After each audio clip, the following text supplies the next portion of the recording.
Orphaned at a young age, born into poverty, and possessing only modest looks, Xia Xiaolan was dealt a poor hand in life.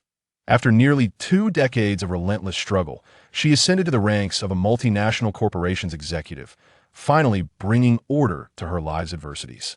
However, upon awakening, she discovered she had been reborn in the 1980s, still bearing the name Xia Xiaolan, yet now graced with a face deemed dangerously captivating. The other Xia Xiaolan, sharing her name, had been dealt a favorable hand, yet succumbed to the pressures of scandal and chose to end her own life. 001. Am I a fallen woman? Xia Xiaolan was roused from her slumber by the sound of weeping. She recalled leading her team to successfully complete a challenging merger and acquisition project, followed by a celebratory gathering where, amidst her subordinates' persistent toasts, she found herself indulging in drink. Despite being somewhat inebriated, her awareness remained intact. On her way home, she overheard her new assistant conversing with her boyfriend. They're sending MS. Xia home she lives alone. Yes, unmarried. You know, for a woman like Ms. Xia, earning so much money, what's the point if she can't even find a husband? Half awake and half drunk, Xia Xiaolan chose not to confront her assistant directly. And no matter how successful her career, the absence of a marital embellishment rendered the formidable woman an easy target for gossip, especially given Xia Xiaolan's assertive demeanor and unremarkable appearance. Whispers circulated within the company about her age and standards, suggesting that it would be a miracle if she ever married. Xia Xiaolan typically dismissed comments regarding her personal life, yet the new assistant's loose tongue and lack of discretion were bothersome. She had the audacity to gossip about her superior in plain view, mistakenly believing her inebriation granted her license. In a few days, I shall have her reassigned. It is time for a new assistant. Upon returning home, Aunt Zhang, the hired housekeeper, chattered incessantly, admonishing Xia Xiaolan to drink less and to take better care of herself as a woman. Xia Xiaolan flung herself onto the soft bed and promptly fell into a deep slumber.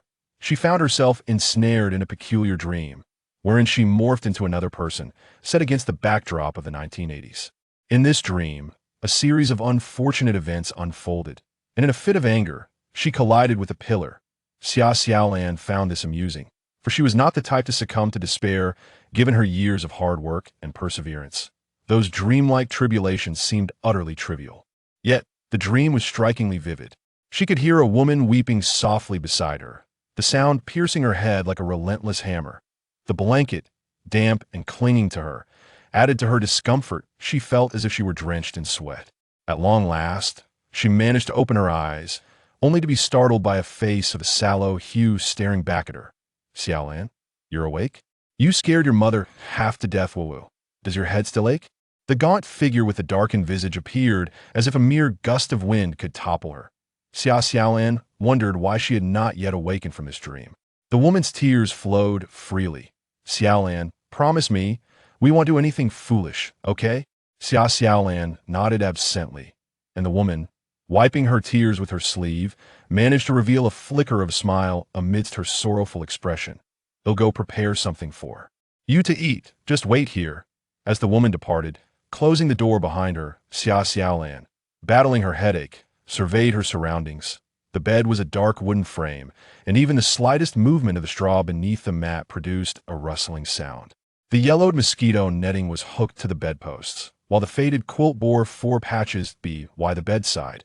A thin cord connected to a rudimentary electric light hung silently. Xia Xiaolan tugged at the rope, and the light flickered on, though it barely illuminated the room, likely not even reaching 15 watts. Suppressing a headache, she rose from her bed. The sole piece of decent furniture in the dim space was a dressing table positioned by the window. The mirror reflected a delicate visage, a pointed chin, large, expressive eyes, and a graceful, well-defined nose, truly a picture of beauty. Yet a blood-stained white bandage wrapped around her head added an air of fragility that evoked sympathy. Xia Xiaolan gasped. This was the very countenance often described as that of a vixen. Yet this was certainly not her true face. If Xia were endowed with even a fraction of such beauty, she would not have to endure whispers and gossip behind her back. As Xia Xiaolan smiled, the reflection mirrored her joy, her eyes sparkling with a softness that could melt hearts. When she contorted her face into comical expressions, the image in the mirror remained oddly appealing. It felt quite unfair, Xia thought, recalling her original appearance, which could only be described as unremarkably an understatement indeed. Without the lavish adornments of wealth, she would admit to possessing a certain unattractiveness. This world, however, is not solely governed by appearances. The higher the echelon, the greater the emphasis on capability. Yet, hailing from humble beginnings and lacking external assistance, her initial struggles were formidable. While she toiled diligently, other saleswomen, blessed with beauty, effortlessly secured contracts with mere flirtation. She spent countless nights immersed in professional studies, yet never encountered a single decision-maker. Had she possessed even a modicum of allure, perhaps she would not have had to labor tirelessly for nearly 2 decades to savor the sweetness of success. Wealth, in the form of a house, a car, savings, and a prestigious position, these were the fruits of her labor, yet she scarcely enjoyed them. After a brief slumber, she inexplicably transformed into another individual sharing her name, Xia Xiaolan. This new incarnation exists in the year 1983, having just turned 18, possessing a captivating visage reminiscent of a seductive fox spirit, yet unable to comprehend why the former Xia Xiaolan contemplated a fatal collision with a pillar. The original Xia Xiaolan has perished. The cause of her demise remains a mystery. 30 years hence, the new Xia Xiaolan awakens in this unfamiliar body, grappling with jumbled memories that evoke a deep sense of empathy within her. Creak. The door swings open, revealing a gaunt woman with a sallow complexion, who enters bearing a chipped enamel bowl. Xiaolan, I've steamed some eggs for you. Eat them while they're hot. The woman treads carefully, her demeanor almost subservient. She is Lu Fun, Xia Xiaolan's mother. Xia Xiaolan parts her lips, yet the word mother fails to escape her mouth. She is at a loss as to how to address Lu Fun, for the memories of the former Xia Xiaolan reveal a harsh and ungrateful disposition towards her mother. Should she persist in the role of a disobedient daughter, or seize this opportunity to feign a mental lapse and resolve to become a devoted daughter?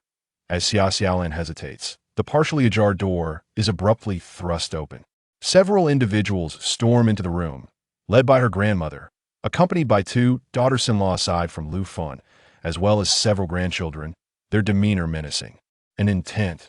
The matriarch, with pronounced cheekbones, glares fiercely, snatching the enamel cup from Lu Fun's grasp and forcefully pushing her to the ground. Your daughter has brought disgrace upon the Xia family, and you dare to pilfer eggs from our home for her sustenance, to scold her lightly, only to feign injury upon the pillar, as if I raised you in fear? If you wish for death, then go ahead, but merely bashing your head is futile. Why not leap into the river instead? The venomous tone was far from that of a loving grandmother. It resembled more that of an adversary to Xia Xiaolan. Lu Fun knelt at the feet of the elder Xia, grasping her trousers in desperation. Mother, the child is only just awakened. Please allow her a chance to live. 002. Then, by all means, expel me. A wave of vexation washed over Xia. While she had been unable to utter the word mother, Lu Fun had knelt in supplication on her behalf. Now, as Xia Xiaolan, she inherited the identity and a trove of memories. Yet she felt aggrieved by the original owner's plight. Xia Xiaolan possessed a visage of captivating allure, yet her intellect was a vacuum. Every smile and gesture exuded a seductive charm that would have been lauded in the future. In the 1980s, however, such a countenance was deemed frivolous. The rural folk, lacking such sophisticated descriptors, simply branded Xia Xiaolan as wanton. This appearance had already sullied Xia Xiaolan's reputation. She had further compounded her infamy by attempting to steal her cousin Xia Ziyu's betrothed and brazenly seducing her future brother-in-law in broad daylight. Consequently, she was not only ostracized by the village but also rejected by her own family. While the accusation of stealing a betrothed was debatable, the act of stripping naked to seduce her future brother-in-law was patently false. Yet, no one believed her denials. Some even swore that Xia Xiaolan had not only seduced her brother-in-law, but had also frolicked naked with a local rogue in a haystack. These rumors spread like wildfire throughout the village and neighboring areas, leaving Xia Xiaolan defenseless. Her family fanned the flames, ultimately driving her to take her own life. Having witnessed countless injustices, Xia was disinclined to intervene in every case. However, now that she was Xia Xiaolan, she refused to bear the burden of these false accusations. Her family, with their contorted faces, seemed determined to drive her to her demise. The woman kneeling on the ground is the biological mother of this body, and the one who cherished the original owner the most. Yet Summer has no intention of enduring this any longer. "Mother, please rise." She exerted herself to pull Lufin up from the ground.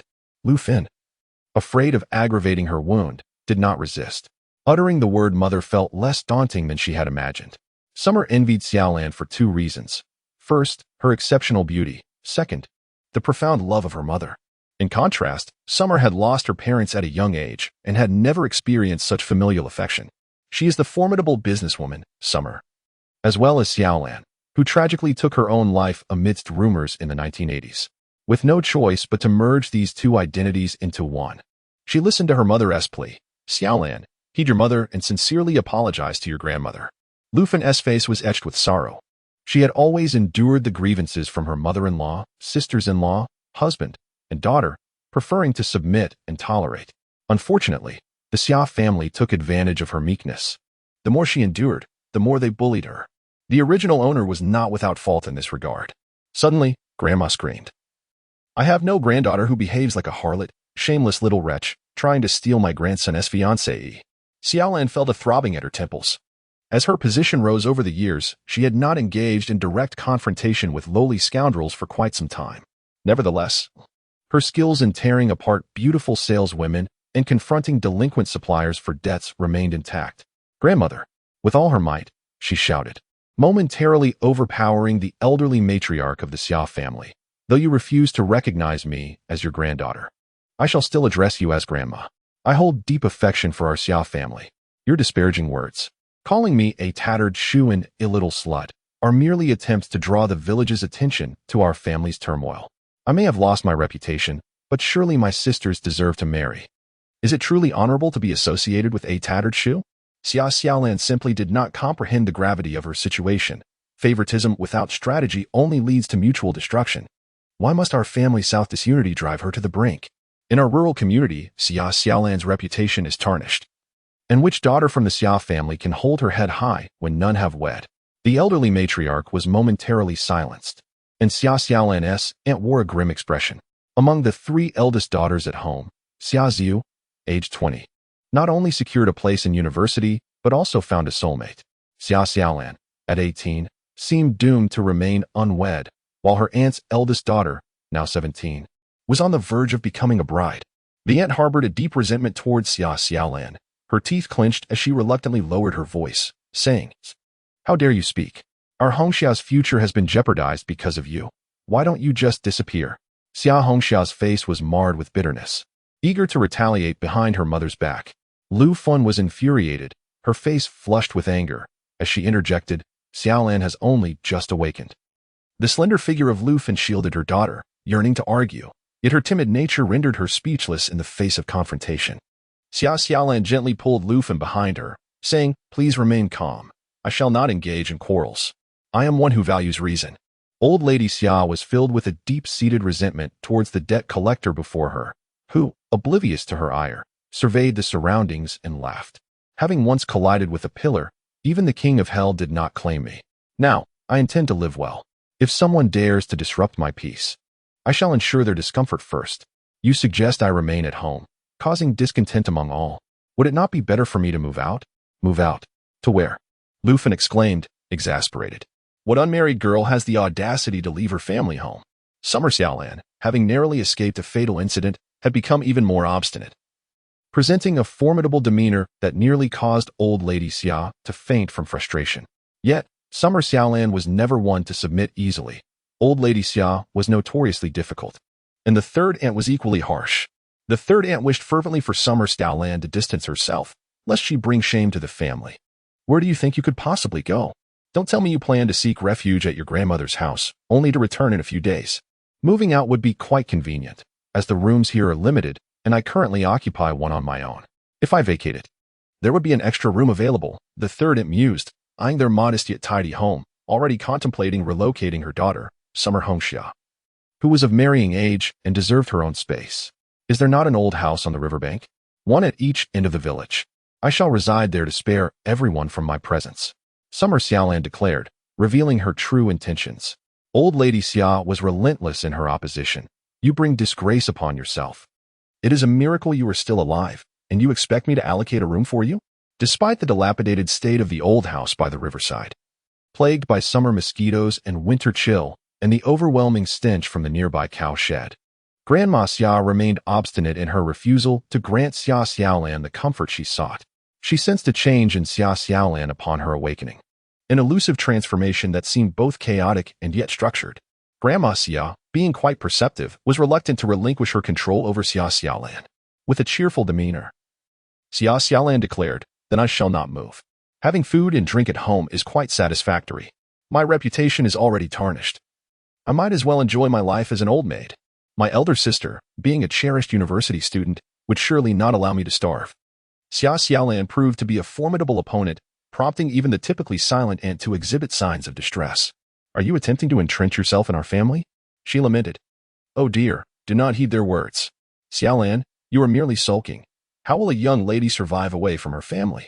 And urged Grandma Xia to reconsider, suggesting a collective retreat for the sake of peace. She pulled Grandma Xia outside, with third aunt hastily following suit.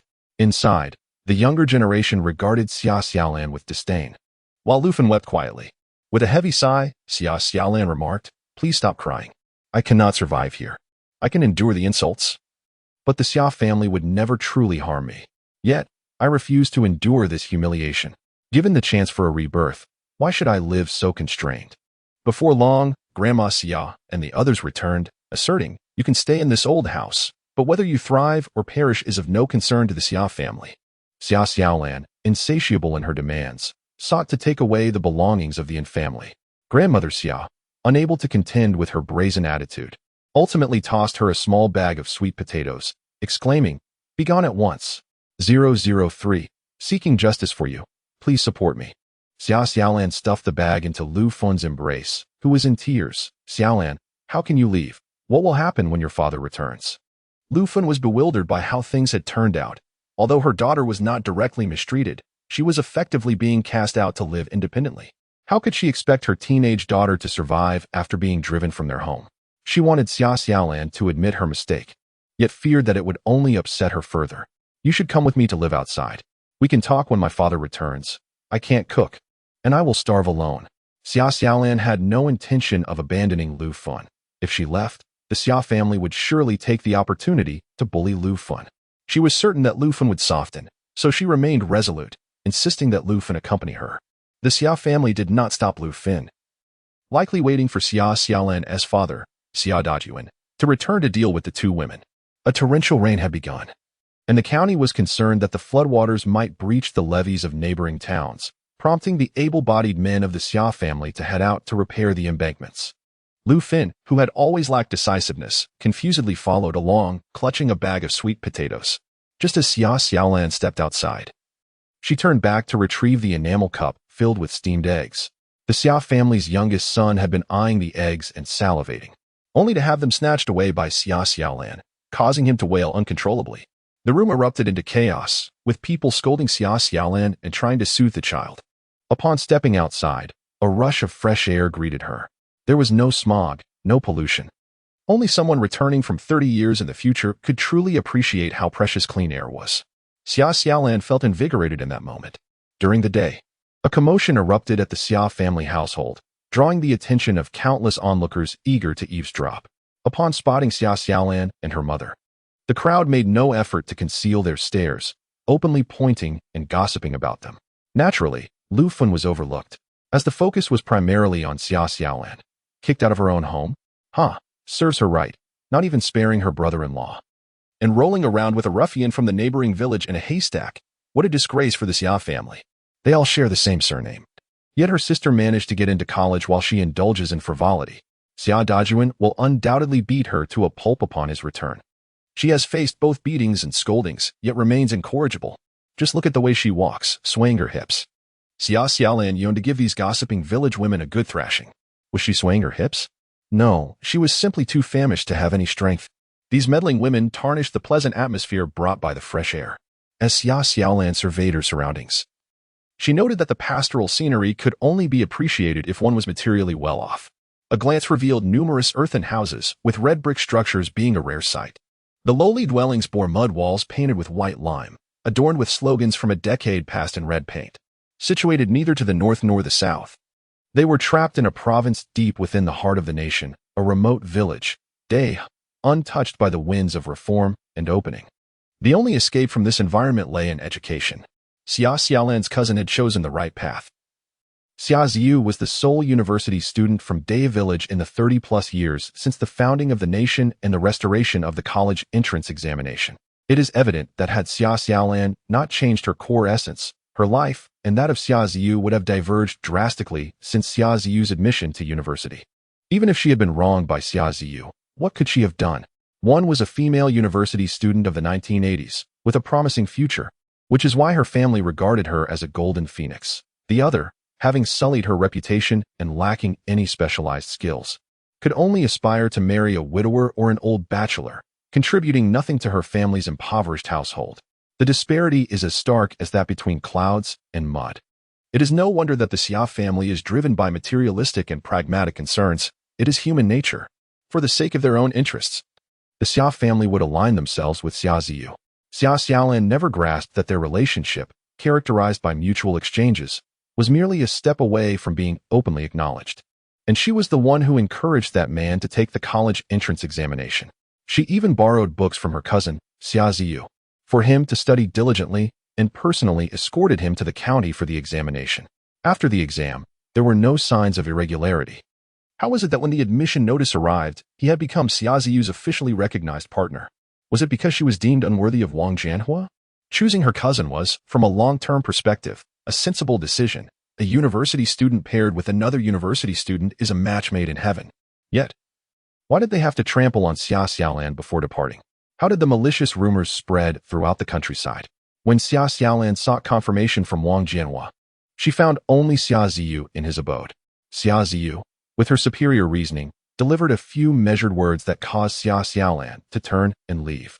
On the road, I encountered an ne'er-do-well from the neighboring village, who had previously harassed Xia Xiaolan. This time, emboldened, he directly tore the sleeve of Xia Xiaolan's garment. Wang Jianhua and Xia Ziyu appeared together. Wang Jianhua seemed to harbor disappointment towards Xia Xiaolan, not only dismissing her defense, but also taking Xia Ziyu's hand without hesitation. Were the rumors propagated by this ruffian from the neighboring village? This year is one of stringent crackdowns, and such miscreants could easily find themselves facing severe consequences. Nevertheless, since she has been reborn in this body bearing the same name, Xia Xiaolan is determined to unravel the mysteries that eluded her predecessor and seek justice on her behalf. By the riverbank, a dilapidated old house came into view. The fence gate was askew, and there wasn't even a single lock on the door. The walls and roof were riddled with holes. Lufin clutched a sweet potato in her arms, feeling at a loss. This was scarcely a place to shield one from the elements. Xiaolan, heed your mother's advice, she said. Xia Xiaolan clutched her head. Mom, my wound is hurting again. Her pleas became increasingly fluent, and indeed, Lu Fun's attention shifted. Has the wound reopened? Let me see. The door was unlocked, and the interior was in disarray. The bed was reduced to mere frames. Lu Fun urged Xia Xiaolan to eat the steamed egg quickly. The egg will turn foul if left cold, she admonished.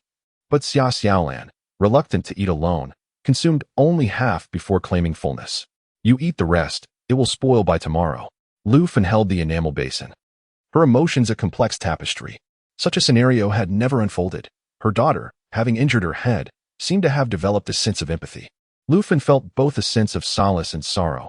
Your father will return in a couple of days. At the mention of her husband, Lu Fun couldn't help but shrink her shoulders, a deep-seated fear coursing through her.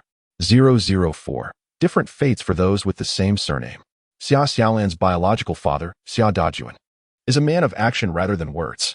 He is robust and strong, engaging in disputes over irrigation channels and farmland, a true enforcer for the Xia family. Xia Xiaolan perceives her father as a brute, lacking intellect, devoted solely to the larger family while neglecting the smaller one. Indeed, a considerable fool. Among the three brothers of the Xia family, Xia Dajuan ranks second and is the only one without a son. He feels a sense of shame for not having a male heir and often vents his frustrations on Lu Fun, sometimes even resorting to violence when intoxicated. To him, his own daughter, Xia Xiaolan, is regarded as a burden. One cannot fault Xia Dajuan for lacking ambitions for his daughter, as societal standards of beauty are often restrictive. Although Xia Xiaolan possesses an attractive appearance, her alluring looks appeal primarily to the younger generation, while the elders of prospective suitors disapprove, perceiving her as a restless spirit who would disrupt domestic harmony. In contrast, Xia Xiaolan's cousin, Xia Ziyu, boasts an oval face, with thick brows and bright eyes, exuding an aura of grace and composure, universally acknowledged as a good-looking girl. Xia Xiaolan is deemed superficial. Xia Ziyu, despite not being particularly bright in her early years, experienced a sudden intellectual awakening after completing middle school, achieving remarkable academic success and gaining admission to a prestigious university in the capital this year. While Xia Dajuan looks down upon his own daughter, he showers affection on his niece. The young and strong members of the Xia family hurried to repair the riverbank, all in an effort to provide living expenses for Xia Ziyu. Xia Ziyu journeyed to the capital with over 500 yuan raised by the Xia family, who feared her expenses would be exorbitant in the city. Thus, the entire family toiled like old workhorses to support this university student. Xia Xiaolan, however, faced misfortune. After colliding with the post, she did not even visit the hospital, allowing a barefoot doctor at the health station to hastily bandage her wounds. Truly, it is said that those sharing a surname may have vastly different fates. Reflecting on the original owner of this life, Xia Zong could not help but sigh. Her academically gifted cousin was indeed a formidable challenge. While the rural folk lacked exposure and understanding, Xia Zong knew that in this era, attending university came without tuition fees, and the government even provided monthly living allowances to each student, which would easily cover personal expenses. Carrying 500 yuan to school in 1983 was undoubtedly a privilege akin to that of a wealthy heiress. Xia Ziyu enjoyed such a privileged status, and Xia Xiaolan bore no resentment. However, upon observing a group of Xia family members, none appeared as emaciated as Lu Fun, who seemed incapable of yielding even a small amount of oil if thrown into a pot. Strangely, Xia Ziyu's own mother, though clad in patched clothing, had a rosy complexion and hands that lacked the frail, cracked appearance of Lu Fang's. The most severely exploited were undoubtedly Xia Xiaolan's family. Xia Dajuan willingly toiled like a draft animal, yet Xia Xiaolan felt a sense of injustice on Lu Fun's behalf. My father has returned. Let us see whom he chooses, his niece or his daughter. As for Xia Xiaolan's collision with the post, it was uncertain whether Xia Dajuan had heard the news. This individual would eventually return from his work, and Xia Xiaolan resolved to grant the original owner's father a chance. Lu Fun sensed something amiss and feared that Xia Xiaolan might clash with her father. Your father certainly cares for you, but as for your cousin, Xia Xiaolan chuckled, noticing that Lu Fun's confidence dwindled as she spoke. It is common in rural areas for uncles to dote on their nephews more than their daughters. However, it is rare to see an uncle favor a niece above his own daughter, a situation Lu Fun had never encountered. Xia Dajuan harbored a genuine dislike for Xiaolan, attributing Lu Fun's inability to bear more children to the birth of his daughter, thus placing the blame squarely on her shoulders. A heavy silence enveloped the mother and daughter. Xia Xiaolan glanced around the dilapidated house and declared her intention to gather some firewood. She hoped to simultaneously survey Dahu village, seeking opportunities to earn some money, for a lack of funds rendered any grand plans futile. Dahu village was impoverished, as was typical of rural areas across the nation in 1983. The deep-seated poverty stemmed from geographical circumstances and historical legacies, compounded by the limitations of the era. Surviving by tilling the land was a modest accomplishment. As the sun dipped below the horizon, a few women could be seen washing clothes by the riverbank. As the name suggests, a large river flowed beside Dahu village. One might assume that the fish in the river were common property, easily caught and sold. The villagers were not averse to selling fish in the city. But the river's bounty, naturally provided by the earth, belonged to the village. It was a collective resource. Occasionally catching a few fish for personal satisfaction was permissible, but selling them was not. Xia Xiaolan felt no moral quandary about covertly fishing for profit, with only 20 pounds of sweet potatoes to their name. Starvation overshadowed any notions of ethical integrity. Unfortunately, she lacked the necessary tools and the skills to catch fish by hand. On both banks of the river, tall and robust white flower reeds flourish. In May, Xia Xiaolan might have been able to gather some reeds to sell to city dwellers for making zongzi, but now, with the Dragon Boat Festival long past, this is no longer a pressing need for the populace, rendering any effort to earn a meager income futile. Weaving mats or crafting baskets for sale. In the memories of the village's original inhabitants, many in Dahe village possessed this skill, and during the farming off-seasons, every household would engage in weaving mats and baskets. However, these items would fetch little in the countryside and lack competitiveness in the city. In this era, there is little interest in traditional handicrafts. City dwellers yearn for meat, eggs, milk, and other agricultural products. As Xia Xiaolan gazed into the river, she pondered whether even a high-ranking executive could starve in 83. If she were to break free from the Xia family, she must acquire the means to support herself and Lu Fun. Before the last 20 pounds of sweet potatoes were consumed, she needed to secure a starting capital. Life in the countryside no longer sufficed. She had to venture into the city in search of opportunities. The circulation of goods was the key to profit. While rural inhabitants lacked resources, able to be self-sufficient with only items like matches, soap, and fertilizers. A few women by the river began to gossip about Xia Xiaolan. As she contemplated her survival strategy, she collected dry branches from the riverbank, dismissing the prattling of the busybodies. She had no desire to squander her energy in quarrels and instead walked a few more steps to the reed beds beside the cattle shed, which were reeking with a foul odor, deterring villagers from harvesting the reeds. As she ventured deeper, 2 wild ducks burst forth from the reeds, flapping their wings and quacking, seemingly beckoning Xia Xiaolan to chase after them. Xia Xiaolan's eyes sparkled with realization. How could she have been deceived by 2 wild ducks? This was a classic case of diversion. Indeed, upon meticulously searching through the reeds, she uncovered a cleverly concealed duck's nest. Within the soft, grassy abode, a cluster of green-shelled duck eggs lay nestled together. The astute Xia, who had negotiated countless contracts, found herself grinning foolishly at the sight of the wild duck eggs. She picked them up one by one, holding them against the light, and confirmed they were all fresh, unincubated eggs. There were 12 in total. The adage held true: those who rely on the mountains feast on the mountains, and those who depend on the waters thrive on the waters. With the reeds along this riverbank as her ally, she was certain she could survive through 83. Resisting the urge to continue her foraging through the reeds, she gathered the 12 wild duck eggs and, cradling them along with a bundle of firewood, returned to her dilapidated abode. "Mother, shall we roast sweet potatoes? Only when we are well fed can we muster the strength to work." In the county town, duck eggs are sold. This year, the new grain has yet to arrive. When Xia Dajuan returns, he will surely seek out Lu Fin. But will the Xia family forgive Xiaolan? As Lu Fin contemplates her return to her maternal home to devise a plan, she recalls that her own family is impoverished, yet Xia Xiaolan's uncle, though poor, is generous and would never allow his niece to suffer from hunger. While she is deep in thought, Xia Xiaolan returns with a bundle of dry branches, her eyes sparkling, exclaiming her desire for roasted sweet potatoes. Seeing her daughter in such high spirits, Lu Fin is willing to endure any hardship.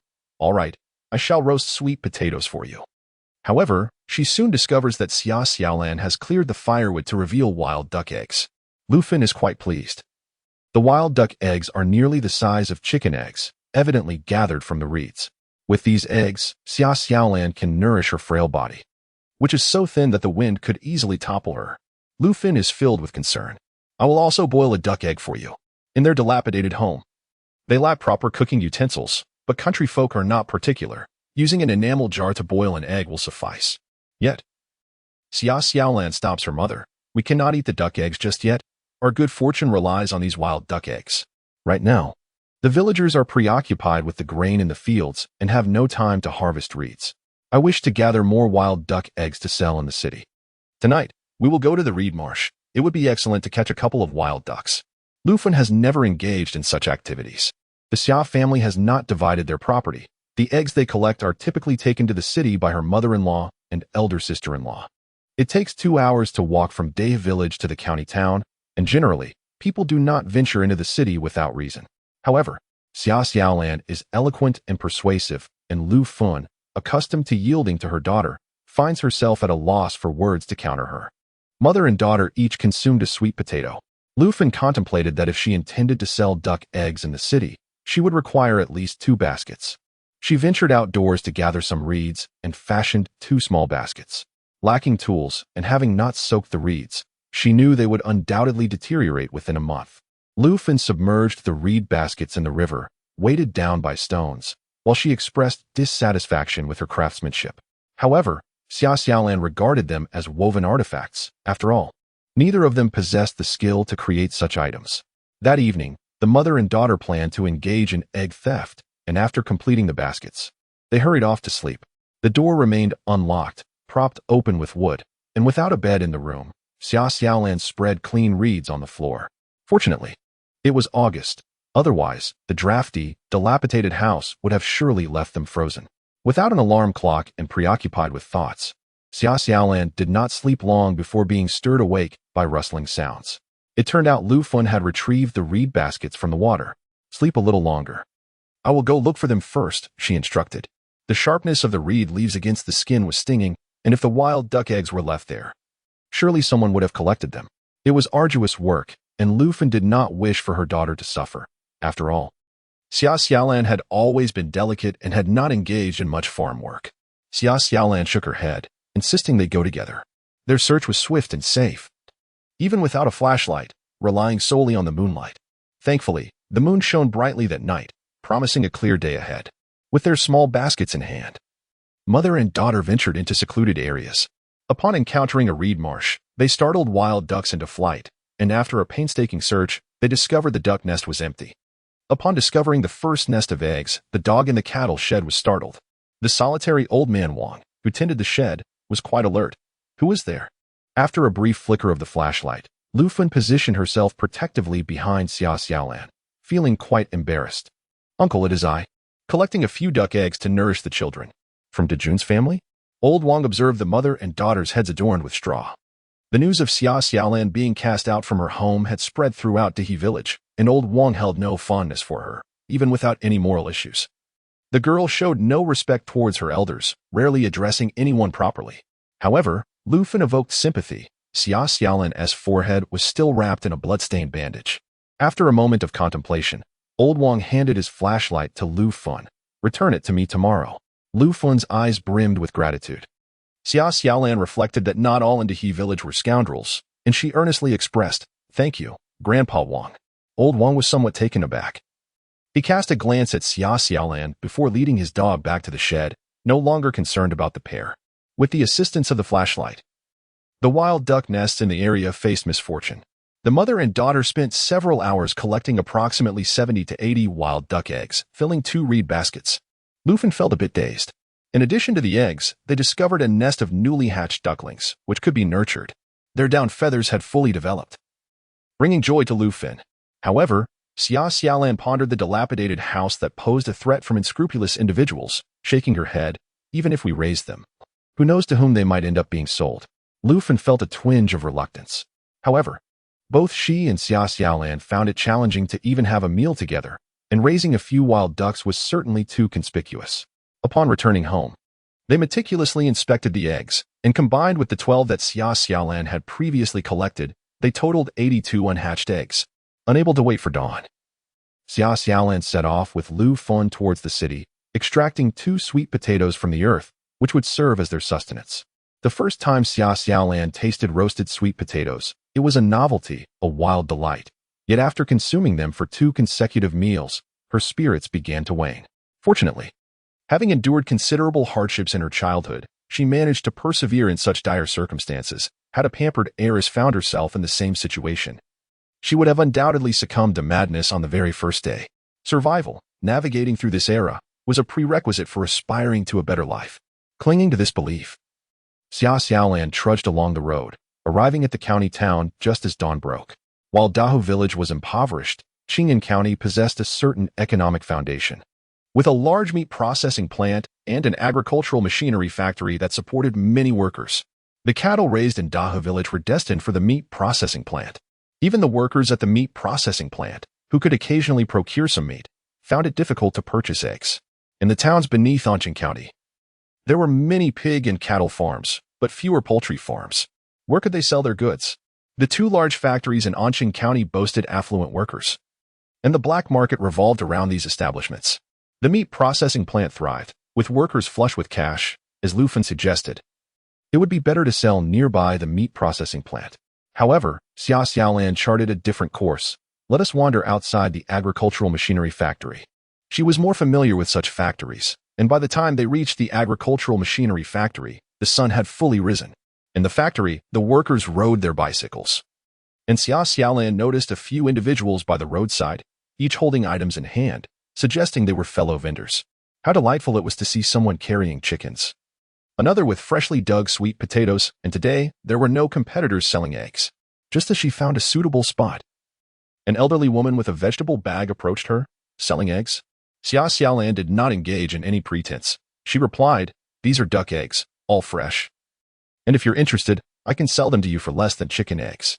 Given that duck eggs were the same size as chicken eggs and offered at a lower price, it seemed a most advantageous deal. Who cared about the texture when the price was so appealing? Market price for chicken eggs was 1.2 yuan per gene, requiring grain coupons, while eggs sold directly by farmers fetched 1.5 yuan without such coupons. Xia Xiaolan had inquired about this earlier, greeting potential customers with politeness and a sweet tongue. Knowing well that no one would regard the selling price as a closely guarded secret, observing the elderly woman lingering, it was evident she was tempted. Xia Xiaolan calculated, if you buy fewer than 10, they 1 rupee. 3 cents each. For 10 or more, they 1 rupee. 2 cents. And if you purchase over 20, they're just 1.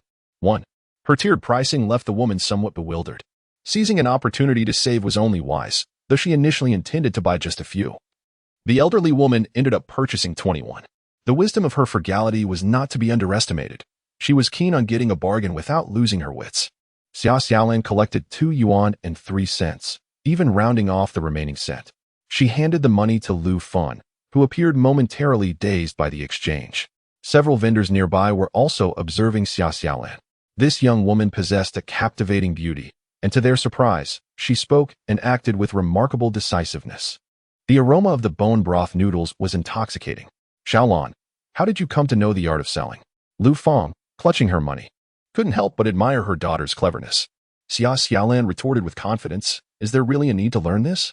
A few onlookers, wearing expressions of despair, murmured that if such things didn't require learning, they would surely have ended up in dire straits by now. Before long, the woman who had previously purchased the duck eggs rushed over with a few companions, exclaiming, "It's her. She hasn't even fled yet." Lu Fan turned pale with fright, fearing there might be an issue with the duck eggs. The woman, along with her friends, surrounded Xia Xiaolan, inquiring if the price for the duck eggs remained the same. Xia Xiaolan nodded affirmatively, assuring them that bulk purchases would yield a discount. The woman's companions began to chatter, asking Xia Xiaolan to lower the price further. While one moment they claimed that wild duck eggs were not as palatable as chicken eggs, and the next they scrutinized the sizes, Xia Xiaolan merely smiled. Understanding that the true buyers were often the pickiest, she allowed them to indulge in their whims, eventually witnessing Xia Xiaolan's unwavering politeness and cheerful demeanor. The 3 companions brought by the woman devoured the remaining wild duck eggs. 84 chicken eggs were sold among 4 individuals, each purchasing 21. Xia Xiaolan had calculated this meticulously, aiming to exploit the customer's desire for bargains. Naturally, she did not collect the change of a single cent from these 3. Despite their earlier nitpicking, they left with satisfaction after making their purchases. What Xia Xiaolan miscalculated was that the few small wild ducklings she brought along were difficult to sell. The city dwellers resided in cramped quarters and lacked the provisions to feed them, rendering her wild ducklings unsellable. "Would you be willing to trade these ducklings for sweet potatoes?" The man was envious as he observed Xia Xiaolan selling wild duck eggs. City dwellers lacked the space to raise them, but he had ample room. Xia Xiaolan, however, had no desire for sweet potatoes. Consuming too many would cause bloating, yet Lu Fan was eager to barter. Sweet potatoes were abundant, especially during the harvest season, and a pound might barely fetch an egg, as eggs were quite precious in 83. After some contemplation, Xia Xiaolan proposed a round figure of 20 pounds in exchange for all 8 ducklings. The man was dissatisfied, insisting that 1 pound per duckling was too steep. Raising them until they could fly away would incur losses. Naturally, untamed wild ducks would take flight. But Xia Xiaolan earnestly advised the farmer to clip their wings. Where could they possibly fly? If he deemed 20 pounds of sweet potatoes excessive, she would simply rear them herself. Sweet potatoes were indeed of little value, while the ducks could be fed with vegetable scraps, grass, and worms, which, though slightly cumbersome, did not deplete grain supplies. Raising the 8 ducks to maturity could yield 2 hens, generating a minimum of 20 cents a day. Over a month, that amounted to 3 yuan, and annually, 36 yuan. Xia Xiaolan presented these calculations to the farmer, who ceased negotiations and agreed to the exchange of 20 pounds of sweet potatoes for the ducklings. The mother and daughter placed the sweet potatoes into a reed basket and made their way through the county town. Lu Fan had never realized how easily money could be made. The income from selling wild duck eggs, combined with the 20 pounds of sweet potatoes, amounted to at least 10 yuan. Rural laborers toiling in the fields could scarcely earn 200 yuan over the entire year, and a portion of that would be consumed by seeds and fertilizers, leaving scant savings. These funds were essential for the children's education, with the hope that no serious illness would befall the family. Earning 10 yuan a day translated to 300 yuan a month, a substantial sum indeed. The amount of money one can earn in a year is something Lu Fan cannot quite calculate. Unfortunately, wild duck eggs are not something one can find every day.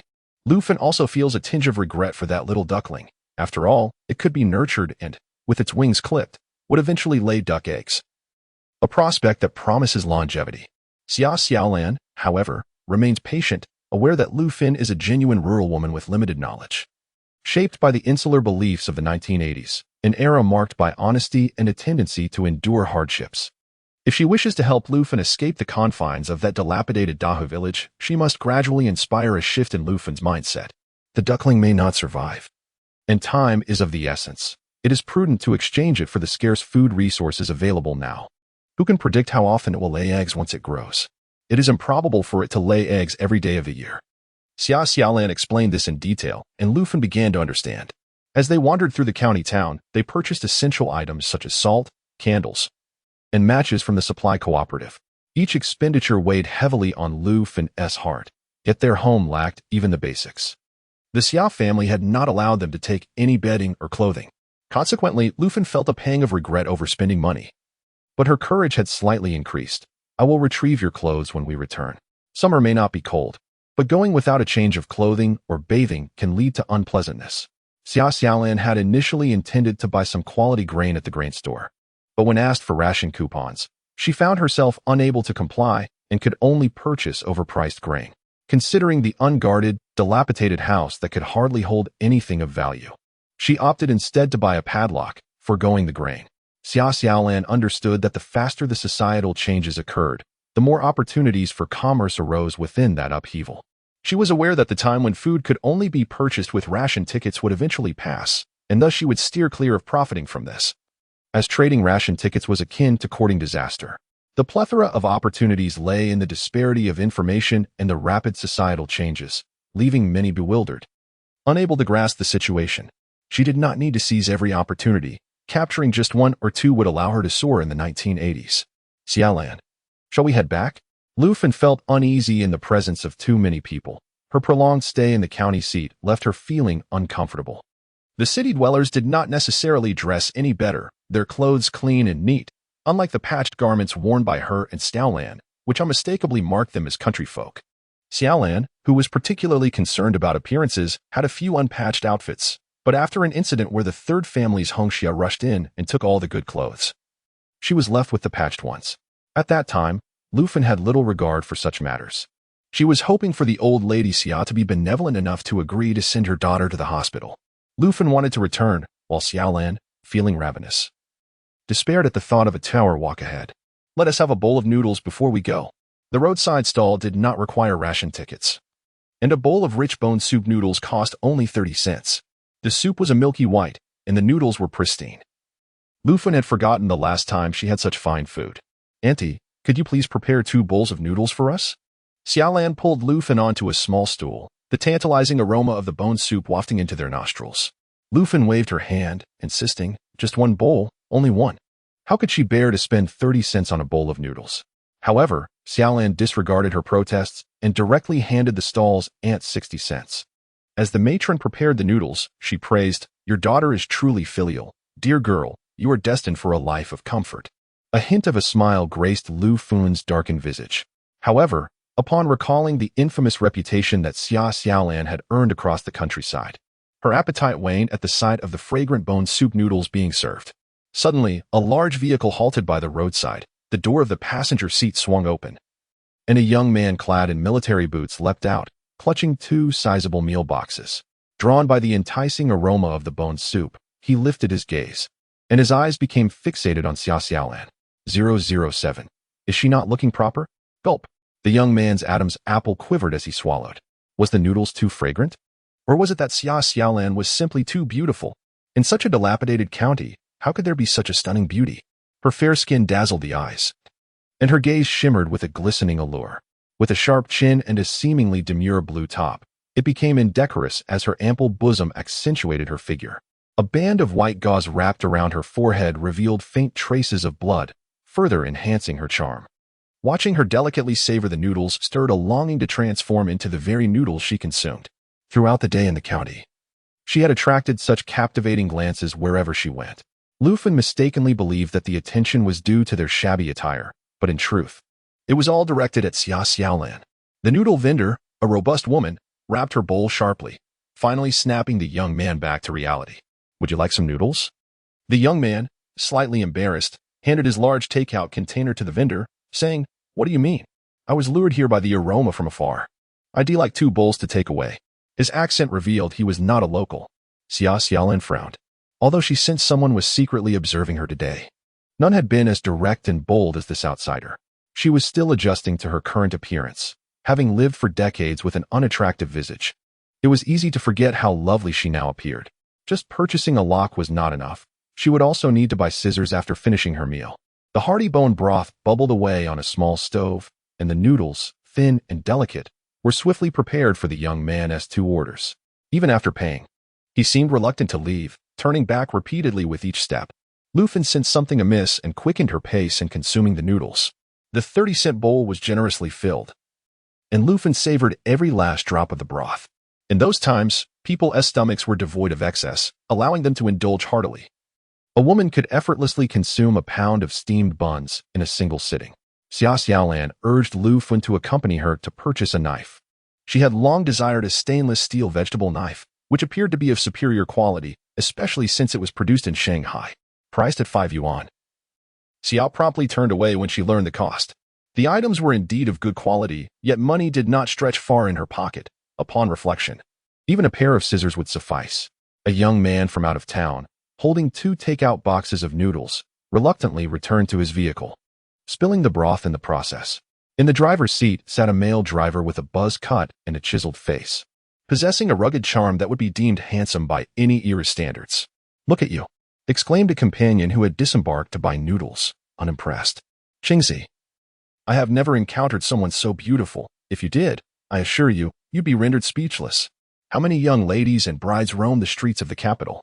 He had never seen anyone more stunning than the one they had just encountered.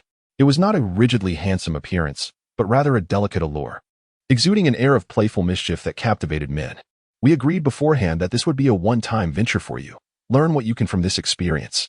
If you cannot grasp it, feel free to linger wherever you please, or perhaps you wish to remain in this county for good."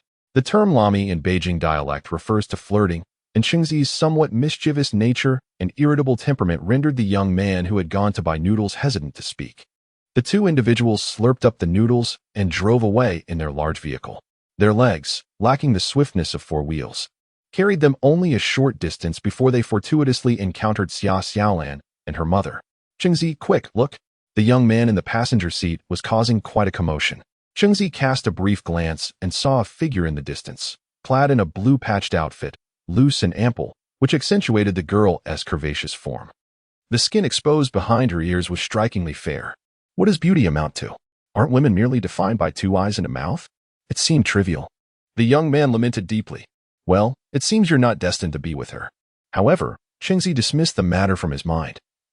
The vehicle soon departed from Anqing County, with a 2-day journey ahead to Shanghai. Long-distance travel was not only exhausting but also fraught with the risk of robbery. There was little time to appreciate any lovely damsels. An observant outsider alerted Xia Xiaolan, prompting her to purchase a pair of large scissors. Lacking a pot and unable to afford one, she opted instead for an enamel jar, which could serve multiple purposes: cooking, storing, and drinking. It was indeed a bargain. Adding 2 pairs of chopsticks left her with only 6 yuan from the original 9.2. Xia Xiaolan was cautious with her remaining funds. Wild duck eggs were not easy to come by, especially since the duck nests in Day Village had been completely raided. To earn a modest living, she and her mother would have to venture to other villages to gather eggs. Xia Xiaolan aspired to engage in the trade of eggs, possessing a capital of 20 yuan, which would spare her the need to rummage through the reed marshes. Day Village was merely a tower distance from the county town, but there were indeed villages farther away. After a 3-hour journey into the city to sell 10 eggs at a price of 1 yuan and 50 cents, the round trip amounted to 6 hours. If she purchases the eggs at a rate of 0, 12 yuan each. It seems that the locals are willing to endure the 6-hour trek for a mere additional profit of 3 cents. Soon, the harvest season will commence, and even the younger children will lend a hand in the fields. Who has the time to venture into the county town to sell eggs? During the busy farming period, with a duration of half a month, the eggs at home may spoil in the sweltering heat if not sold. Xia Xiaolan appears to be seizing this unique opportunity to profit from the price difference. Earning 2 to 3 cents per egg may not seem substantial, but with a daily sale of 100 eggs, that translates to 2 to 3 yuan. Excluding rainy days when it is difficult to reach the city, she could potentially earn over 70 yuan in a month. Does that sound insignificant? Xia Xiaolan recalls an elderly client from a previous life who shared that during the 1980s, while working at the county guest house, his monthly salary was merely 36 yuan. In 1983, the affluent individuals were those who had embarked on entrepreneurial ventures a few years earlier. Yet these business people concealed their wealth so well that others could hardly discern their fortunes. Those who received legitimate high salaries were predominantly civil servants and public institution employees. A stark disparity in compensation existed, with intellectuals earning less than laborers, particularly in heavy industries such as petroleum and coal mining, where many workers earned merely 1 or 200 yuan monthly. During the same period, even high school teachers in prestigious schools earned only a few dozen yuan. Undoubtedly, farmers had the lowest income. Should Xia Xiaolan manage to earn 70 yuan in a month, it is likely that the Xia family would wish to invite her back home and revere her as a saint. Lacking capital and connections, Xia Xiaolan understood that the initial step toward prosperity would be fraught with challenges. She resolved to take her time. With their belongings in tow, the two of them trekked another 2 hours back to Day Village. After returning the items to the dilapidated house, the sense of security increased significantly with the iron lock in place. They proceeded to the cowshed to return old Wang's flashlight. Xia Xiaolan felt a tingling sensation at her forehead wound, prompting Lu Fun to advise her to visit the health station for a change of dressing. Xia Xiaolan took this matter seriously, bustling about and sweating profusely, fearing an infection in her wound. The cost of the dressing change was modest, primarily for the disinfection of the injury.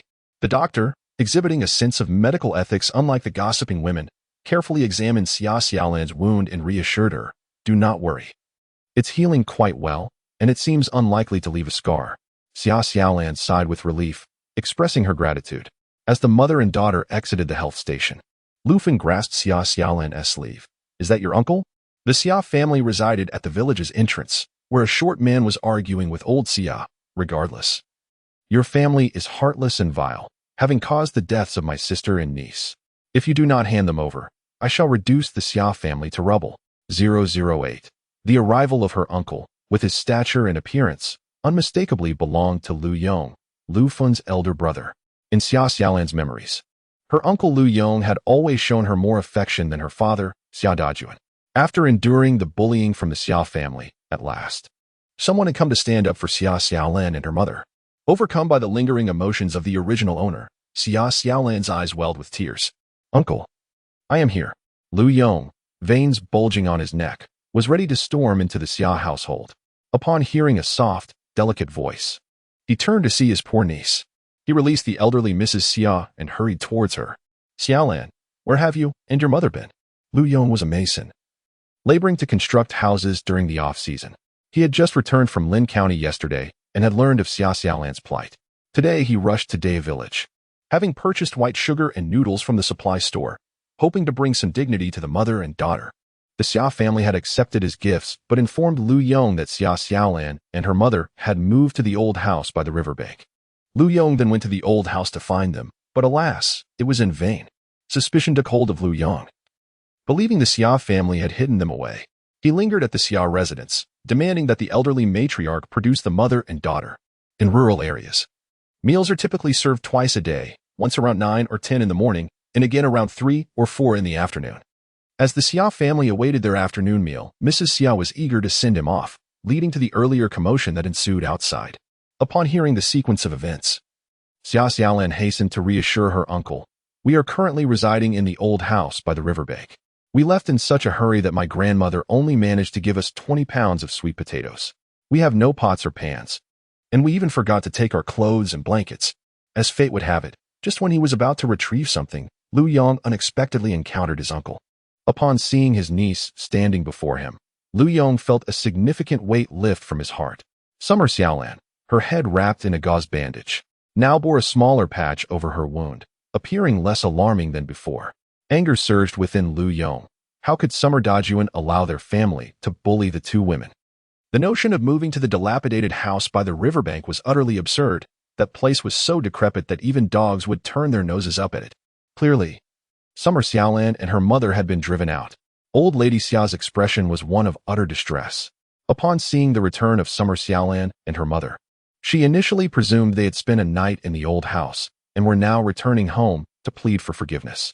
She envisioned a scenario where, even if Lu Fun and Summer Xiaolan knelt before her, begging pitifully, she would remain resolute in her refusal. Little did she expect that Summer Xiaolan was merely returning to retrieve belongings. Having already been expelled, what could they possibly have left? Yet, Lu Yong was present. Unlike the spineless Lu Fun, Lu Yong was not one to shy away from confrontation. If he threatened to demolish the Xia family, he would indeed follow through. Old Lady Xia's expression twisted in dismay. Uncle, did you hear that? They have a perfectly good home, but choose not to stay in it. Tell me, which daughter-in-law would abandon her mother-in-law like this? I, an ineffectual old woman, can hardly manage my own affairs. Let Dajuan figure it out when he returns.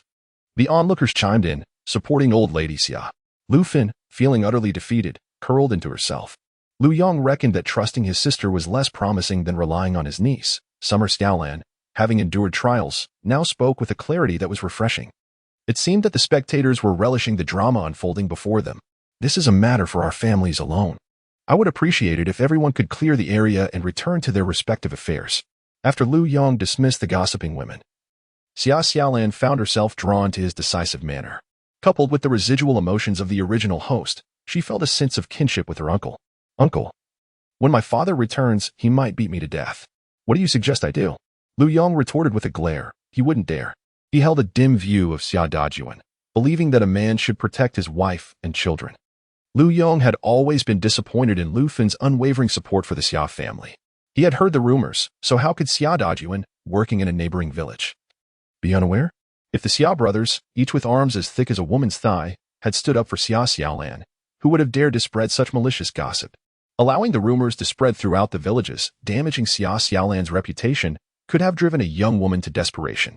Considering this, remaining in the Xia household seemed like a path to ruin. Lu Yong pushed past the old Mrs. Xia at the doorway, declaring, "Go and gather your belongings. I will take charge today. You won't be staying in that dilapidated house any longer. You're coming home with me." Moving to the old Xia family house was different from returning to her maiden home. Lu Fin's steps faltered, but Xia Xiaolan felt a surge of joy. She didn't intend to stay at her uncle's house permanently, but it would provide a base for her business. It was unlikely that anyone in Daya village would sell eggs to Xia Xiaolan otherwise. As Lu Fin hesitated, Lu Yong instructed Xia Xiaolan to pack their belongings. The third aunt's voice pierced the air. "Xiaolan's uncle, aren't you being a bit extreme? Are you determined to break up their family of 3? Could you sustain them, mother and daughter, for a lifetime?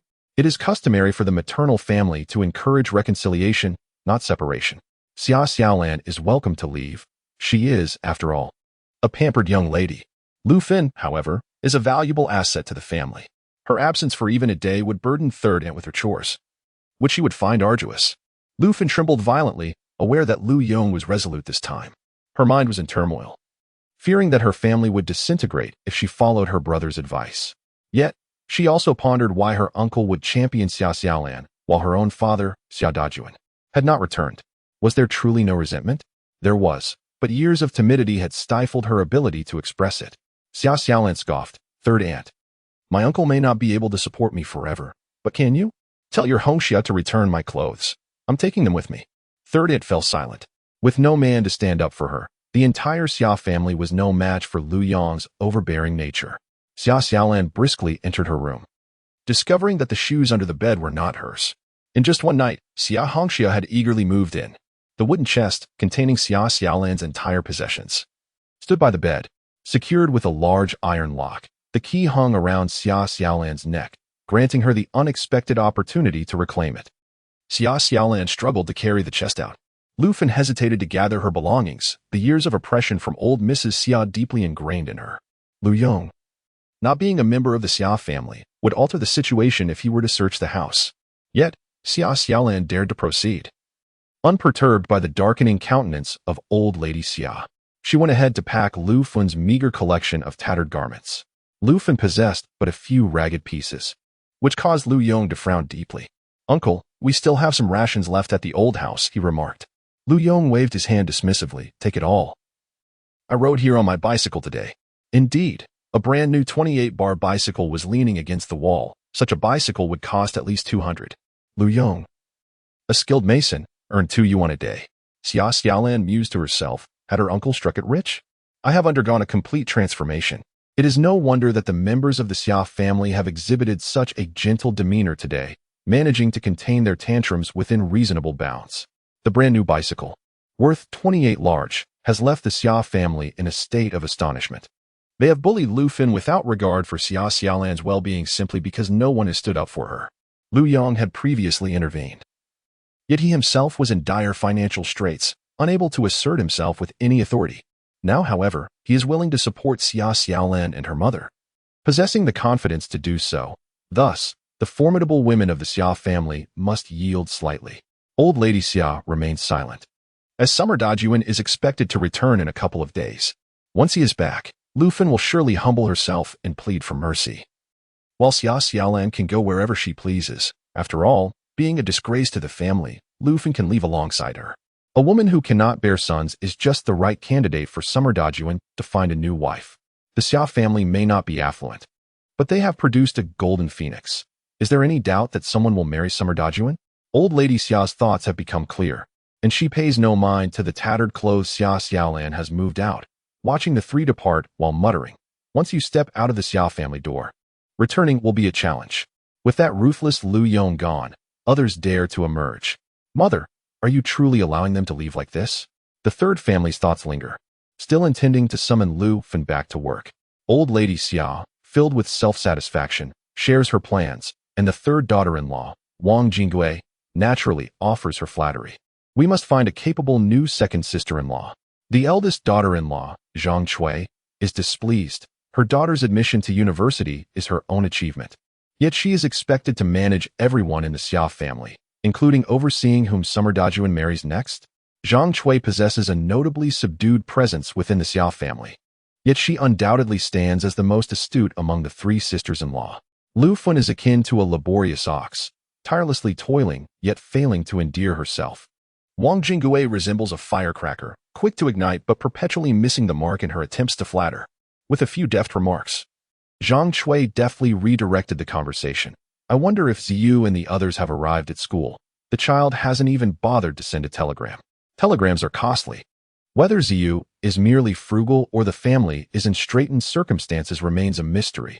Otherwise, one would expect him to bring a little extra money for his studies." The deep furrow in old lady Xia's brow seemed capable of squashing a fly. Wang Jingui silently scoffed, pondering how, despite having appropriated the Xia family's resources for herself, she still found it inadequate even for a telegram. Old lady Xia, preoccupied with thoughts of the hardships Ziyu might face while studying in the capital, felt a wave of discomfort wash over her, leading her to a swift resolution. The three brothers would go to repair the river embankment, and they must promptly remit their earnings to Ziyu. Zhang Chui naturally attempted to decline, yet old lady Xia insisted, leaving Zhang Chui with no choice but to reluctantly accept her grandmother's goodwill on behalf of her daughter. Such is the irony of fate. While Xia Xiaolan was unable even to visit the hospital after her unfortunate accident, the Xia family's wealth was readily at the disposal of her cousin, Xia Ziyu. Were Xia Xiaolan to overhear such remarks, she would likely confront old lady Xia with fervor. The Xia family showed no compassion for Xia Xiaolan, yet she was not without those who cared for her. Lu Yong, for instance, felt a profound ache. How could anyone possibly reside in such a place? "Xiaolan, you should have brought your mother to seek refuge with your uncle last night." The Xia family's heartlessness was apparent had they not driven Xiaolan to such desperation. She would never have endured the hardship of moving into a dilapidated house by the riverbank. Lu Yong's teeth ground together audibly, his disdain for the Xia family reaching its zenith. "Quickly gather your things and come home with me." Lu Fun hesitated. What if Dajun returns? Lu Yong was exasperated, feeling that his sister's loyalty to Xia Dajun was misguided. "If you wish to support Xia Dajun at every turn, I have no objections after all. He is your husband. Yet, apart from being your spouse, he is also Xiao Lan's biological father. Has he fulfilled his paternal responsibilities? Even I have heard about Xiaolan's situation. Is Xia Dejun deaf to it all? Lu Yong paced in frustration. Xiaolan shook her head at her uncle, signaling him to refrain from speaking further. Lu Fan had long been accustomed to a certain way of thinking. Merely moving out to live with Xiaolan was a significant step for her. Uncle, I wish to start a small business. What do you think? As she packed her belongings, Xiaolan shared her plan to trade in eggs. She genuinely believed her uncle was a rare soul. Someone who spoke and acted with remarkable clarity, not burdened by ignorance. After a moment of contemplation, Lu Yong pulled out a pack of cigarettes and lit one for himself. Once he'd smoked half of it, he finally spoke. To be frank, my dear niece, your desire to earn money is commendable. It shows maturity. However, this business idea may not be suitable. Xiaolan refrained from interrupting Lu Yong.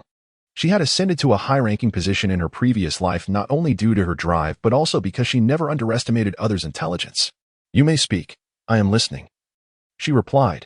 Seeing that Xiaolan's temperament had truly improved, Lu Yong chuckled. If what uncle is about to say does not align with your thoughts, please refrain from becoming upset. I merely wish to offer a suggestion. This business is taxing for the small profits it yields, and it may even attract unwarranted troubles. Perhaps we could consider a more leisurely venture? Farmers could come to the city to sell eggs, simply carrying them in baskets. However, transporting over 100 eggs at once is quite cumbersome, and collecting them poses its own challenges. Eggs are fragile and do not store well. What if the eggs fail to sell promptly upon arrival in the city? Moreover, with Xiaolan's striking appearance, I cannot help but worry about her traveling through distant villages to gather eggs. This line of work demands early mornings and late nights, earning a meager living, which is better suited for men rather than a young girl like Xiaolan, especially one of such beauty. Xiaolan had already contemplated all these matters. After the initial joy, she realized that her appearance could incite trouble.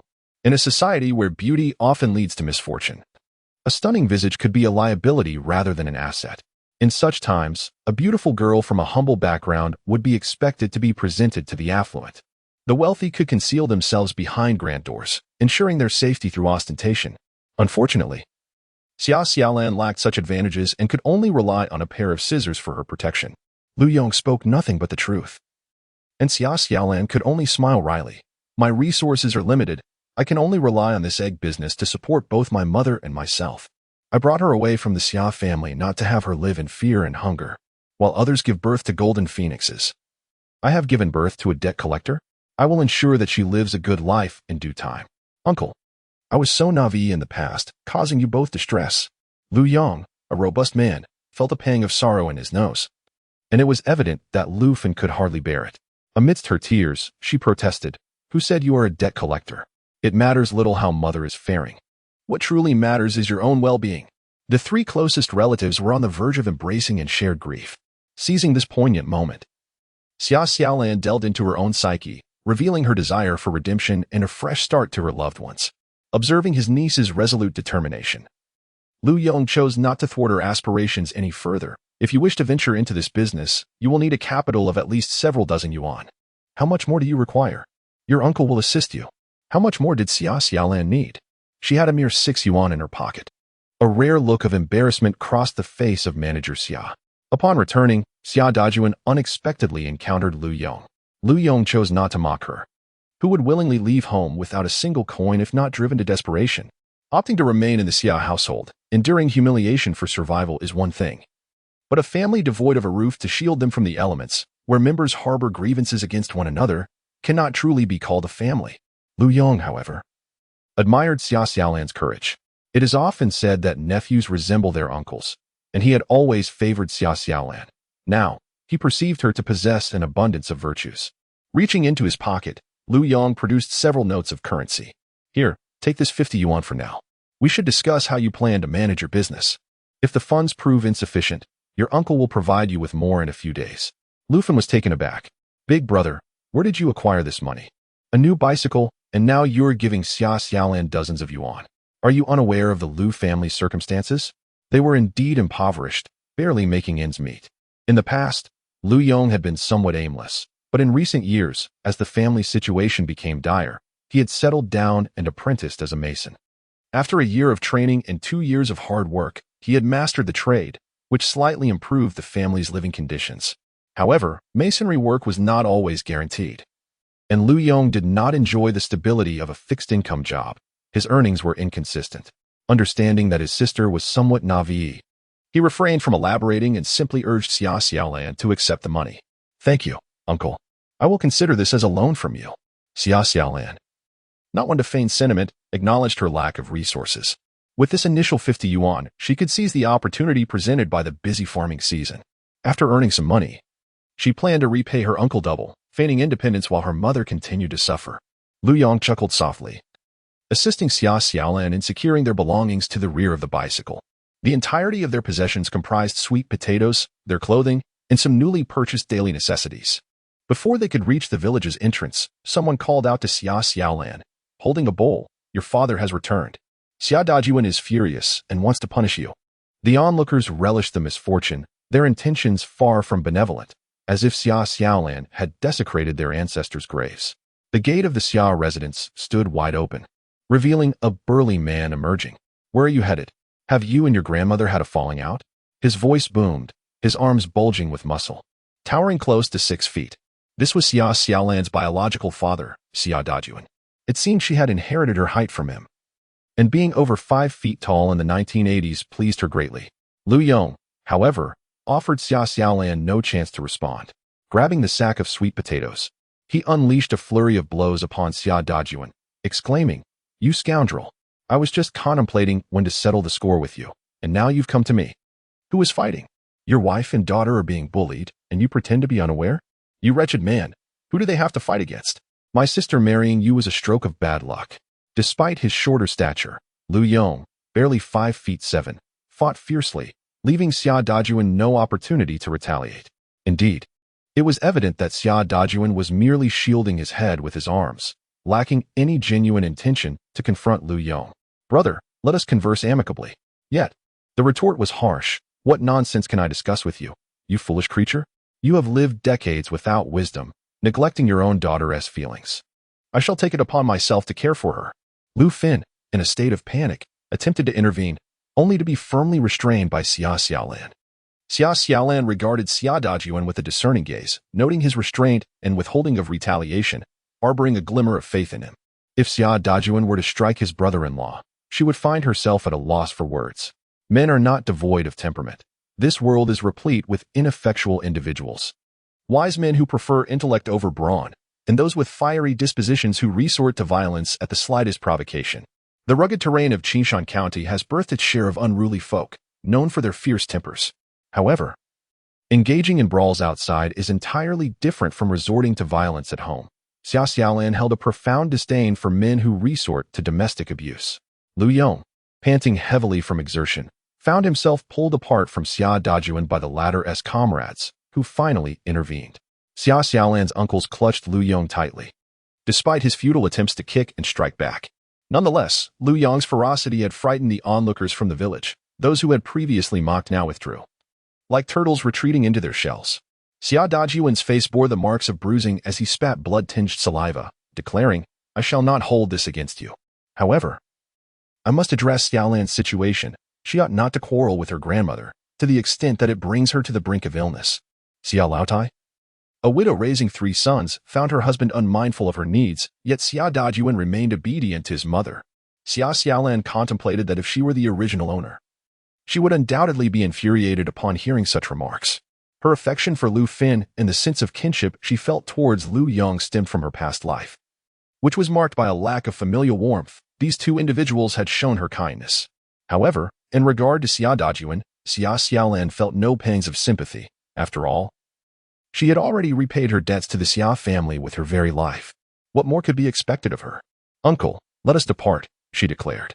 Xia Xiaolan initially intended to berate Xia Dajuan, but after a moment's reflection, she deemed it a waste of her breath. Xia Dajuan, noticing her lack of anger and refusal to engage in argument, found his own inner turmoil increasingly difficult to suppress. "You wretched girl," he exclaimed, stepping forward to grasp her arm, causing her to stumble slightly.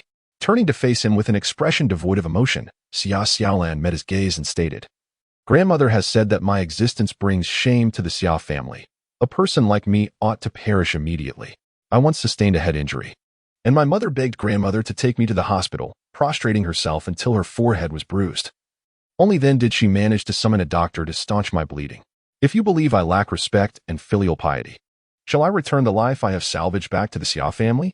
With that, Xia Xiaolan pressed a pair of scissors despite his habitual favoritism towards his niece. Xia Dajuan felt that the elderly matriarch's actions in this matter were rather unjust. A tumult of guilt and other emotions surged within him as he bellowed. She is your grandmother. If she scolds you a few times, you ought to listen attentively. If you did not engage in disgraceful antics, would your grandmother have to reproach you? Xia Xiaolan did not genuinely wish to end her life. Rather, she yearned to silence Xia Dajuan with a pair of scissors. Yet, someone was swifter than her. Little Lu Fun, with her petite frame, forcefully shoved the burly Xia Dajuan aside. I will fight you all for forcing Xiaolan. Trembling with fear, she stood resolute, driven by the instinct of a mother to protect her daughter. In a moment of desperation, the rabbit bites. If anyone dares to bully Xiaolan again, I shall fight to the bitter end. Lu Fin, petite in stature, spoke with little authority. Yet it was evident to all that she was not jesting. Like a mother rabbit cornered, she felt compelled to protect her offspring. If she were to yield even a step back, it would be her daughter, Xiaolan, who would plummet into the abyss. How could she possibly retreat? Xia Dajuan, clutching his pained waist from the collision, exclaimed, "Are you out of your mind, woman?" Lu Fin stood resolutely before Xiaolan, her demeanor bordering on madness. Xia Dajuan clenched his fists, yet he could not bring himself to strike. He knew a single blow could easily topple Lu Fun, but what would follow? A flicker of fear crept into his heart. His daughter, Xiaolan, regarded him with an icy gaze devoid of warmth, while his wife, Lu Fin, embodied both animosity and trepidation. "Mother, let us leave," Xiaolan said softly, setting down the scissors and stepping forward to embrace Lu Fun. Despite any cowardice or frailty she may possess, in this moment, she radiated unparalleled courage. In defending Xiaolan, she offered a bond of affection that had eluded Xiaolan in her previous life. For this reason alone, regardless of Lu Fun's ignorance or fear, Xiaolan could never abandon her. Xia Yong spat in disdain. "You wretched beings, not a single virtuous soul in the Xia family. You cast aside your wife and daughter, and now my niece must beg from your household? Let it be known that Xiaolan shall have no association with the Xia family henceforth." Xiaolan, now 18, had stepped into adulthood. Although the rural environment is insular and conservative, the overarching societal atmosphere encourages women's independence, as articulated by the leadership's assertion that women can indeed hold up half the sky. Xia Xiaolan's desire to move out and live independently may attract gossip, yet it does not breach any laws. Unlike the antiquated societal norms that mandated familial consent, Xia Xiaolan has long since lost any reputation to uphold. She resolutely pulled Lu Fun along with her. It was not that Lu Fun was reluctant to leave. Rather, her eyes brimmed with resentment, having been deeply affected by the earlier incident that had provoked the submissive woman. Xia Xiaolan approached her uncle, Xia Changcheng. "Once more, I will discuss the care that Ziyu Jie has provided me in due time. Gaining admission to university is hardly a monumental achievement." Xia Changcheng involuntarily released Lu Yong. Xia Xiaolan's demeanor was indeed unsettling.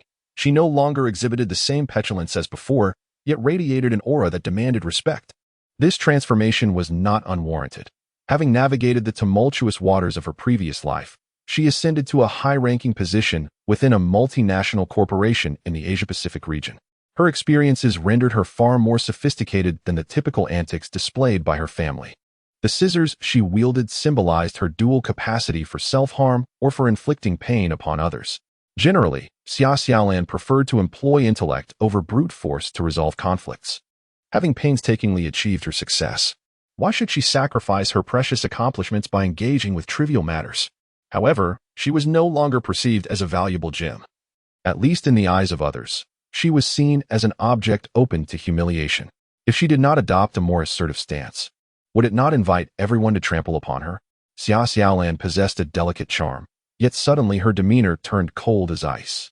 Xia Dajuan found himself perplexed by his inexplicable fear of her, watching helplessly as Xia Xiaolan and her companions pedaled their bicycles away from the entrance of Dahu village. The gossipy women, who had earlier been frightened, now re-emerged, chattering relentlessly. "Dajuan, why didn't you confront her just now? She shows no respect for her elders. There is no sense of law or order. Your brother-in-law has struck it rich, emboldened enough to stand up for your wife, yet they haven't even had a son. Only you, Dajuan, are magnanimous enough not to hold it against her." Has your mother truly fallen ill from worry? Xiaolan's behavior is utterly unacceptable, always threatening to end her life at a whim. Their incessant chatter left Xia Dajuan unable to think clearly. Just then, his older brother, Xia Changzheng, approached with a sigh. From what I gather, Xiaolan seems to harbor resentment even towards Ziyu. That girl can't discern right from wrong. Ziyu hasn't even been angry with her, yet she. He paused, shaking his head. Let us not dwell on these troubles. We should go see how mother is faring. Xia Dajuan felt a wave of shame wash over him at his brother's words, unable to lift his gaze. The three brothers closed the door, leaving the gossiping women in a state of disappointment. Xia Dajuan hurried to attend to the elderly matriarch, while Wang Jingwu pulled her husband aside to discuss the matter of Xiaolan vacating that room. Regardless of whether Lu Feng would return, the situation had become too chaotic. With Xiaolan's temper, it was unlikely she would come back at all. Wang Jingwu aimed to occupy the vacant room first for the Xia family, crammed into a single courtyard. Had little space to spare. Xia Changzheng first went to accompany his ailing mother, bedridden with illness. It was only his second brother who believed that the old lady was genuinely unwell. Xia Changzheng, however, was aware that it was all an act. Yet, why would he expose the ruse? Only in this manner would his brother feel remorseful, heed the old lady's words, and continue to earn money for the family. Aside from the simple-minded Xia Dajuan, the other two brothers had their own schemes in mind. Xia Changzheng's wife, Zhang Chui, was also in the room keeping the old lady company, occasionally uttering a few casual remarks. Xia Dajuan, consumed by rage, wished fervently to seize the disobedient Xia Xiaolan and thrash her mercilessly. Seeing that the moment was ripe, Zhang Chui stepped out of the room and, taking advantage of the solitude, expressed her concerns to Xia Changzheng. That wretched girl has run off with her uncle. Ziyu asked us to keep a close watch on her. Zhang Chui and Xia Changzheng had a son, but with Xia Ziyu's promising future, they regarded their daughter's words as gospel. Xia Changzheng suppressed his fury. How dare you speak of it? Did you not say that Xiaolan had suffered a head injury and was on the brink of death? When I heard the news, I deliberately delayed my return for 2 days, and upon my arrival, she was frolicking away with Lu Yong. Ziyu was indeed correct. Xia Xiaolan harbored the smallest of grudges against their family. However, Wang Jinhua's interest in Ziyu was predicated on her exceptional qualities. And Xia Changzheng did not feel he had erred. He took his daughter's counsel to heart, since Xia Ziyu believed Wang Jinhua would achieve great success in the future. Then this man was not to be given to Xia Xiaolan. No matter how well his niece fared, could he, as her uncle, possibly reap any benefits? Naturally, it was imperative that his own daughter thrived for him to enjoy a good life. All that transpired in Day Village had momentarily slipped from Xia Xiaolan's mind. Lu Feng's maternal home, Qijing Village, is a 3-hour journey from Day Village, with one located to the east of Anqing County and the other to the southwest. Xia Xiaolan's maternal grandparents fled to Qijing Village in Anqing County during a time of hardship, passing away relatively early and leaving behind 3 children without any relatives to care for them. In his youth, Lu Yong was somewhat aimless. Yet he managed to raise his 2 younger sisters. Xia Xiaolan also has a small aunt who married into Lin County, and their interactions are infrequent. It was only when Lu Yong reached his 30s that he married and had a son, who is Xia Xiaolan's little cousin and only 6 years old this year, representing the sole continuation of the Lu family lineage. Lu Yong returned to Qijing Village with Xia Xiaolan and her mother, arriving well after dark. Without drawing the attention of the villagers, Xia Xiaolan's aunt, Li Fengmei, unable to sleep, was in the main room holding the child and waiting.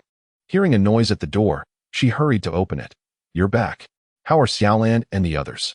Lu Yong stepped aside, allowing Xia Xiaolan to greet her aunt. Upon hearing her voice, which was strong and vibrant, Li Fengmei's tone lightened unconsciously. I heard you bumped your head at home. You nearly scared me to death. Meanwhile, your little cousin had a high fever, and I couldn't let go of him for a moment. Fortunately, you're all right. Lu Yong had quarreled with her for not visiting Xia Xiaolan sooner. Li Fengmei felt a bit wronged, but more so, she was frightened. If anything were to happen to Xia Xiaolan, Lu Yong would undoubtedly hold her accountable. Seeing that Xia Xiaolan appeared to be fine, Li Fengmei quickly offered an explanation. Xia Xiaolan knew well the complexities of familial bonds. Her aunt was not her uncle, and they did not share blood ties. After all, who wouldn't be more concerned about their own children? Individuals who are as devoted to the well-being of others' daughters as Xia Dajuan are indeed a rarity. Aunt, I am fine. How is Tao Tao doing? Tao Tao is the younger cousin of Xia Xiaolan, and the child appears listless in Li Fengmei's embrace. Lu Yong, feeling impatient, enters the house to announce, "My sister has also arrived. She and Xiaolan will be residing here from now on." It is only then that Li Fengmei notices Lu Fen quietly following behind Xiaolan, with Lu Yong's bicycle laden with numerous pieces of luggage. A myriad of questions swirls in Li Fengmei's mind. The abundance of belongings does not suggest a mere brief visit back to her parental home. Has there been a complete severance with the Xia family? Lu Fen appeared to be in a daze, lost in her own thoughts, completely oblivious to her sister-in-law's presence. Had it not been for the bandage on Xiaolan's forehead, Li Fengmei might have assumed it was her sister-in-law, Lu Fen, who had collided with a pillar. Looking foolish and unresponsive, setting aside her own thoughts, she hurried to lay her son down on the bed and assisted Lu Yong in moving items. Lu Yong muttered curses about the Xia family, then briefly recounted the events, including how the three had intended to leave just as the three brothers of the Xia family returned home, resulting in a physical altercation that forced them out of Day Village. "Prepare the West Room for Xiaolan and the others to stay," Lu Yong suggested, indicating that Xiaolan and her daughter should not return to the Xia family to endure any further grievances. However, he did not specify how long they would stay. Xiaolan, being well-versed in the complexities of human relationships, quickly pledged her intentions to Li Fengmei. "I wish to start a small business, save some money, and settle down in the county. There are more opportunities in Anshan County, and it would spare us from the gossip of these rural folk." She assured that they would not truly reside indefinitely at her uncle's home. Her uncle's hospitality was genuine, and her aunt, Li Fengmei, was not likely to harbor any ill feelings. Xiaolan, a mature individual, understood that prolonged stays among relatives could inevitably lead to friction. She only intended to stay temporarily and was untroubled by the need to ease her aunt's concerns with a few reassuring words. Lu Yong discerned the underlying message in Xiaolan's words. He did not counter her optimism, contemplating that should Xiaolan face hardships, her outlook might not remain so bright. Young people often possess an audacious spirit, believing that the world outside is uncomplicated. Indeed, while some had profited from business ventures in recent years, he questioned whether Xiaolan could endure the trials ahead. Under the soft glow of the lights, Xiaolan noticed the sincerity in her aunt's smile, which seemed to radiate warmth. "My dear, there's no need for formality among family. Your uncle has graciously offered for you both to stay, so please rest assured." Her aunt's generosity stemmed from the fact that Lu Yong had been quite successful in his earnings over the past few months. For the time being, accommodating 2 additional diners would hardly strain their resources. Li Fengmei swiftly tidied up the room. In this day and age, the standards were not overly demanding. A bed made with straw beneath and a mat on top was a significant improvement compared to the dilapidated conditions of the Xia family's home. Having been ousted from the Xia household yesterday, the mother and daughter had been tirelessly on the move throughout the day and night, leaving them utterly exhausted. After washing their faces, they lay down on the bed. Xiaolan gently patted Lu Fen's hand, reassuring her, "Rest easy. I promise to provide you with a good life. We shall thrive together, living with purpose and flavor, and show the world what we are capable of." After a moment of silence, believing her mother had drifted into a deep slumber, Lu Fen slowly responded, "All I want is for you to be well, Xiaolan. Don't blame me, my dear. I regret the hardships you have endured." Xiaolan offered a few comforting words. Yet she understood that any verbal assurances felt somewhat hollow before tangible achievements were realized. Exhaustion soon overtook her, and she succumbed to sleep mid-sentence. The following morning, Xiaolan awoke to the enticing aroma of food. Lu Fen had risen early and taken it upon herself to handle the kitchen duties. Her little cousin, Tao Tao, appeared quite lively today, bustling around the kitchen as he followed his aunt. Lu Fen, extracting a steaming bun from the steamer, handed it to him. Tao Tao, though burned by the heat and grimacing in pain, hesitated to spit it out, mumbling in a garbled flattery, "Annie's buns are far tastier than what my mother makes." Anshan County lies on the boundary between the north and south, a rather awkward region in modern times where winters are cold and heating is inadequate. The culinary habits reflect a blend of northern and southern traditions. For several days, the Lu family has been dining on sweet potato porridge paired with steamed white buns. As Xiaolan rummaged through a box for clothing, she stumbled upon a delightful surprise. Nestled within the box was a handkerchief containing a bundle of small bills, totaling 18.3 yuan, which belonged to the previous owner as private savings. Beneath it lay several letters, written in audacious and fiery language, penned by Wang Jianhua. Despite her distaste, Xiaolan read through them, chuckling at the bold affection expressed towards her. Indeed, Xia Ziyu's methods were quite masterful. Initially intending to burn the letters, She reconsidered and tucked them back into the box, contemplating that they might prove useful someday. Just as she closed the box, Tao Tao entered the room. "Auntie, Sister Xiaolan is awake." Tao Tao was quite attached to Xia Xiaolan. Despite her previously irritable demeanor, her beauty was irresistible. Children are oblivious to mainstream aesthetics. Their appreciation for people and things is instinctive, untainted, and remarkably straightforward. To Tao Tao, Sister Xiaolan was simply beautiful, even when she was angry. Though Xia Xiaolan had little experience with children, her psychological age was not that of an 18-year-old. Upon seeing the adorable little boy, she felt a surge of affection. She reached out to gently touch Tao Tao's forehead and felt a wave of relief. It was cool, indicating he did not have a fever. Tao Tao, in his innocent manner, perceived Sister Xiaolan's kindness as gentle, following her like a little shadow. Whether she washed her face or combed her hair, he remained close by. A fleeting glance at Xia Xiaolan, followed by a bite of steamed bun. "Sister Xiaolan, does your head still ache? You are truly beautiful." Indeed, she possesses an exquisite beauty. After a bit of tidying up, with her hair fashioned into 2 braids and dressed in a clean, unpatched garment, Xia Xiaolan felt exceedingly lovely. Once she had prepared herself, she led Tao Tao to the kitchen. Lufin appeared to be unchanged, her thoughts a mystery. "In a while, we shall dine. Your uncle and aunt have gone to inspect the rice. They will be harvesting soon." Just as she spoke, Lu Yong's voice resonated. "Is that sweet potato porridge being cooked?" He removed his conical hat and hung it on the wall, smiling upon seeing Xia Xiaolan. "Awake at last. I instructed your mother not to rouse you. You need ample rest after your injury. The neighboring village has captured a wild boar. Your aunt has gone to purchase some meat. In the rural setting, it is rare for families to indulge in meat outside of festivities." Tao Tao's mouth nearly watered at the thought. Xia Xiaolan felt a swell of gratitude. Lu Yong, inherently generous despite his impoverished circumstances, had recently earned a bit of money, and his hands had grown even more liberal. Before the grain was stored away, Lu Yong remained at home, his bicycle now available. "Can you ride it?" Xia Xiaolan nodded. She had indeed ridden such an old-fashioned bicycle before. While not particularly petite, it was designed for carrying loads, initially crafted for military transport, capable of traversing rough terrain and bearing hundreds of pounds. Lu Yong intended for Xia Xiaolan to use the bicycle for her egg business, seizing the opportunity during the busy farming season. Should she find the endeavor too arduous, Lu Yong was willing to consider alternative solutions for her. Li Fengmei indeed returned with 2 pounds of pork and a bone. The 3-finger-thick layer of fat glistened, and nowadays, people prefer fatty meat over lean cuts, as many are lacking in richness. Securing such a fine portion of meat filled Li Fengmei with pride. As the family gathered around the table for their meal, she overheard Xia Xiaolan and Lu Yong earnestly discussing the intricacies of business, which brightened her mood further. "How will you transport those eggs to the city without the bicycle jostling them?" Xia Xiaolan had been pondering this issue since yesterday.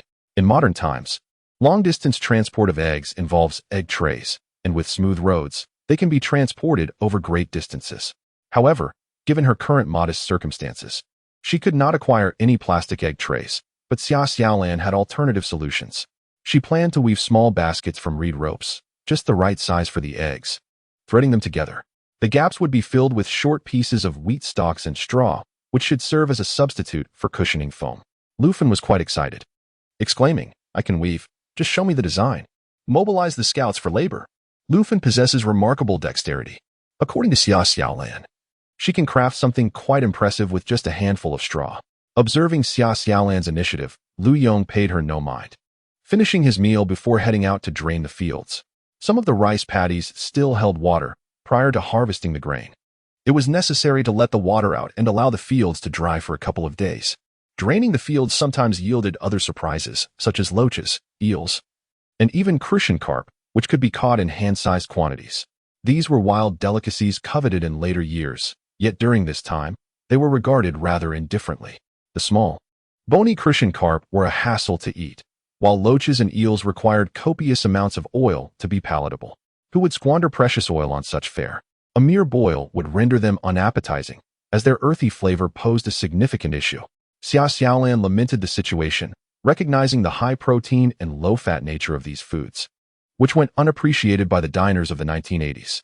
Initially, she perceived it as a lucrative opportunity, her eyes sparkling with hope. But Lu Yong countered that loaches fetched a meager price. Even dried loaches barely commanded a few cents per pound, certainly not exceeding a dime. Far less than the cost of an egg. These creatures, filthy and foul-smelling, would be better left alone in favor of pursuing eggs. Lu Yong casually caught a crucian carp and tossed it into a wooden bucket. Hey, don't waste the crucian carp. Make sure to prepare some soup for Tao Tao. It's good for children to grow tall and stay healthy. Lu Yong paused. Where did you hear that? Xia Xiaolan thought. Isn't this common knowledge? Nevertheless, in 1983, what was considered common knowledge was debatable, so she opened her eyes wide and fabricated a response. I read it in a book. Please do not inquire about the book from which I derived this information, as I am truly unable to provide an answer. Fearful of Lu Yong's persistent questioning, Xia Xiaolan hastily fled with her little cousin in tow. The villagers assisting Lu Yong exhaled heavily, for Xia Xiaolan's beauty was striking. Her casual posture by the field made it so that most men dared not gaze upon her for long. Lu Yong, once a ruffian, was well aware that no one in Kij village would dare lay a hand on his niece without inviting trouble. Wiping the sweat from his neck, Lu Yong shot a glare at those nearby. Let me make this clear. Anyone with the audacity to set their sights on my niece shall meet a dire fate should I become aware of it. The villagers felt aggrieved, responding, Brother Yong, that would also make her my niece. I certainly would not dare harbor any such thoughts. Lu Yong hurled a wooden bucket towards them. Enough of your prattle. Hurry and catch some fish. Did you not hear Xiaolan say that children must consume more crucian carp soup? Xia Xiaolan wandered through Kij village with her little cousin. This village was blessed with abundant water resources, as the reed marshes from Dahu village extended seamlessly into it. The white flower reeds of Anqing County were renowned in ancient times, and with such a readily available supply of reeds, Xia Xiaolan had no inclination to pursue the crafting of reed products. The timing was simply not right, and the market for woven goods in Anqing County had already reached saturation. However, the reed marshes clearly offered more than mere crafting materials. They also served as a habitat for wild ducks and water chickens. For Xia Xiaolan, this represented a realm of potential wealth, as she believed ecological preservation could wait until her own basic needs were met. Compared to those who resorted to highway robbery for fortune, her methods of earning were, at the very least, relatively clean. Tao Tao, with an air of confidence and pride, strode ahead, showcasing his cousin, Xia Xiaolan, who was far more exquisite than any other sister in the village. As the busy farming season approached, the scorching sun could not diminish the youthful exuberance radiating from the young men of Qijing village. One after another, they greeted Tao Tao. Tao Tao, your cousin has arrived. Tao Tao, shall we go fishing? Tao Tao. While their lips uttered his name, their eyes discreetly lingered on Xia Xiaolan. Such indirect flirtations caused their faces to flush crimson, prompting Xia Xiaolan to ponder the innocence of most young people in the 1980s. She harbored no romantic inclinations towards these naive youths. Her own hunger left no room for admiration of youthful charm.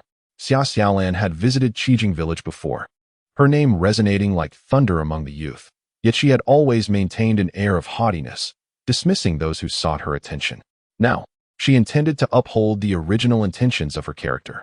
Her interest did not lie with these young men, but rather with the children who could play alongside Tao Tao. Children over the age of 10 were typically expected to assist with household chores, and those around 13 or 14 had become significant contributors to the labor force.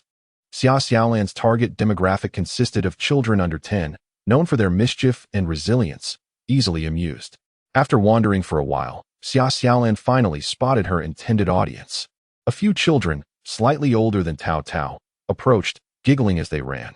Tao Tao, my mom said your cousin has turned into a fool. Xia Xiaolan felt a wave of frustration. Compared to the young men enchanted by her beauty, these mischievous children were far less amiable, unceremoniously revealing her faults upon their first encounter. Xiaolan, with a cold smile, remarked, Tao Tao is not foolish, and neither am I. You are mistaken. She then pulled out 20 cents and handed it to her younger cousin, saying, take this to the shop and buy something to eat. I will wait for you under the tree. The other children looked on with envy, who said that Tao Tao's cousin had lost her wits. Naive and innocent. These children were no match for the cunning of Xiaolan. When Tao Tao returned with sweets, they all swallowed hard in anticipation. Seizing the moment, Xiaolan asked, would you like some candy? They all nodded eagerly. Then you must trade something for it. Tao Tao is my cousin, and you are not. Yet you dare to call me foolish. The leader among the children gulped nervously and inquired, what can we trade for the candy, Sister Xiaolan? This child, quick to adapt, had already changed how he addressed her. Do you know about the wild duck eggs in the reed marsh? 3 wild duck eggs can be exchanged for 20 cents, and with that money, you can buy candy.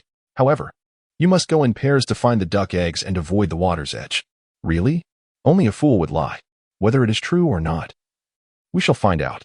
In the county town, wild duck eggs certainly cost more than 20 cents for 3. After all, what business would operate without profit? Xiaolan, in her shrewdness, was exploiting the most economical labor force, compressing human costs to the utmost. She thought to herself that she was indeed resourceful, having been reborn in 83. With thoughts of utilizing child labor, the allure of 20 cents was significant to these children. These children were all born in the 1970s and raised in rural areas. During the new year, the pocket money given to the children amounted to just a few dimes, with a generous gift reaching a whole yuan. This meager sum was sufficient to procure sweets and firecrackers, which could be savored and played with for quite some time. Over an hour later, a 9-year-old girl, accompanied by her younger sister, brought Summer Xiaolan a collection of over a dozen wild duck eggs. Upon inspecting the eggs and confirming their quality, Summer fulfilled her promise. She was considerate and did not take advantage of the children who struggled with math. She calculated the payment fairly.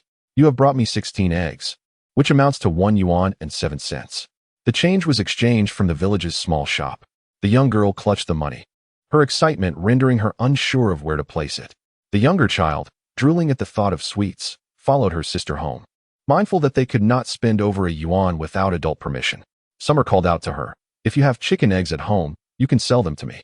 I reside at Tao Dao's place, but do ensure to ask your parents first." Summer, embodying the spirit of a young scout, managed to clear the nearby reed marshes in just 2 hours. The wild ducks quacked and flapped their wings in a frenzy amidst the reeds, while others sought out Summer to inquire if she wanted the ducklings they had found. With a new place to raise ducks, Summer planned to take her findings back to Lu Fun to pass the time. In total, she collected over 90 wild duck eggs. Whether anyone would approach her to sell chicken eggs would be revealed by nightfall. Upon returning home, Summer discovered that her uncle had caught a substantial bucket of loaches, along with numerous yellow eels and about 10 pounds of crucian carp from the rice fields, all kept in a water jar by the wall. After a few days, let them expel the impurities from their stomachs before consuming them. Li Fengmei stewed radishes with bone broth, filling the courtyard with a delightful aroma. During mealtime, no one would dare to drop by unannounced. Since everyone relishes the rare indulgence of good food, it would be unwise to feign ignorance and intrude at such a moment. Lu Fun sat beneath the eaves, weaving a substantial pile of grass baskets. "Xiaolan, take a look at this. Is it all right?" "Of course, it's perfect." The wild duck eggs and chicken eggs fit in just right. Tao Dao, with a hint of pride, puffed out his chest. "Sister Xiaolan bought a lot of duck eggs, and she even got me some candy." Li Fengmei chuckled upon hearing this from the kitchen. In the past, Xiaolan had not shown such patience towards Tao Dao. After all, this child was the apple of Li Fengmei's eye. Xiaolan treated Tao Dao kindly, and what mother wouldn't he cherish such affection? For a moment, the atmosphere in the household was light and cheerful. Xiaolan felt optimistic about their future. Her decision to leave Dea Village was undoubtedly the right one. 014. The exquisite dish of egg and radish stew, prepared with large bone broth, reveals tender meat that is melded into a milky white soup, while the radish is cooked to a delightful softness, devoid of any tough fibers. The delightful combination of soup and vegetables poured over rice is so satisfying that even 6-year-old Tao Tao can devour a generous bowl, let alone the adults.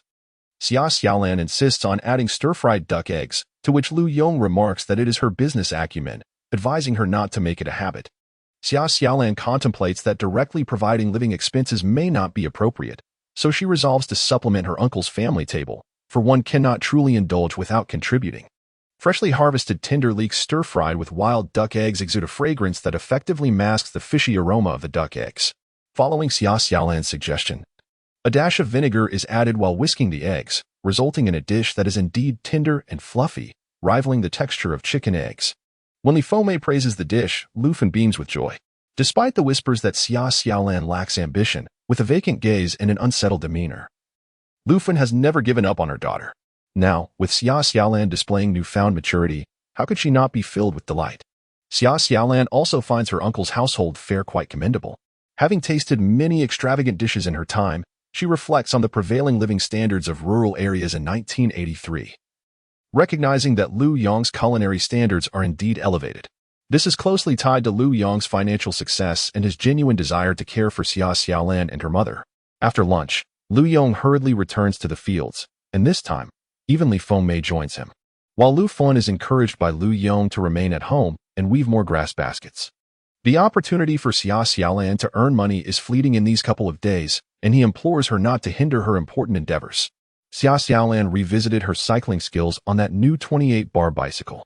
In her previous life, she had no elders to rely on during her school years. She depended on the generosity of kind-hearted individuals, and as she entered the workforce, her success was solely the result of her own perseverance. In the depths of winter, she would ride her bicycle to conduct business, finding ease in traversing dozens of kilometers. As she ascended the ranks, her travel expenses for business trips were fully reimbursed, and she was even provided with a small car. Eventually, she acquired a vehicle of her own. It had been nearly 2 decades since she had last touched such a traditional bicycle.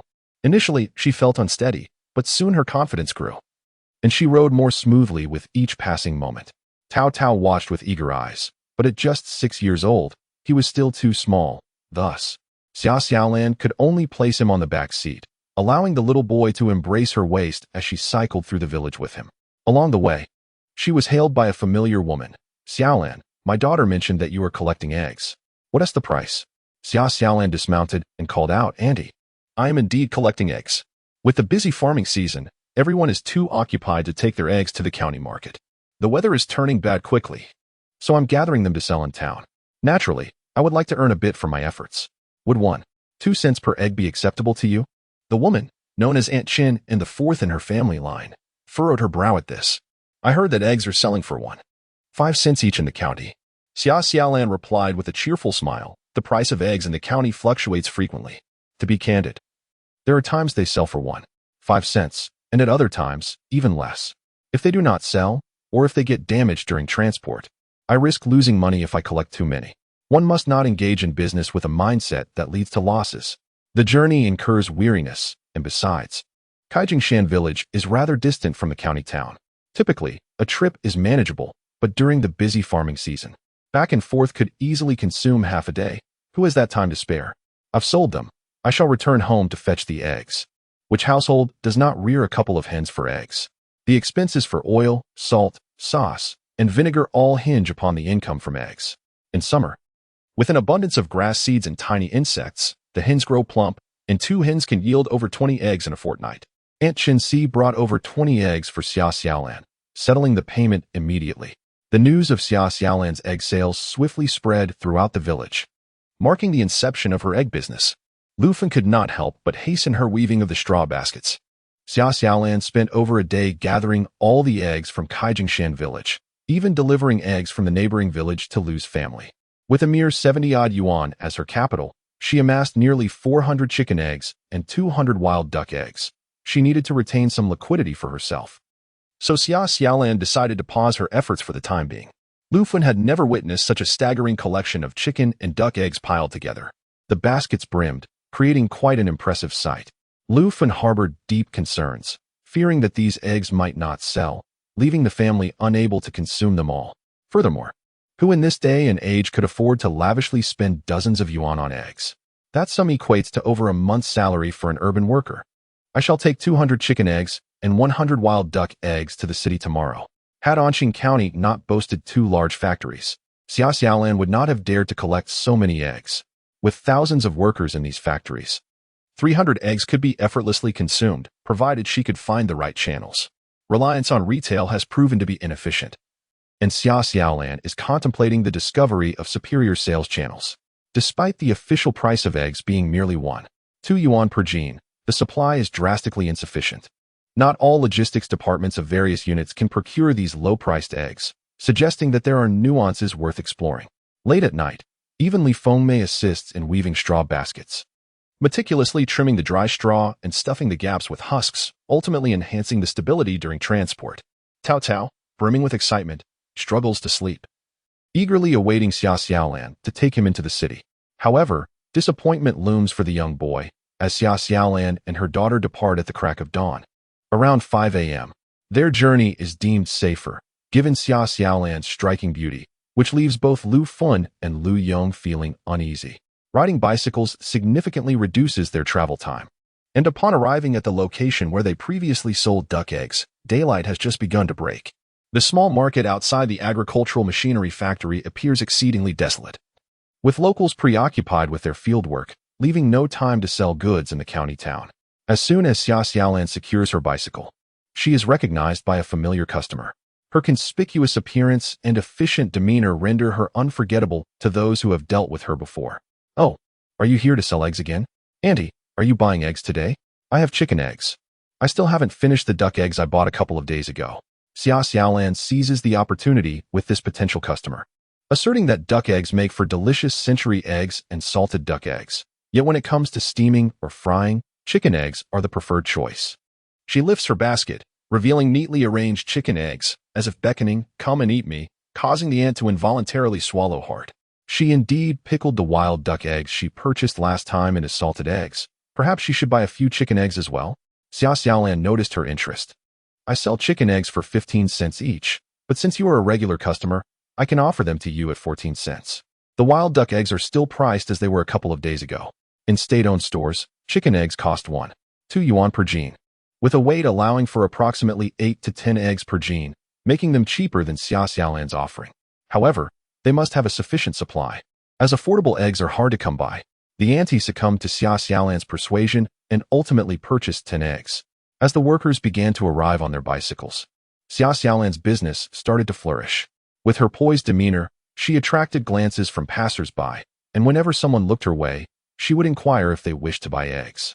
Unlike those locals who sold goods furtively, as if engaging in theft, Xia Xiaolan stood confidently. During the time, the agricultural machinery factory workers were on duty. Xia Xiaolan sold nearly all the eggs she had brought. "See, it's rather safe. I will head into the city myself tomorrow. It's only fair to leave someone at home to collect the eggs. I can't keep troubling Aunt Xia, as she has her own responsibilities." After gathering the eggs around Qijiang village, they needed to venture to other areas, and bringing 2 people to the county town would waste a labor force. Lu Fin, being somewhat tongue-tied, could not muster the words to persuade others to buy, leaving the task of going to the county town solely to Xia Xiaolan.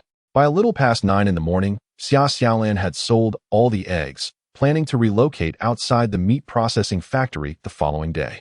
She pocketed a considerable amount of cash without counting it, but based on her purchasing price, she was undoubtedly in profit today.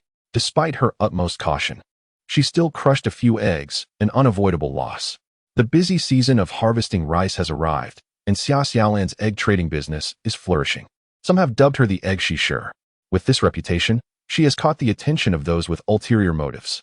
015, targeted by rogues. With the support of her uncle, Xia Xiaolan and her mother enjoyed a relatively comfortable life, especially with the harvest season approaching.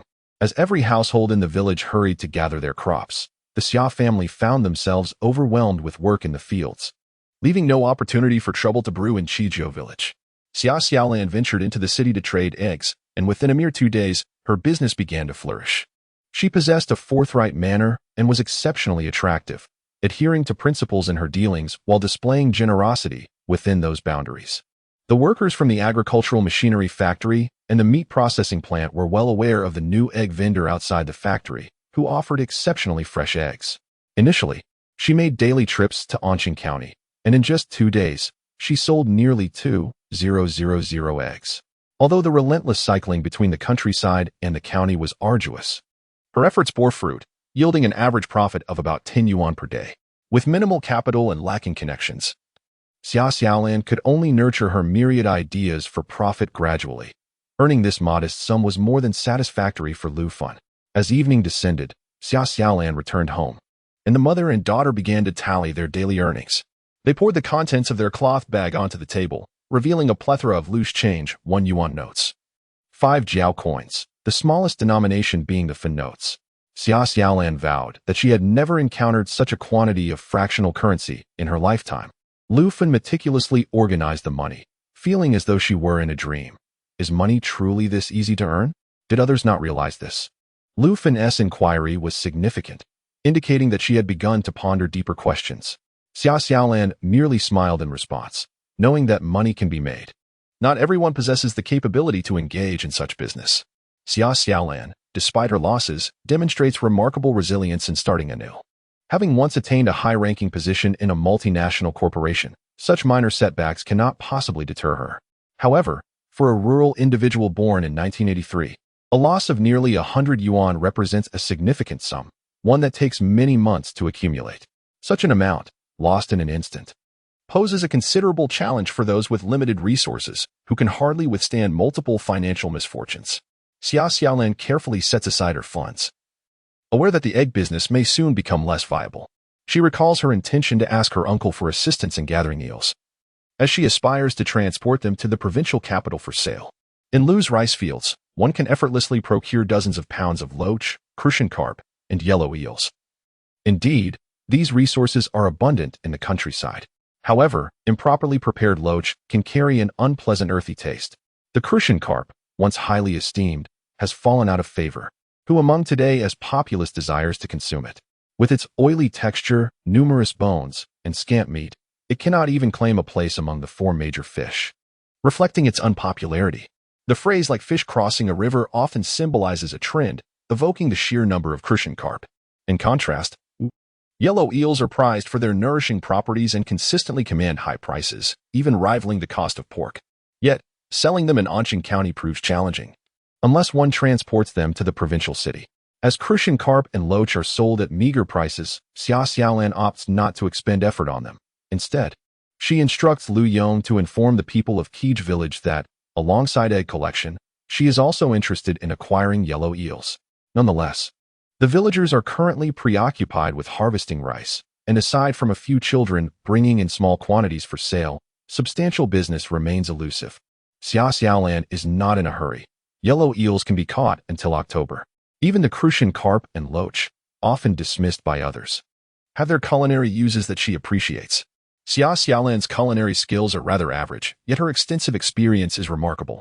In her endeavor to entertain clients, she has savored dishes from both northern and southern cuisines.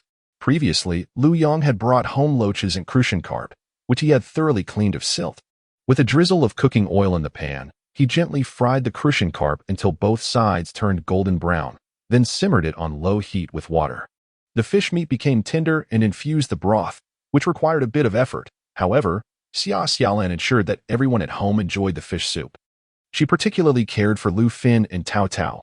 Lu Fin was as thin as a refugee, and if Tao Tao did not supplement his calcium, his height would sadly mirror that of the Lu family. The loaches were prepared with chili sauce and tofu, and a sprinkle of garlic sprouts was added before serving. The Lu family's meals were exceptionally well arranged, much to the delight of Aunt Lu Fengmei, who held Xia Xiaolan in high regard. However, for the past few days, Lu Fin could not accompany Xia Xiaolan to the city. The mother and daughter duo stayed behind, ensuring that Lu Yong and his wife would not have to toil alone in the rice fields, as Lu Fin also needed to lend a hand. "Be cautious on your trip to the county," she advised. Just before Xia Xiaolan set out, Lu Fin prepared to harvest rice, seizing the moment before the sun rose to cut the stalks and later thresh the rice, as mechanical assistance was not available and everything relied on manual labor. "I understand. Mom, please don't overexert yourself." Xia Xiaolan rode her bicycle towards the county. In recent days, she had nearly fulfilled the market demand for eggs from both factories, knowing it was unlikely that there would always be buyers for such a large quantity of eggs, transporting over 400 eggs at a time. She made 2 trips to Anqing County each day. During her second visit to sell eggs, she lingered at the agricultural machinery factory for quite a while. Still left with over 100 eggs, Xia Xiaolan contemplated changing her selling location. She typically avoids taking shortcuts, but today, having spent a little longer selling eggs, she decided to traverse through a narrow alleyway. Unbeknownst to her, after several days of selling eggs in the county, the reputation of the egg fairy had spread. With her beauty and daily cash from egg sales, some were contemplating taking advantage of Xia Xiaolan. Feeling a bit overconfident, Xia Xiaolan had carried her large scissors for several days without encountering any trouble. As she approached the main road, she pedaled vigorously, only to have someone seize her bicycle's basket. "Hey, little sister, why the rush? We want to buy eggs." The sudden halt nearly caused her to topple over. The basket thudded heavily to the ground, and Xia Xiaolan felt a pang of distress, fearing how many eggs might have been broken. One person swiftly darted in front of her, blocking her path, while 2 others clutched her bicycle. Standing tall, Xia Xiaolan gripped her scissors tightly, concealed within her sleeve. The situation turned precarious. 3 unsavory young men leered at her from head to toe. their lascivious gazes lingering despite her efforts to dress modestly in long sleeves and pants to protect against the sun. Today, it seemed, would not end well. Unlike most young women who might succumb to fear, Xia Xiaolan did not hesitate. Without a moment's pause, she opened her mouth and shouted, "Help! Someone is harassing me! Help! They have me cornered in the alley." Her piercing voice startled the three ruffians, momentarily disarming them. A man hastily covered Xia Xiaolan's mouth, while she brandished scissors fiercely, stabbing at him. The man grimaced in pain, exclaiming, "Vile wench, do you think we haven't inquired about your background? You too, hold her down quickly. How dare you stab me with scissors?" With her back against the wall, Xia Xiaolan swung the scissors with all her might, her cries unceasing, vociferously shouting against the rogue's assault and pleading for help. A bicycle obstructed her, preventing anyone from approaching her for the moment. One of the ruffians, losing his patience, yanked the bicycle aside. As Xia Xiaolan continued to scream, she let out a cold laugh. When someone attempted to grasp her wrist, she aimed for his eye, poking it. He recoiled swiftly, the tip of the scissors grazing his eyelid, enduring the pain as he seized her braid, dragging her closer. In that instant, another took the opportunity to knock the scissors from her grasp. "Vile wench, what are you pretending to be? A chaste woman? Everyone knows you're nothing but a loose woman." Xia Xiaolan from Dao Village. Chapter 16. A hero to sin. Xia Xiaolan was seized around her torso. The utterance of Xia Xiaolan from Dave Village reverberated within her, prompting the question of whether to cry for help or what to shout. These scoundrels had evidently inquired into her background. Xia Xiaolan grew anxious. As it was the hottest part of the day, with few pedestrians on the streets, and the location was rather secluded, the three men, two of whom were injured, dared not linger. Fearing her cries would attract attention, the uninjured one attempted to silence Xia Xiaolan. Devoid of her scissors, Xia Xiaolan retaliated with a vicious kick to his groin. The blow was so severe that he released her, writhing like a boiled prawn. Xia Xiaolan landed 2 more kicks, heedless of whether they connected, and seized the opportunity to break free and sprint towards the alley's entrance. When pushed to the brink, one could summon unimaginable strength. Xia Xiaolan did not fear robbery, but rather the prospect of being violated by these hooligans, a pure and innocent maiden. She yearned to experience a proper romance in the ADS. The thugs, spewing vulgarities, gave chase. Xia Xiaolan was in a state of agitation. Her physique was too frail. Despite her height, she stood no chance against 3 ruffians. Just as she neared the alley's exit, a shadow loomed before her, obstructing her path. For the first time, despair washed over Xia Xiaolan, presuming him to be an accomplice. She collided headfirst into the figure. The individual steadied her, proclaiming, "I am not affiliated with those villains." His accent was foreign to Anqing County. The man pulled Xia Xiaolan back, exclaiming, "What audacity! In broad daylight, bullying a woman. The security in Anqing County is appalling. Do not be afraid." Xia Xiaolan, drenched in sweat, wore a flushed expression on her delicate face, leaving onlookers stunned. Suddenly, he shouted, "Brother, Chengzi, come quickly. These ruffians are harassing a female comrade." It was one thing to harass a comrade, but why this particular one? Ever since he spotted Xia Xiaolan at the noodle stall a few days ago, he had been unable to shake her from his thoughts. Convinced that she had glanced at him while eating, her eyes glistening with unshed tears, as if she had something to say but held back. A surge of adrenaline coursed through him as he positioned himself protectively behind Xia Xiaolan and charged at the 3 thugs.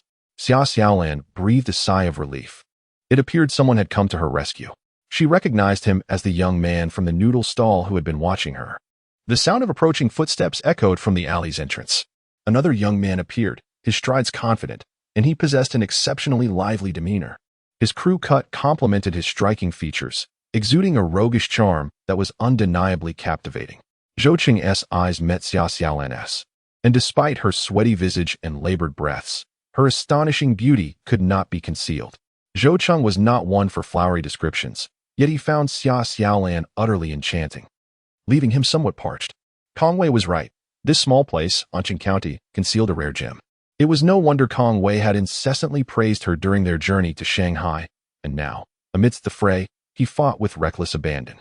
Zhou Cheng raised an eyebrow, acutely aware that with such a troublemaking visage, she ought to remain vigilant and avoid straying into secluded areas, lest she unwittingly provide ruffians an opportunity to strike. Had she not slammed on the brakes at the intersection, she would surely have faced dire consequences. A surge of indignation welled up within her as she observed Kong Wei dispatch the 3 miscreants to the ground, yet it did not fully assuage her wrath. In a fit of fury, she picked up a broken brick from the ground and brought it down viciously upon one of the thug's heads, who let out a cry before collapsing in silence. "Qingzi," Kong Wei exclaimed, hastily releasing the other two. "Please, don't act impulsively. It isn't worth it." Zhou Cheng cast a glance his way. Xia Xiaolan, having tidied her hair, appeared somewhat apprehensive. With no one else around, what if these two were also nefarious? Zhou Cheng chose not to expose Xia Xiaolan's trepidation. What to do with these three individuals? Xia Xiaolan glanced at the sky and expressed her gratitude. "Thank you both so much. Could you escort them to the police station?" Zhou Cheng nodded in agreement. Kong Wei delivered a firm kick, admonishing, "Stop playing dead. Get up." He dared not meet Xia Xiaolan's gaze. However, Zhou Cheng noticed the fresh wound forming on her forehead. "What happened to your forehead?"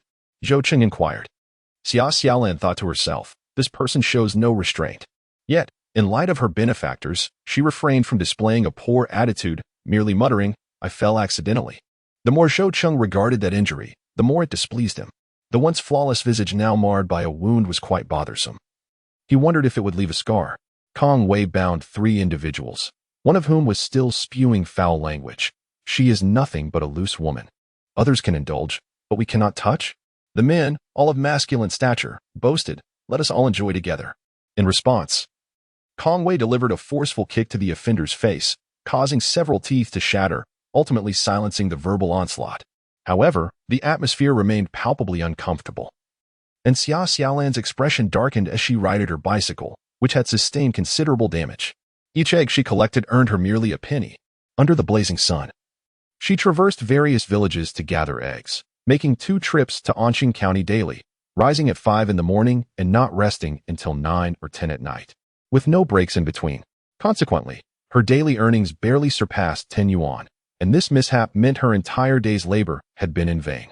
Having endured considerable hardship in her previous life, far more severe than this, Xia Xiaolan still felt a deep sense of grievance. Who in their right mind would wish to be reborn in 1983?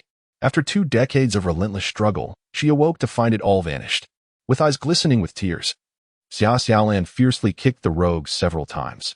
"Even a loose woman wouldn't look at you lot, cowards, who only bully women." Xia Xiaolan was not to be trifled with. Appearing delicate, she had already sustained injuries inflicted by the 3 rogues prior to her rescue. Upon reaching the police station, Zhou Cheng and another took full responsibility, asserting that the 2 had been the instigators. The police did not claim they had been excessively brutal. Rather, they formally commended the 2. "We have received notification from the Ministry of Public Security that Anqing County will actively cooperate in the crackdown, dealing swiftly and severely with current criminals."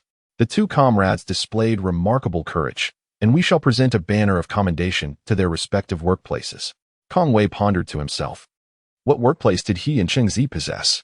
Just then, Xia Xiaolan emerged from another room. A female police officer, exhibiting a commendable demeanor, offered her reassurance. "Rest assured, we will maintain confidentiality. The world is often unjust to women, even when one is on the verge of being violated. Should the news spread, society might condemn the assailants while simultaneously casting aspersions upon the victim." Xia Xiaolan realized that, barring unforeseen circumstances, she would likely never lay eyes on those 3 ruffians again. Their audacity was astonishing, brazenly committing crimes during a period of stringent law enforcement.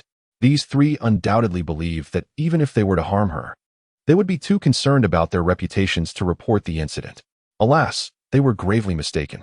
Xia Xiaolan's reputation was far from pristine, yet she was fiercely spirited, unafraid to wield scissors in defense, thus buying precious time until help arrived.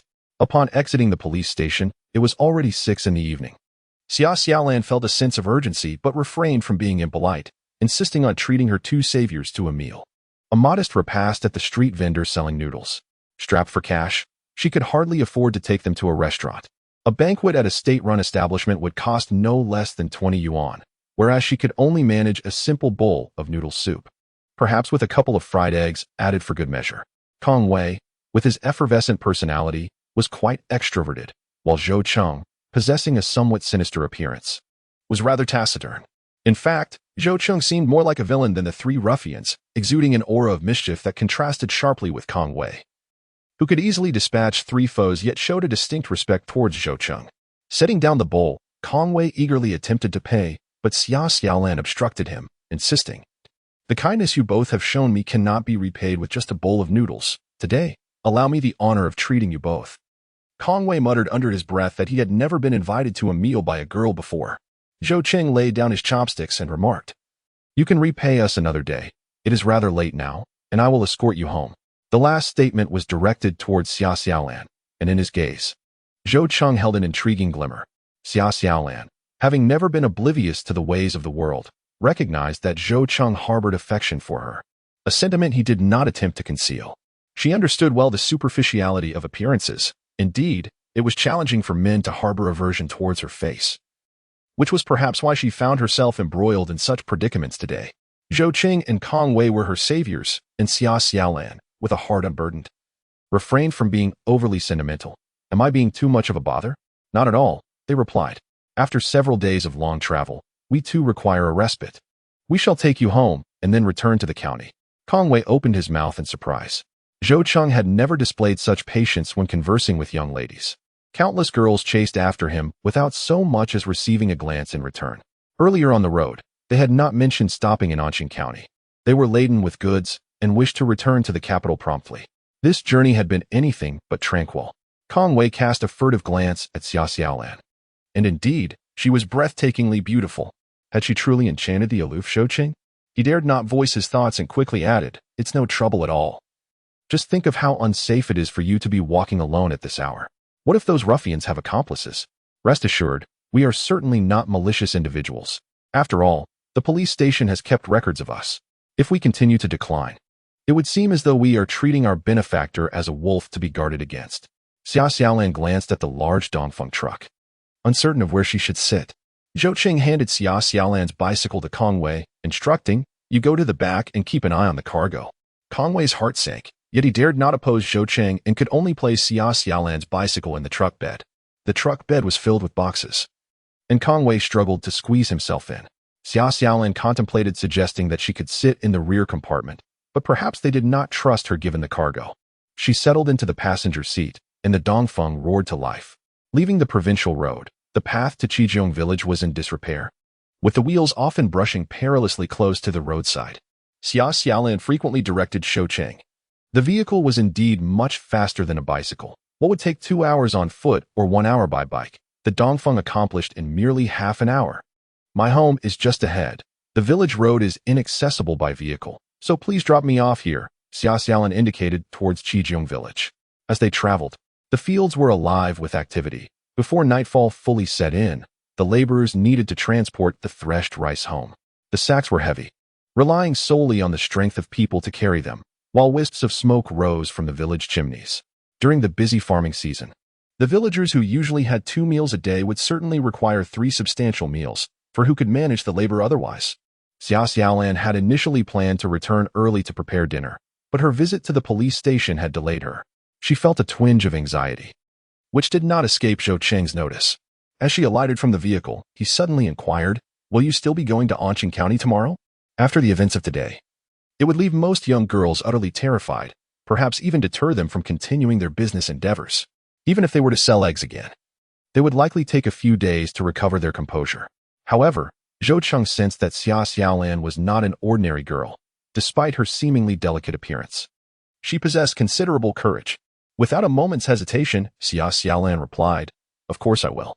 "Zhou Ge, will you and your companions be staying at the Anqing County guest house tonight? I will come to find you tomorrow and bring breakfast." Zhou Qing, with a mischievous glint in his eyes, felt a sense of ease wash over him after hearing her response, appreciating the girl's thoughtfulness. "Return home, but do not leave too early tomorrow. It may not be safe," he advised. Xia Xiaolan pushed her bicycle away. Kong Wei approached timidly. "Brother Qing, are you truly interested in her?" Zhou Qing let out a disdainful scoff. Kong Wei lamented loudly, questioning the fairness of it all. He had been intent on winning her over, but now it seemed Zhou Cheng had swooped in to claim her attention. As Xia Xiaolan rode home, Lu Fen was already deeply concerned. Xia Xiaolan had returned later than usual, and after they had finished their farm chores without seeing her, Lu Fen was on the verge of heading out to search for her.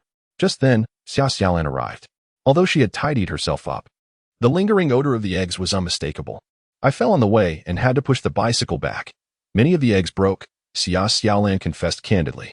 Lu Fen, however, was not preoccupied with the eggs and quickly inquired, Did you hurt yourself? Let me take a good look. Xia Xiaolan spun in place, leaping joyfully. I assure you, I am perfectly fine. By chance, I encountered two kind-hearted comrades who kindly offered me a ride for a portion of the journey. Tomorrow, I shall bring them breakfast as a token of my gratitude. Why not take a day off tomorrow? It's already been agreed upon that I would bring them breakfast. By the way, I had dinner in the county. What are you all having tonight? Harvesting rice is not only exhausting, but also leaves one feeling uncomfortable with sweat and bits of straw clinging to the skin. Lu Yong and Li Fengmei were busy rushing to take a shower, while Lu Fun prepared dinner and kept an eye on Tao Tao.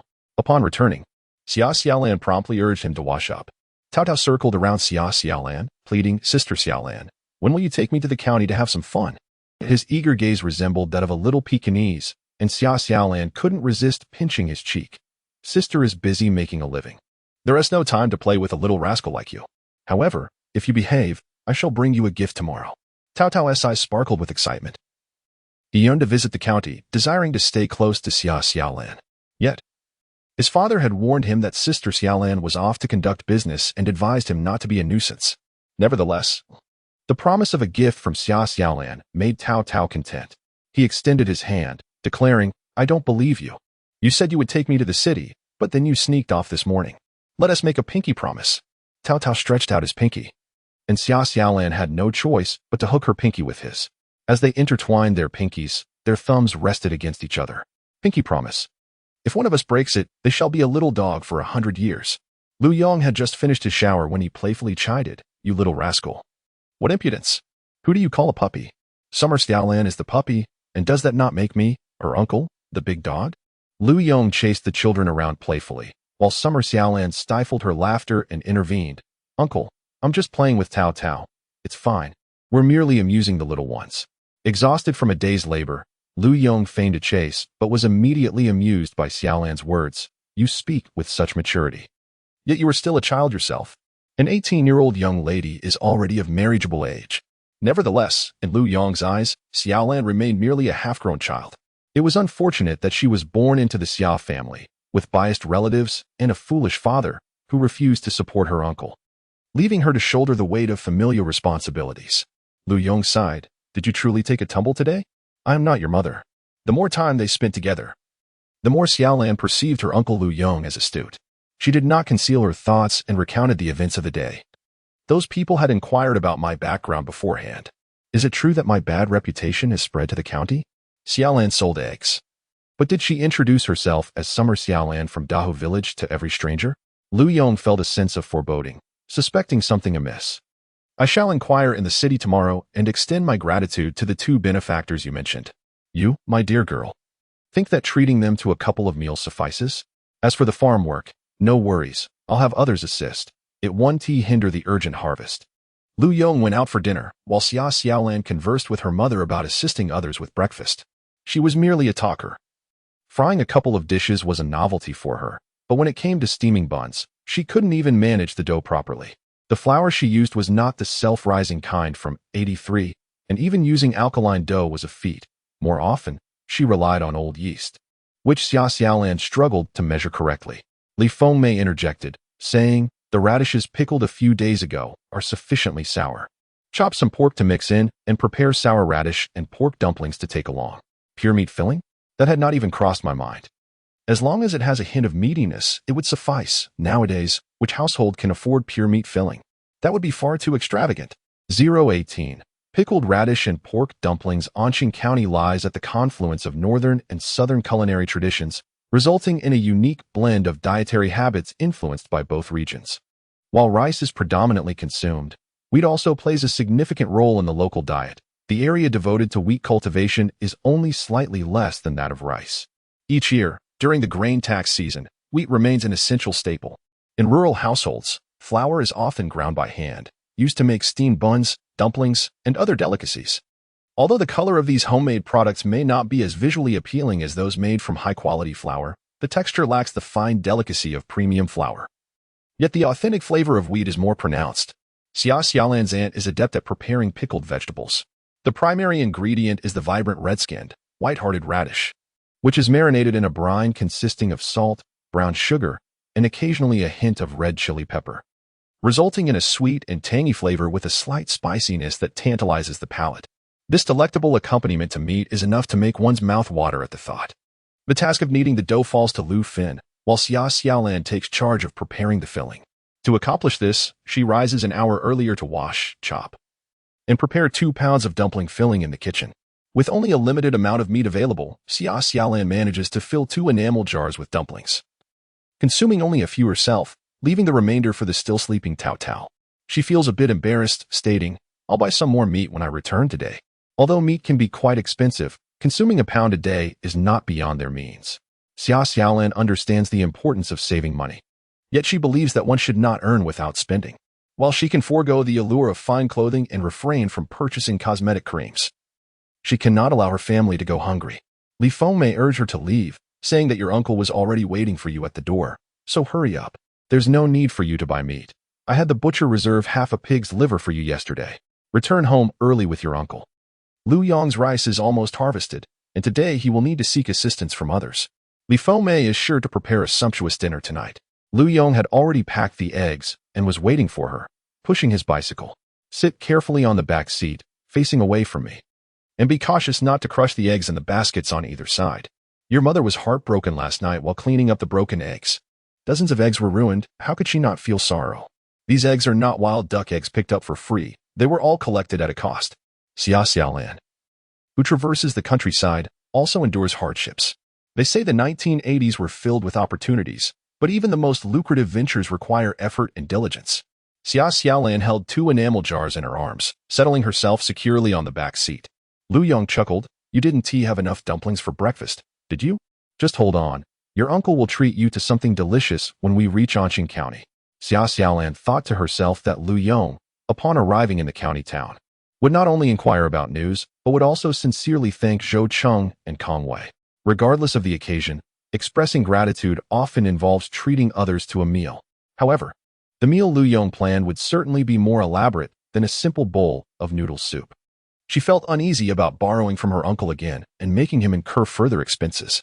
"Uncle, you were truly wonderful to me." Though he was of shorter stature, he felt more like a father to Xia Xiaolan than the tall Xia Dajuan. Lu Yong, lost in thought, stared at the bicycle, pondering how this girl often spoke foolishly. His affection for Xia Xiaolan is akin to that he harbors for his son, Tao Dao. They are both children of the Lu family. How could he not care for them? Had he awakened to this realization years earlier, their family could now enjoy a life devoid of financial worries. Rather than forcing Xia Xiaolan to toil for meager earnings from selling eggs, Lu Yong rode halfway along the road when he spotted someone waiting by the roadside. Instantly raising his guard, with dawn yet to break, what idler could be loitering about? Could it be a cohort of yesterday's ruffian, lurking to trouble his niece on this thoroughfare? "Xiaolan, do you recognize that person ahead?" Xia Xiaolan turned her neck to look. In the morning light, the distinctive crew cut paired with an unforgettable visage could belong to none other than Shou Qing. "It's Brother Zhou. He and another comrade saved me yesterday." Lu Yong hastily applied the brakes, and Xia Xiaolan leapt from the back seat. "Brother Zhou, what brings you here?" The morning dew had soaked Shou Qing's shoulders, and it was uncertain how long he had been waiting there. The ground was littered with 7 or 8 cigarette butts. Upon seeing Xia Xiaolan, he tossed the half-finished cigarette to the ground and stamped on it. "Didn't I tell you to leave later?" He glanced at Lu Yong, and Xia Xiaolan quickly introduced. "This is my uncle. He wanted to thank both of you." "Uncle, this is Brother Zhou." Zhou Qing appeared somewhat taken aback. Xia Xiaolan was fair and tall, while Lu Yong was notably shorter and darker. It was indeed hard to believe they were related. The meeting with the parents came rather abruptly, catching Shou Qing off guard. However, being a person of spontaneous disposition, he promptly addressed her uncle with a casual, "Uncle, I am Shou Qing." The young man stood tall, appearing quite presentable. His height likely around 1.85 meters. Initially somewhat nonchalant, he straightened his posture, exuding a spirited demeanor. Yet, conversing with him required Lu Yong to look up, which could be rather taxing. Lu Yong, brimming with warmth, expressed his gratitude. "Comrade Zhou Cheng, I truly appreciate your kindness. I insisted on bringing Xiaolan to personally thank you both. This girl is oblivious to the gravity of the situation. Can a mere bowl of noodles suffice for a life-saving favor? By the way, where is Comrade Kong Wei? Is he waiting for Xiaolan at this hour?" Lu Yong's smile belied the seriousness of the matter, as he acknowledged that a bowl of noodles could hardly repay a debt of gratitude, nor could it compensate for his niece's well-being. Though merely an uncle, Lu Yong held a protective stance for Xiaolan, indicating a close bond in their uncle-niece relationship. Shou Qing reciprocated the sentiment. We stayed at the Anqing County guest house last night and brought a truckload of goods. I left Kong Wei to guard them. Xiaolan mentioned plans to head into town today, and I feared that those ruffians from yesterday might have accomplices, so I decided to wait for her along the way. Lu Yong nodded in agreement. Let us proceed into the city. Shou Qing had initially come solely to escort Xiaolan, without considering Lu Yong's presence. However, with Lu Yong accompanying them, he resolved to converse earnestly with her uncle. He took the bicycle carrying the eggs from Lu Yong and began to push it slowly, making a conscious effort to avoid stealing glances at Xiaolan. By the time they reached the county town, Zhou Cheng had gathered a substantial understanding of Xiaolan's situation. Aware that she and her mother were temporarily residing at her uncle's house, Xiaolan had only recently begun trading eggs due to the busy farming season. Leaving no one else available to assist, she often ventured out alone, which led her to encounter the scoundrel Zhou Cheng yesterday. With her delicate and alluring demeanor, she wandered from village to village collecting eggs. Was she not placing herself in jeopardy? Upon arriving at the guest house, Kong Wei had been anxiously awaiting her arrival. The moment he caught sight of Xiaolan, his eyes sparkled, but upon glancing at the taciturn Zhou Cheng, his enthusiasm waned. Xiaolan presented him with a plate of pickled radish and pork dumplings, introducing her uncle in the process. Without a moment's hesitation, Kong Wei called him uncle as well.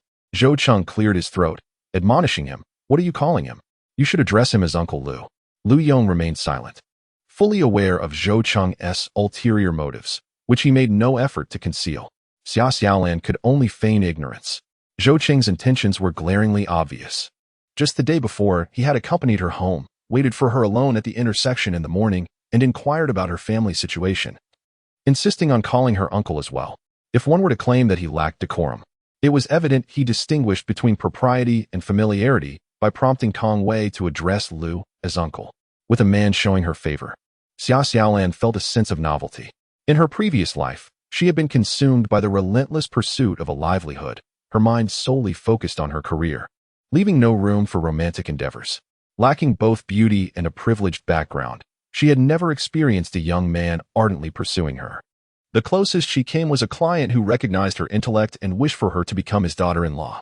However, she merely indulged in the idea of matchmaking, only to turn away upon meeting a second-generation rich kid whose family owned a factory, dismissing her for not being attractive and for appearing dull and rustic. After achieving success in her career, she attempted to explore romantic relationships. With her newfound wealth and status, her appeal significantly increased. However, mature men prioritized their interests. Without any prior connection, they suggested to Xiaolan that she should invest in several properties in good school districts, bear children early, and manage her finances. Xiaolan distanced herself from such propositions. Zhou Cheng, strikingly handsome and possessing commendable external attributes, expressed affection toward her, leaving Xiaolan uncertain about how to respond. Wasn't the contemporary atmosphere supposed to be rather conservative? She found Zhou Cheng's boldness rather overwhelming. Resolving to eat breakfast first, she planned to treat two friends to a hearty lunch later, expressing gratitude for their assistance. Lu Yong contemplated visiting the police station for updates, but hesitated to bring Xiaolan along, concerned that the thugs might have accomplices. Zhou Cheng alleviated his worries. "I will accompany Xiaolan to sell eggs. After that, we can meet at the guest house." Kong Wei, holding his portion of dumplings, felt a pang of sadness, realizing he had been left behind once more. "Uncle Lu, perhaps I could accompany you to the police station for information? I was present yesterday, and the officers might remember me." Lu Yong hesitated, questioning, "What about your cargo?"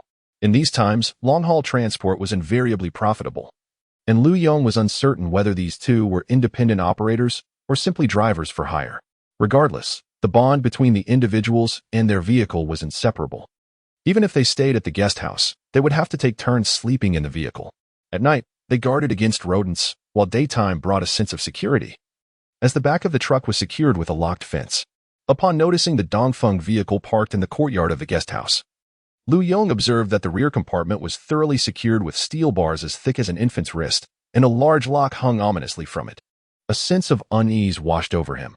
What were these two individuals up to, and what kind of cargo warranted such stringent precautions? His vigilance heightened instantly.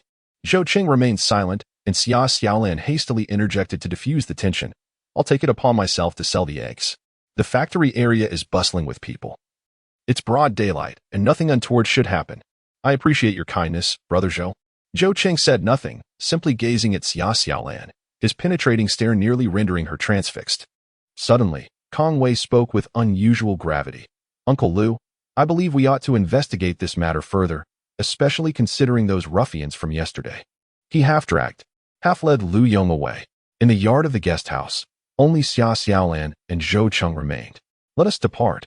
If we linger any longer, we may miss the opportunity to purchase fresh vegetables, he urged, guiding Xia Xiaolan's bicycle ahead of him. Reluctantly, she followed suit. Initially, neither spoke during their walk. Upon arriving at the noodle stall where Xia Xiaolan frequently dined, Aunt Huang, now familiar with her, noticed Zhou Cheng pushing her bicycle and felt inclined to jest, yet hesitated, wary of misinterpretation. From a distance, she called out to Xia Xiaolan, "Shall we stick to our usual order this morning?" Xia Xiaolan shook her head. "Auntie, I've already eaten." Zhou Cheng, having traversed such a distance, was undoubtedly hungry after the journey. "Let us indulge a bit more. Please prepare 2 bowls of noodles, both with an egg." He feared that Xia Xiaolan would refuse, so he added, "Even if you've already eaten, please indulge me a little more. I arrived at 5 this morning to wait for you, and the dumplings might not suffice, so please don't take offense. I do not mean to imply that you brought too little. Rather, I have a hearty appetite." Xia Xiaolan's cheeks flushed at his words. Had she not been tempted to savor those dumplings, perhaps there would have been enough for Zhou Cheng. As they settled down, Aunt Huang kindly assisted in steaming the dumplings, presenting them alongside the dough. Zhou Cheng picked up a dumpling and placed it in his mouth, the tangy and spicy flavor awakening his palate. Prompting him to nod in approval, "Your culinary skills are commendable. These dumplings are delightful. Northerners have a penchant for sauerkraut dumplings, each variety possessing its own distinct flavor." Yet the pickled cabbage and pork dumplings were crafted by Xia Xiaolan, leaving Zhou Cheng somewhat regretful for having given half to Kong Wei. Xia Xiaolan, her face still tinged with crimson, admitted, "My mother rolled the dough. I am not particularly skilled at making pastries." "Oh," Zhou Cheng responded, though he had said nothing to prompt her. In an unexpected moment, Xia Xiaolan added, "I prepared the filling myself." Zhou Cheng remained silent. Yet his pace in consuming the dumplings quickened. Xia Xiaolan, indeed, was not satiated. At this hour, everyone had a hearty appetite, their stomachs devoid of sustenance from the physically demanding work. The few dumplings she had at home were hardly sufficient. A large bowl of noodles, broth and all, was completely devoured by Xia Xiaolan. Though she ate with grace and poise, Zhou Cheng found her manner delightful to behold. Only when Xia Xiaolan set down her chopsticks did Zhou Cheng finish off the dumplings and noodles in a whirlwind. Xia Xiaolan insisted on paying, but this time Zhou Cheng swiftly took the initiative. An Huang discerned a hint of understanding and accepted only Zhou Cheng's money. "Xiaolan, your partner is rather handsome and treats you well. He is not my." "Thank you, Aunt, for taking care of Xiaolan. Your culinary skills are truly exceptional. You will surely open a grand noodle shop one day." Aunt Huang immediately beamed with delight. Who wouldn't he feel pleased upon hearing such auspicious words early in the morning? The young man was not only good-looking but also possessed a sweet tongue. Xiaolan's taste was commendable. Zhou Cheng did not allow Xiaolan to voice her thoughts. As they settled the bill and departed, Xiaolan felt quite vexed. Zhou Cheng was rather arrogant and self-assured. Xiaolan disapproved of his manner of handling matters, which disregarded her wishes and displayed a strong sense of male superiority. Noticing her displeasure, Zhou Cheng found her pouting face charming rather than intimidating. Her anger possessed an irresistible allure. However, Zhou Cheng did not intend to provoke Xiaolan. He suppressed his inner turmoil and earnestly explained, "There is a strict crackdown currently. There is no way to rectify Aunt's misunderstanding. Given our lack of familial ties, I dare not walk the streets with you. I'd be the next person apprehended by the Anqing County Police." Xiaolan's expression softened slightly, perhaps due to the incident that occurred yesterday. The law enforcement in the county was indeed stringent today. Engaging in immoral conduct is no trivial matter, and young men and women must maintain a proper distance in public settings. However, upon reaching the outskirts of the agricultural machinery factory, the local women shopping for vegetables gathered around, exclaiming in astonishment, "So you are Xiaolan's partner? Since it's your first visit, you should accompany her. Look at how beautiful she is. That people might take an interest. Where are you from, young man?" The eggs are indeed selling quite rapidly. Yet the gossip surrounding them is excessive. Zhou Cheng has neither confirmed nor denied being her partner, but he has not refuted it either. When questioned, he obediently responds.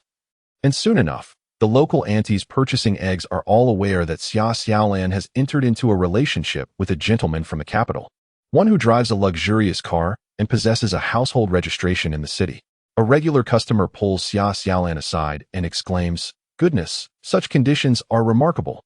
I always said you were both clever and beautiful. I even considered introducing you to my nephew, but it seems that opportunity has vanished now." How can Xia Xiaolan explain this? She feels as though she has fallen into a trap.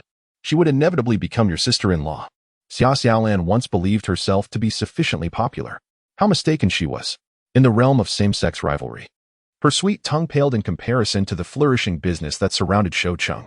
Though he lacked the gift of gab, the neighborhood ladies were drawn to him like moths to a flame, charmed by his amiable disposition.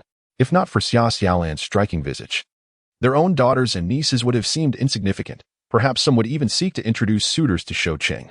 The thrifty housewives displayed unexpected generosity. Xia Xiaolan recalled a woman who had purchased 20 eggs just yesterday, returning for more today. Her naivety was astounding. She had thought the market in Anqing County had reached saturation. Yet, within less than an hour outside the agricultural machinery factory, all the eggs she had brought were sold out.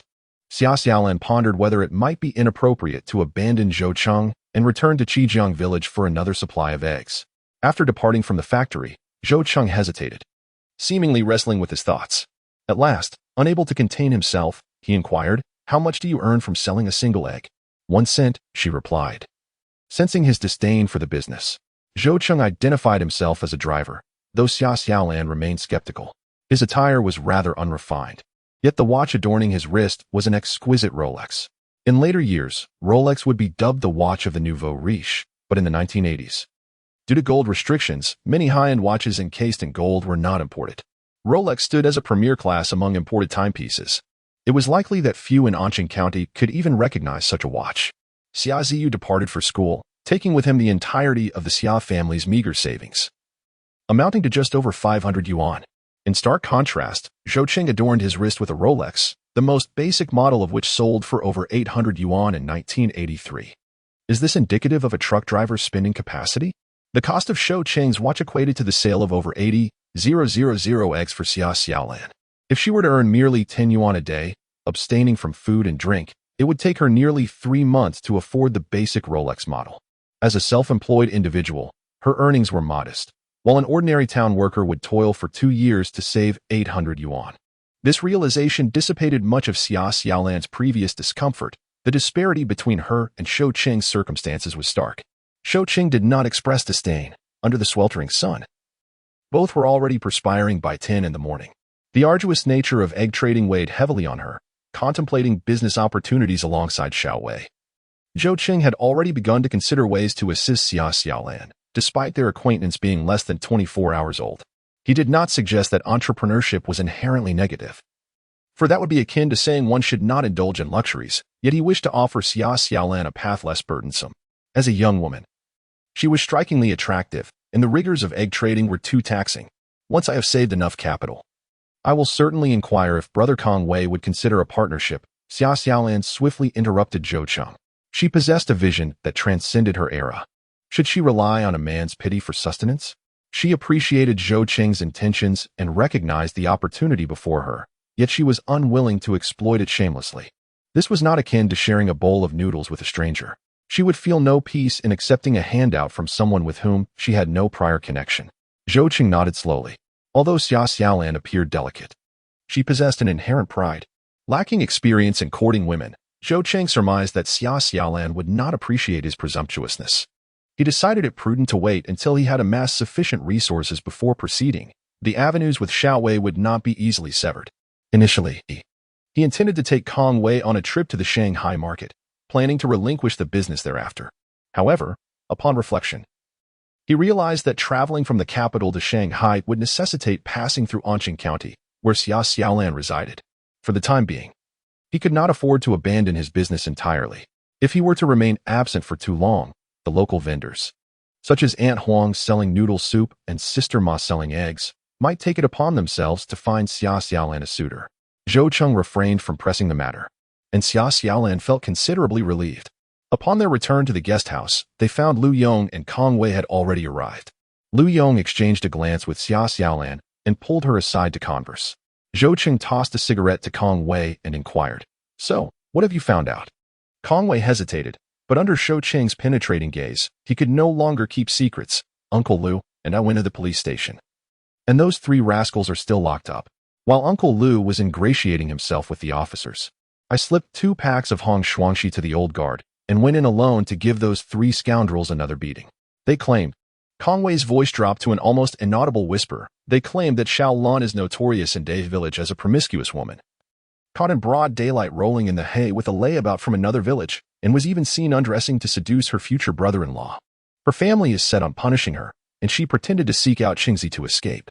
The way they spoke about it, it seemed credible. If it weren't for Xia Xiaolan's tarnished reputation, those 3 wouldn't dare act so brazenly. No wonder they were so eager to invite Zhou Cheng and Kong Wei to join in the beating after having been thoroughly thrashed yesterday in the alley. They truly underestimated Xia Xiaolan, believing her to be loose and fair game for their schemes.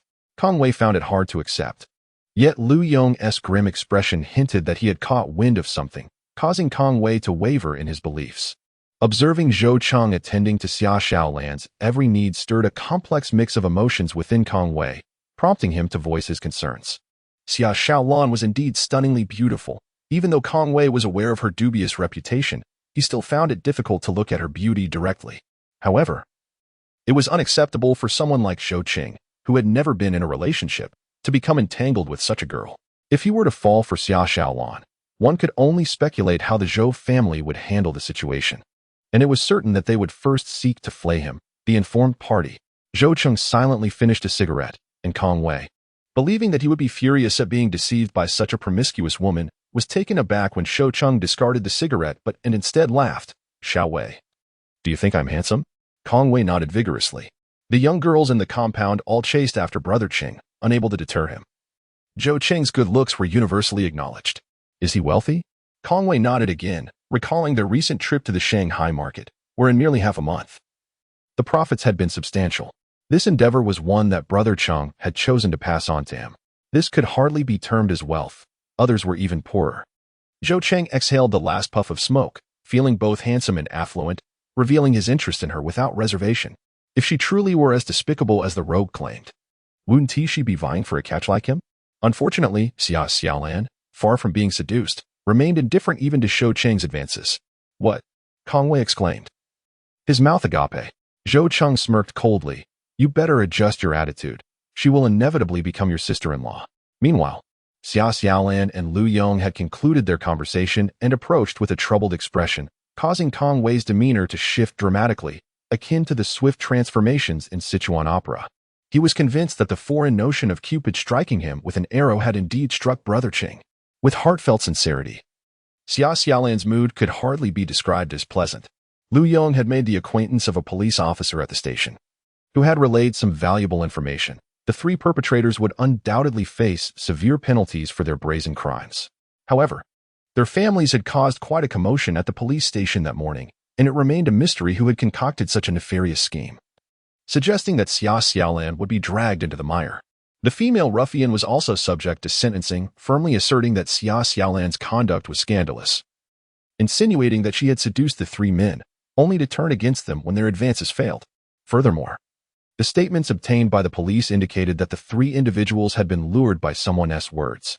It was unclear who was spreading these malicious rumors, but the wayward Xia Xiaolan had been cast out from her home in Dai village, with no one to champion her cause. She was perceived as a woman who could hardly exist without the company of men, welcoming any man who crossed her path. Xia Xiaolan was engaged in the trade of eggs in the county town, while the 3 ruffians, notorious for their erratic behavior between town and countryside, had not only heard of her reputation but had also encountered her in person, making it nearly impossible for them to restrain themselves. Their intentions were not merely to indulge in fleeting pleasures. They aimed to reap both financial gain and satisfaction. Lu Yong found himself perplexed, pondering what grievance they harbored against her, especially since she had not desecrated the Xia family's ancestral grave. Xia Xiaolan, filled with suspicion, wondered if the Xia family was scheming against her from the shadows. She even began to entertain the unsettling thought that she might not truly be a daughter of the Xia family, but rather the offspring of their enemies, raised within their household, which could explain why the Xia family was relentless in their torment of her, unable to tolerate her pursuit of happiness. Reflecting on the close call she had experienced the previous day, coupled with the shattered eggs, Xia Xiaolan felt her anger simmering just beneath the surface. After all, they were at a guest house, and the pair of relatives intended to return home for a more thorough discussion, while also needing to express their gratitude to Zhou Cheng and Kong Wei for their timely rescue. Lu Yong sought out a state-owned restaurant. The server's demeanor was lethargic, as if someone owed her a debt that remained unpaid. Xia Xiaolan, accustomed to the modern service industry treating customers as deities, found it incomprehensible that the state-run restaurant's attendant displayed such an arrogant attitude, especially since they were the first patrons of the day. The server seemed disinterested in their business. "Do you have food stamps?" Lu Yong shook his head, stating he had none, and requested 2 substantial dishes. Typically, patrons at state-run restaurants would settle for a bowl of noodles. Possessing food stamps would significantly reduce the cost. The server deduced that Lu Yong was from humble origins. With a haughty snort, she remarked that without food stamps, the prices would be steep. "What kind of substantial dishes do you desire?" Xia Xiaolan, growing impatient with the server's insolence, contemplated leaving, but given that Anqing County offered no other upscale dining options, she remained. "Well then, just serve us whatever dishes you have. Do you think we lack the means to settle the bill?" Kong Wei's accent startled the server, who had an air of superiority. In this era, people from the capital often held a lofty status in the eyes of those from other regions. Upon closer inspection, among the 4 of them, only Lu Yong appeared thin, short, and dark. The rest exuded charm and grace. The server, recognizing the shift in dynamics, retreated to the kitchen to inquire. After a brief moment, she returned with a quickened pace. "Chef Zhu has informed me that a fresh catch of 18-pound green fish just arrived from the Baishi Reservoir. Would you care to indulge?" Lu Yong, being a country lad, pondered the appeal of fish, since in his rural upbringings, catching fish was a common occurrence that seldom provoked excitement. Given the occasion of treating guests, he believed they should indulge in more substantial fare, such as a large pork knuckle. However, the waitstaff at the state-run restaurant were not to be trifled with. He merely nodded sullenly and said, "Let us have this. And add a few more dishes. Uncle, an 18-pound blue fish is more than sufficient." Zhou Cheng explained to Xia Xiaolan that blue fish that are either too large or too small are unpalatable. Those under 10 pounds lack sufficient fat, while those exceeding 20 pounds yield tough flesh. An 18-pound specimen is just perfect. This was not solely for Xia Xiaolan's benefit. It was evidently a lesson for Lu Yong as well. Yet, Zhou Cheng managed to convey this without being disagreeable, and Lu Yong could not help but acknowledge Zhou Cheng's charm. He inwardly sighed, nearly exposing his own trepidation before these 2 young men from the capital. Although most people in 83 were still grappling with scarcity, Zhou Cheng certainly did not appear to be lacking in resources. Should he order something hearty like braised pork, he would likely display no particular reaction. When the 18-pound blue fish was finally presented, Xia Xiaolan understood the superiority of the state-run restaurant. The fish was prepared in multiple ways. Half was sliced thin for a spicy boiled fish dish, while the other half was ground into fish paste for a delightful fishball soup. The fish head was steamed with chopped chili, and the fish fillets were deep-fried and served with sesame salt. From a single fish, 3 dishes and a soup were artfully crafted, and with the accompanying sides. Each plate was brimming. Lu Yong silently savored the tender-boiled fish. It turned out that the fish was not the issue. It was merely that the villagers lacked the skill and were reluctant to use such generous amounts of oil. This meal was undoubtedly the most enjoyable one Xia Xiaolan had experienced since arriving in 83. However, the atmosphere during the meal was rather peculiar, primarily due to Kong Wei's strange demeanor. Zhou Cheng discreetly shot him a warning glance, after which Kong Wei smiled and raised his glass. Xia Xiaolan understood. Kong Wei had likely accompanied her to the police station and was probably aware of her less than stellar reputation. She thought indifferently. After all, they were mere acquaintances. If they chose to look down upon her due to rumors, so be it. They need not associate any further. The debt of gratitude could not be repaid with just 2 meals. Once she attained success, she would naturally repay it in due time. Once the favor was acknowledged, they would part ways, each on their own path, forever unconnected. A pair of chopsticks delicately picked up the most tender piece of fish belly and placed it in Xia Xiaolan's bowl. She looked up to see Zhou Cheng smiling at her. His smile was truly captivating. Lu Yong observed, feeling as though this weasel was about to surreptitiously steal his chicks. He quickly interrupted the brewing tension with a toast. Come, let us drink. I raise a glass to both of you, once again expressing my gratitude for saving Xiaolan." Zhou Cheng raised his glass, and Kong Wei had no choice but to follow suit. Zhou Cheng spoke earnestly. Xiaolan and I clicked immediately upon our first meeting. Please, do not be formal. You may call me Shou Qing or Qingzi, as you wish. Let us toast to you. Lu Yong could no longer feign ignorance and held his drink, hesitant to partake. Zhou Qing, you should be more mindful in your speech. What do you mean by saying you clicked with Xiaolan at first sight? Such words should not be spoken lightly. It is perfectly normal for a young man to notice a beautiful girl. But to utter such sentiments before elders after merely one day's acquaintance is rather frivolous and shows a lack of regard for Xiaolan. Lu Yong felt quite upset. Believing he should not have brought Kong Wei along to the police station, Zhou Qing set down his glass and stood up. Rest assured, I am already 20 years old. I am fully aware of what I am saying. Regarding the rumors surrounding Xiaolan, Kong Wei just spoke to me about them. An elder in my family once advised that when assessing people and situations, one should not rely solely on the opinions of others, but rather seek to experience and judge for oneself.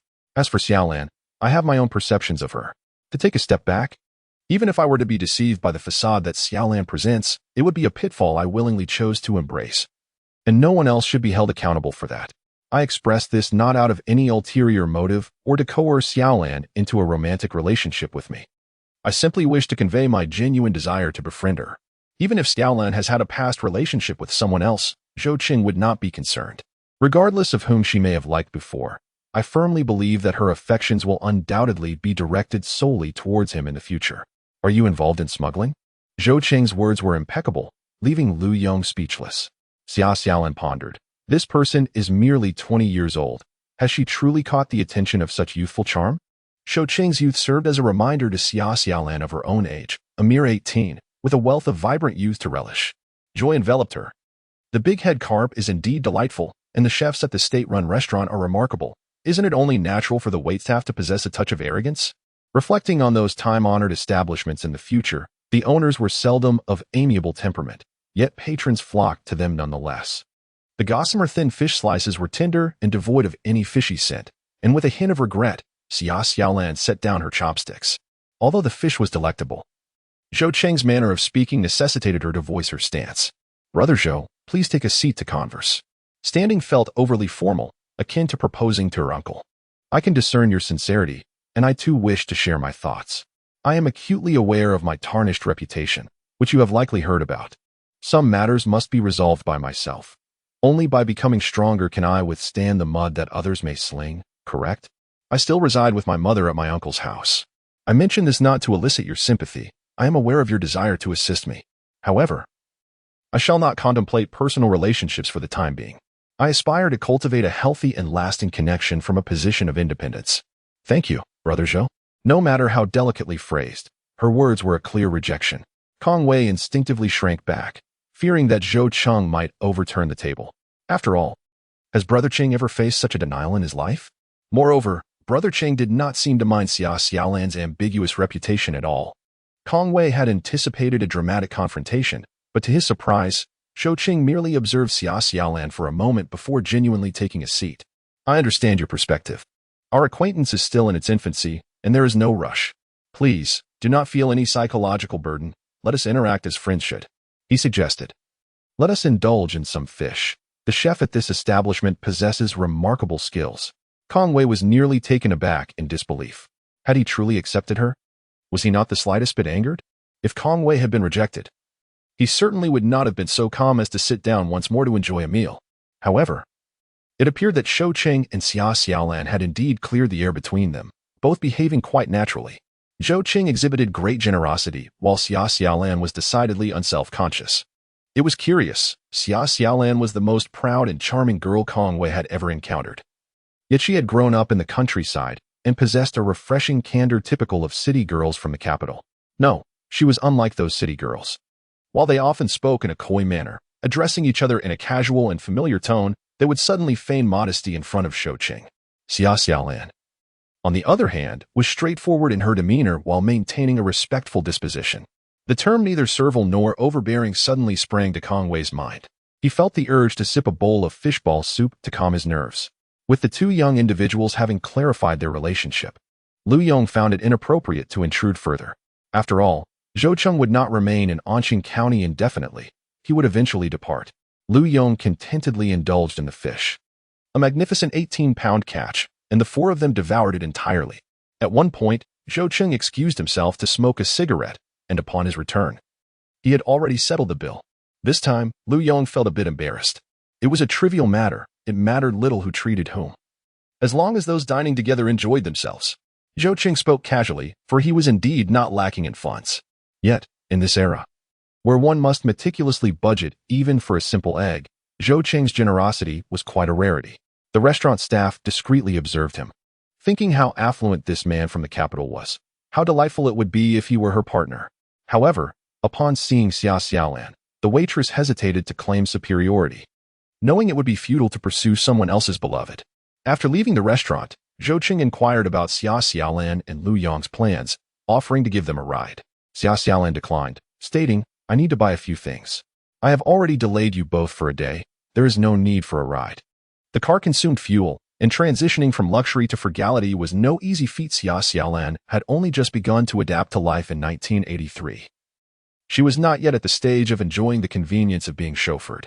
Zhou Cheng did not press the matter further. "Uncle Lu, Xiaolan, please travel safely. Kong Wei and I will remain in Anqing County for another couple of days. If you come to the city, feel free to find us at the guest house." Apart from still addressing Lu Yong as uncle, Zhou Cheng showed no inclination to linger. He took his leave with Kong Wei and Xia Xiaolan, parting ways. Lu Yong smiled. But once the two were out of sight, his expression turned grave. Those two might be involved in smuggling, engaging in risky ventures for profit. One can never tell when fortunes might be lost. "Xiaolan, do not be deceived by that young man's charming looks and sweet talk." Xia Xiaolan appeared unfazed by his words. Zhou Cheng adorned a Rolex watch and drove a Dazhongfeng truck, its compartment welded shut with steel bars. There was an inexplicable aura of mischief about him, making it entirely plausible to suspect his involvement in smuggling. "Uncle, how did you discern that?" Xia Xiaolan found this puzzling. Lu Yong was merely a farmer, earning a living by constructing houses and pigsties. How could he possess such insight? "Uncle, are you truly a mason? You've purchased a new bicycle and seem quite emboldened to stand up for her and her mother. Can a mason's modest wages suffice for that?" Lu Yong chuckled amiably, turning to her. "Your uncle is simply astute. What do you wish to buy? The sooner we purchase it, the sooner we can return home." Xia Xiaolan chose not to probe further on the street, and together with Lu Yong, they ventured into a department store. Anqing County's economy relied heavily on two major factories, and the county's department store was rather small, with few patrons at that hour. Observing Xia Xiaolan approach the fabric and clothing counter, Lu Yong assumed she intended to make herself a new garment. It was not uncommon for a young girl to desire new clothes, and he could afford a few yuan per meter of cloth. However, to his surprise, Xia Xiaolan approached the counter and inquired about a colorful backpack adorned with a small elephant. "Excuse me, how much is this backpack?" The sales clerk, engrossed in knitting, did not look up. 10 yuan each. It's a pricey bag from Shanghai. I want this one. Please wrap it up for me." Only then did the sales clerk deign to acknowledge Xia Xiaolan, indifferent to who was purchasing the backpack as long as they had the money. After paying, Xia Xiaolan turned to Lu Yong and said, "Let us go. Auntie wants us home for dinner soon." Lu Yong, momentarily slow to grasp, asked, "Aren't you buying anything for yourself? Was the backpack bought for Tao Tao? It seems rather expensive. I find the canvas one nearby quite appealing." "Sigh. Why purchase a backpack for such a small child? Your aunt even suggested sewing one for him with cloth." Lu Yong expressed his concern over the expenditure. Yet internally he felt a sense of comfort. It was not solely because Xia Xiaolan had spent money, but rather because she had shown understanding and consideration for her little cousin. The bond between siblings, the connection among family, signifies that they care for one another. And brighter days lie ahead. As Lu Yong glanced at the monotonous fabrics on the counter, he suppressed his urge to shop, deciding to return alone when the time was right. When the two of them returned to Kaijingshan village, Li Fengmei and Lu Fen had not yet come back. Unable to remain idle at home, Lu Yong went to the fields to lend a hand. Tao Tao, embracing his new backpack, was overjoyed, continuously asking Sister Xiaolan, "Is this really for me? Is it truly mine?" Xia Xiaolan resolved to prepare a meal first. To be honest, the fish she had for lunch made her feel a bit bloated, and now was the perfect time to engage in some work to aid digestion. She struggled with controlling the fire of the rural stove, although she had experienced poverty in her previous life and had cooked for herself since she was around 10. It was on a honeycomb coal stove. Later, she became accustomed to using a gas stove, but she lacked experience with the traditional rural hearth. Fortunately, she had Tao Tao to assist her. Despite being only 6 years old, her little cousin often helped Li Fengmei tend to the fire. With Tao Tao's assistance, Xia Xiaolan managed to steam rice in a slightly smaller iron pot. Beneath the rice steamer, white radishes were boiling, while the larger pot was designated for cooking vegetables.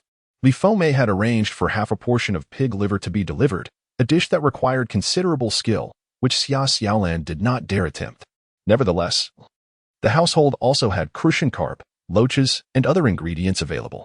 Killing loaches is indeed a skilled endeavor, as their surface is coated with a slippery, slimy substance that makes them difficult to grasp. Prior to the task, one must wash them with hot salted water. In a flurry of activity, Xia Xiaolan fumbled about, while Tao Tao laughed heartily at the sight of the loaches sliding across the floor, showing no regard for his cousin's dignity. After much effort, she finally managed to prepare the loaches, which she then sautéed with dried chili peppers and tofu, allowing the flavors to meld under a covered pot. She then turned her attention to the crucian carp, which was much easier to handle. Gathering a handful of scallions and snipping some fragrant mint leaves from the garden behind the house, she planned to create a dish of mint-flavored crucian carp. By the time the laborers returned from the fields, only the pig liver remained unprepared. Xiaolan, have you finished cooking? At the Anqing County guest house, the focus of conversation between Zhou Cheng and Kong Wei also revolved around Xia Xiaolan. In the year 2023, two men, Zhou Cheng and Kong Wei, ventured into the countryside. They did not need to drive all the way to Daya village. They simply parked by the roadside and engaged in casual conversation with the women working in the fields. The women eagerly shared the latest gossip from Daya village. There were two noteworthy tales concerning the Xia family. Firstly, the eldest granddaughter, Xia Ziyu, had been accepted into university. Emerging as a golden phoenix from a rural background and serving as an inspiring role model for the children in the surrounding areas. This year, very few students from County No. 1 High School had gained admission to undergraduate programs, and Xia Ziyu was among the fortunate few. The young lady was strikingly beautiful, with an oval face, prominent brows, and large, expressive eyes adorned with two long, lustrous braids. Hu Wunti desired to take her as a bride. However, she was already in a relationship with a fellow university student, a rather fitting match. The Xia family was indeed blessed, seemingly the result of countless sacrifices made by their ancestors. It was remarkable that they had produced a university student, overshadowing the literary aspirations of Daya village. Consequently, the remaining granddaughters of the Xia family seemed less remarkable. Still, there was one who stood out, Xia Xiaolan. Upon mentioning her name, the women exchanged knowing smiles, their eyes scrutinizing Zhou Cheng and Kong Wei. The two young men's inquiries about Xia Xiaolan prompted the women to eagerly divulge all her secrets.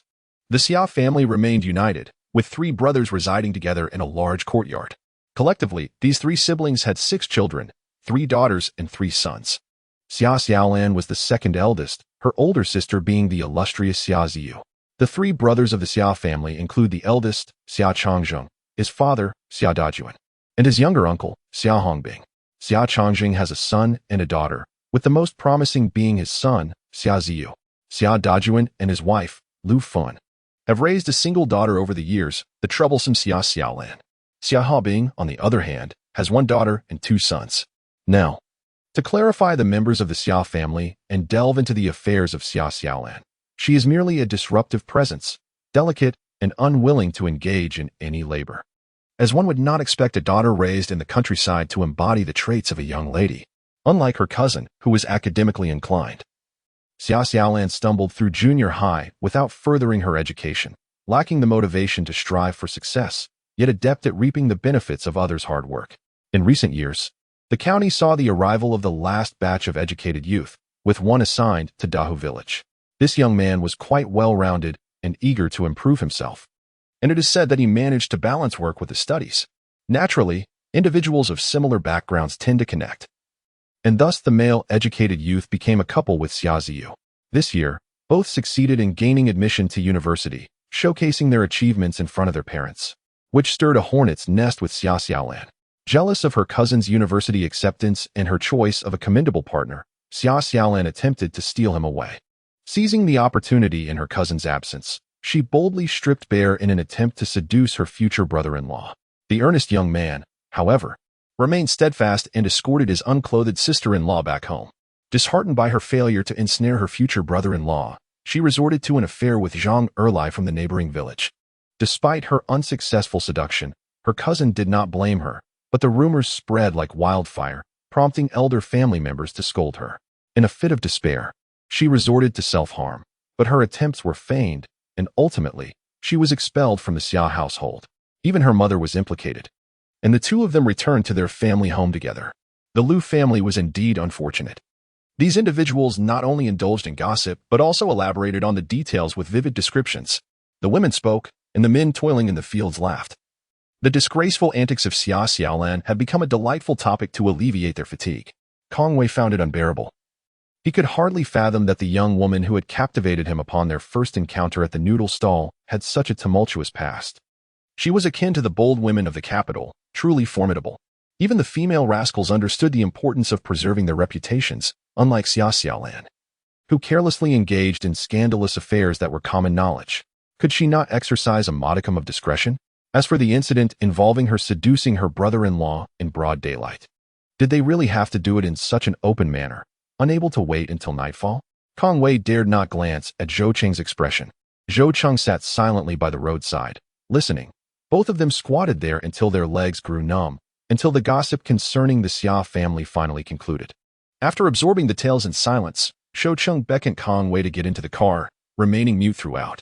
Kong Wei mused that it was a rare opportunity for Qingzi to consider romance, yet he had unwittingly chosen Xia Xiaolan, which surely weighed heavily on his heart. Understanding and empathetic, he resolved to never mention her name or the incident again. After all, Qingzi would no longer engage in this line of work, and opportunities to pass through Anqing County would be scarce, allowing this embarrassment to fade from memory over time. Upon returning to the guest house, Kong Wei began to pack his belongings and check out when Zhou Qing called out to him. "What are you doing?" Kong Wei cautiously explained. "Aren't we heading back to Beijing? Perhaps we should leave tomorrow morning instead. There is nothing worthwhile to linger in this shabby place." Zhou Qing lit a cigarette, the smoke enveloping his handsome face in a delicate veil, obscuring his expression from Kong Wei's view. "Who said they were leaving?" "Put down your things," he said. Kong Wei, incredulous, thought, "Are you really not going to leave just like that? Brother Qing, you can't possibly be intending to confront her, can you? I advise you against it. Women can be deceitful. Xia Xiaolan would certainly not admit to anything. Who would confess to such actions? People tend to embellish their behavior." Zhou Qing, having never been in a relationship before, has fallen for a siren, completely entranced by someone of such a different caliber. As for Xia Xiaolan's earlier words in the restaurant, they were simply a ploy to entice him further, and her seemingly righteous refusal only made Zhou Qing cling to her more tightly. Kong Wei, appealing to both emotion and reason, found himself unable to sway Zhou Qing. Since childhood, Zhou Qing had been a person of strong convictions, exuding the aura of a leader. The younger ones in their circle all heeded his words. How could it be that such a promising young man was about to be ensnared by a mere village girl? Kong Wei felt a surge of urgency. "Brother, please calm down." "Xiao Wei, do you know why you must call me brother?" Zhou Qing replied cryptically. Kong Wei stared at him, perplexed. Zhou Qing, however, was terse. "Because you are foolish." Kong Wei thought to himself. No one could be more foolish than you. Completely bewitched by a siren. "Tomorrow, find Zhang Erlai for me. He is from Shipozi village, well known. I trust you can locate him with ease." Was he really going to confront Xia Xiaolan's lover? If he must, so be it. It seemed that Brother Qing was still unwilling to give up. "Brother, won't you come with me?" Zhou Qing shook his head, expressing concern for his sister-in-law, who was to come to the county town to sell eggs the following day. He feared that she might tire herself out alone. Kong Wei gaped in surprise, having assumed that Qingzi was preparing to confront Xia Xiaolan. Instead, it turned out he was merely worried about her fatigue. After all, Xia Xiaolan had previously sold eggs by herself. Not wishing to engage in an argument with someone seemingly lost in thought, Kong Wei decided it would suffice to seek out Zhang Erlai from Shipozi village. Perhaps by lingering another day in Anqing County, Qingzi would finally come to terms with the situation. Early the next morning, Kong Wei drove to Shipozi village. The village lay in the same direction as Day village and was named after a dock paved with stones along the riverbank. He felt little trepidation about encountering Xia Xiaolan. Zhou Qing remained at the previous intersection, and before 7 o'clock, Xia Xiaolan arrived on her bicycle. "Brother Zhou," she exclaimed, applying the brakes in surprise to find him waiting there. It seemed his reputation had not deterred him. In two scenarios, a man might disregard a woman's reputation. The first is when he is deeply in love, valuing her essence over any external conditions such as reputation or family background. The second is when a man merely seeks fleeting amusement, having no intention of marrying her. In such cases, her reputation is of little consequence. Xia Xiaolan was uncertain which category Zhou Cheng fell into, but his current demeanor suggested a respectful disposition, allowing her to engage with him as a friend. "You are out early again today," she remarked. Zhou Cheng nodded. "I won't be selling eggs in Anqing County today.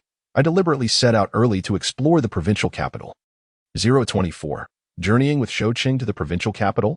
Anqing County is an administrative division under Fengxian City. Fengxian City is in close proximity to the provincial capital, Shandu. While Shandu serves as the provincial capital and is not particularly far from Anqing County, the residents of the county seldom venture to the provincial capital unless necessary. Farmers primarily sell their agricultural products in the towns, and very few travel to the county for commerce, let alone to the provincial capital. From this perspective, one wonders where Xia Xiaolan derives her audacity.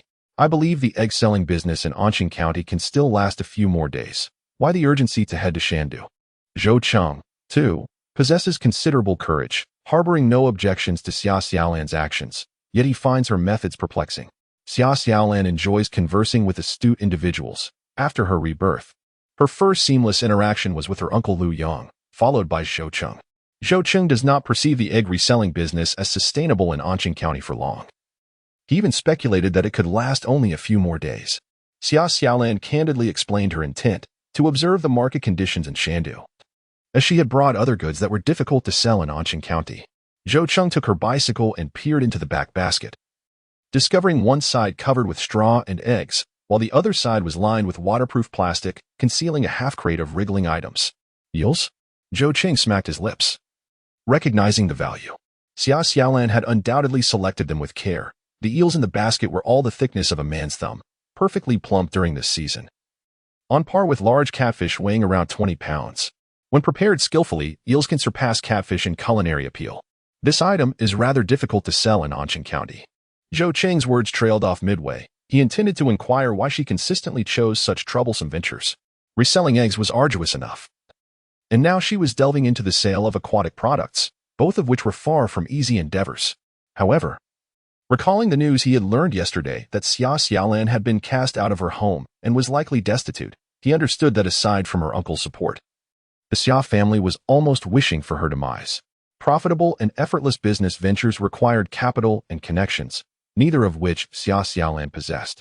This realization left him feeling uneasy. It was not that he believed the rumors. It reminded him of the first time he saw the scar on Xia Xiaolan's forehead and pondered how someone so delicate could endure such hardships. Xia Xiaolan smiled, choosing not to pursue Zhou Cheng's unfinished thoughts. Collecting eggs was one task, and gathering some eel on the side was no trouble at all. She had been accumulating them over the past few days, and someone had delivered 20 pounds of eels to her last night, which she planned to take to the provincial capital for a trial.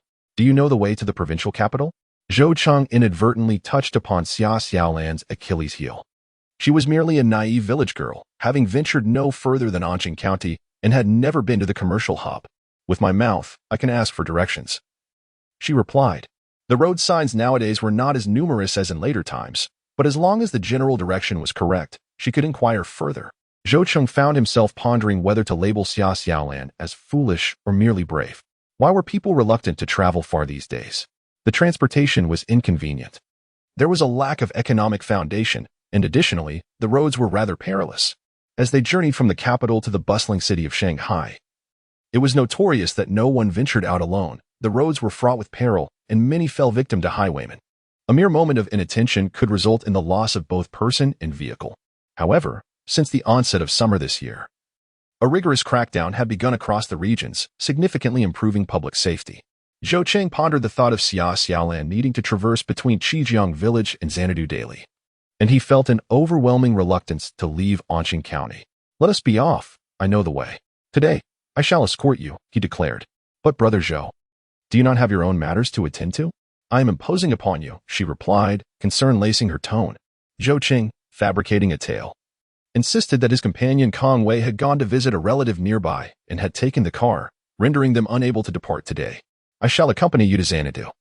Anqing County is rather dull," he added, drawing out his words with a hint of aloofness that suggested an air of aristocracy. Xia Xiaolan found herself both amused and exasperated as Zhou Cheng snatched the handlebars of her bicycle. "Climb on. I shall carry you," he urged, patting the front bar of the bicycle. The image conjured in her mind was akin to sitting in Zhou Cheng's embrace, prompting her to wave her hands in protest. "I am fine sitting at the back. It might be a bit bumpy. Prepare yourself," he warned, his expression earnest, seemingly oblivious to any impropriety, leaving her to wonder if she was overthinking the situation. With large baskets on either side of the rear seat, Xia Xiaolan found herself needing to bend her legs upward. As the bicycle jolted slightly, she nearly lost her balance and instinctively grasped Zhou Cheng's waist tightly. As summer began to wane, Zhou Cheng wore only a light garment. And when Xia Xiaolan's hand brushed against him, he could feel the softness through the fabric. Regardless, Xia Xiaolan could not discern his expression. Yet Zhou Cheng's lips curled into a smile. "Hold on tight." The delight in his voice was unmistakable.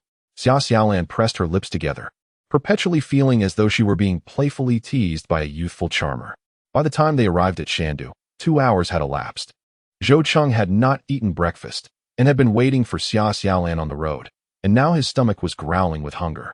The Liu family had served a sumptuous dinner the night before, and before stepping out, Xia Xiaolan had managed to consume a bit of leftover food to appease her hunger. "Let us go and have a meal first." The streets of Shandu were broader than those in Anqing County, and the buildings on either side towered higher, creating a significantly larger overall area that could not be traversed in just a short while. Moreover, Shandu was livelier than Anqing County, where small business owners tended to be somewhat discreet.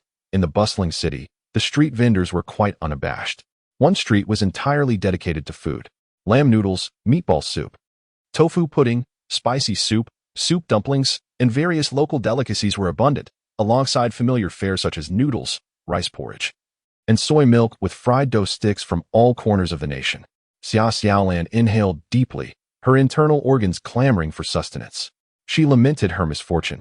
In her youth, she had toiled for her career, often neglecting breakfast to stave off hunger, without regard for quality or flavor. By the time she had amassed wealth, her career had become even more demanding, and she found herself in the age where metabolism slowed. To maintain her figure, she had resorted to merely sipping a cup of coffee each morning. Eventually, she transformed into the summer Xiaolan who yearned for indulgence yet lacked the means to satisfy her cravings. The lively atmosphere stirred something within Xia Xiaolan. While she diligently toiled in the 1980s, perhaps it was time to treat herself with a bit more kindness. "Brother Zhou, would you like to eat?" "It's on me," she offered. Zhou Cheng, noticing her uplifted spirits, smiled radiantly. His eyes sparkled with warmth, causing his own mood to brighten considerably. "How much money do you have? Don't be so reckless. In our capital, it's not customary for girls to treat. The other day when you treated to noodles, you nearly startled Kong Wei." As he spoke, he led Xia Xiaolan into a shop that specialized in donkey meat soup. "Are you in the mood for donkey meat? It's a bit too warm for lamb today. A bowl of donkey meat soup accompanied by a basket of soup dumplings would be perfect. And we might even inquire about the situation in Xanadu with the owner. Dragon meat from the heavens, donkey meat from the earth." Xia Xiaolan was not one to be finicky. Aside from the likes of snakes, insects, and vermin, she was willing to try most foods. In a previous life, she had traveled to Xanadu on business and had tasted donkey meat soup a few times. None compared to this delightful flavor. The steaming bowl of donkey meat soup was neither fishy nor pungent, each bite filled with tender donkey meat, and the floating celery and scallions added a delightful zest. In later years, even scallions and celery would be cultivated in greenhouses, lacking the robust flavor found here. Xia Xiaolan savored an entire bowl of the soup and devoured a basket of soup dumplings. Zhou Cheng, with a larger appetite than hers, consumed a bowl of soup and 2 baskets of dumplings, while also ordering a dish of lamb noodles from a nearby stall. After having a meal, it is more convenient to inquire about news. It is said that Xia Xiaolan sells eggs and eels.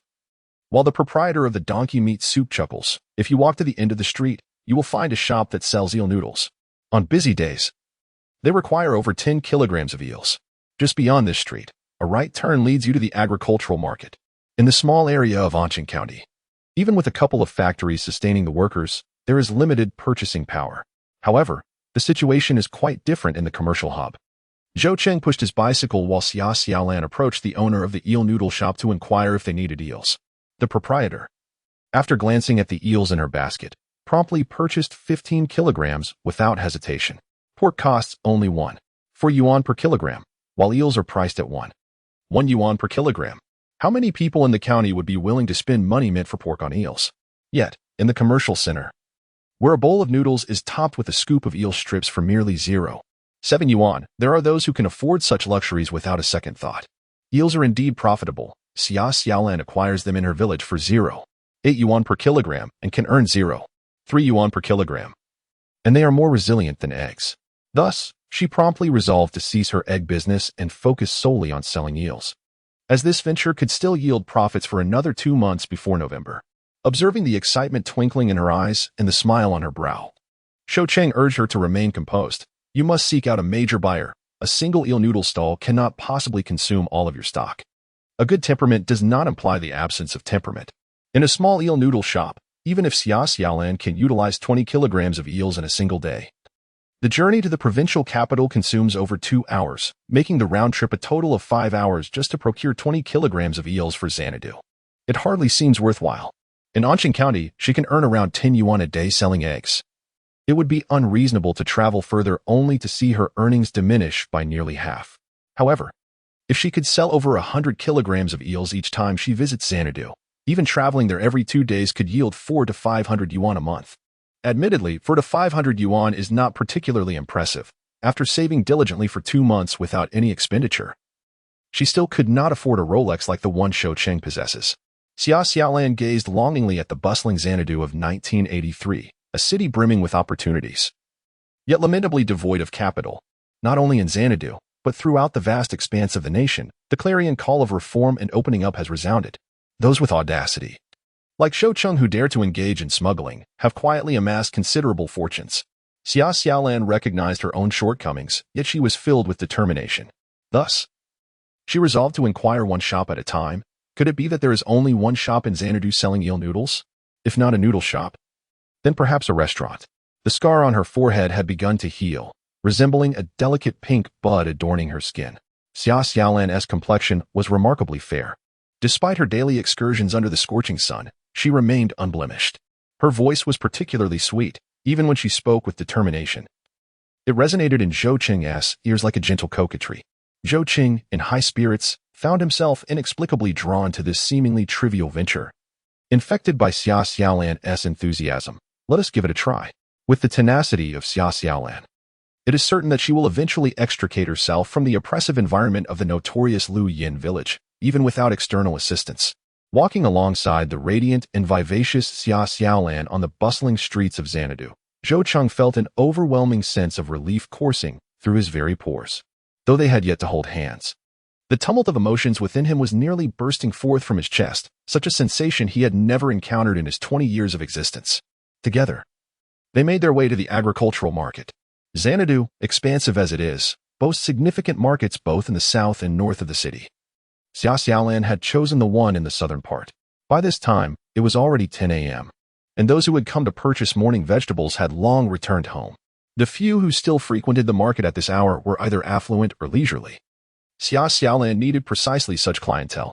The two of them set up their stall with remarkable ease, while Shou Cheng observed their booth. Xia Xiaolan swiftly explored the market. The agricultural market offered more than just food. There was also a stall selling clothing. A group of young women rummaged through the garments, expressing disdain for the outdated styles. The stall owner, taken aback, exclaimed, "These are all from Yanqing, far more affordable and aesthetically pleasing than those in department stores, yet you still find fault." As the owner held up a floral dress, the women, feeling embarrassed, promptly abandoned the clothes and turned to leave. They continued their discussion as they walked away. Clothes in department stores are exorbitant. The last time I wanted to purchase a coat, can you believe it cost 128 yuan? In a city as vast as Xanadu, the options were limited to either overpriced department store items or subpar street market goods, one being costly and the other lacking in quality. With no fashionable yet affordable alternatives in sight, let us go. Who would buy his shabby clothes? Speaking carelessly yet listening intently, Xia Xiaolan was well aware that clothing wholesale prices in Yangsheng were remarkably affordable. Her taste, while not overly fashionable, surpassed that of the vendors at the agricultural market. She contemplated selecting some trendy garments from Yangsheng to bring back to Xanadu for sale, certain that they would attract a favorable clientele. The profit margins between wholesale and retail prices were not merely a matter of a few cents. Xia Xiaolan committed this thought to memory and began to inquire about various product prices throughout the agricultural market.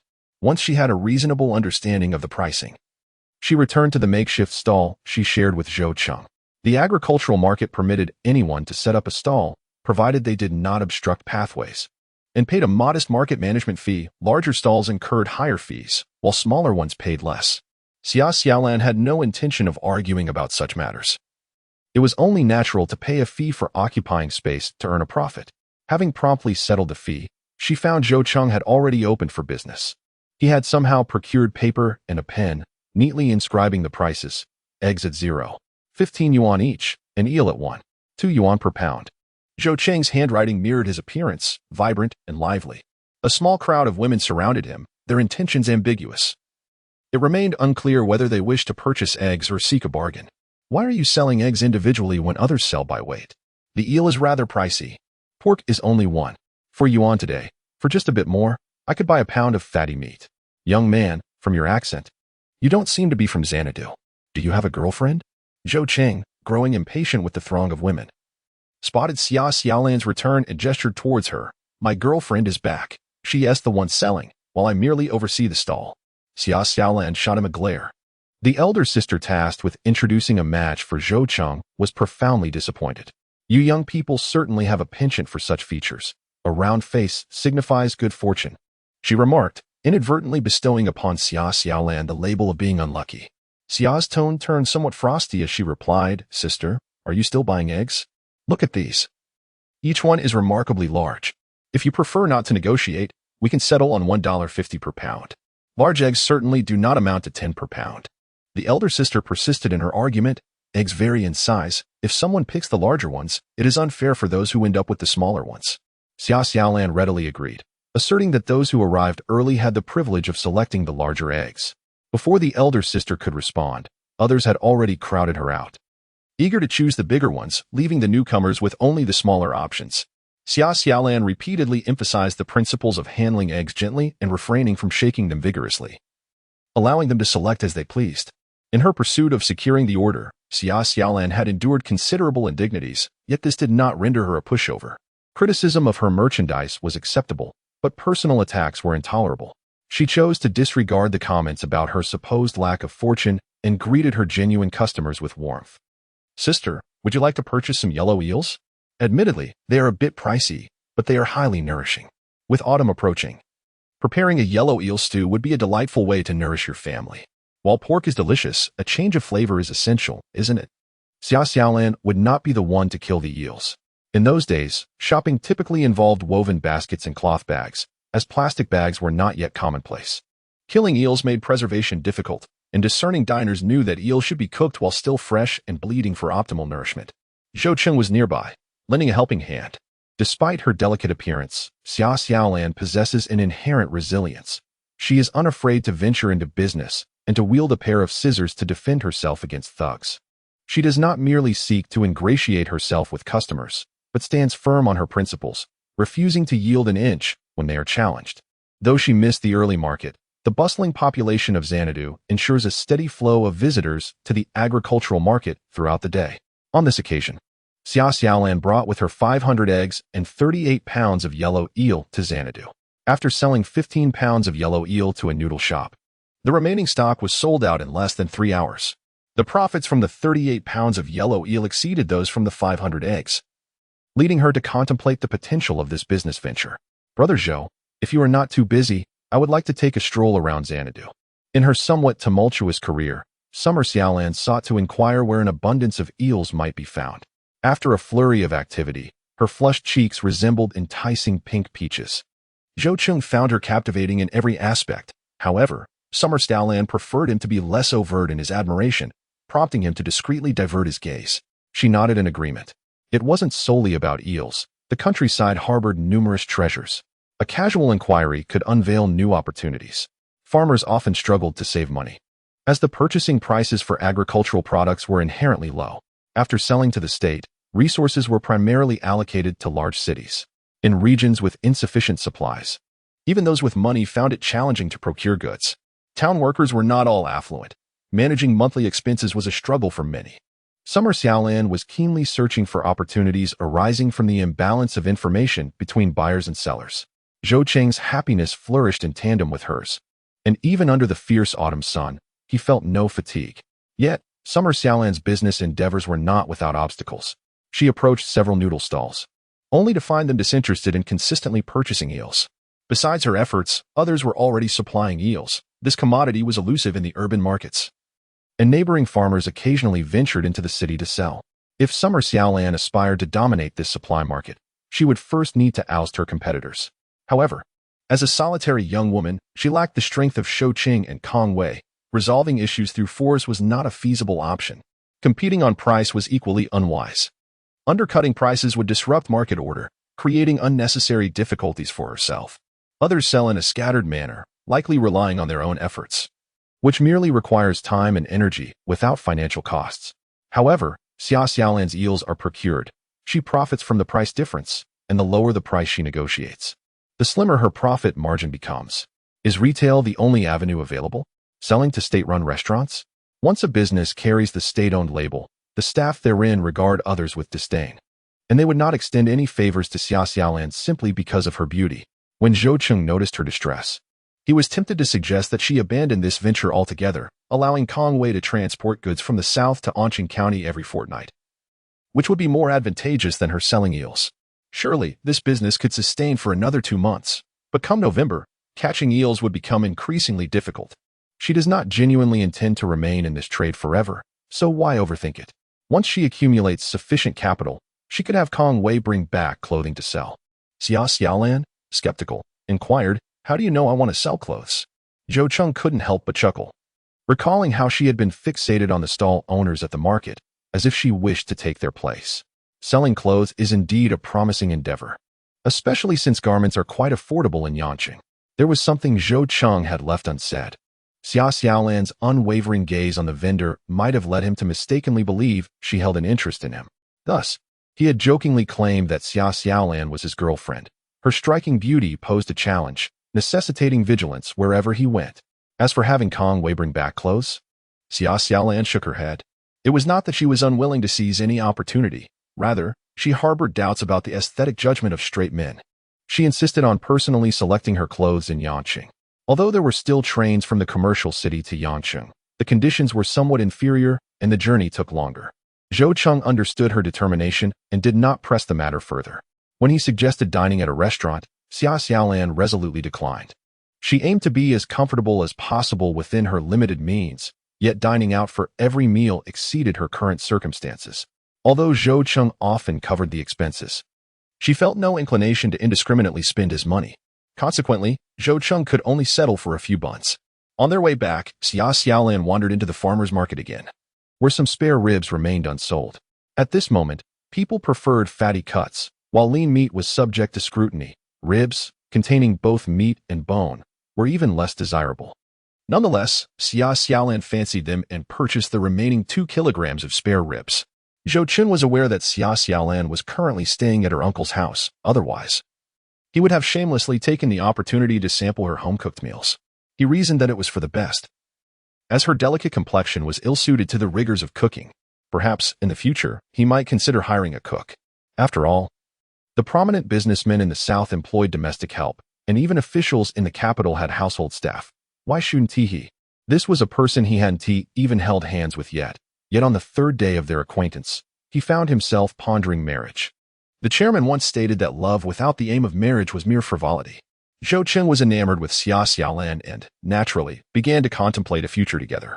As they returned, he stacked the 2 baskets from the back seat to the side, allowing Xia Xiaolan to finally stretch her legs comfortably. As the individual settled in, with his hand resting against Zhou Cheng's waist, the moment was fleeting, leaving him with a palpable sense of loss. His heart, tender and unwilling to see Xia Xiaolan curled up uncomfortably, led him to forego his own comfort. When they arrived in Anqing County, it was not yet late. Zhou Cheng intended to escort Xia Xiaolan back to Keej village, but she objected. "You have no vehicle, and if you take me back, you would have to walk back to the county town. That is quite inconvenient." Zhou Cheng pondered. He did not mind the trouble at all. In fact, he wished the evening would linger, allowing him to stay in Keej village. However, It was against his principles to arrive empty-handed. And with his mind still occupied by the outcome regarding Kong Wei, he earnestly reminded Xia Xiaolan to prioritize her safety before letting her go.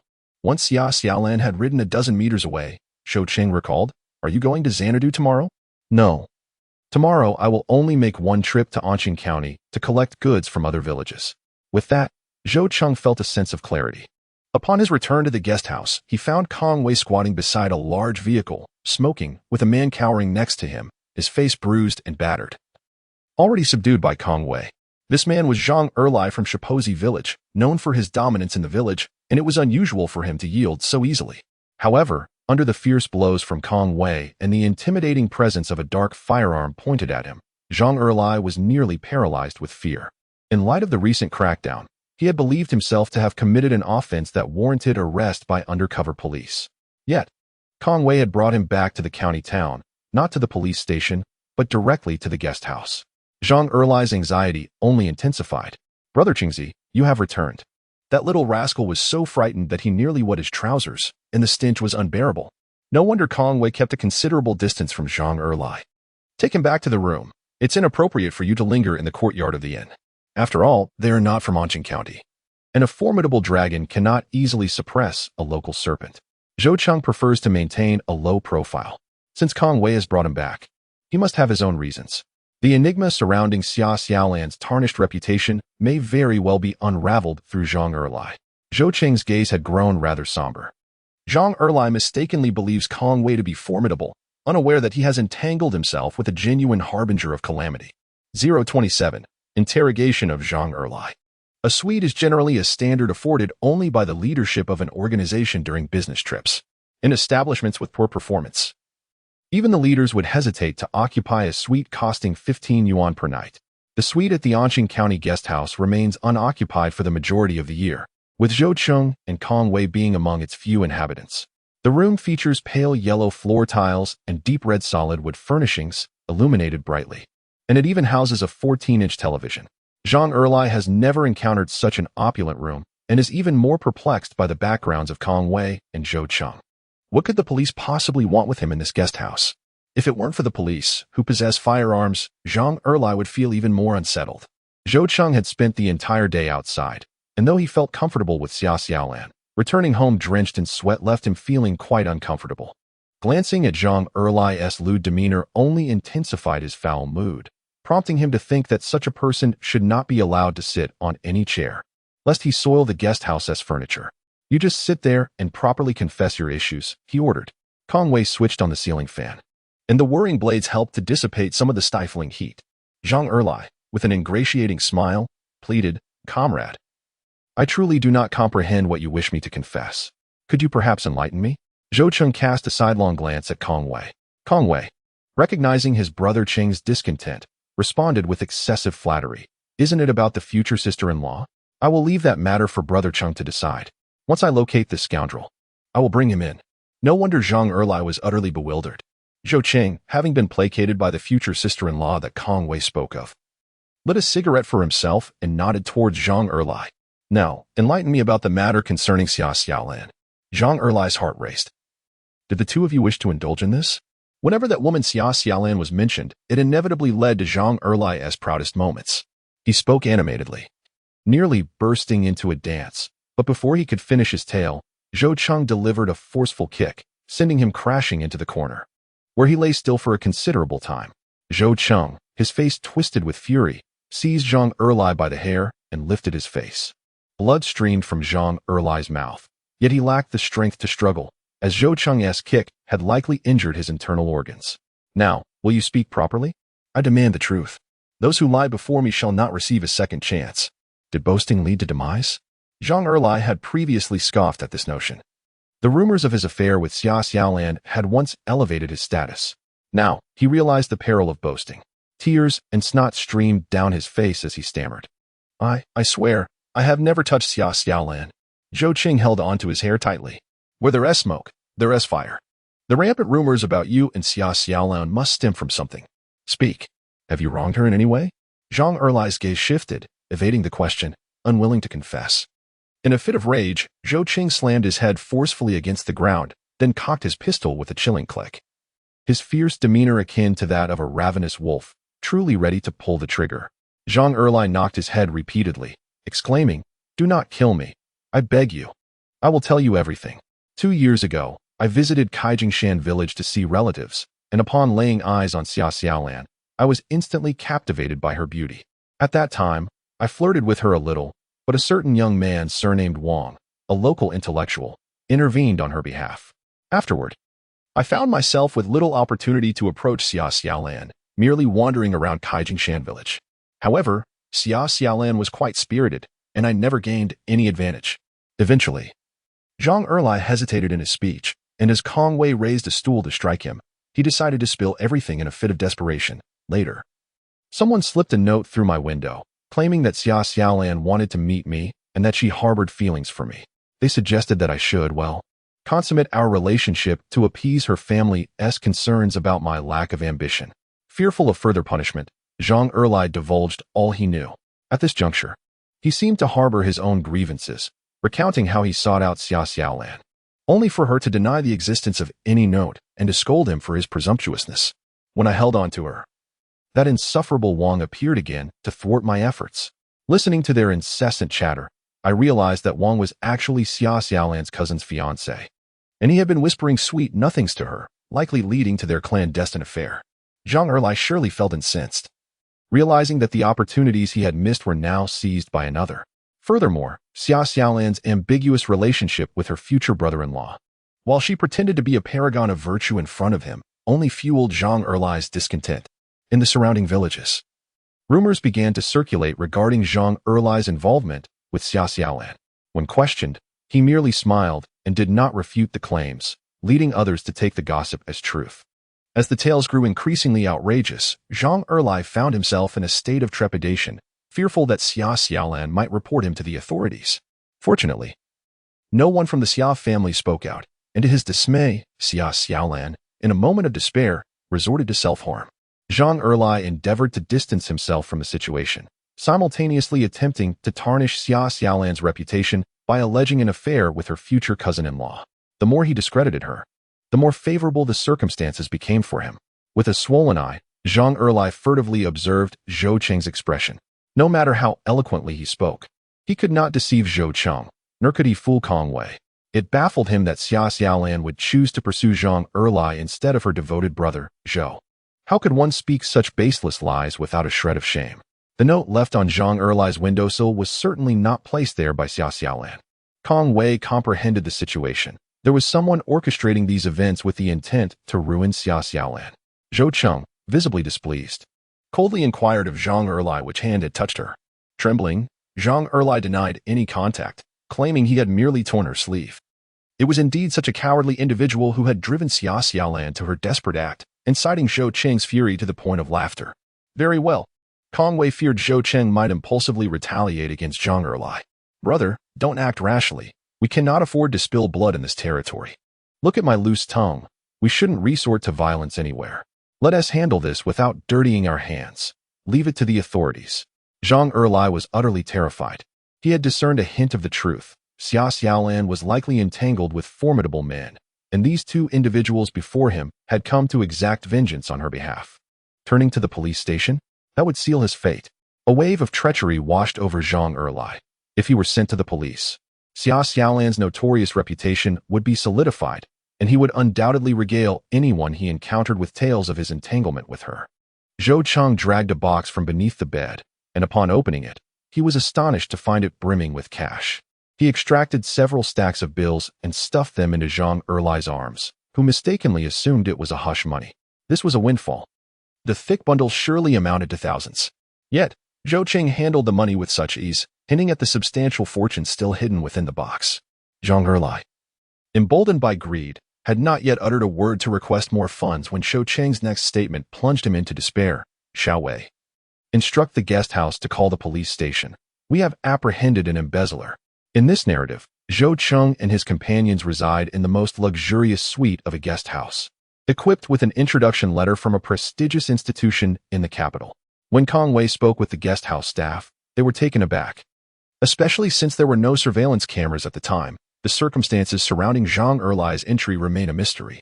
The sum involved exceeds 5,000 yuan, prompting the local police to subdue Zhang Erlai, treating the situation as a significant theft case. This marks Zhou Qing and his companion's second visit to the Anqing County Police Station, where the officers recognized them, recalling their recent act of bravery. Zhang Erlai continuously protests his innocence, while Kong Wei scratches his head and apologizes, stating, "We returned to find this fellow embezzling public funds. Perhaps we were a bit too harsh." The injuries sustained by Zhang Erlai are not merely severe.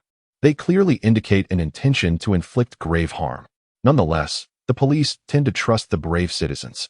Upon verifying Zhang Erlai's personal details, the officers discern an intriguing coincidence. He is indeed a suspect they had been seeking. With stringent law enforcement measures in place, it would be unjust to overlook a notorious delinquent in favor of innocent individuals. Allegations of misconduct and improper relations with several married women have surfaced against him, alongside his audacity to misappropriate public funds. The combination of charges for indecency and theft leaves him with no avenue for escape. Zhou Qing and Kong Wei find satisfaction in this outcome. As Zhang Erlai loudly claims they are exacting personal revenge against him, Zhou Qing and Kong Wei depart the station. At that moment, a female officer who had previously assisted Xia Xiaolan approaches the station head, inquiring, "Director Liang, do you think there might be something unusual about this case?" Director Liang wore a serious expression. "Comrade Xiaoping, we cannot allow a single criminal to escape justice. The reputation of a woman is hard-won. Zhang Erlai is indeed a habitual offender. According to the stringent standards of our crackdown, he belongs to the group that must be apprehended.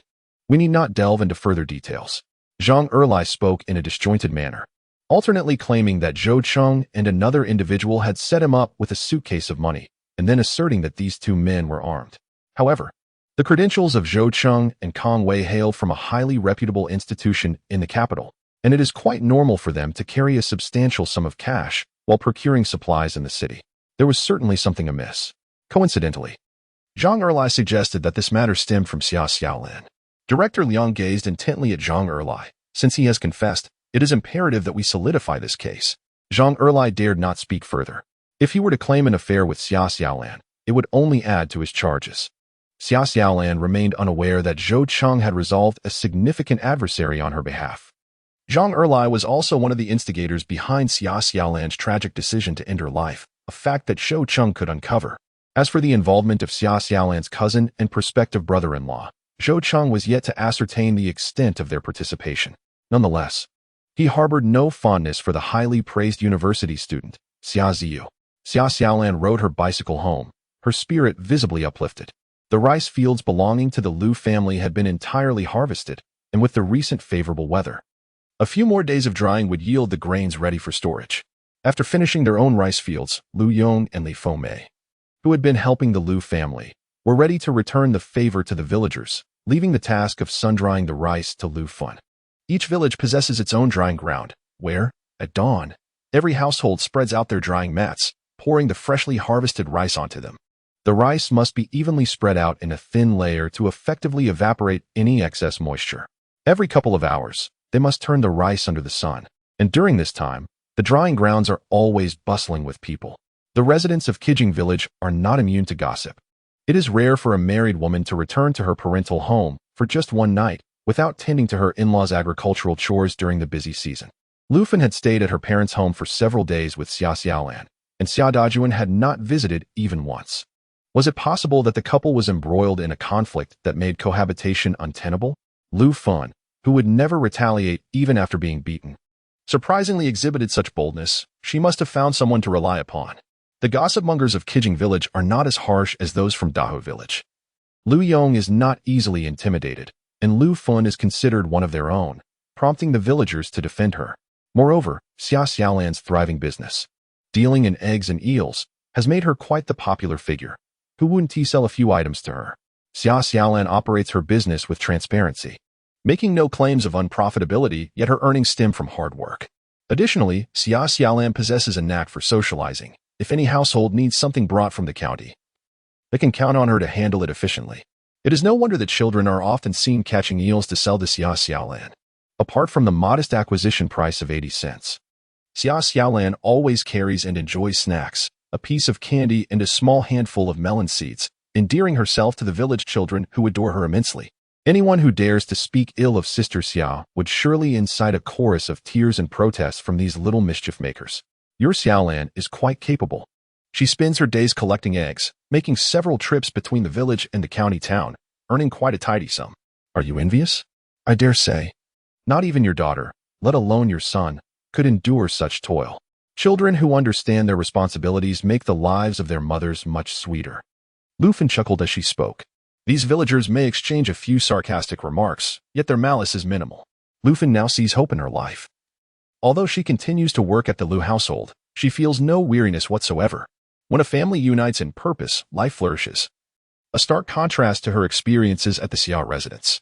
The two sisters-in-law at the Xia household looked down upon her. The mother-in-law despised her. And even the man of the house held her accountable.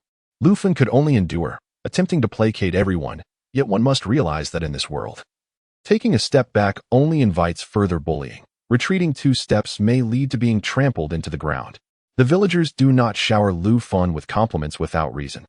After only a few days back at her parental home, her complexion has vastly improved, though her skin remains tan from years of labor. The sorrow etched on her face has diminished significantly, transforming from a dull yellow to a vibrant rosy hue. Upon closer inspection, one can discern that Lu Fan possesses quite lovely features, while Xia Xiaolan, having inherited the height of the Xia family, leans more towards the appearance of the Lu clan. With a lighter heart and a diet that would surely outshine many in the rural landscape of 1983. Lu Fan's cheeks seemed to have gained a touch of fullness in just a few days. The melodious chime of a bicycle bell echoed as Xia Xiaolan returned.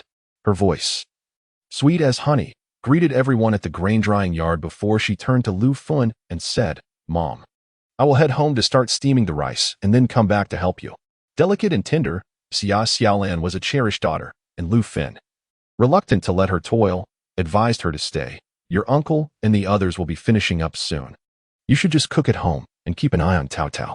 Today marked Tao Tao's first day at the village primary school in the countryside. There were no kindergartens, and children began their education directly in the first grade. At the age of 6, Tao Tao was already sent to school.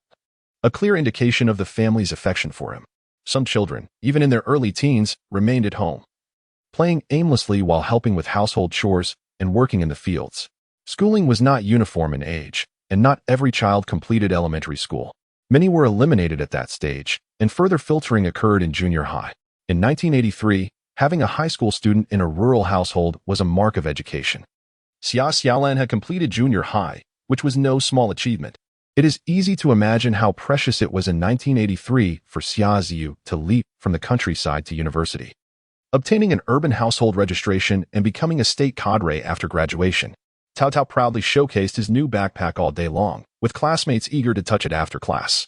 Spending 10 yuan on a backpack was exorbitant for the villagers of Qijiang. That amount could cover 2 terms of tuition.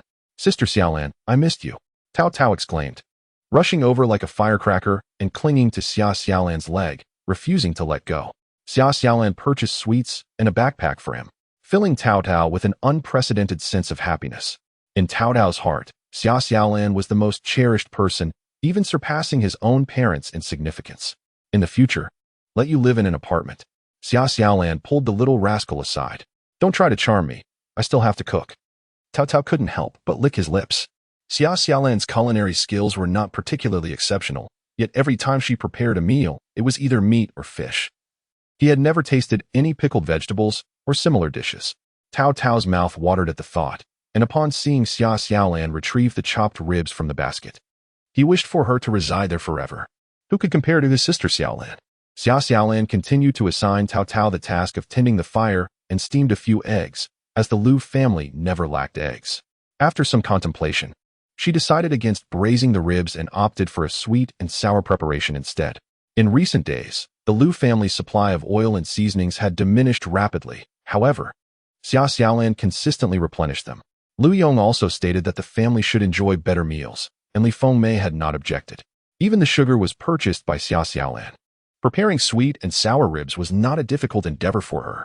The rich, thick sauce of the sweet and sour ribs drizzled over steaming white rice made Xia Xiaolan's taste buds tingle with anticipation. As Lu Yong and the others carried the nearly dried millet back home, the enticing aroma prompted Lu Yong to smile. You were worried that Xiaolan wouldn't sell the eels, But I see this girl is simply not cut out for physical labor. Her mind is sharp. A thriving business meant money for meat.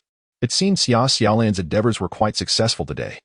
Lu Fen giggled foolishly while Li Fengmei reflected that the Xia family had misjudged Xia Xiaolan. It was evident they had been mistaken. Attaining admission to university is indeed a remarkable achievement. However, one must acknowledge that a girl is destined to marry eventually, once Xia Ziyu weds into another family. Even the esteemed female university student cannot truly oversee every member of the Xia household. There are others who require support, including Xia Changzheng and his wife, as well as Xia Ziyu's younger brother. The rest of the Xia family are inconsequential in comparison. I heard from my sister-in-law, Lu Fen, that Xia Ziyu took all the family's savings of over 500 yuan with her to attend school in the capital. As a result, when Xia Xiaolan suffered an injury, the Xia family found themselves unable to afford her hospital expenses. This reveals a selfish nature in Xia Ziyu, who, having taken all the family's funds to indulge in the luxuries of the capital, now shows no concern for the daily struggles of her family. Once she achieves success, will she even recall her conscience? It is akin to forsaking a watermelon in pursuit of a mere sesame seed. My niece has a generous spirit. Just yesterday, she purchased a new backpack for Tao Tao, and his father swore it was her own money that funded it. Li Fengmei felt a sense of satisfaction from this. What is Xiaolan preparing to cook? Xia Xiaolan stepped away from her cooking, having prepared sweet and sour ribs. Li Fengmei felt distressed. What was the point of buying ribs, which are enjoyable yet impractical? Everyone knows ribs are delicious, but they are not cost-effective. My niece is commendable in many respects, yet at times, she is too lavish with her funds. Li Fengmei could not help but advise her, be frugal with your money. Understand that as an elder sister, it pains me to see Tao Tao. That backpack is rather expensive. Save some money. When you marry into your husband's family, you will need it. This was sincerely meant to consider Xia Xiaolan as future, without suggesting she exhaust her funds on the Lu family. Xia Xiaolan felt warmth in her heart, knowing she would be prudent with her expenditures. Lu Fen's eyes itched as she and Lu Yong busily sorted the grains, their voices lowered as he remarked, once the harvest is over, Xia Dajuan will undoubtedly come looking for you. You must consider your feelings. How promising are the days ahead. Do not be too submissive and follow him back so readily. Lu Fen felt disheartened, unable to lift her head in response to her brother's words. Lu Yong, surprised, asked, are you truly considering going back with him? His tone was tinged with an unmistakable sense of disappointment. After a long pause, Lu Fen awkwardly replied, Xiaolan will eventually marry. It is not customary to bring our mother along to the groom's family. I cannot remain in my parental home indefinitely. Brother, where would I go then? Torn between not accompanying her daughter and the reluctance to stay in her maternal home, she feared that, with time, her brother and sister-in-law might harbor resentment. And she was also concerned about the village gossip. Lu Fen felt a profound uncertainty about her future, unwilling to burden her daughter or her family. Mother, do you miss father and wish to return to the Xiao family? Summer Xiaolan, unbeknownst to them, had approached Lu Fen from behind. Lu Fen shook her head but fell silent, clearly reluctant to address the query. It was not that she missed Xia Dajuan. Rather, she had grown accustomed to yielding and possessed a spirit of self-sacrifice for her daughter's sake. If Xiaolan could lead a good life, she would endure even the humiliation of begging for a morsel at the Xia household. Summer Xiaolan seemed to sense Lu Fen's inner turmoil. Her emotional maturity belied her 18 years, having witnessed enough of human relationships to understand her mother's apprehensions. Marriage? Of course, one must marry. Having never experienced the harmony of a couple in a past life, she was determined to savor it in this one. But is it a prerequisite to discard Lu Fen before marrying? To regard Lu Fen as a burden? What purpose would there be for Xia Xiaolan to marry such a man? She is not so naive. Mother, I earned over 20 yuan today. You cannot fathom how flourishing the business is in Xanadu. Once I save enough, I will purchase an apartment there and bring you to live with me. Would your future son-in-law dare to disdain you? Only if you are in good spirits will he be permitted to reside in the house. Acquiring property is Xia Xiaolan's long-term ambition. Currently, Xanadu may not yet possess genuine commercial housing, but it is 1983, and in a couple of years, it will materialize. The earliest commercial housing in Huagua emerged in the mid-1980s. Xia Xiaolan recalls her client from Xanadu mentioning that his first apartment, purchased in the 1980s, was a mere 200 yuan per square meter. The houses were constructed and sold to employees, with the general populace lacking the qualifications to buy. However, if one has sufficient funds and maneuvers wisely, it is certainly possible to acquire a purchasing quota from others. A 100 square meter commercial apartment would only cost a little over 20,000 yuan. Xia Xiaolan currently lacks that amount, but does she intend to never earn it? It was the first time Xia Xiaolan revealed her intention to settle in the city before her elders, leaving Lu Fen astonished. But we hold rural household registration. The disparity between rural and urban household registration is immense. Factories and various institutions seeking employees primarily cater to urban residents. In rural areas, one can only scrape a living from the soil. The means to escape from rural registration are limited to two: marriage and education. However, relying on marriage can be precarious, and even families of urban workers may find it challenging to navigate the complexities of transforming agricultural status to urban. The most reliable path, akin to that of Xia Ziyu, is to gain admission to a university, thereby making a definitive leap into urban life. The difficulties of becoming an urban dweller are daunting, and even Lu Fen, despite her faith in Xia Xiaolan, hesitates to dream of such a reality. Conversely, Lu Yong appears intrigued by the notion. Relocating to the city is feasible. It need not be the bustling metropolis, nor does it have to be in high-rise buildings. Purchasing a couple of modest houses in the county town would not be prohibitively expensive. In a city with so many inhabitants, Xia Xiaolan and her mother would be virtually anonymous, and her tarnished reputation would not hinder her prospects for finding a partner. Hearing Lu Yong's endorsement, Lu Fen remains skeptical. Is it truly feasible? Xia Xiaolan nods emphatically, assuring her that she intends to lead them towards a better life, so it is indeed possible. What does it matter to buy property in the bustling city? If she had surplus funds, prior to the surge in housing prices, she could emulate the Wenzhou real estate investors, making bold purchases in Beijing and Shanghai, securing entire buildings. The return on investment would far surpass any conventional business venture.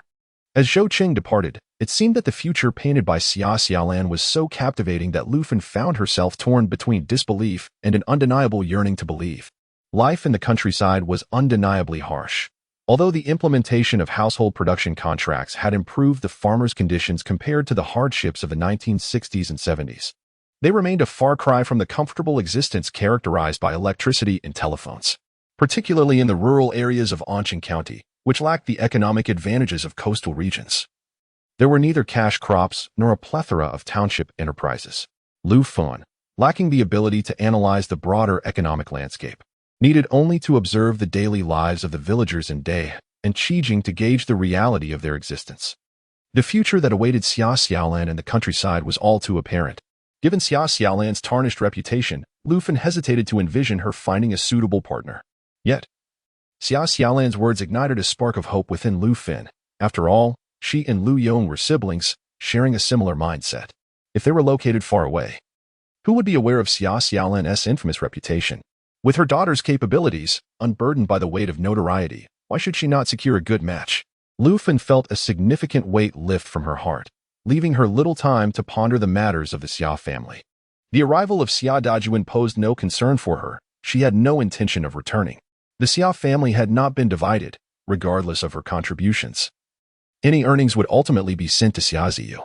Lu Fen acknowledged her limitations, yet she felt a sense of empathy for Xia Xiaolan, who struggled to manage her business alone. If she could assist even in a small way, it would lighten Xia Xiaolan's burden. In the countryside, young women typically married by 18 or 19, while it was said that city girls often waited until after 20 to wed. If one were to secure a respectable job, marrying again in one's 20s would not be too late. Lu Fen, brimming with vitality, even took the initiative to stroll through the village after her meal, seeking out families selling eggs or catching loaches. She aspired to quickly save enough money to purchase a home in the city, so as not to impede Xia Xiaolan's significant life events. Your mother has truly come back to life. Lu Yong, who recognized his own late maturity, having squandered his youth without proper guidance for Lu Fen, now found himself elated as she resolved to improve their lives and actively engaged in Xia Xiaolan's endeavors. Xia Xiaolan recounted her recent trip to the commercial city, deliberately omitting the fact that she had gone with Zhou Cheng. She merely mentioned that the city had a larger population and a stronger economic foundation compared to Anqing County, where hard work or a specific skill could easily lead to success. This piqued Lu Yong's interest. The Lu family originally fled to Kaijingshan village, and this place was not their true home. Wherever they resided was of little consequence. He thought, if he could transform his cousin into an urban resident, the hardships would be worth it.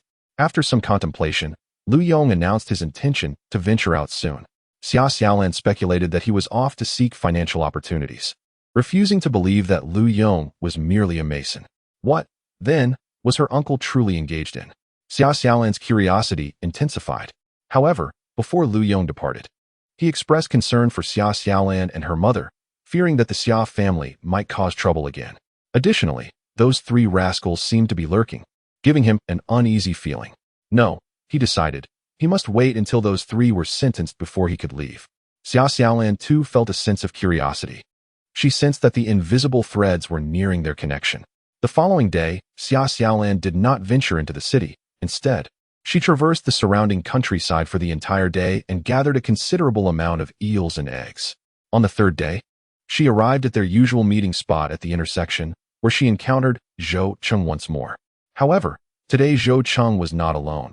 He was accompanied by Kong Wei, who was waiting for her in a large Dongfeng vehicle. "Are you two leaving?" Kong Wei appeared somewhat embarrassed, as he had previously misunderstood Xia Xiaolan's character and had treated her with fluctuating attitudes.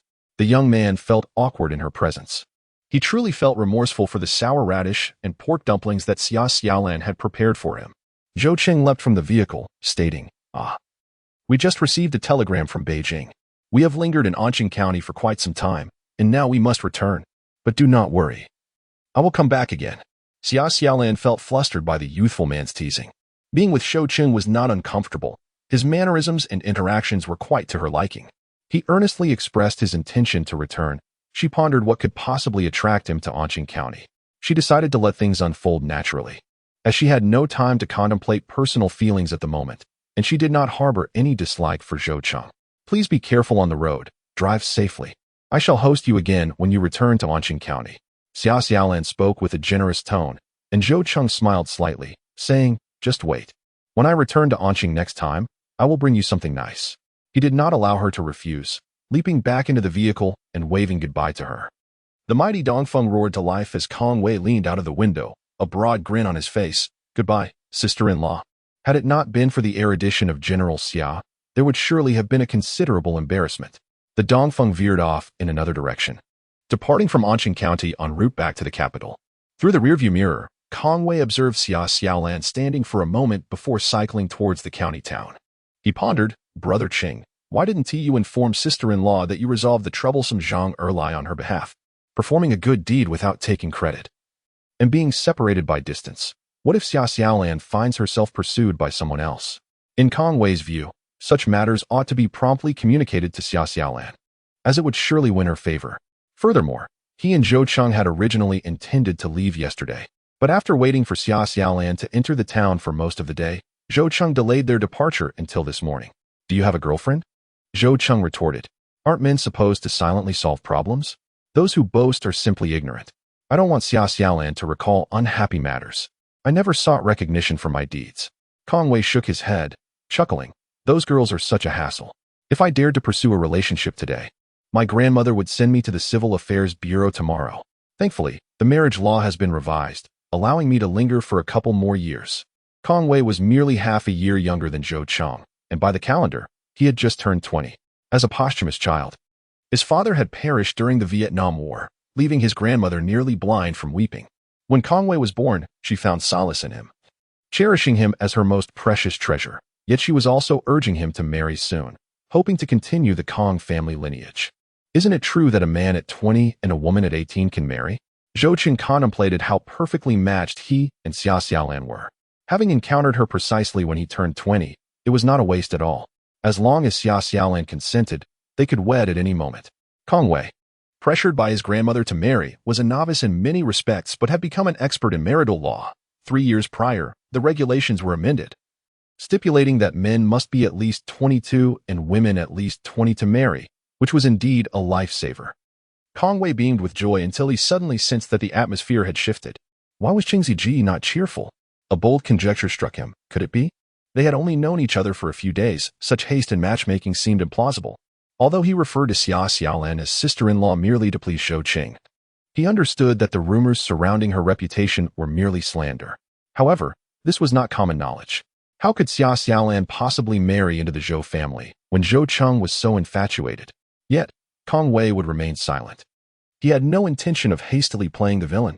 031. Seeking other buyers previously, Zhou Cheng had ridden her to the market, and Xia Xiaolan was unaware of how exhausting the journey to the commercial city could be. Since her arrival in the year 1983, fatigue had become her constant companion. Yesterday, she had not ventured into the city. Instead, she traversed over 20 villages on her bicycle, collecting more than 50 pounds of eels. Today, her task was to sell the eels along with several hundred eggs she had gathered on the way to the city. With the busiest days of rice harvesting behind her, the number of villagers willing to sell eggs to Xia Xiaolan dwindled.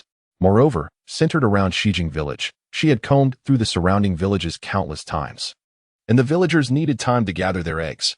Once she sold these hundreds of eggs, Xia Xiaolan could focus on reselling the eels, which were already mature and merely awaited discovery in the rice fields and ditches. Xia Xiaolan pondered whether selling eels was one matter, but carrying 2 baskets filled to the brim into the city only to return empty seemed rather unwise. Could she possibly bring back some goods from the commercial city to sell in the countryside? Yet, the purchasing power in rural areas was dismal. Aside from essential items like oil, salt, soy sauce, and vinegar, villagers clutched tightly to every penny, spending only when absolutely necessary. In fact, even oil was often left unpurchased. Some families spent the entire year buying only salt. While foregoing soy sauce, vinegar, and oil might be manageable, going without salt would leave one weak and fatigued. What could she bring back that would entice the farmers to part with their hard-earned money? In contemporary marketing, it is often said that money from women and children is the easiest to earn, yet now, women hardly adorned themselves, and children ran wild in a free-range manner. The family planning policy had only just begun to take effect, which family did not have several children. The only child is indeed precious when there are many children. It is a blessing if they can be adequately fed, and there is seldom any spare money to lavish on them. Thus, Tao Dao, with a new backpack slung over his shoulders, headed to school, drawing the envy of his classmates, for their families were reluctant to invest in such an expensive accessory. As for clothing, the younger children wore hand-me-downs from their older siblings. A single garment, akin to a family heirloom, could be passed down for years until it was too tattered to wear, fulfilling its purpose. Xia Xiaolan pondered for quite some time, without a clear direction, and then rode her bicycle to the first shop that sold eel noodles. "Comrade, do you still need eels today?" She attempted to sound serious, yet her voice was undeniably delicate. As she called out, the owner of the eel noodle shop had yet to appear, and all the patrons dining on noodles turned their gaze towards her. Youthful vitality allows for swift recovery. The wound on Xia Xiaolan's forehead had long since scabbed over and healed, leaving only a faint pink mark. Although she did not adorn herself with elaborate makeup, she was neat and clean, a rare kind of beauty. After waiting for a while, the person who emerged was not the owner she had purchased eels from that day. Instead, it was a middle-aged woman with a rather brusque demeanor. "We don't need eels. Our shop has long-term suppliers. Please do not return." "But, I wonder why you, madam, cannot comprehend simple words? We do not require your eels." The middle-aged woman's tone was harsh, prompting the noodle patrons to interject. "If you don't want to buy, then don't, but speak kindly. Your loud voice has startled this lady. It's as if you spilled vinegar at home." The middle-aged woman refrained from arguing with the guests, but the kitchen was filled with the sounds of things crashing and banging. Xia Xiaolan had a clear understanding. This must be the boss's wife. During her previous visit to purchase eel, she had only perceived the boss as honest, unaware that the boss's wife would unexpectedly overturn a vinegar jar. Xia Xiaolan felt utterly wronged. Engaging in a quarrel with the boss's wife could jeopardize her future business in the area. It was indeed an unfortunate situation beyond her control. Maintaining her composure, Xia Xiaolan's expression shifted several times. As she pushed her bicycle to leave, the owner of the eel noodle shop rushed out, expressing his apologies. "I truly regret this. You see, my spouse can be unreasonable. I can no longer purchase your eels for the shop, but I have a relative who manages procurement at the municipal reception center. His name is Hu Yongkai. If you are willing to give it a try, just mention that you were referred by Hu Zhuliang." The shop owner felt quite ashamed. His wife had publicly humiliated Xia Xiaolan. It was unfortunate that she had to vent her frustrations in the shop, and though Xia Xiaolan had chosen not to take offense, it was still unfair to take advantage of her. The municipal reception center? Dealing with such an official establishment could be quite challenging, yet if successful, it could lead to a long-term partnership. "Thank you very much, Mr. Hu." Xia Xiaolan expressed her gratitude, but Hu Zhuliang dared not linger, as his wife was still fuming in the shop. Xia Xiaolan did not head to the municipal reception center immediately. It wasn't that she doubted Mr. Hu's recommendation. Upon investigation, she discovered that despite its grandiose name, the reception center was not located in the city center but rather on the outskirts. One could only wonder what the municipal leaders were thinking when they constructed the reception center so far away. Xia Xiaolan continued to sell goods at the previous agricultural market, where she arrived today with her breakfast items. The market was quite bustling. After paying the management fee and securing a small space, she set up her sign. And soon customers began to approach her. With a striking appearance that was hard to forget, some patrons even recognized her, inquiring about her partner's absence. Xia Xiaolan responded to such questions with a warm smile. "Are the eels a bit cheaper?" she asked. "Just 1 pound, mind you, and be sure to weigh it accurately." Business thrived as shoppers surrounded her, each chattering away, asking for weights, making payments, and seeking change. Some were purchasing eggs, while others sought yellow eels. And those who were a tad slower in their reactions often found themselves confused amidst the flurry. After 2 solid hours of bustling activity, drenched in sweat, she finally found a moment's respite. Most of the items were for home consumption, with few bulk buyers. She had over 100 eggs remaining and still 20-odd pounds of eels. The goods sold at the market were a myriad of peculiarities. The best sellers were either essential items for daily life or rare finds, such as the yellow eels Xia Xiaolan had brought from the countryside. If she offered small greens at a few cents per pound, it would be a thankless task with little competitive edge. After lingering at the market for a while longer, Xia Xiaolan noticed that both her eggs and eels were still in surplus. Engaging in retail like this daily posed significant risks, and she was eager to find a buyer who could purchase in bulk. She recalled Boss Hu's words and resolved to visit the municipal reception center. A person responsible for procurement at the municipal party committee's guest house may not have much to purchase, yet they undoubtedly possess connections within the industry. The 1980s were a time rich in personal relationships, and if she could forge a link with Hu Yongkai, a relative of Boss Hu, it could potentially open not just a market, but a plethora of opportunities. Xia Xiaolan intended to employ the sales tactics she had honed in later years to subtly influence comrade Hu Yongkai. Gift-giving is an art when presenting gifts to male colleagues. Cigarettes and liquor are eternally safe choices. Among spirits, Maodai and Wuliangye stand out as the most prestigious options, setting aside their exorbitant prices. These 2 exclusive liquors are reserved for officials, and Xia Xiaolan found herself unable to procure even a bottle, as they were available only on the black market. As for cigarettes, the Huangjinya brand produced by the Xanadu cigarette factory, along with the Sanhua and Kaidai varieties, come to mind. Huangjinya is an inferior-grade cigarette favored by lower-ranking smokers, while Sanhua is a premium cigarette reserved for leaders and conferences. Kaidai occupies a middle ground between these two, being a first-class cigarette priced at $0.35 per pack. Xia Xiaolan initially deemed it suitable to gift to Boss Hu's relative, but reality swiftly humbled her. Upon expressing her intent to purchase a pack of Kaidai, she was met with incredulity. "A pack? No way. You must buy at least 2 packs. And you'll need to provide a note." 032, the Municipal Reception Center. Is not the Kaidai cigarette produced by the Xanadu cigarette factory? How could it be out of stock? A pack of cigarettes costs merely 3.5 yuan. Xia Xiaolan can certainly afford it.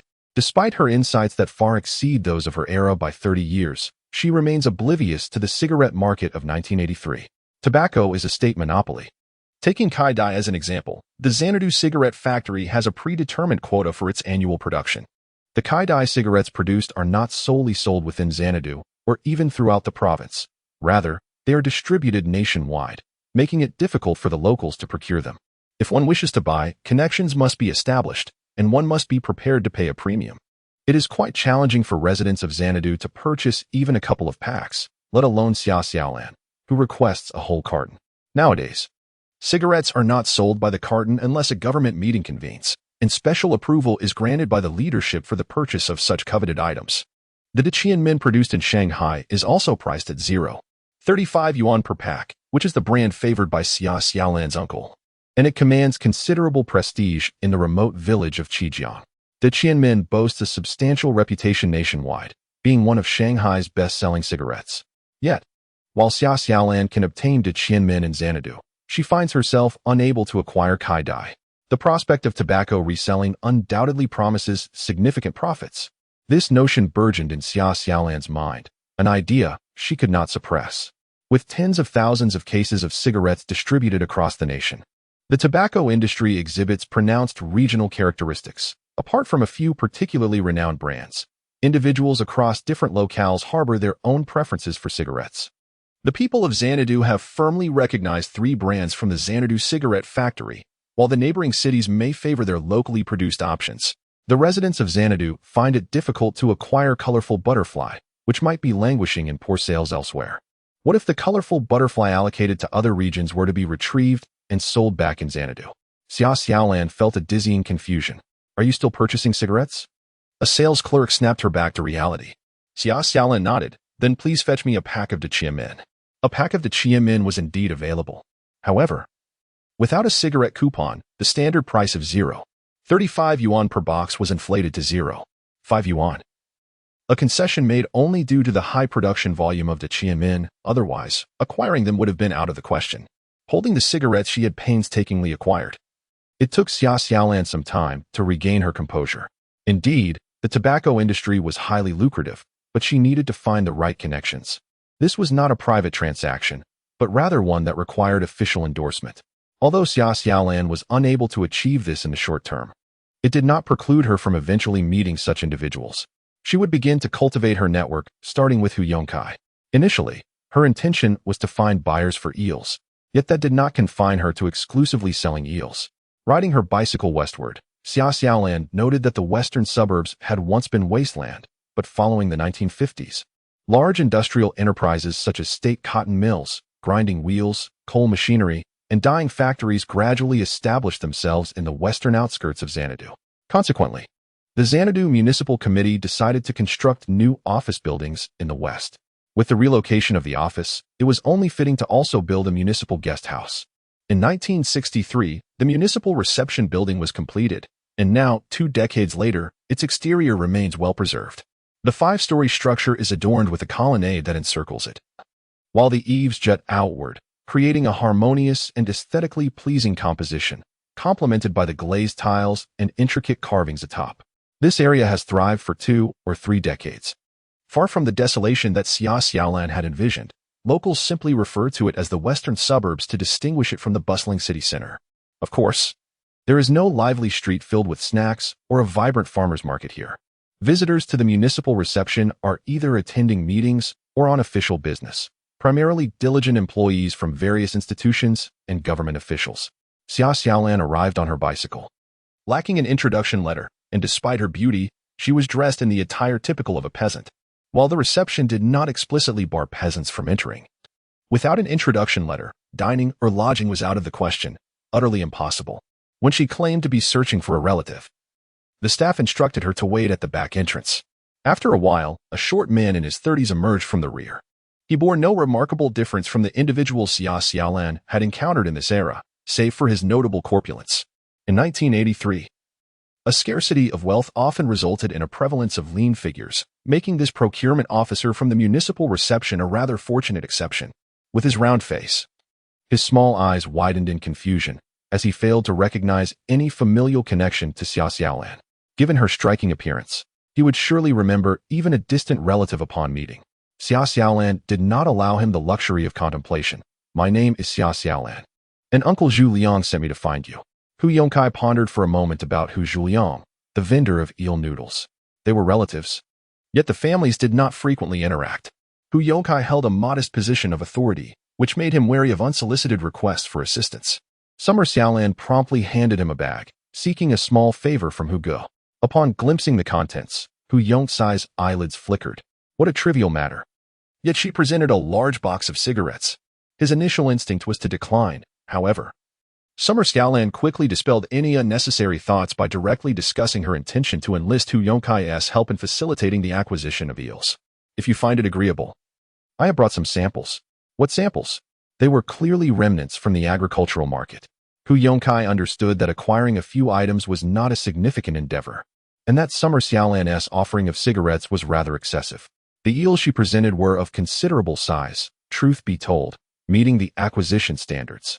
Yet, Summer Xiaolan's deliberate visit and generous gift could not merely be for 20-odd kilograms of eels. What profit could be gained from that? It did not warrant such a grand gesture to foster connections.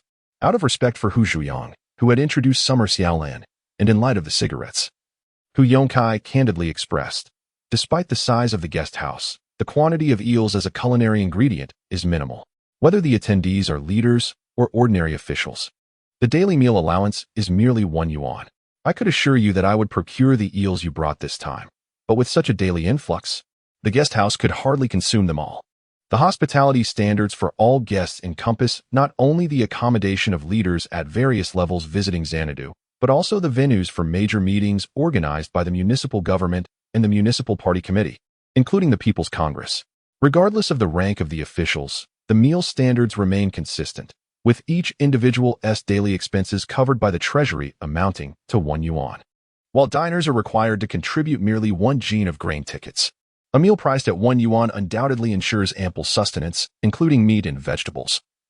Though one cannot expect to feast solely on eel all day long, Xia Xiaolan remains undeterred.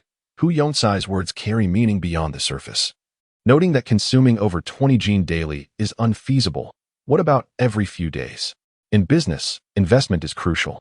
Her objective is not a transient windfall, but rather to cultivate a solid relationship with Hu Yongcai, ensuring her eels will find a market. I shall heed your advice. She replies. Hu Yongcai, appreciating her straightforwardness and her beauty, regards Xia Xiaolan favorably. Uncle Zhu Liang is of an elder generation. There is no need for formalities. Simply call me by my name.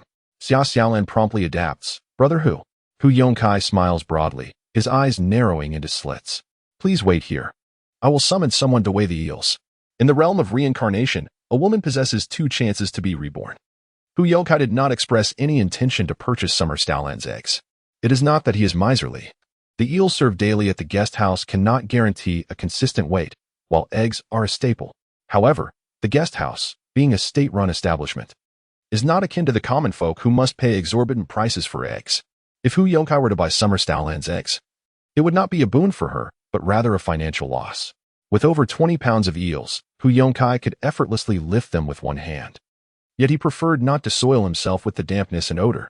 Instead, he summoned a young man from the kitchen to assist, thus providing the eels with a fair chance. The young fellow dared not gaze too long at Summer Xiaolan while weighing the eels. She brought in 24 pounds of eels, and Hu Yongcai calculated the price at 2 yuan per pound, matching Summer Xiaolan's retail price. This illustrates the considerable influence of a prominent figure in the area. From this batch of 24 pounds of eels, Summer Xiaolan could earn at least 9 yuan, which was hardly sufficient to cover her cigarette expenses. In these times, opportunities are scarce, allowing Summer Xiaolan to seize this chance. Otherwise, she would have no means to connect with Hu Yongcai. All right, ensure your safety on your way home. And bring another 20 pounds of eels in 2 days. Whether you bring more or less, I will inform you in a timely manner. It appears that Hu Yongcai has established a purchasing frequency of 20 pounds every 2 days, averaging 10 pounds daily, which amounts to 300 pounds in a month. If this figure can be assured, selling eels solely to the municipal guest house could yield Summer Xiaolan a stable profit of nearly 100 yuan each month. Her smile grew even warmer. I understand, Brother Hu, goodbye. She pedaled away on her bicycle, leaving Hu Yongcai with the young assistant, who stood by, pondering. Brother Hu, is she your relative? Hu Yongcai cast a glance at her, remarking, Look, the ancestral grave of the Hu family is smoking. Could we possibly have such a radiant relative? He insisted, This is a legitimate procurement, so do not speak carelessly. The young comrade awkwardly chuckled. Brother Hu, that is not my intention. I simply find this lady exceedingly beautiful, surpassing even the female attendants at our guest house. Hu Yongcai mused to himself, You know nothing. The female attendants at the municipal guest house were indeed exquisite, each a rare gem, but their beauty was of a dignified and graceful variety, recognized by mainstream aesthetics. From a man's perspective, it was a captivating allure like that of Xia Xiaolan that truly enticed. Yet who would dare employ someone like her in the guest house as a server? Such allure was bound to lead leaders astray. In the realm of women, beauty alone holds little merit. It is essential to seize the opportunities presented by fate. One opportunity pertains to reincarnation, while the other involves marriage. Take Xia Xiaolan, for instance. She appears to lack the luck of rebirth. A family that genuinely cares for their daughter would strive to secure her a respectable and comfortable job. The fact that a striking young woman like Xia Xiaolan is reduced to being self-employed reflects poorly on her family's ability to arrange suitable employment for her.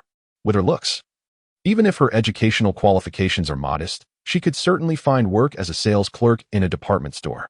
This suggests she likely hails from a rural background, lacking even the qualifications for recruitment.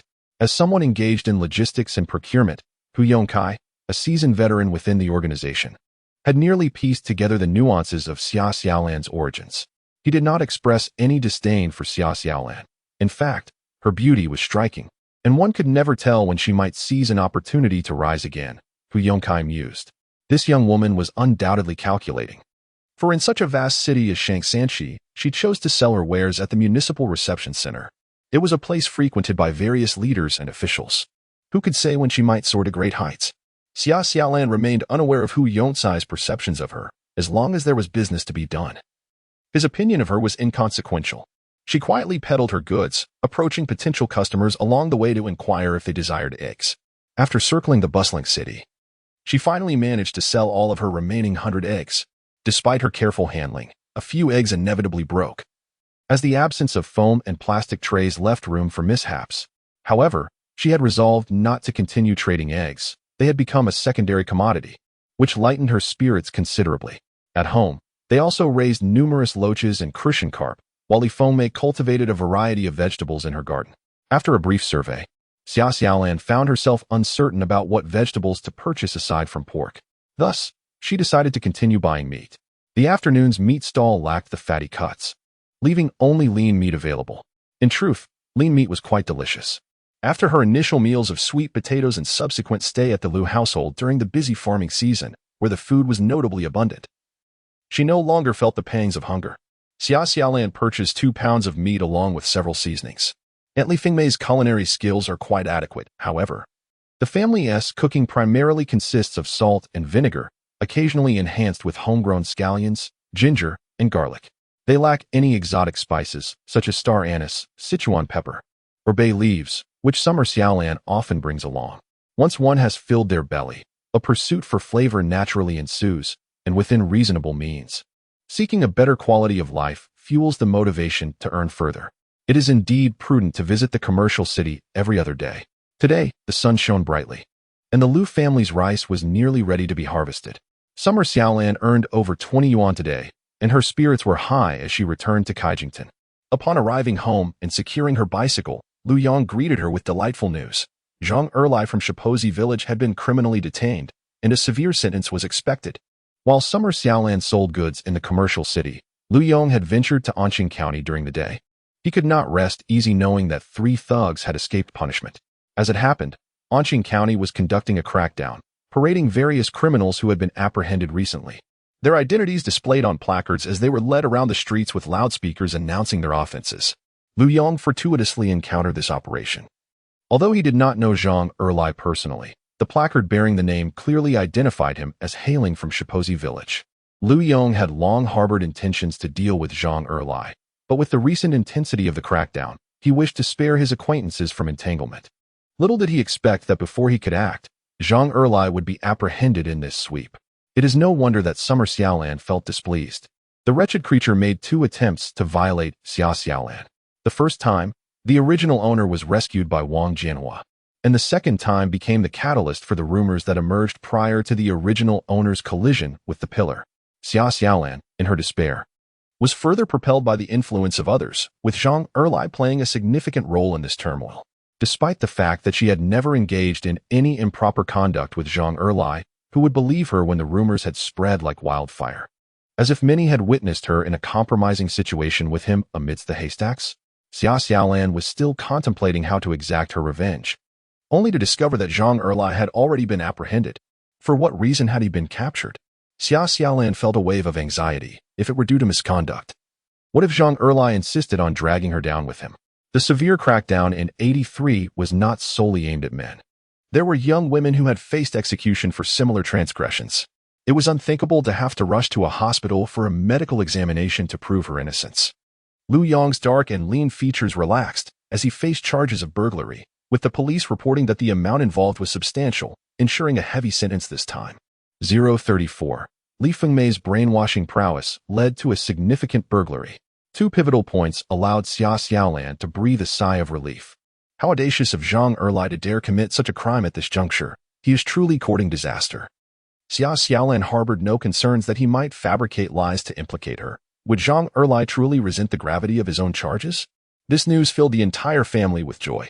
Particularly, Lu Fin, who had always been meek and compliant, hoped fervently that Zhang Erlai would receive the death penalty. Even if he did not face execution, a prison sentence of 10 to 20 years would eventually silence any disparagement of Xia Xiaolan's reputation. The police were doing well.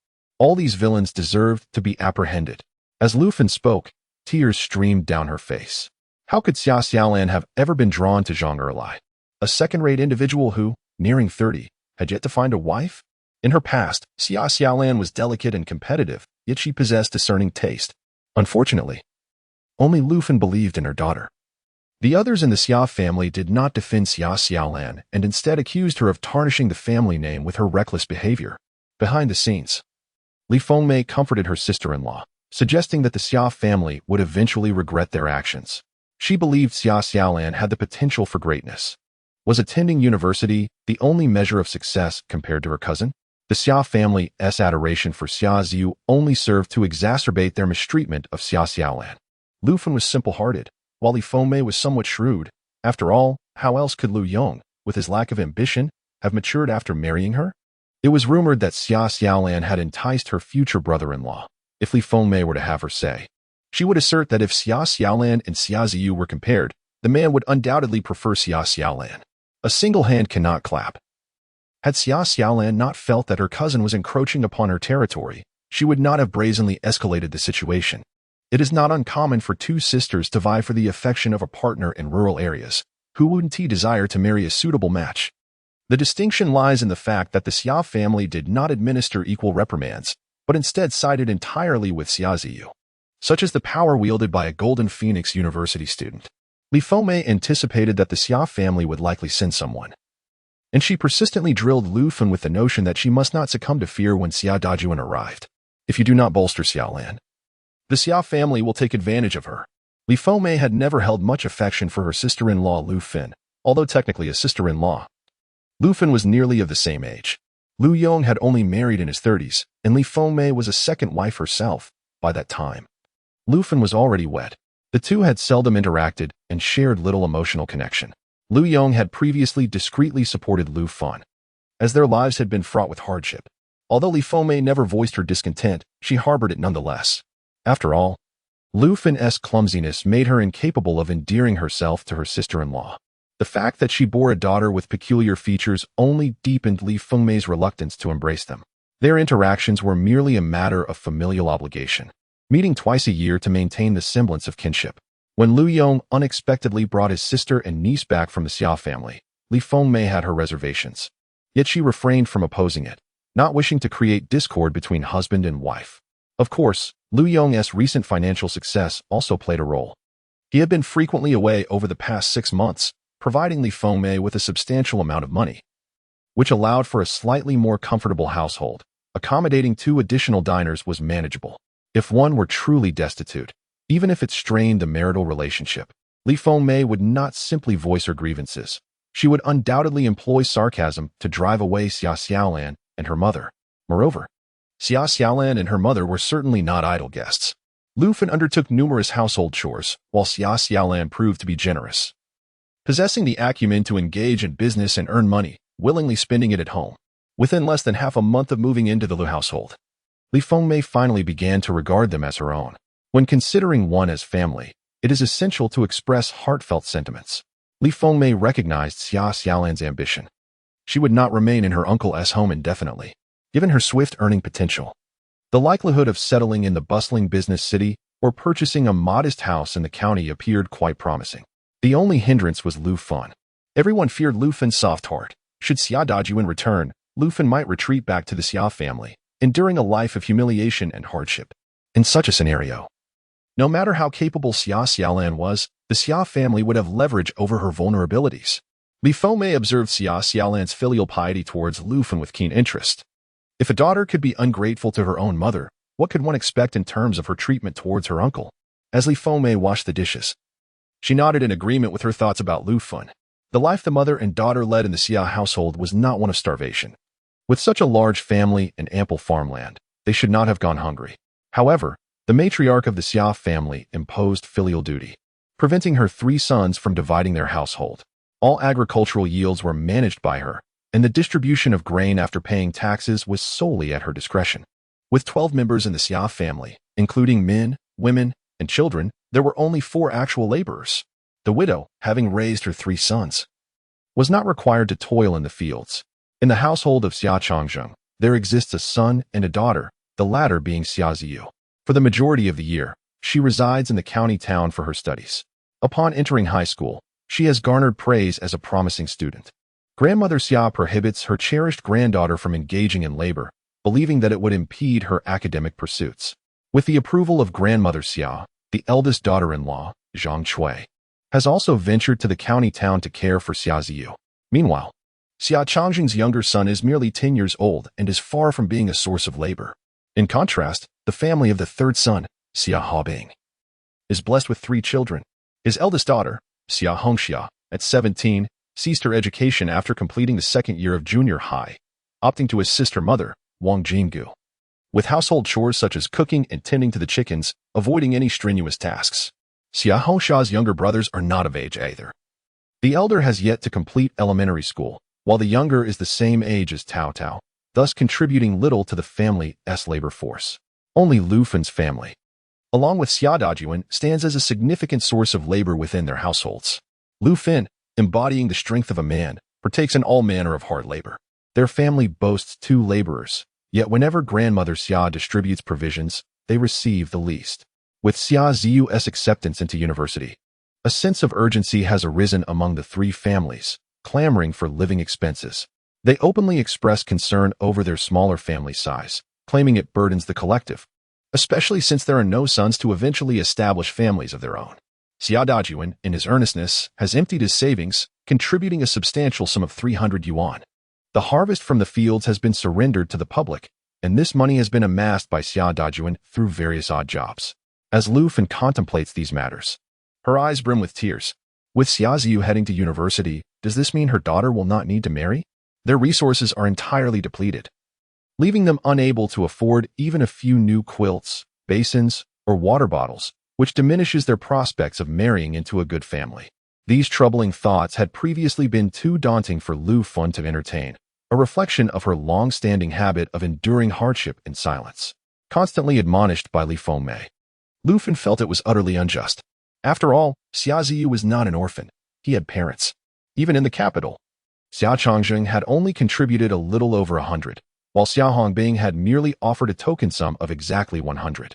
She was expected to return with Xia Dajuan, continuing to toil for the Xia family, earning meager wages to support someone else's daughter, while her own daughter lay in bed, gravely ill and without the means for treatment. Wiping away her tears with the back of her hand, Lu Fen declared, "Sister-in-law, I will not return to the Xia household."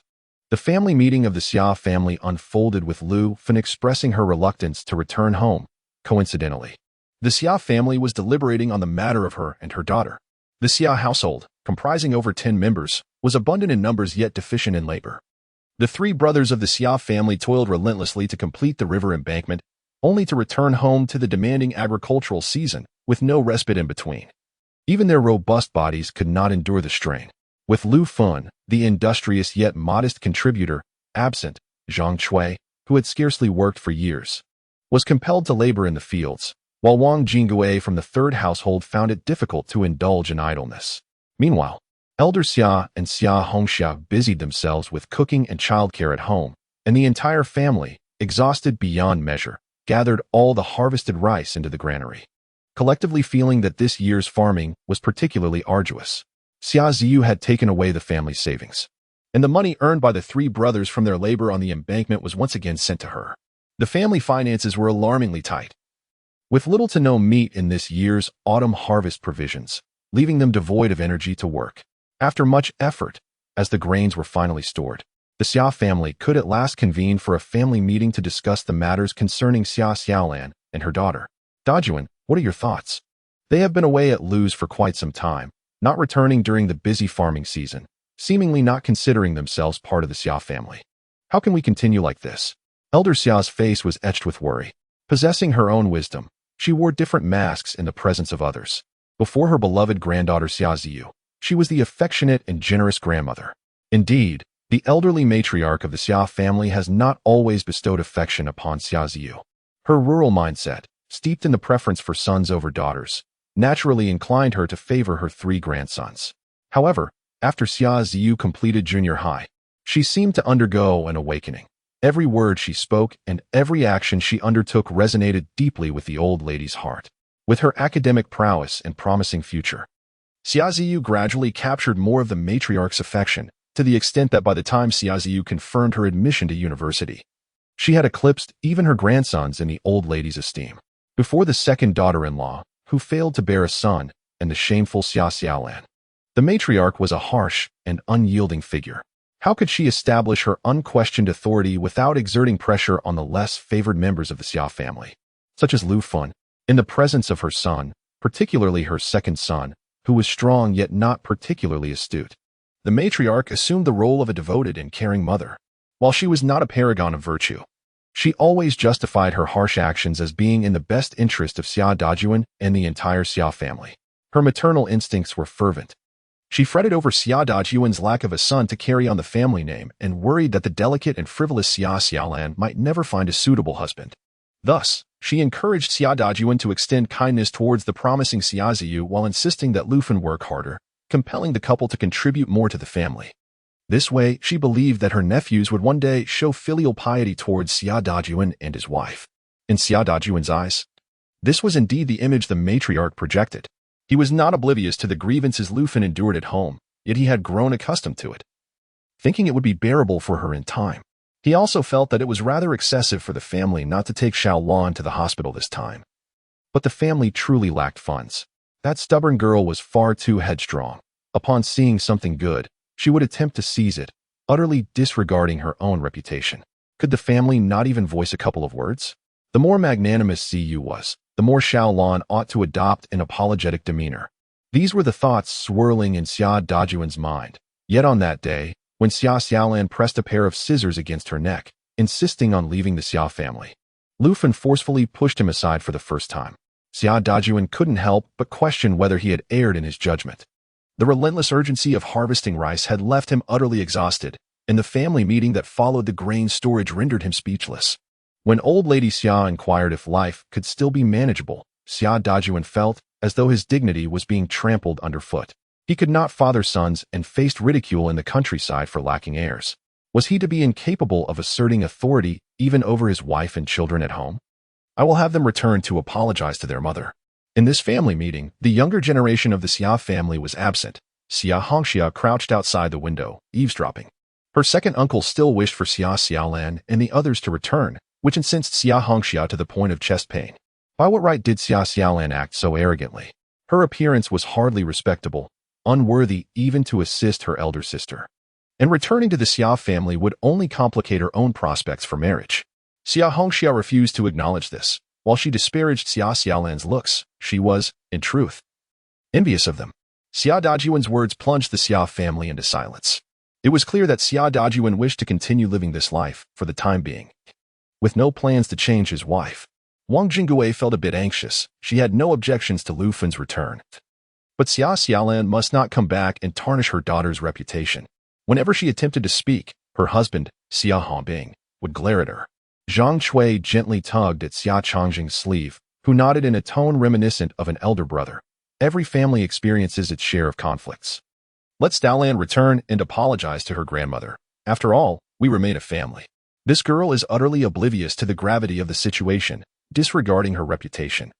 Just look at how agitated her grandmother is. Xia Dajuan gazed longingly at his mother, while old Madame Xia exhaled heavily through her nostrils. She need not apologize to me. After such a disgrace, she ought to apologize to Ziyu. That Ziyu is magnanimous enough not to hold it against her.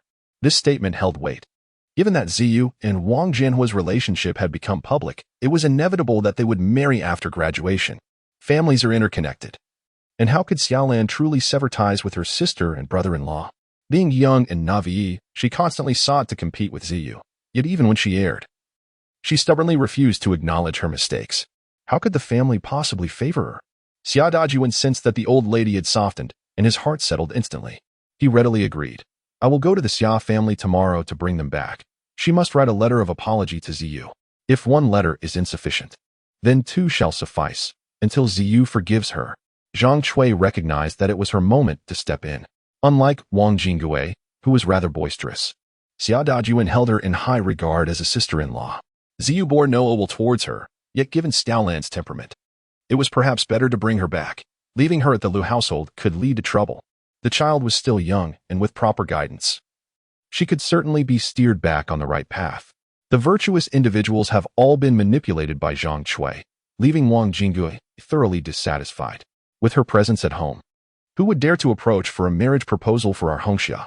It is indeed the elder sister-in-law's intention to have Ziyu introduce a university student to Hongxia. As she uttered the latter part, Wang Jingui's eyes sparkled with anticipation. Zhang Chui's eyelids twitched. Was it truly so trivial to find a university student these days? Hongxia, being the least remarkable among the Xia sisters, had barely completed middle school and possessed a rural household registration, making her an unsuitable match in the eyes of any discerning university student. Enough of this idle chatter. If Dajuan wishes to forge a life, he must go to the Lu family to fetch the bride tomorrow. Lu Yong is not easy to deal with, and Grandma Xia seems intent on having Xia Dajuan face obstacles. Yet Xia Changzheng, lacking in subtlety, insists on accompanying Dajuan. Observing her mother-in-law's disapproval writ large upon her face, Zhang Chui hastily interjected, "Perhaps it would be better if I accompanied Dajuan." The men tend to be rather blunt in their discussions, potentially complicating matters. Xia Dajuan gazed at his sister-in-law with gratitude in his eyes. Wang Jingui, quick to pivot, declared, "Then I shall join as well. Together with my sister-in-law, we shall ensure that the second sister-in-law is brought back to the Xia family." 036. The unwelcome guest. The family meeting of the Xia household has concluded, arriving at a preliminary decision to bring back Xia Xiaolan and her mother. There seems to be no other option. Lu Fin and Xia Xiaolan have indeed been quite resolute, having returned to Qijing village for over 10 days without any indication of wanting to go home. Grandma Xia harbors a strong dislike for the mother and daughter duo. Yet she must concede that Lu Fin, despite her inability to bear a son, is an exceptionally diligent worker. Her industriousness surpasses that of both Zhang Chui and Wang Jingwu combined, the latter being notoriously lazy while Zhang Chui, having spent several years in the county accompanying her studies, has grown somewhat unaccustomed to field work. Nonetheless, it would be best if the troublesome pair refrained from returning, as it would only bring embarrassment. Remaining with the Lu family would be preferable. Grandma Xia hopes that her two daughters-in-law grasp her intention and handle the matter appropriately. Even before retiring for the night, her mind remains troubled. The Xia family resides in close quarters, and any whispered conversations must be kept to a low volume. Wang Jinghua shares the same sentiments as Grandma Xia. While Lu Fin may return, Xia Xiaolan must absolutely not. Don't let her demeanor today fool you. She may seem reluctant, but if Ziyu can connect with Wang Jianhua, why can't my Hongxia? It's not as if she didn't continue her education. A girl only needs to know how to read and write. By the time she graduates from university, she'll be an old maid. Wang Jinghua murmurs under her breath, while Xia Haobing, overwhelmed with fatigue, impatiently interjects, "Hongxia simply isn't cut out for academics. You must go to the Lu family tomorrow. Do not merely play the villain. That little brat won't turn the world upside down. Once she returns, confine her and find her a distant suitor to marry off. The gossip will eventually fade." Wang Jinghua assents verbally, yet her mind remains unchanged. In a rather amusing turn of events, Zhang Chui and Xia Changzheng found themselves engaged in a conversation about the same matter, albeit with a different focus: their desire to bring Xia Xiaolan back home. As Xia Haobing suggested, confining Xia Xiaolan and finding her a suitable match would be a fitting resolution, considering her tarnished reputation. Whether it be an old bachelor or a widower, even Zhang Erlai, who had played a part in sullying her name, could serve as a potential husband. After all, once married, their union would be deemed legitimate. The more Zhang Chui pondered this notion, the more it seemed appropriate. They were not planning to imprison her for life. After all, once a woman marries and bears children, she becomes rooted in the countryside. Xia Ziyu was averse to the idea of seeing Xia Xiaolan leave Dea village, while Zhang Chui felt that marrying her off to old bachelors or even to Zhang Erlai would effectively solve the issue. As long as they could bring Xia Xiaolan back home, Zhang Chui was confident that they could accomplish this task. The Xia family would also receive a dowry, and Xia Xiaolan lacked the capacity to stir up trouble, especially considering her audacious attempt to steal Ziyu's suitor. Xia Changzheng found the reasoning quite sound. The couple shared no disagreements on this matter. As the night deepened and tranquility enveloped them, their conversation shifted to other topics. With Xia Ziyu having been accepted into a university in the capital, Zhang Chui could no longer justify her prolonged stay in the county under the pretense of caring for her daily needs. Xia Chanzheng expressed concern for their business. Will your sister-in-law manage the store without any issues? To which he received reassurance. What problems could arise? Uncle Ziyu? Your sister-in-law is merely lending a helping hand. Without this store, where would your daughter's dowry and your son's bride price come from in the future? Xia Chanzheng pondered that his brother-in-law, Ziyu, was a person who profited from others' misfortunes, always with money slipping through his fingers. It was a loss for the family if even a small amount was concealed by his younger brother-in-law. The shop was established under the guidance of his daughter, Ziyu, evolving from a humble stall to a rented storefront, flourishing in business. With the enterprise thriving, Xia Chanzheng found it impossible to relax even for a moment. You must handle the situation regarding that girl. Let us present a clear front to our family. Claiming that it is your maternal family shop and that you are assisting there to earn some living expenses for Ziyu. We can avoid the toil of laboring in the countryside, and Zhang Chui would prefer to reside in the county. You should also join. The shop is in need of staff. Once you are there, we can call Ziyu's uncle back, and the two of us can manage the stall together. He contemplated further, urging himself to rest early, for the next morning they were to visit Qijing village. Before dawn, Xia Dajuan rose from his slumber. Wang Jinggui yawned. While Zhang Chui appeared quite spirited, Xia Dajuan was heading to his in-laws' home, a rare visit throughout the year, primarily to escort Lu Fin and her daughter back. He could not arrive empty-handed. Yet, with his pockets emptier than his face, old lady Xia could only prepare a few gifts for him. What gifts, you might ask? Coincidentally, they were the white sugar and noodles that Lu Yong had purchased previously.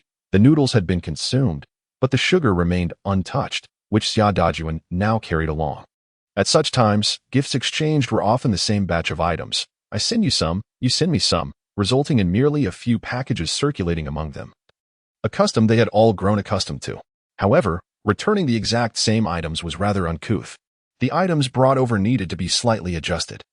It was not just a matter of being impolite, but rather quite miserly. Old Lady Xia is indeed a frugal individual, a trait that did not strike Xia Dajuan as unusual. The three of them, carrying a bag of white sugar and having consumed 2 steamed sweet potatoes, set off towards Kaijingshan village before dawn. After 3 hours of travel, Xia Dajuan, accompanied by 2 women, hurried on their way, arriving at Kaijingshan village before 8 o'clock. Coincidentally, Xia Xiaolan was just about to leave, having already procured some yellow eels for her next destination. Upon opening the door, she was taken aback to find Xia Dajuan standing outside with Zhang Chui and Wang Jinggui, and her expression instantly turned frosty. Xiaolan, you should eat something. You might get hungry on the road. It's crucial to earn money, but you mustn't neglect your health just because you're young, Lu Fin called out. Rushing out with an enamel basin filled with dumplings, prepared to prevent Xia Xiaolan from going hungry along the way. However, upon seeing Xia Dajuan and the 2 women, her words faltered, and she stood there, momentarily at a loss. Sighing, Xia Xiaolan reflected that theoretical training, no matter how extensive, could not compare to the realities of practice. Oh, sister-in-law, have you lost your senses and joy? We've trudged here with sore feet and aching legs, and you don't even invite us inside, Wang Jinggui remarked. Eyeing the enamel basin in Lu Fin's hands, her mouth involuntarily watering. The enticing aroma of pork and scallion filling the dumplings made her realize why Xia Xiaolan and her mother were reluctant to return home after staying with the Lu family, who were enjoying such abundance out of season. Lu Yong had indeed struck it rich, having purchased a bicycle and affording meat-filled dumplings for his family. Wang Jinggui licked her lips. The sweet potatoes she had eaten before leaving seemed trivial compared to the fragrant dumplings, and her stomach began to grumble. Sister-in-law, have you made dumplings? Just in time, as we haven't eaten yet. Xia Xiaolan was resolute in refusing to allow the Xia family to take advantage of her. Li Fomei sensed something amiss from within the house and stepped out to find the Xia family blocking the door. Oh, who do we have here? Blocking the door so early in the morning, are you looking for a fight? Let me make it clear, the Lu family may not be numerous, but this is not your day village. The old Lu family will not allow you to bully us without consequence. Li Fomei stood with her hands on her hips, exuding a commanding presence, determined not to let the 3 members of the Xia family enter. Xia Xiaolan secured her bicycle and hurriedly aimed to send the Xia family away, for she had to venture out to collect eel. Not to mention, she simply could not let down Hu Yongkai from the municipal reception who had ordered 20 pounds of eels. And, let them in, Please, could you call for my uncle? If we do not clarify matters today, we will face trouble in the future. It was uncommon for rural folk to indulge in sleeping late. Despite it being barely 8 in the morning, many had witnessed the three of Xia Dajuan blocking the entrance. Xia Xiaolan did not feel embarrassed at all. In fact, she felt quite indifferent. However, her mother might feel uneasy, and Xia Xiaolan was somewhat considerate of Lu Fen's feelings. Zhang Cui lingered at the back, secretly observing her niece. Despite Xia Xiaolan's seemingly improper demeanor, her calm and composed appearance made her appear quite graceful. After the incident with the wall, Xia Xiaolan seemed to have transformed. Zhang Cui felt a growing sense of urgency. They could no longer allow Xia Xiaolan to roam freely outside, for without someone to keep the Xia family in check, it would spiral out of control. In the early morning, Lu Yong hurried to the ditch to catch eels, while Li Fomei found him there. The couple rushed home, anxious to prevent any misfortune from befalling Xia Xiaolan and her mother. Upon arriving at their doorstep, they noticed someone peering outside, unable to approach Lu Yong. The onlooker seized Li Fomei instead. What's the matter? Has your sister-in-law's in-laws finally come to visit? It's Xia Dajuan, right? This time, the couple's quarrel has escalated significantly, and often has been staying at her parental home for quite some time. Fomei, your sister-in-law is quite pitiable. Don't be too hasty in driving her away. Offer her some support. Lu Fen was diligent and unadorned, her appearance unremarkable, and she posed no threat to the women of the village. Engaging in casual conversation with her was unlikely to spread gossip throughout the village. It was merely unfortunate that she had not borne a son for the Xia family. If a woman like Lu Fen were truly unwelcome in the Xia household, it was a testament to the hardships faced by women. Is it any wonder that the saying goes, far fragrance, near stench? In Day Village, Lu Fen was seen as such a figure, yet having been married for 20 years. When the troubles surrounding Xia Xiaolan emerged, not a single voice in Day Village spoke in Lu Fen's defense. They merely awaited the spectacle. Chijiong Village, Lu Fen's maternal home, had been the Lu family's stronghold for 3 generations, shedding the identity of outsiders. The villagers rallied behind Lu Fen and her daughter. After expressing her gratitude for their goodwill, Li Fomei finally extricated herself and returned home to find several individuals seated in the main room. Lu Yong occupied the primary seat, with Xia Xiaolan and her mother positioned to his left, while the Xia family members sat to his right, showing no signs of imminent conflict. Li Fomei let out a sigh of relief. If a fight were to ensue, her husband would undoubtedly suffer the worst. She knew she must summon the villagers for assistance. Speak. What is your purpose in coming today?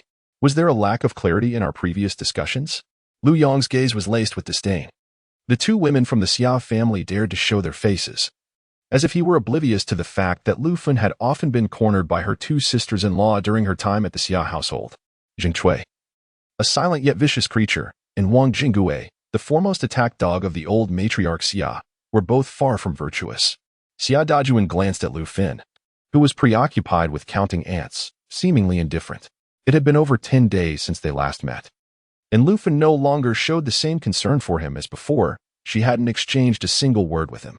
Xia Xiaolan, too, failed to acknowledge him upon sight. Xia Dajuan suppressed his rising irritation, stating, I have come to take her and her mother back. The work in the fields is complete, and her grandmother's health has significantly improved. His implication was clear. The family had long since forgiven Xia Xiaolan, and he had brought his 2 sisters-in-law to facilitate a smoother reconciliation, allowing them to return home to a stable life. Although Xia Xiaolan's tarnished reputation was troubling, his elder sister Zhang Cui had assured him on the way that she would help Xia Xiaolan secure a suitable marriage, ensuring her a stable future. Lu Yong felt a throbbing headache. Communication with simpletons was particularly arduous. Xia Dajuan had evidently disregarded their previous conversation. If a Fen no longer wishes to live with you, there are no formalities binding you together. A simple written agreement with signatures would suffice to sever ties, allowing both parties to go their separate ways. If Lu Fen desired to leave Xia Dajuan, she could pack her belongings and depart. Legally, she was not constrained. However, Lu Yong feared that the Xia family might entangle them in complications in the future, making a written agreement the most prudent course of action. Xia Dajuan found his brother-in-law's relentless persistence quite bothersome, and displeasure flickered across his face. Zhang Cui, sensing the tension, quickly interjected, Staolan's uncle, as the old saying goes. It is better to dismantle 10 temples than to ruin a single marriage. My sister-in-law has been with Dajuan for 20 years. What couple is without their quarrels? If you are intent on tearing them apart, consider Xiaolan. She will eventually marry, And if her future in-laws inquire about her parents' separation, it would reflect poorly. Wouldn't you agree? Lu Fin, who was observing the ants, trembled slightly. Li Fengmei chuckled, realizing that the Xia family was under the matriarchal influence of Sister Zhang. So what if Xiaolan marries? Can an ant truly decide her fate? How absurd to use Xiaolan's marriage as leverage. Zhang Shui assumed the Lu family could be easily bullied. Xiaolan, anxious to go out and catch eels, deemed the Xia family's concerns trivial compared to her ambitions. Let me say a few words. I shall not return to the Xia family, nor will I agree to my mother's return, even if she were to sell herself to the Xia family. She has worked tirelessly over the years to repay her dues. Do not glare at me. Rumors abound, tarnishing my reputation and driving me to despair. As for the truth, perhaps my aunt already knows it well. First, I have never had any improper relationship with Zhang Erlai from Shapazikan, nor will I in the future. Second, even if all the men in the world perished, I would never pursue Xia Ziyu's man. I refuse to accept these two baseless accusations that have been thrust upon me. Xiaolan was exasperated by the lack of clarity in their discussions, feeling that matters should not be shrouded in secrecy. In Qizhong village, rumors had reached the ears of its inhabitants, yet they refrained from confronting the Lu family directly. Xiaolan, unwilling to let others speculate freely, chose to clarify the matter. Though the original owner possessed a frivolous demeanor, she had never truly engaged in any improper conduct. Her interactions with Wang Jianhua were mutual and intentional, yet they had not crossed the final line. The intricate entanglements of this situation would eventually lead Xiaolan to hold Xia Ziyu and Wang Jianhua accountable. Casting a cold smile at Xia Dajuan, she could no longer contain her disdain. Have you even inquired into the sequence of events? When I was cornered by these rumors, did you harbor even a shred of paternal concern for your daughter? After so many days, do you intend to confront Zhang Erlai, the one who tarnished my reputation? You have not, have you? So tell me, why should I return to the Xia family, abandoning my integrity to act like a sycophantic dog? Xia Dajuan stood speechless, while Wang Jinghua muttered, after such disgraceful actions, who would have the goodwill to inquire? The implication from the third aunt was that, despite Hongxia's tarnished reputation, you would remain indifferent? An exasperated Wang Jinghua retorted, if Hongxia were truly subjected to such slander, she would have long since taken up a hoe to fight back. Even Zhang Erlai would face a severe beating to deter anyone from speaking so recklessly. Wang Jinghua realized that her thoughts had been swayed by Xiaolan and scolded. My Hongxia has not acted improperly. Flies do not alight on an unblemished egg. If you have nothing to clarify with Zhang Erlai, why does everyone speak of you? I shall not quarrel with you, girl. Come with us back home, sincerely apologize to your grandmother, and seek forgiveness from Ziyu. We are still a family. Sister-in-law. Zhang Chui was in a state of panic, realizing that Wang Jinghua, lacking in intellect, was likely to provoke Xiaolan. The immediate priority was to pacify Xiaolan, for only then could they smooth over matters upon returning to the Xia household. What your third aunt said was uttered in anger. How could your grandmother possibly hold a grudge against her granddaughter? Even your sister Ziyu has never blamed you. Xiaolan dismissed the idle chatter of the two women, directly inquiring of Xia Dajuan, is it true? Must I return to apologize to grandmother and to Xia Ziyu?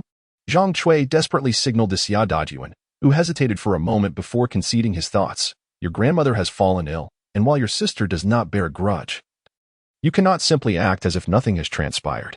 His implication was clear. Both mother and daughter must return and offer their apologies. Harmony within the family fosters prosperity. If others forgive Xiaolan, there will be no quarrels at home. Lu Yong was so infuriated that his eyes nearly bulged from their sockets. And Li Fengmei had witnessed similar instances of paternal neglect. It seemed that despite Xiaolan's numerous assertions, Xia Dajuan had absorbed none of it. Xiaolan felt it futile to reason with the foolish. Meanwhile, Lu Fun, engrossed in counting ants, suddenly raised her head as if struck at a crucial point. Xiaolan will not apologize. Are you deaf? Did you not hear what she said? She has done nothing wrong. It is the outside world that has humiliated her, and her own family is pushing her to the brink. No one stands up for Xiaolan. Yet you expect her to return and apologize? To whom does she owe an apology? Xia Dajuan, if Xiaolan does not go back, then neither will I. I will divorce you. 038. A decisive divorce. Lu Fan boldly declared her intention to part ways with Xia Dajuan. In this era, such a decision is exceedingly rare, especially coming from the typically submissive Lu Fan. The onlookers outside the Lu family's courtyard were taken aback. Even Xiaolan herself was astounded by her mother's unexpected assertiveness. let alone the three members of the Xia family. Xia Dajuan pondered whether his recent restraint in physically reprimanding his wife had led her to believe she no longer needed a man by her side. From Day Village to Kaijingshan Village, he had brought along his sister-in-law and younger siblings, a gesture meant to honor Lu Fun, though she had failed to bear a son. Xia Dajuan had never contemplated replacing her, despite his discontent. Now, Lu Fun's declaration of wanting a divorce shook him to his core. "Say that again," he bellowed. Rising to his full stature, a formidable figure akin to an imposing mountain. "What are you doing? Planning to wreak havoc in the Lu household?" Lu Yong instinctively reached for a nearby pole, positioning himself protectively in front of his sister. Li Fengmei rushed out to summon help, shouting about an assault on their family, declaring that no one in Kaijingshan Village could bully the Lius. After recovering from her shock, Xia Xiaolan approached and grasped Lu Fun's hand. Drawing strength and courage from her daughter, Lu Fun reminded herself that this was the Lu family, not the Xia family. She could not succumb to Xia Dajuan's intimidation. Even within the Xia household, she was determined to speak her truth. "I am saying we should divorce, Dajuan. I cannot continue living this way with you. We must part ways." Xia Dajuan clenched his fists, ready to confront Lu Fun. Lu Yong was struck mercilessly by the carrying pole, ultimately overwhelmed by Xia Dajuan, who managed to wrest it away. The two men became entangled in a fierce scuffle, while Xia Xiaolan shielded her mother behind her, and Zhang Chui wore a worried expression. "Xiaolan, urge your mother to calm down. Is there not a way for us to sit down and discuss our issues? Bringing up divorce at every turn is so damaging to our feelings." Xia Xiaolan responded with indifference. "Was it not damaging to feelings when you struck my mother? And I did not see you intervene back then."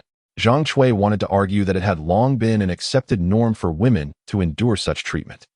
Li Fengmei had returned with villagers, and several townsfolk pried apart Xia Dajuan and Lu Yong. Some who were friendly with Lu Yong even surreptitiously kicked Xia Dajuan. "What brings you to our village to act so brazenly? Let us deal with this scoundrel. A man who beats his wife is worthless and dares to confront Yongguo. He thinks no one in Kaijingshan Village will stand up to him."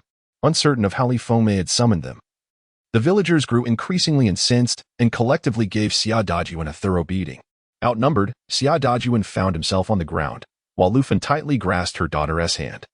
Realizing that the man who had terrified her was not truly invincible. At home, he may have raised his fist against her, but outside, he was a coward. Enough. A man in his 60s entered Lu's home with his hands clasped behind his back. The villagers held Xia Dajuan down, preventing his escape. "Uncle Da has arrived. Uncle Da. This man surnamed Xia is utterly despicable.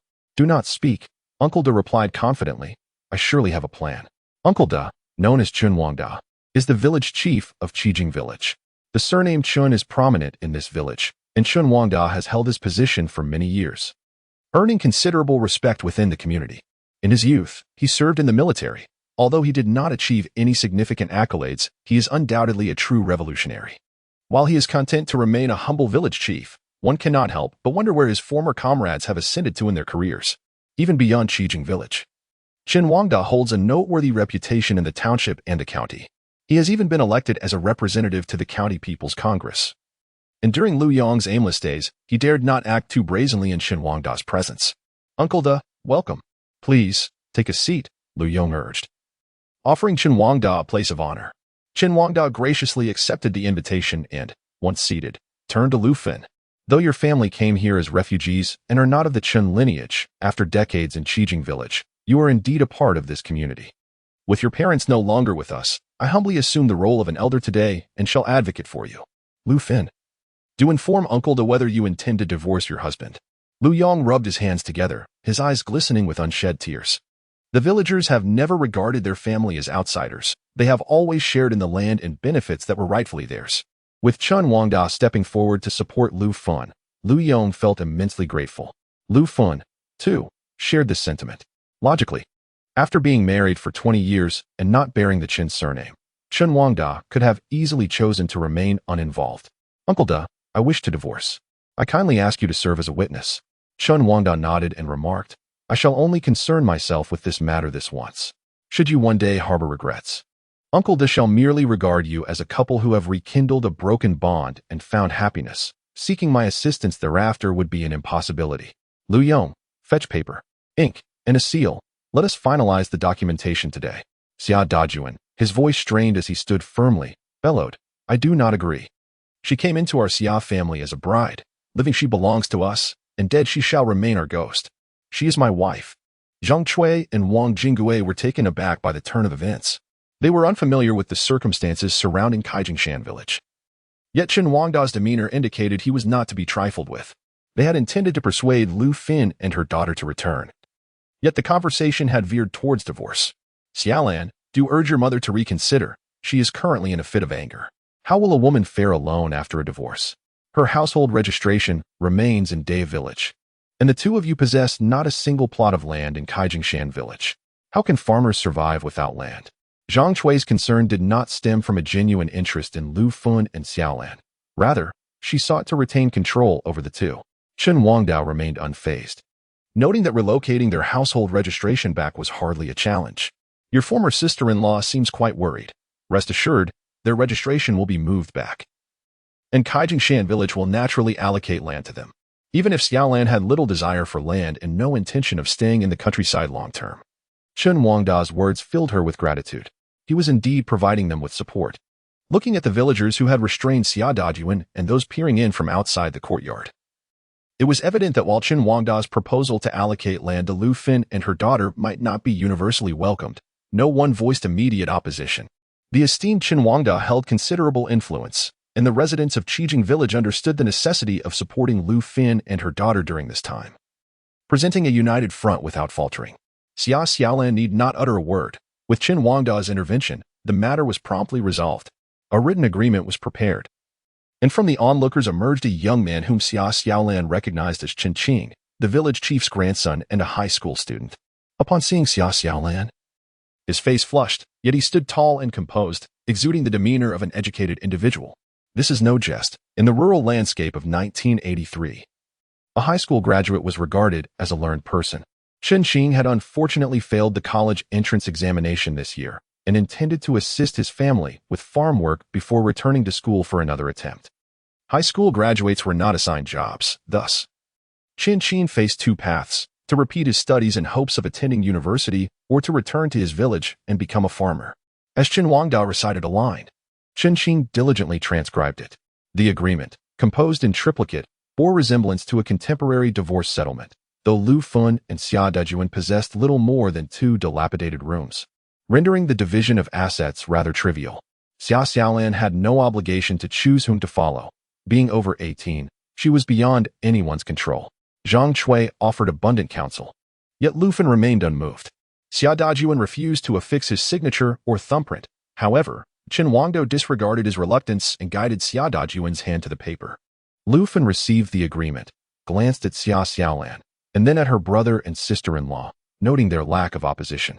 She did not cast a single glance at Xia Dajuan, dipped her thumb in red clay, and forcefully pressed two thumbprints onto the document. Qin Wangda handed one copy to Zhang Chui, stating it was for her family, retained another for Lu Fun, and pledged to personally deliver the final copy to the County Civil Affairs Bureau for archiving. "If you have nothing to do, you may leave. Divorce deserves a celebration. The old gentleman has executed it splendidly."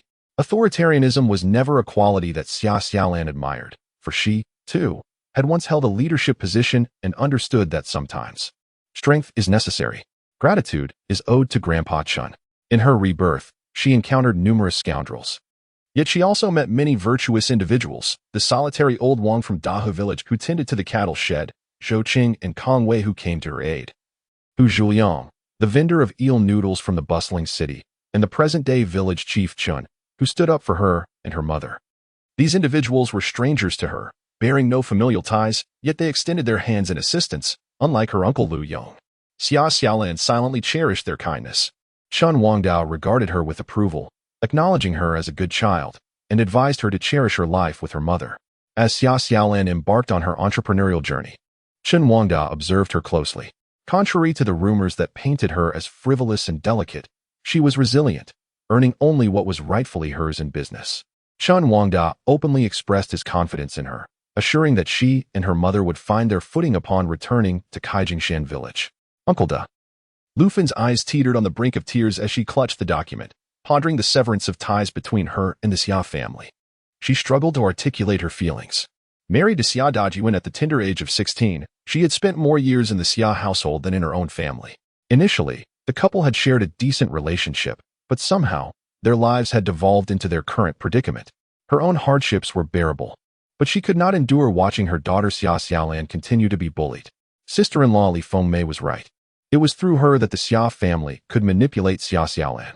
Thus, divorce seemed the optimal solution. Severing ties with the Xia family would ensure they could no longer torment Xiaolan. Zhang Cui, despite her ability to articulate, could not salvage the prevailing atmosphere of despondency. Wang Jingwo was equally astonished. Was the dissolution of the marriage truly so straightforward? Lu Fun, approaching the brink of 40, devoid of childbearing capabilities and possessing an unremarkable appearance, what prospects lay ahead for her after parting ways with Xia Dajuan? Yet, upon reflection, Lu Fun's departure from the Xia household also meant liberating herself from the burden of Xia Xiaolan, a small consolation for Wang Jinghua, the sole individual among the trio who found some secret satisfaction in the unfolding events. The inhabitants of Qijing village, akin to vigilant sentinels, ensured the trio's exit from their territory was unimpeded. Xia Dajuan tore the agreement into shreds, casting the remnants into the roadside ditch. Even Zhang Cui understood that the document comprised 3 copies. Destroying one did not render the matter inconsequential. Dajuan, do not be hasty. Once your sister-in-law's anger subsides, life can resume. Zhang Cui's words fell flat, lacking conviction even in her own ears. Xia Dajuan remained silent, while Wang Jinghua pondered the resolute demeanor of Lu Fun, who seemed adamant about her decision. She even mentioned her intention to submit the divorce papers to the county Civil Affairs Bureau. What couple experiences such a grand spectacle over domestic discord? Lu Yong must have struck gold, with such a brother backing her. Lu Fun possessed the audacity to pursue her divorce. Wang Jinghua felt an overwhelming sense of jealousy, contemplating how to explain the situation to her mother upon returning home. The villagers of Qijing had successfully driven Xia Dajuan and his companions away. Lu Yong was now planning to treat the villagers who had confronted Xia Dajuan to a celebratory drink, extending his gratitude to the village chief, Chen Wangda. Xia Xiaolan perceived today as a farewell to her mother's past and the dawn of a new chapter in their lives, even considering postponing her business endeavors. Uncle, I am off to buy groceries. Lu Yong grasped her firmly, instructing her to attend to her own affairs, for the evening was reserved for hosting guests. What need is there for you, a young lady, to prance about and show off? Your uncle is in high spirits today. Simply await the dinner. Could Lu Yong possibly expect his niece to contribute financially?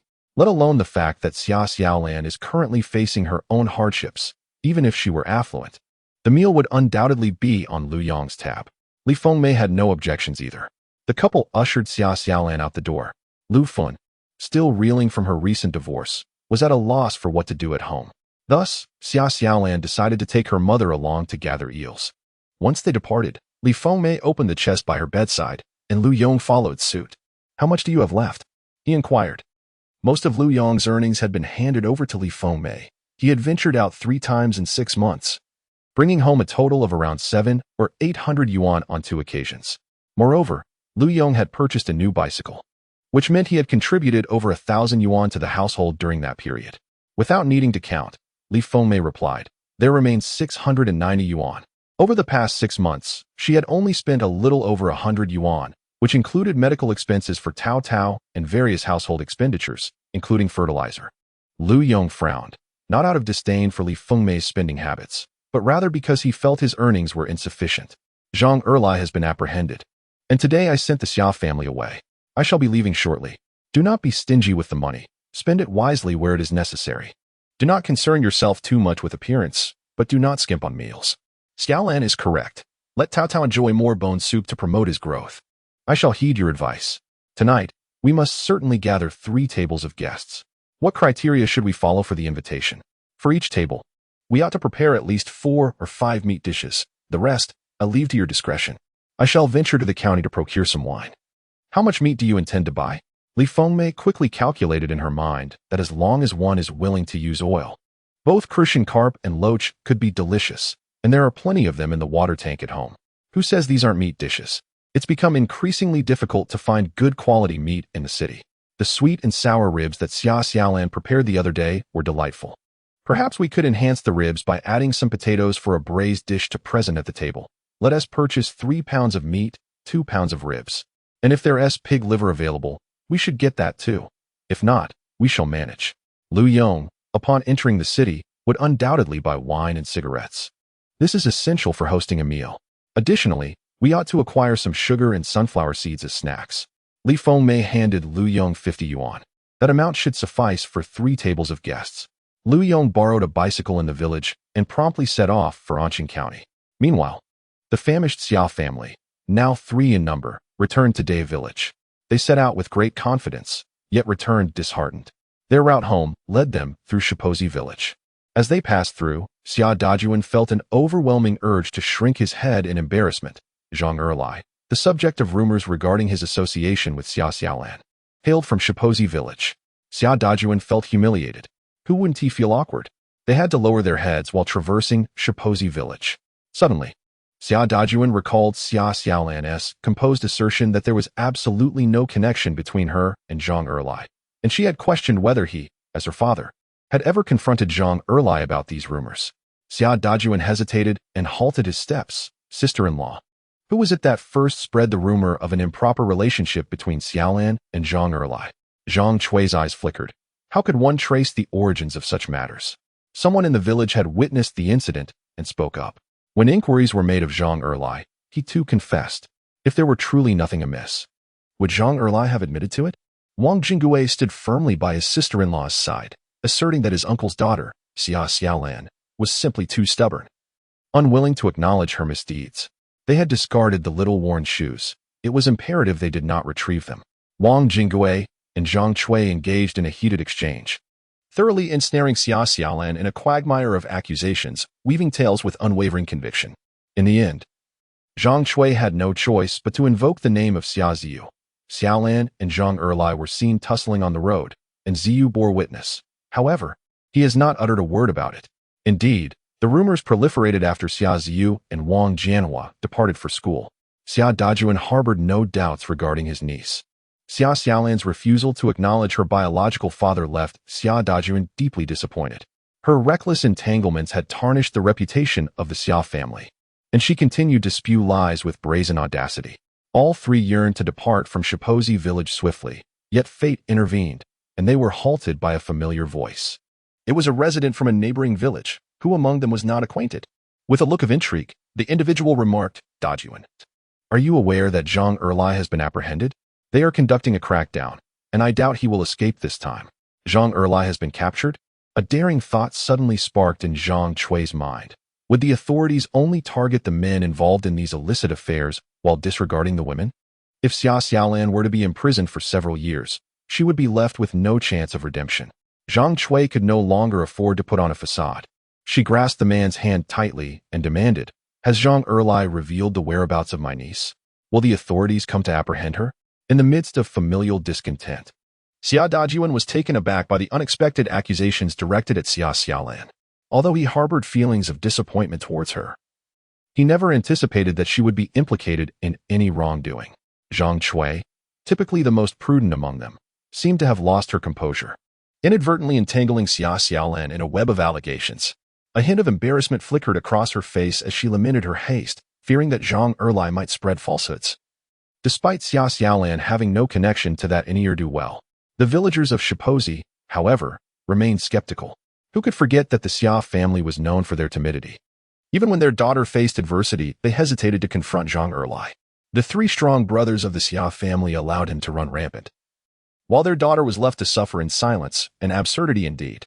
Some villagers, eager to witness the Xia family's misfortune, chuckled knowingly. Zhang Erlai had been apprehended for burglary and paraded through the county in disgrace, a placard proclaiming his crimes hanging from his neck. This nefarious character was bound to face severe punishment, and the villagers, weary of his antics, felt a sense of relief at his downfall. As long as Zhang Erlai stayed away from the village, the whispers of scandal would fade with time, ultimately safeguarding the Xia family's daughter. Once the uproar subsided, she could marry into a more distant household, allowing the incident to drift into the past. Observing the unfolding events, Xia Dajuan found himself perplexed, even as he took solace in the fact that Zhang Erlai's capture brought him some joy. Meanwhile, Zhang Chui's forced smile betrayed her discomfort, and the expression of Sanani Wang Jinggui shifted erratically, hinting at her inner turmoil. Was this truly the fate of the Xia family, who had produced a university-educated daughter? The villagers of Shipozi shook their heads in quiet disapproval. Xia Dajuan remained unfazed, while Xiaolan and the others were still unaware. He felt compelled to inform them of this news. After taking a couple of steps, he recalled that he had just divorced Lu Fun. The mother and daughter observed him being beaten by the villagers of Qijing, their demeanor chillingly indifferent. Xia Dajuan's elation dissipated entirely. He trudged back to the Xia family home. Zhang Chui had a plethora of thoughts swirling in her mind, while Wang Jinggui seemed to be preoccupied with her own considerations. Upon noticing only 3 of them had returned, old lady Xia surmised that they had certainly failed to bring anyone back, especially with Xia Xiaolan's notoriously fiery temper. What was this? Were they still putting on airs, waiting for the old woman to personally fetch them? Xia Dajuan shook his head. Wang Jinggui, straightforward as ever, exclaimed, "Mother, second sister-in-law, and second brother have divorced." Lu Yang gathered a group of men from Qijing village and beat second brother, even coercing him to imprint his hand and write some kind of document. The Xia family was incredulous. Yet, Xia Dajuan bore visible injuries, and the 3 of them were hardly the type to fabricate such a tale. Old lady Xia immediately began to groan and lament, hurling invectives at Xia Xiaolan and her mother, calling Xia Xiaolan a little tramp and Lu Fun a shameless woman. How could my sister-in-law even mention divorce? She must have been pressured by the Lu family. Xia Changzheng attempted to salvage some dignity, but Wang Jinggui, in her navette, countered, "Oh, but it was indeed Lu Fun who brought it up herself," maintaining a frosty demeanor throughout, as if the Xia family owed her money that remained unpaid. Wang Jinggui struggled to comprehend Lu Fun's actions, hoping someone would shed light on the matter. Old lady Xia felt as though her head might explode. Ever since Xia Ziyu was accepted into university, she believed the Xia family had elevated their status. She resented Lu Fun for not bearing a son and sought to cast her out, but it was the Xia family that held the reins of power. How dare that wretched Lu Fun mention divorce? Old lady Xia's voice boomed, her curses audible to half the village. It was indeed a rare occurrence. Xia Dajuan's wife had fled to her parental home for over 10 days, and before dawn, he went to bring her back, only to find that Lu Fun had divorced him. This was a tale that would echo throughout the Xia family for the entire year. Xia Dajuan, in a daze, felt his masculine pride severely wounded and resolved that should Lu Fun ever wish to return, no matter how pitifully she cried, he would remain unyielding. The news of the divorce sent shockwaves through the Xia household, sparking rampant gossip in Day village. Xia Changzheng offered a few dry words of comfort to Xia Dajuan, while privately he asked Zhang Chui to recount the circumstances surrounding the event. Was it truly a divorce? There was no doubt. 3 identical documents had been written, and both Dajuan and Lu Fun had affixed their fingerprints. The village head from Qijiao village even stated he would submit the documents to the County Civil Affairs Bureau. Zhang Chui, filled with anxiety, mentioned on her way back that Zhang Erlai had been arrested for burglary, facing a severe sentence. Should we send a telegram to Ziyu? Zhang Erlai's arrest was merely a consequence of his reckless behavior with women. Xia Xiaolan was no longer entangled in this mess, rendering that card useless. Before Xia Ziyu left for the capital, he had instructed them to keep a close watch on Xia Xiaolan. However, the family had not anticipated Lu Fun's divorce from Xia Dajuan and thought to monitor Xia Xiaolan. She had no intention of returning to the Xia household. Xia Xiaolan had already slipped from their grasp. Zhang Chui's capabilities proved insufficient, and Xia Changzheng was equally at a loss.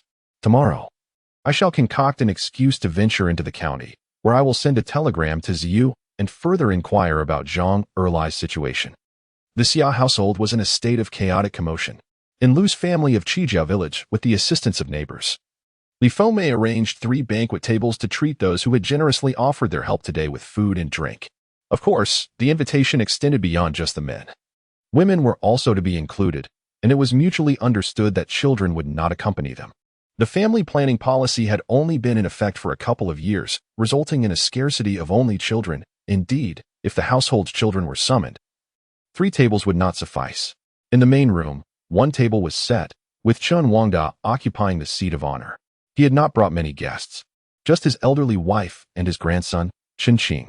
Those who came to dine were pleasantly surprised by the lavish spread: braised pork ribs with potatoes, scrambled eggs with chives, dry-fried loach, Christian carp soup with tofu, stir-fried pig liver with scallions, and sautéed green vegetable hearts with garlic. At the center of the table lay a large basin of mutton noodles, the principal dish, piled high with generous slices of mutton. The feast was more sumptuous than even that of the New Year celebrations. Lu Yong, unable to procure quality meat, had instead brought back some mutton. The mound of mutton noodles was impressively tall, with the meat sliced abundantly. Lu Yong had also placed cigarettes and liquor on each table, leaving the invited villagers astounded. "Brother Yong, you have truly gone overboard today," they exclaimed. "This spread is simply magnificent." Chen Wangda, undeterred, chuckled and remarked that Lu Yong had earned a bit of money and was thus indulging himself. Lu Yong raised his cup and said, "Uncle Da, I am genuinely elated today. Afin is quite different from my younger sister. She has grown accustomed to enduring hardships. It is partly my fault for being reckless and ignorant in my youth, lacking the ability to support her. You see, our parents passed away early, and neither of my sisters married particularly well. I was foolish." Before I could even take a sip of my drink, Lu Yong began a self-critical discourse. What he stated was not without truth, as Chen Wangda nodded in agreement. "You were indeed quite reckless in your youth, but thankfully you have matured since starting a family. And your wife has had her share of worries." Li Fengmei, still wearing her apron, felt a bit embarrassed upon hearing the village chief's affirmation. Before marrying Lu Yong, she had been wed once before, but her in-laws had cast her out after 10 years of marriage due to her inability to bear children. Subsequently, she was introduced to Lu's family, where Lu Yong, well into his 30s, was still rather immature. There were many nights when Li Fengmei wept beneath the covers. Fortunately, the birth of their son instilled a sense of responsibility in Lu Yong, and their lives have gradually improved over the past 2 years, with him becoming more considerate towards her. Lu Yong promptly expressed his gratitude for his wife's efforts in managing their household. Li Fengmei is kind to her sister and niece, and Lu Yong is well aware of this, feeling grateful. Chen Wangda then brought up the matter of the household registration for Xia Xiaolan and her mother. "I will accompany you in the next few days to transfer their household registration back. The sooner we address this, the better." Lu Fen felt somewhat uneasy. Yet Xia Xiaolan poured her a glass of wine, which she sipped delicately. The guests at the table, of course, were not so oblivious, although they harbored their thoughts. They voiced that Lu Fen had endured hardships and that better days were ahead. Xia Xiaolan and her mother sat together, while Chen Qing occupied the seat opposite them. Xia Xiaolan felt a stir within her heart. "Chen Qing, I have something I wish to consult you about shortly." Chen Qing, clutching his chopsticks, hesitated to pick up any food. It was not that he had never interacted with girls his age. His female classmates were of similar age to Xia Xiaolan. Yet none of them resembled her in such a striking manner. Sitting beside Xia Xiaolan, his face flushed crimson. Though his sun-kissed skin from laboring in the fields might obscure it, the thought of Xia Xiaolan seeking his counsel made him respond hastily with a barely audible good, his voice scarcely louder than a mosquito's buzz.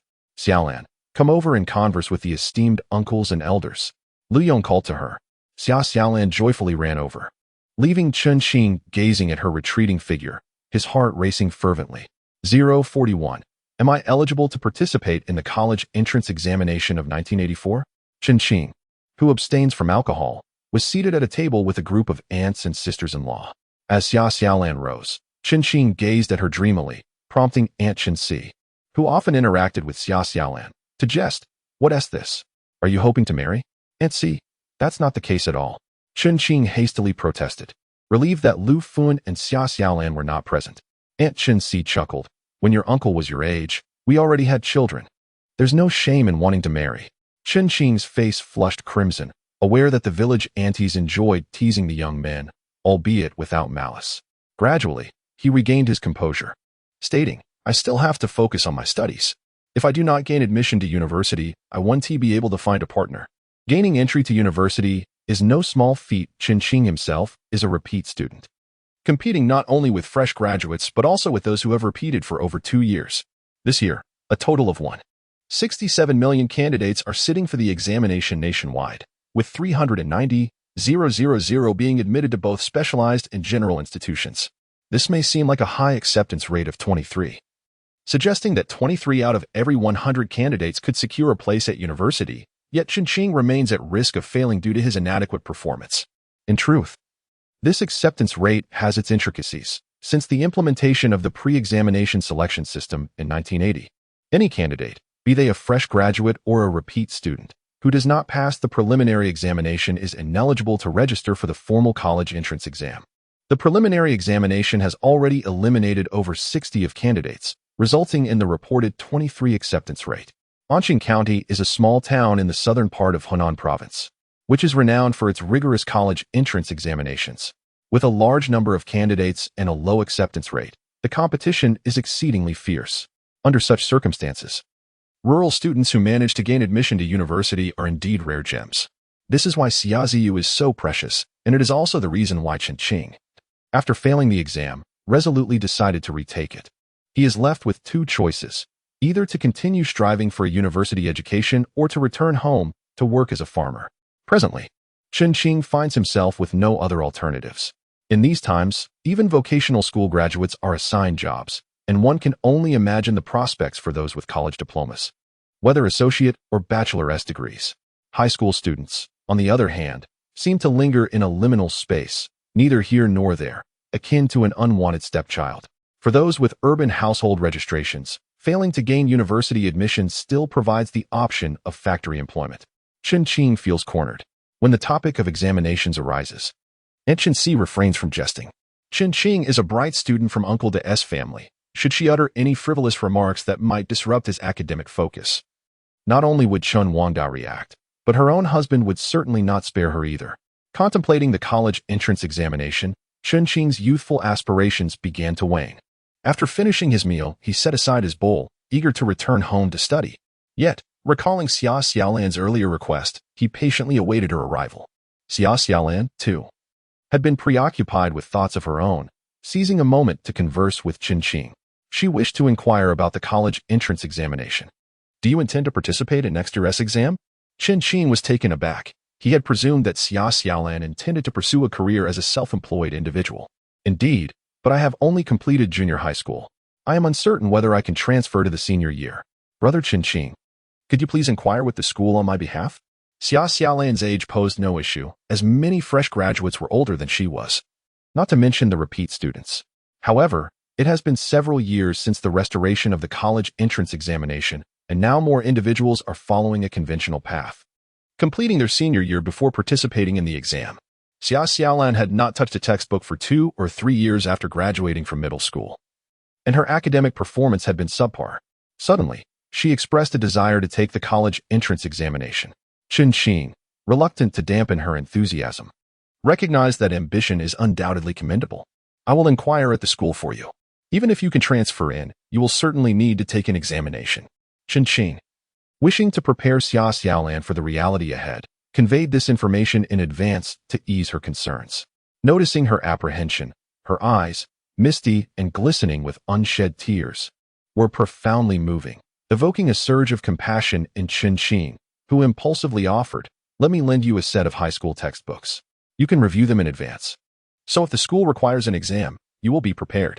"Thank you so much, Brother Chen Qing."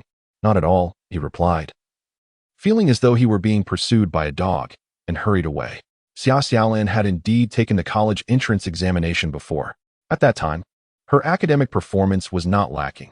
Although she did not gain admission to what would later be considered a top-tier university, she secured a place in a reputable institution. She had the potential to achieve even greater results. Yet the early loss of her parents forced her to balance her studies with the burden of tuition and living expenses, preventing her from dedicating her full attention to her education, resulting in an average university admission. More tragically, when selecting a major, she received no guidance and chose the cheapest and least popular one. Upon graduation, she faced significant employment challenges, forcing her to take on a sales position without regard for her major. After navigating numerous setbacks, she ultimately ascended to the role of an executive in a multinational corporation. This journey was not without its difficulties. She enrolled in university in 1995, only for the government to abolish the guaranteed job placement policy for graduates in 1996, leaving Xiaolan to carve her own path in the world. Xiaolan intended to participate in the college entrance examination of 1984, yet she could not even recall the questions from her own exam in 1995, let alone those from 11 years prior. Had she known of the possibility of rebirth, she would have surely memorized every set of examination questions she encountered at that time. After her rebirth, Xiaolan endeavored to avoid reminiscing about her past life. This particular time frame is indeed the same as that of her previous existence. At least the national leaders and various backgrounds have remained unchanged. Does that mean the original version of herself also exists in this timeline? Xiaolan is now 18 years old, having been born in 1965. In contrast, Her counterpart was born in 1977 and is only 6 years old this year, the same age as Tao Tao. Following the trajectory of her former life, her parents have already passed away, and she is living with relatives. Suddenly, Xiaolin feels a strong urge to seek them out, if she can find them. She will undoubtedly take good care of them. That evening, Lu Fan carefully stored away her divorce papers. Xiaolin had spent the entire day comforting her, and Lu Fan appeared to be feeling quite natural again. In the future, when you go to the city, let mother collect eels elsewhere. We should save enough money to build our own house. Farmers rely on the land for their sustenance. Xiaolin mentioned that her plans to settle in the commercial city are still uncertain. However, Chen Wangda assured her that he would facilitate the transfer of their household registration from Day Village, ensuring that the mother and daughter would be granted residency and allocated land. It is likely that securing a small plot for them to build a home would not pose much difficulty. With a house and land, they would finally have a foundation of their own. Lu Fan found herself unconcerned about the stigma of divorce. Her thoughts were solely focused on earning money alongside her daughter and establishing their own home. It would be their sanctuary, free from the scrutiny of her in-laws, where they would not have to speak softly for fear of being overheard. The mere thought filled Lu Fan with anticipation. Xiaolin refrained from disputing with her mother, recognizing that finding her something to occupy her time was beneficial. The autumn sun was not overly harsh. Venturing out to collect eels in such weather was simply a laborious task. "Allow me to give you some money," Xiaolin offered, rummaging through her modest possessions. Initially, her capital amounted to just over 70 yuan. After engaging in business for over 10 days, her most significant expense was purchasing a backpack for her cousin, followed by some eggs that were damaged during an encounter with 3 ruffians. On average, she earned 10 yuan daily from selling eggs. And during her 2 ventures into the city to sell eels, she made over 20 yuan each time. Acquiring essential condiments like oil, salt, and vinegar was relatively inexpensive, and occasionally purchasing meat cost merely 2 or 3 yuan. Xiaolin was certainly not stingy. However, she skillfully turned small sums into greater profits, including both capital and interest. She currently possessed 156 yuan. This does not account for the eels and eggs she had on hand tomorrow. She planned to bring nearly 60 kilograms of eels and 300 eggs to the commercial city. Her total assets had surpassed 200 yuan. Xiaolin's capacity to withstand risks remains rather feeble. She has only set aside 50 yuan for herself, entrusting the remainder to her mother. As long as the purchasing price does not exceed 0.9 yuan per kilogram, we shall turn a profit. I anticipate that by the end of the month, I will be able to repay my uncle. It is feasible to settle the debt now, yet Xiaolin envisions a substantial capital in hand. With aspirations to engage in further transactions in the city, seeking to acquire additional goods for resale, Lu Fan, upon hearing her calculations of profit, was utterly astonished. The prospect of earning such a considerable sum in merely a fortnight made it seem as though money was incredibly easy to come by. Xiaolin has endured much hardship. As her mother, I must not become a hindrance.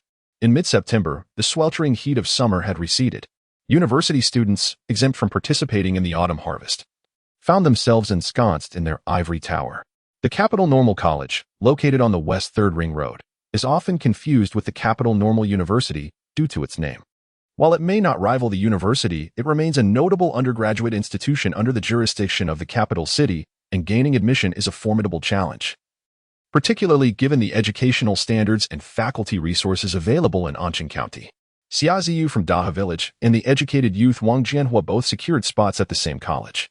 Their mutual acceptance into the same university crafted a touching love story, at least within Xia Ziyu's dormitory, where her roommates often teased her about her open affection for Wang Jianhua after lights out.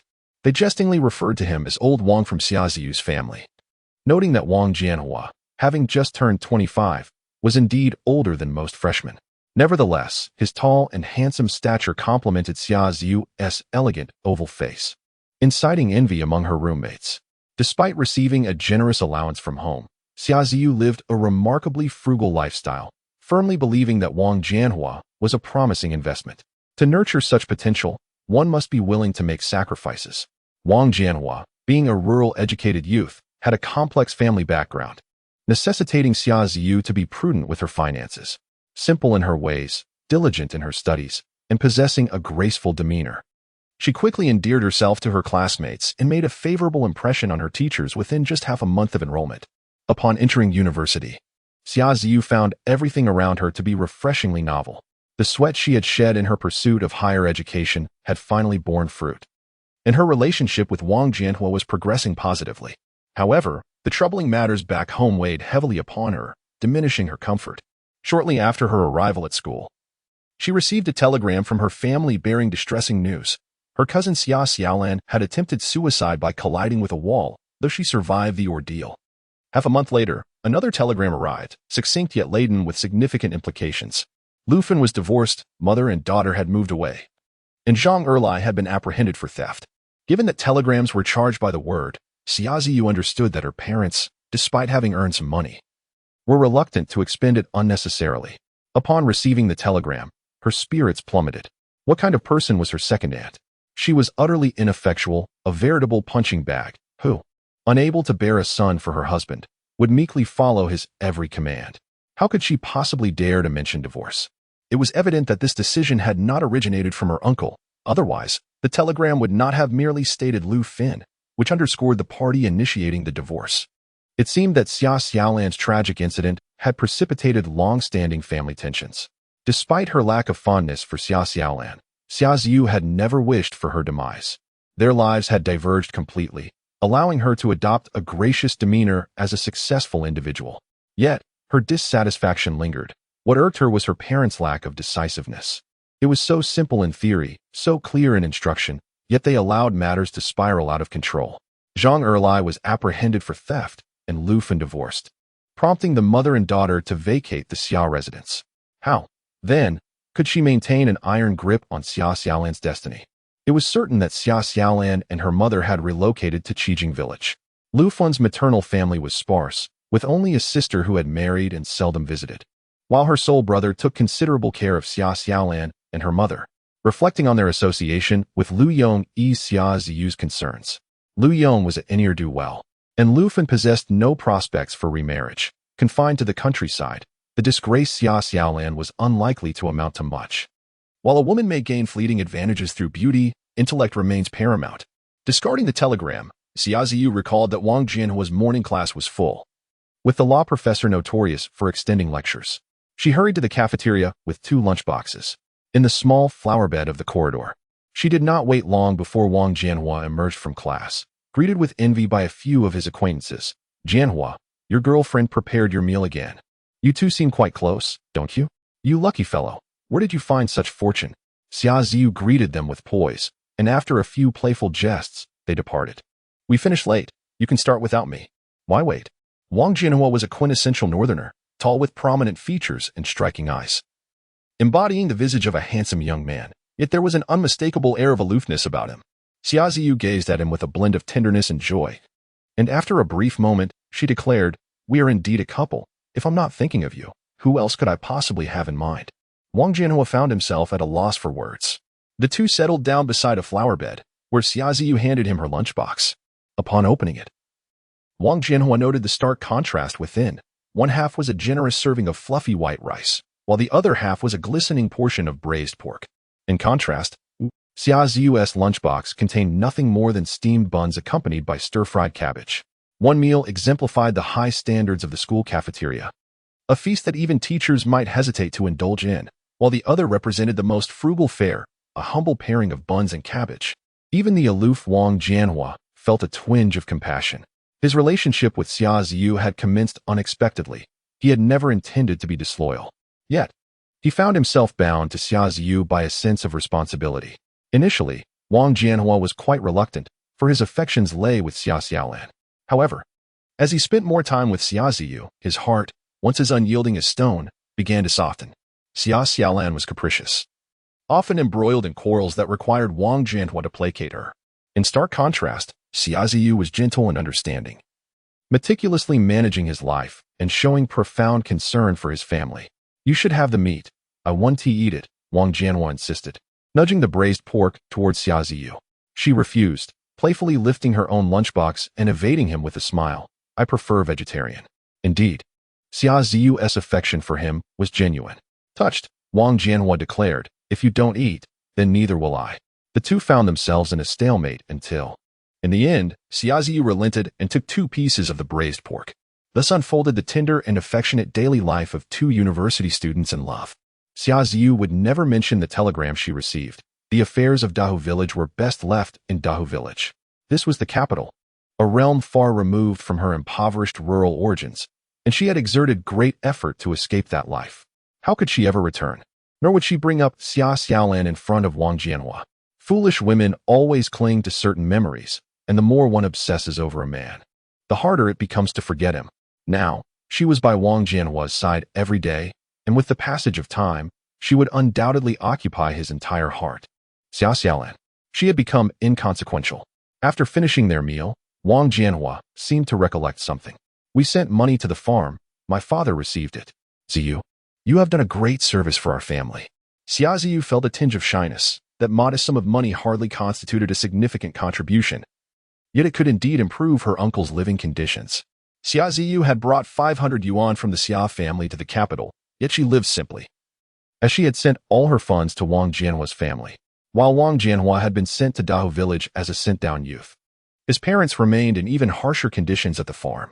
Wang Jianhua had successfully gained admission to a teacher's college in the capital, escaping Dahu village. Yet the other members of the Wang family had shown no signs of returning to the city. However, Xia Ziyu firmly believed that the Wang family would eventually return. She was convinced that her current sacrifices would surely yield rewards in due time. In the realm of new ventures, the Xia family's golden phoenix diligently toils within the ivory tower for Wang Jianhua. Meanwhile, the Xia family's broken shoes traverse the bustling streets and alleys of the commercial hub. On her way to the city, she deftly alters her course to deliver the eels ordered by Hu Yongkai to the municipal reception center, with the remainder destined for the agricultural market. This marks her second sail to the municipal reception, and Xia Xiaolan expertly navigates to the back entrance. Comrade, I am here to see Comrade Hu Yongkai. In less than 5 minutes, Hu Yongkai rushes out, appearing rather flustered. You arrived quite early today. I was concerned you might miss the opportunity. Peering into the bicycle basket, Hu Yongkai notes that Xia Xiaolan's eels remain unsold, their lively forms entwined beneath the bamboo cover. He beams with delight. Xia family sister, you are indeed fortunate. Your early arrival is a blessing. Do not unload the eels just yet. Accompany me to the Yellow River restaurant. They are hosting a banquet this evening with dozens of tables, and I assure you that your goods will sell out in one go. I cannot thank you enough. Brother Hu Yongkai is not merely facilitating a sale. He is expanding her network. Xia Xiaolan had not anticipated such swift progress. She had assumed it would require more interactions before he would be amenable. Having graduated from university over a decade ago, her initial foray into society unveiled a changed landscape. The prevailing ethos had shifted, and procurement officers like Hu Yongkai, seasoned by the temptations of corruption, regarded offerings such as a pack of cigarettes as trivial.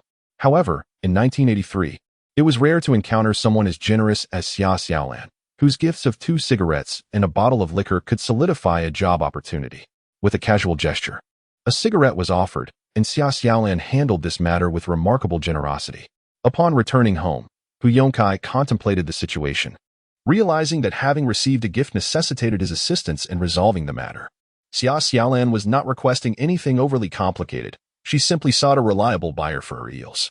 The dining standards at the municipal reception house were established, and in contrast to the long-established venue, the Yellow River Hotel, which opened in 1975, was an international establishment. The restaurant primarily served Cantonese and Sichuan cuisine, thus requiring a significant supply of eels. To put it succinctly, while the patrons of the municipal reception house wielded power, those frequenting the Yellow River Hotel possessed wealth. A serving of eel casserole could fetch 10 yuan, while a simple dish of stir-fried eel strips cost around 6 yuan, indicating a more lucrative clientele. Hu Yongkai merely provided an introduction to the Yellow River Hotel, located on Zhongyuan Road, not far from the municipal reception house. Leading Xia Xiaolan there, it seemed they had communicated beforehand, as the purchaser promptly bought all of Xia's eels without hesitation.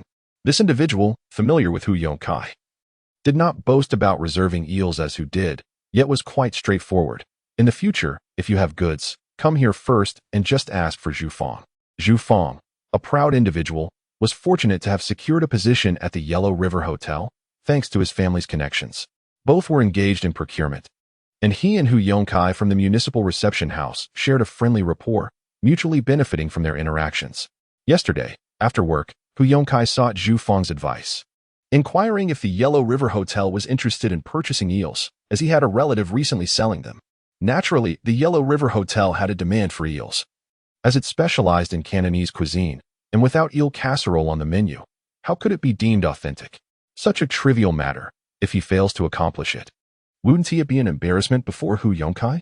Zhu Fang did not anticipate that Hu Yongkai had such a stunning relative, as beautiful as those actresses from the Hong Kong and Taiwan videotapes. Zhu Fang was astonished to discover that individuals of such allure existed in reality. Almost losing face in front of Xia Xiaolan just moments ago. Brother Hu, what relation is she to you? Why have I never heard you mention her before? It seemed yet another individual entranced by Xia Xiaolan. Zhu Fang, who typically held himself in high regard, occasionally found himself appeasing Hu Yongkai with a cigarette and a smile, eliciting Hu Yongcai's astonishment. What is this? Are you interested in her? Zhu Fang cleared his throat, suggesting that one could always make a friend. Hu Yongkai mused that in these times of strict enforcement, a young lady in her prime would hardly be interested in casual friendships. He nonchalantly remarked, "You two will cross paths often. Her business should extend until November. Just be sure not to take advantage of her. Maintain a respectful distance." Zhu Fang, possessing a modicum of influence and being a desirable unmarried young man, was not unattractive. What if fate truly aligned him with Xia Xiaolan? Hu Yongkai chose not to be overly definitive. Upon hearing this, Zhu Fang felt a glimmer of hope. Xia Xiaolan was undoubtedly single. Had she been married, Hu Yongkai would have certainly alluded to it. He was suddenly filled with regret. He should have set aside his pride and directly arranged for a daily delivery of eels to the Yellow River restaurant. That would have granted him the opportunity to see her every day. What a splendid chance for connection. Xia Xiaolan was unaware that she had unwittingly leveraged her charm to facilitate sales. The eels were no longer a concern for finding buyers. She did not anticipate that the day would unfold so smoothly, resulting in the complete sale of her goods. Prior to her venture, she possessed over 50 yuan. And after selling the eels and eggs, she amassed approximately 150 yuan. With ample time remaining, Xia Xiaolan rode her bicycle directly to the agricultural market.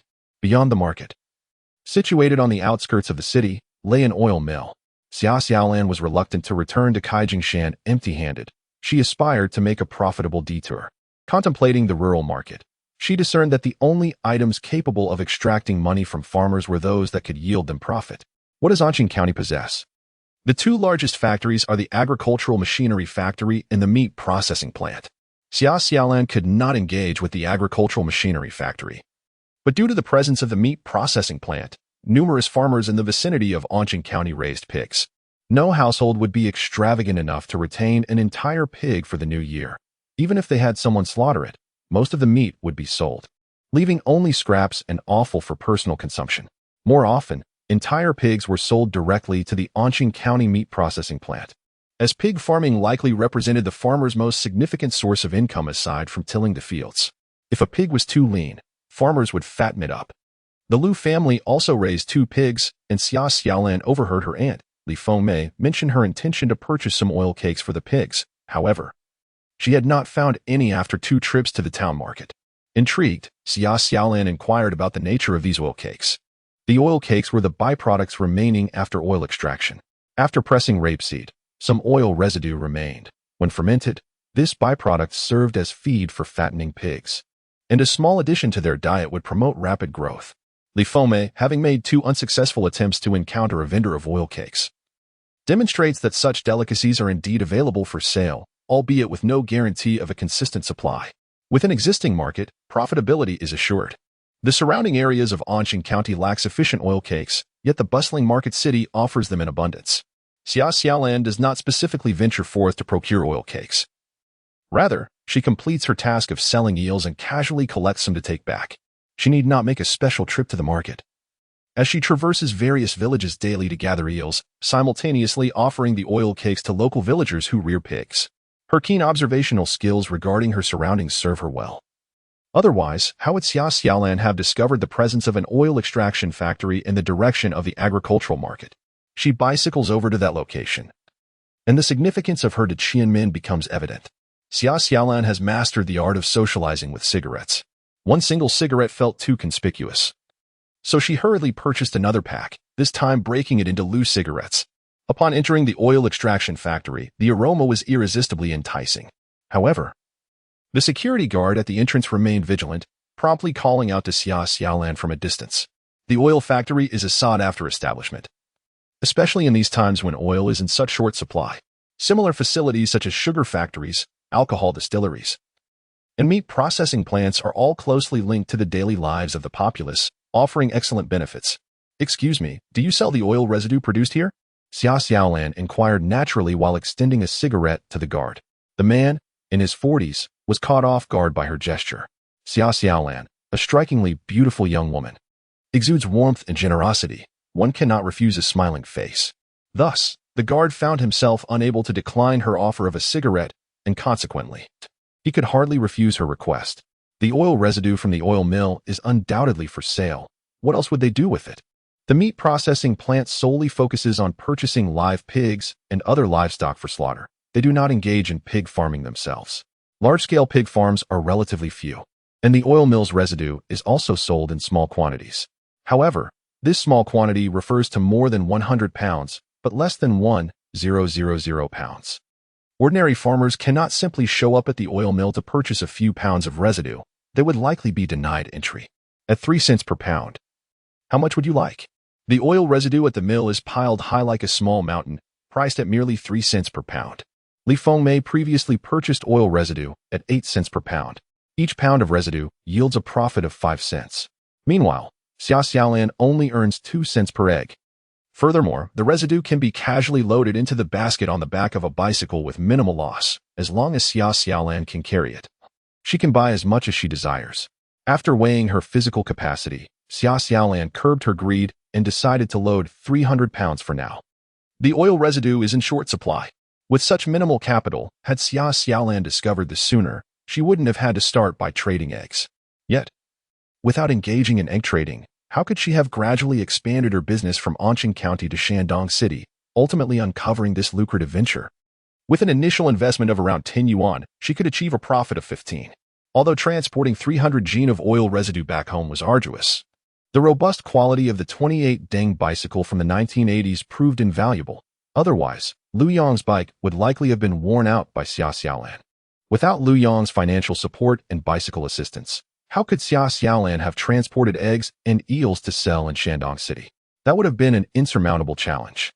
Xia Xiaolan mused that, regarding oil residue, surely someone must have considered profiting from it.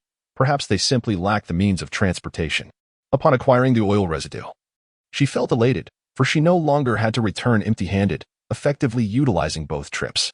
With this convenient venture, transporting 300 jin each time earned her 15 yuan. Making a trip to Shandong City every other day could yield an additional 200 to 300 yuan monthly.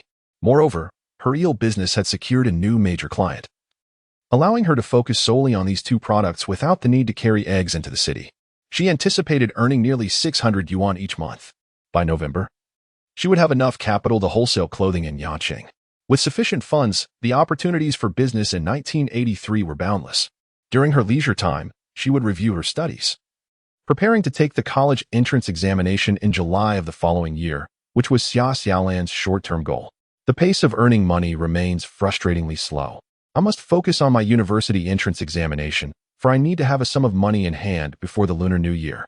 Xia Xiaolan, burdened with 300 pounds of goods, paused several times along the journey, driven solely by her yearning for prosperity as she pedaled mechanically onward.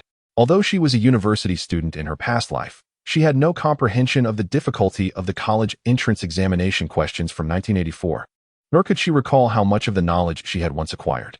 To secure a place in university once more, she would undoubtedly have to immerse herself in rigorous study for several months, during which time her business endeavors would need to be set aside.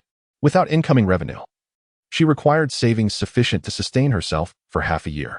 What avenues for profit remain available to her now? The cigarette trade was one she could only observe from a distance, unable to participate. Were she a man, she would surely engage in the thriving smuggling industry, where the risks are high but the rewards astonishingly lucrative. A few successful ventures could indeed yield her initial fortune. However, she was not only an 18-year-old young woman but also bore the visage of a seductress. Should she delve into smuggling, the risks would not only pertain to the goods but also to her own safety. Reflecting on smuggling inevitably led her thoughts to Shou Cheng, who had departed several days prior, claiming he would return to Anqing County, though the veracity of this remained uncertain. Even if his return were a fabrication, Xia Xiaolan felt no resentment. Their meeting had been fortuitous, and Zhou Qing owed her nothing. On the contrary, She felt a sense of gratitude towards him and Kang Wei for their life-saving grace, lacking both the energy and capital to explore new business avenues. Xia Xiaolan could only seek opportunities within her existing resources. The oil residue is needless to mention. Carrying 300 pounds of it would exhaust her completely. Unless she transforms into a robust woman in a short period, it is improbable that she could manage a heavier load. Thus, the only option remaining is the Yellow Eel. The municipal committee's guest house and the Yellow River restaurant have merely opened a door. She ought to summon the audacity she honed during her previous sales career to pursue new major clients. Currently, she sells only 50 pounds every 2 days. What if that quantity increased to 100 pounds? This would yield an additional income of 300 yuan each month, with an overall income increase of 1/3. Xiaolan believes that although this small goal presents some challenges, it is not unattainable. Today, she returned home by 2 in the afternoon, having not lingered in the business city. Lu Fen had gone out to collect yellow eels, leaving only Li Fengmei at home.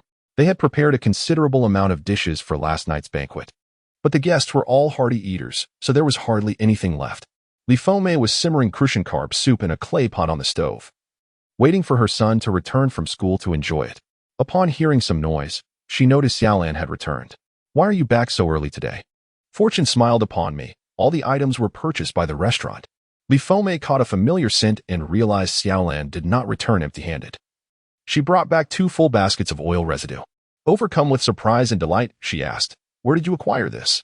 "There must be 300 or 400 pounds. Even their 2 pigs could not consume it all." Li Fengmei was about to remark that such items lose their nutritional value if stored too long when she suddenly considered that even Xiaolan must not be foolish enough to buy so much oil residue merely to let it sit. It was likely that Xiaolan intended to use this to generate income. Li Fengmei hastily swallowed her words, almost biting her tongue in the process. "Are you planning to sell oil cakes?" The oil dregs have been pressed into cakes, each weighing around 2 pounds, already fermented at the oil factory. Why not take advantage of the empty truck and bring some oil cakes back for a taste? "Aunt, didn't you say it was hard to find oil cakes? Just grab a bag and fill it up. This is something our family will never run short of." Li Fengmei shook her head repeatedly. "This is your profit. It's not something you picked up without investment. I don't want it." Xia Xiaolan dismissed her concerns lightly. "Please, don't even mention payment. These are cheaper than sweet potatoes, only 3 cents a pound. Once I get familiar at the oil factory, I could probably buy them for 2 cents a pound." Li Fengmei thought, "Isn't that an instant profit of 5 cents? She was unaware that Xia Xiaolan had already resolved to increase the sales of eels, which, based on her known business scale, could yield several hundred yuan a month. Within a year, Xia Xiaolan could afford to build a few decent brick houses in the village. This was far from the loss-making venture that the Xia family described. It was clearly a lucrative opportunity. If it weren't for Lu Yong hinting to Li Fengmei about his investment in someone else's business, she might have felt a pang of envy. However, upon realizing that the eel business would become unfeasible by November, Li Fengmei felt no jealousy. Upon hearing that Xia Xiaolan intended to transport the oil cakes to sell in the neighboring village, she smacked her thigh in realization. Why not sell them to our villagers first? This is as essential as salt. Families that raise pigs are always in need. Li Fengmei dashed outside, calling out, and indeed, numerous individuals came to purchase oil cakes. Xia Xiaolan charged them a mere 7 cents per jean, which was cheaper than what these patrons had previously encountered, leaving them thoroughly content. Selling to the villagers meant a loss of 3 yuan on the 300 jean of oil cakes, yet in this world, gains and losses are not solely measured in monetary terms. The residents of Qijing village were quite satisfied, and Xia Xiaolan felt a sense of fulfillment as well. She had risked no capital while reaping both profit and goodwill. Alas, she had forgotten to set aside some for her family. In her flurry of activity, Xia Xiaolan was engrossed, and Li Fengmei did not refuse her. Having just assisted in weighing the oil cakes, her hands were greasy, and after washing them, she hesitated to discard the water, instead pouring it into the pig's trough. In a couple of days, she would need to bring back some oil cakes. There was no rush. Once the business was concluded, Xia Xiaolan filled a basin with water and meticulously cleaned her bicycle. The basket that had held the oil residue was also washed and left to dry before she turned to tidy herself. As she bathed, her calves trembled, a clear indication of her exertion. Earning money was no simple feat, especially after cycling all the way back to Qijing village with 300 jean of oil residue. In her previous life, she had held an executive position, but as one ages, metabolism slows, and she dared not indulge in excessive eating, often squeezing in workouts to maintain her figure. Given her current level of activity and age, she found it remarkably difficult to gain weight. The benefits of returning to her youth were evident, as she felt invigorated and brimming with ambition. Lufin did not return until 7 p.m. Upon seeing Xia Xiaolan, she appeared quite anxious. For some reason, today, the number of individuals selling her eels had surged, and she had collected over 80 gene of eels. Your business has gained considerable notoriety in the surrounding areas. Is there a possibility that others might attempt to engage in the trade of eels as well? Lufin's concerns are not unfounded.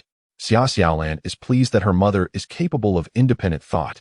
If they cannot sell in Anqing County, they can only direct their efforts towards the bustling market of Shandu, which is vast enough that a few imitators will not jeopardize my interests. Xia Xiaolan has resolved to abandon the retail path, having secured contracts with the Municipal Reception Center and the Yellow River Hotel. She sees the doors of other similar establishments in Shandu beckoning to her. There is no need for concern about the volume of eels. As long as it does not exceed 100 pounds daily, I am confident in my ability to sell them. While Xia Xiaolan was boasting to her mother, Chen Qing called out to her from outside. Xia Xiaolan stepped out and asked, "Chen Qing, why have you returned again today?" 045. He truly came to deliver books. Chen Qing, a repeat student, had quite a distance to cover from Anqing County to Chijiao Village. Xia Xiaolan initially assumed he would not return until the following weekend. Yet unexpectedly, he arrived again this evening. "Did you not attend school today?" The darkness rendered it difficult to discern whether Chen Qing's face turned red. He carried a substantial bag, handing it over to Xia Xiaolan. "Didn't I mention I would lend you some books? These belong to a classmate of mine who has been accepted into university this year. He no longer needs his high school textbooks, so I borrowed them for you." Chen Qing spoke with an air of ease. In truth, he had spent the entire day securing these books. Borrowing a set of ordinary old textbooks was not challenging for him. However, the fact that the original owner had been accepted into university meant that many sought after these old materials, as they contained notes from a university student. Perusing these annotations could illuminate some perplexing concepts, potentially enhancing one's examination scores and thereby altering one's fate. In reality, this set of textbooks was intended for Chen Qing himself. His classmate had already left for studies in another city, and he had only just obtained the textbooks from his friend's home today.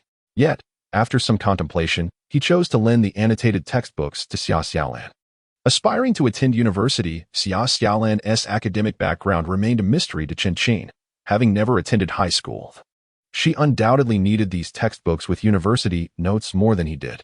Chen Qing did not consider Xia Xiaolan's ambitions to be whimsical after his initial surprise. He found himself admiring her determination. Unaware of the intricate circumstances surrounding the textbooks, Xia Xiaolan felt reassured by Chen Qing's prompt delivery, indicating that he genuinely cared about her aspirations. Chen Qing and she did not share a profound bond. Previously, when Xia Xiaolan visited Kaijingshan village, their paths rarely crossed. It was only during the past half-month that they truly became acquainted. Xia Xiaolan felt a surge of emotion, touched by the fact that someone held her in their thoughts. "Chen Qing, you leave me at a loss for words." Chen Qing stood in the shadows, as the light from the Lu family's home spilled over the courtyard wall, casting a gentle glow upon Xia Xiaolan's luminous face. He felt as though his own face was ignited with warmth and quickly steadied his nerves to address the matter at hand. "I inquired on your behalf today. The county's #1 high school is not averse to accepting transfer students. However, with only a junior high school education, you must pass the school's examination. Regardless of whether you wish to pursue the arts or the sciences, you must achieve last year's cutoff score for vocational schools before they will consider your transfer." With his head bowed, Chen Qing's tone was tinged with apprehension and disappointment.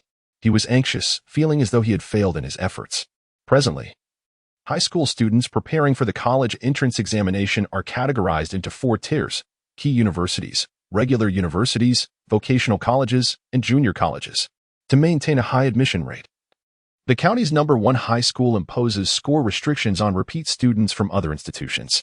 Yet, achieving the previous year's cutoff for vocational schools was no easy feat. Chen Qing, ranking within the top 15 of his class, had performed steadily last year but miscalculated his estimated score, thereby missing out on his desired institution. With a total score below the undergraduate threshold, could Xia Xiaolan, a junior high school graduate, possibly attain last year's vocational school score?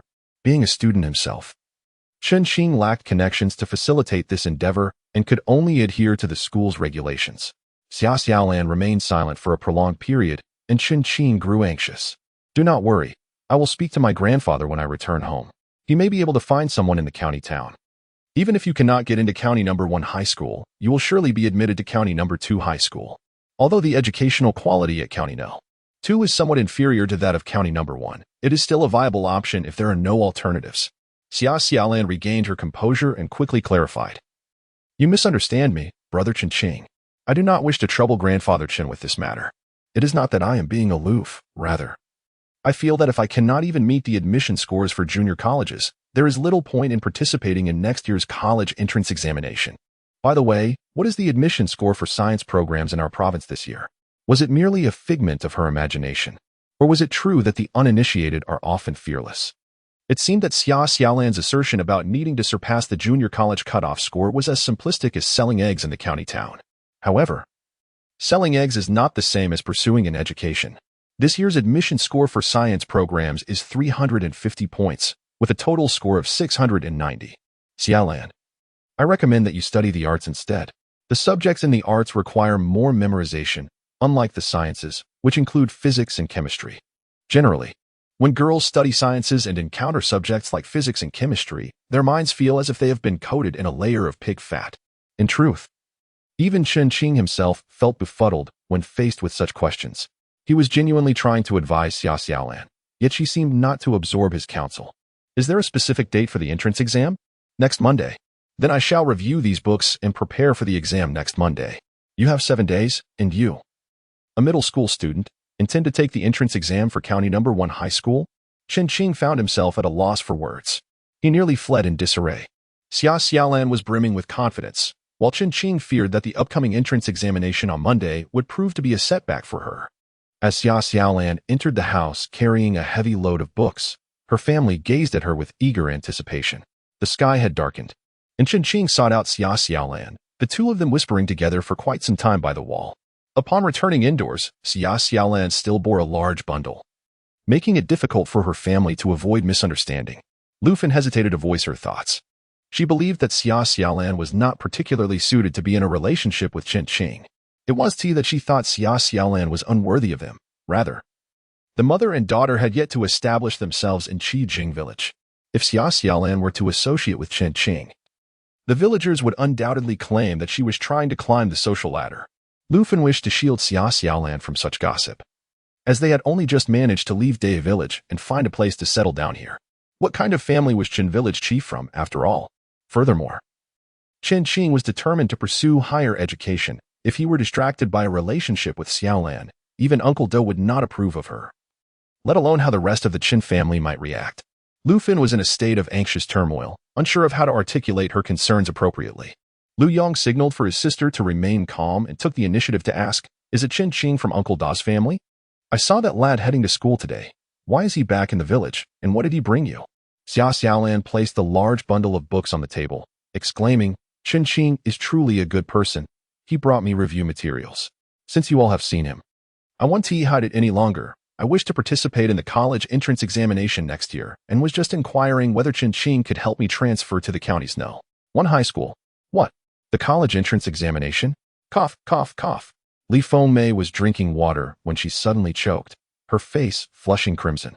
Lu Yong cast a sharp glare at his wife and, striving to maintain a pleasant demeanor, inquired gently of his niece, "What prompted you to participate in the college entrance examination?" Xia Xiaolan possessed a modicum of knowledge, unbeknownst to outsiders, yet her own uncle was not oblivious to this fact. Without delving into other matters, it was evident that academic pursuits were not Xia Xiaolan's forte. The Xia family had produced a remarkable talent in Xia Ziyu, who seemed to have monopolized the scholarly brilliance within a radius of several dozen miles. She was the most academically gifted girl Lu Yong had ever encountered. It was perplexing to Lu Yong that Xia Xiaolan, perhaps feeling a surge of confidence from her business ventures, would venture to challenge the college entrance examination.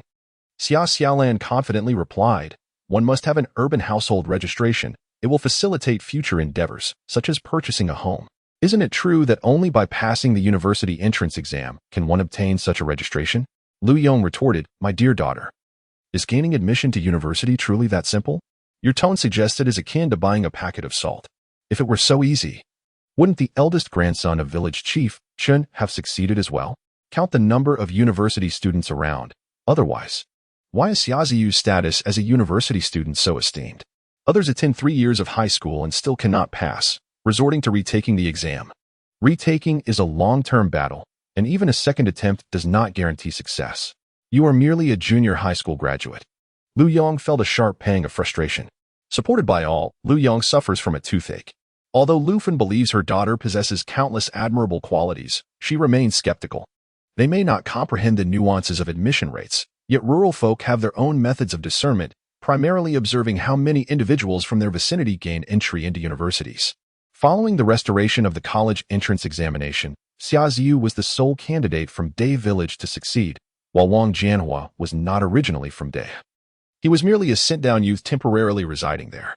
Take Qijin Village for instance. Qin Qing, raised in a strict household, was seen by the villagers as intelligent and astute, with his family enjoying a comparatively favorable economic status in the countryside. Yet, despite his unwavering dedication to his studies, he too failed the college entrance examination this year. Xia Xiaolan expressed her intention to participate in next year's exam, leaving her 3 elders in a state of astonishment. Auntie harbored suspicions that Xia Xiaolan had feelings for Qin Qing, noting how he blushed upon seeing her. Perhaps Xia Xiaolan felt a loss of face after being outshone by Xiaoziyu and sought a university student for a partner. With no suitable candidates at hand, she turned her attention to the promising Qin Qing. However, it seemed excessive to follow him into university. Undoubtedly, Qin Qi would make a commendable match. The villagers knew him well, having watched him grow up, and Qin's household was particularly strict. He exhibited good manners, never displaying the disdain some educated individuals might have for those from humble backgrounds. Should Xia Xiaolan indeed choose Qin Qing, it would signify a fortunate union. Li Fengmei, sensing the development, quickly came to Xia Xiaolan's defense. Isn't it a good thing that Xiaolan wishes to pursue higher education? It will also demonstrate to the Xia family just how blind they have been. Whether she succeeds or not is secondary. What matters is that young people must cultivate closeness through shared interests and increased interaction. Qin Qing aspires to become a city dweller. How could he possibly seek a wife in the countryside? Nowadays, the youth in the city are all about the freedom of love. And even matchmaking requires compatibility and conditions between both genders. Over time, such encounters inevitably evolve into romantic relationships. Qin Qing is certainly not a hapless fellow who cannot find a spouse. Li Fengmei possesses her own shrewdness. Lu Yong, unaware of his wife's sentiments, felt compelled to offer encouragement and promptly shifted his tone. Then give it a try. If you succeed, it would indeed be a splendid achievement. Lu Fen hesitated. Xia Xiaolan elaborated further. Attending County No. 1 Middle School isn't as simple as merely wishing to enroll. In a few days, there will be an examination. Only those who pass will be eligible for transfer. If one fails, they won't be able to participate in the college entrance examination next year. Even if she passes, Xia Xiaolan must continue her business. She cannot abandon her responsibilities and expect her uncle to shoulder the financial burden for both her and her mother while also supporting her education. How would she negotiate with the representatives of County No. 1 Middle School? It seems that not only must she surpass the specialized line of 350, but she also needs a higher score for her conditions to be accepted. Xia Xiaolan expressed uncertainty about her chances, which only served to exacerbate Lu Fen's anxiety. You will definitely succeed. In the coming days, let your mother sell eels while you study at home. If she truly manages to attend university, Lu Fen does not even wish for her to be admitted to a prestigious institution in the capital like Xiaoziyu. Even a diploma from a junior college would suffice. Upon graduation, a state-assigned job would ensure that Xia Xiaolan could receive a stable income. Lu Fen would finally feel at ease. The income from individual business ventures is considerable, yet nothing compares to the dignity and stability of state employment. Xia Xiaolan shook her head, suggesting that there was no rush. She would first peruse her books in the meantime. If she does not succeed in the transfer examination at County No. 1 High School in a few days, she plans to dedicate herself to studying for several months and attempt the exam again before next year's pre-examination. Xia Xiaolan's intentions are commendable, and Lu Fen cannot refute her. Even Lu Yong urges her to immerse herself in her studies. Qin Qing, meticulous in his approach, has lent her a complete set of textbooks from the first to the 3rd year of high school. As Xia Xiaolan peruses these materials, she gradually recalls memories associated with the 1984 college entrance examination. She believed she had forgotten everything, but perhaps it is the added effect of her rebirth. Or maybe Xia Xiaolan's body is in an excellent condition that truly allows her to remember certain things. Although Xia Xiaolan participated in the college entrance examination in 1995, she has indeed heard tales of the 1984 exams mathematics paper, which is reputed to be the most challenging and hellish test in history. Years later, the internet is still rife with its legends. It is said that the average score for mathematics among national candidates in 1984 was merely in the 20s, with many exiting the examination hall feeling dizzy and despondent, some even weeping uncontrollably in despair. Furthermore, candidates with weaker psychological fortitude abandoned subsequent subjects altogether. After the mathematics section, the examination hall was left with numerous empty seats. Xia Xiaolan's heart raced. At that time, they analyzed past examination papers, and the 1984 mathematics paper was entirely omitted, as the teachers deemed it of little value, believing such difficult questions could never reappear. Yet, Xia Xiaolan had indeed attempted that exam paper. Her initial score was particularly low, but her stubborn and unyielding nature drove her to comprehend the test points thoroughly before conceding defeat. She revisited that paper multiple times. While the questions from her 1995 college entrance examination remained a distant memory, she could hardly recall the first multiple-choice question regarding number sets. Yet specific numbers and answers suddenly came to her mind. Uncertain of their accuracy, Xia Xiaolan hurriedly jotted them down in her notebook. The relationship between number set x2 and 1, where n is an integer, and number set y, for k1, where k is an integer. Could she truly recall such details? Xia Xiaolan herself found it astonishing. She did not aspire to remember everything. Achieving a score above 90 points out of a possible 120 in mathematics would likely place her ahead of the vast majority of candidates nationwide. Xia Xiaolan toiled until midnight, systematically reviewing the mathematics and Chinese language syllabi from her first to third year of high school. She had nearly forgotten the passages she needed to memorize for Chinese, while mathematics, being a subject reliant on comprehension, would be quicker to grasp once she reacquainted herself with the formulas. Moreover, Xia Xiaolan possessed an unparalleled advantage over others, her proficiency in English. As an executive in a multinational corporation, she frequently engaged in international business, and her dedication to mastering English was evident. Currently, science students were required to take an additional subject compared to their liberal arts counterparts.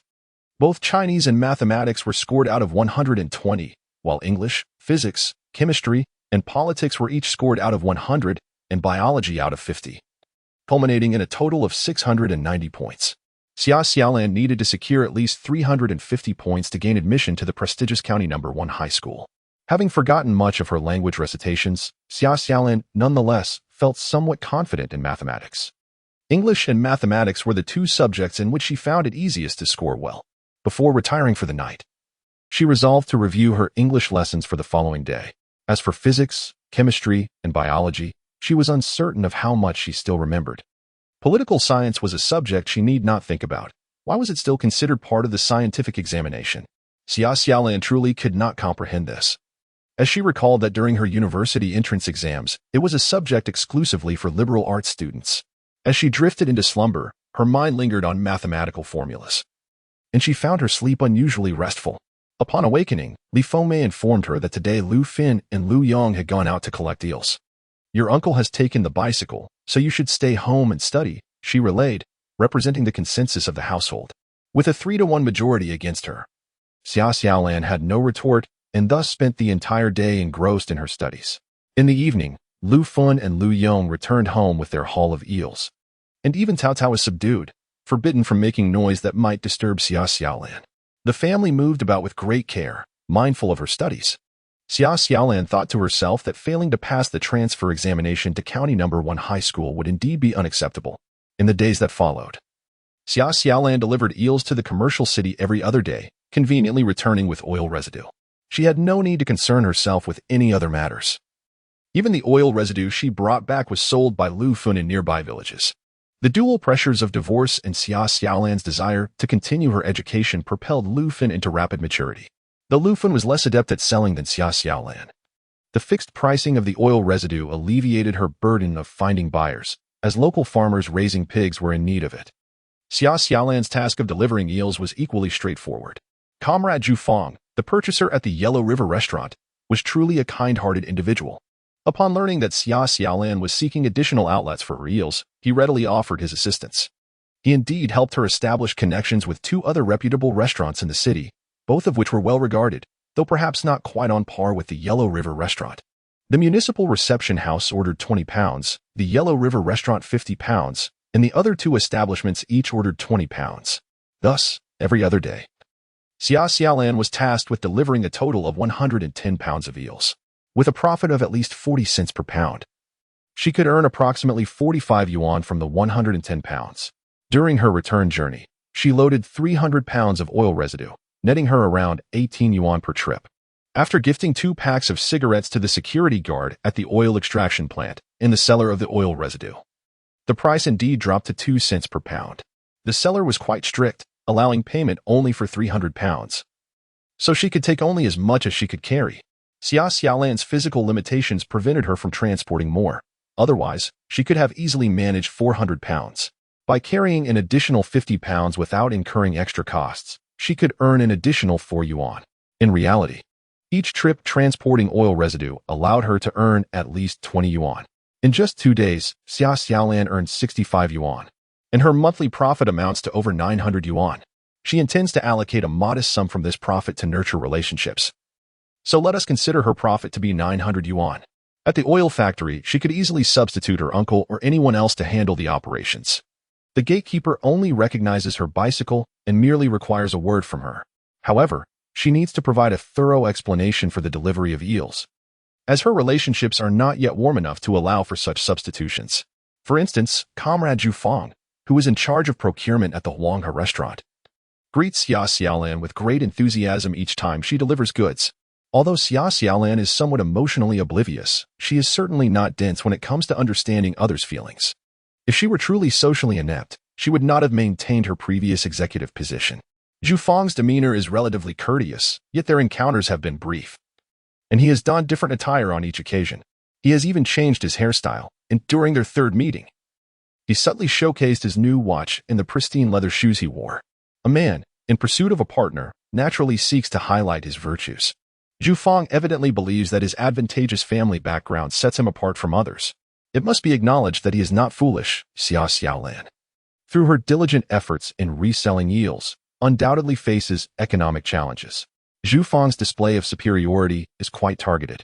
Unfortunately, his flirtations are akin to performing for the blind, as Xia Xiaolan's mind is consumed with an array of formulas and symbols, leaving her no bandwidth to fathom Zhu Fang's intentions. Having a background in sales, she would never disdain a man in procurement, yet even in the 1980s, she would not seek a suitor solely for his ability to afford a new watch or wear new shoes. It must solely be because of that individual. She is fond of that man.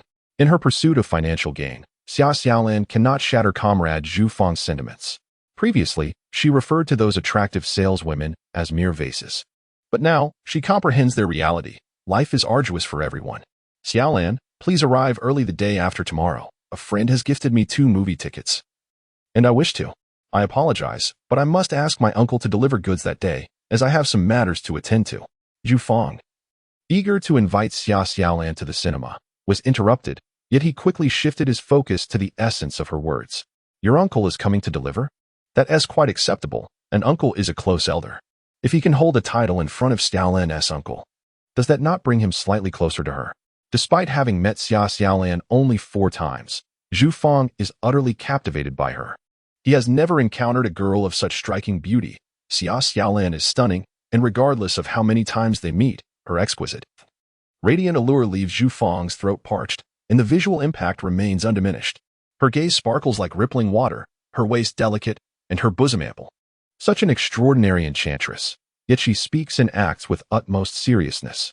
It is not an act of flirtation. Rather, it is her naturally melodious voice. Should she intentionally feign coyness, Zhu Fang might very well be swept away in a fervor, impulsively ordering 100 pounds of eels daily, merely to catch a glimpse of Xia Xiaolan. It is precisely this generous and earnest demeanor that compels Zhu Fang.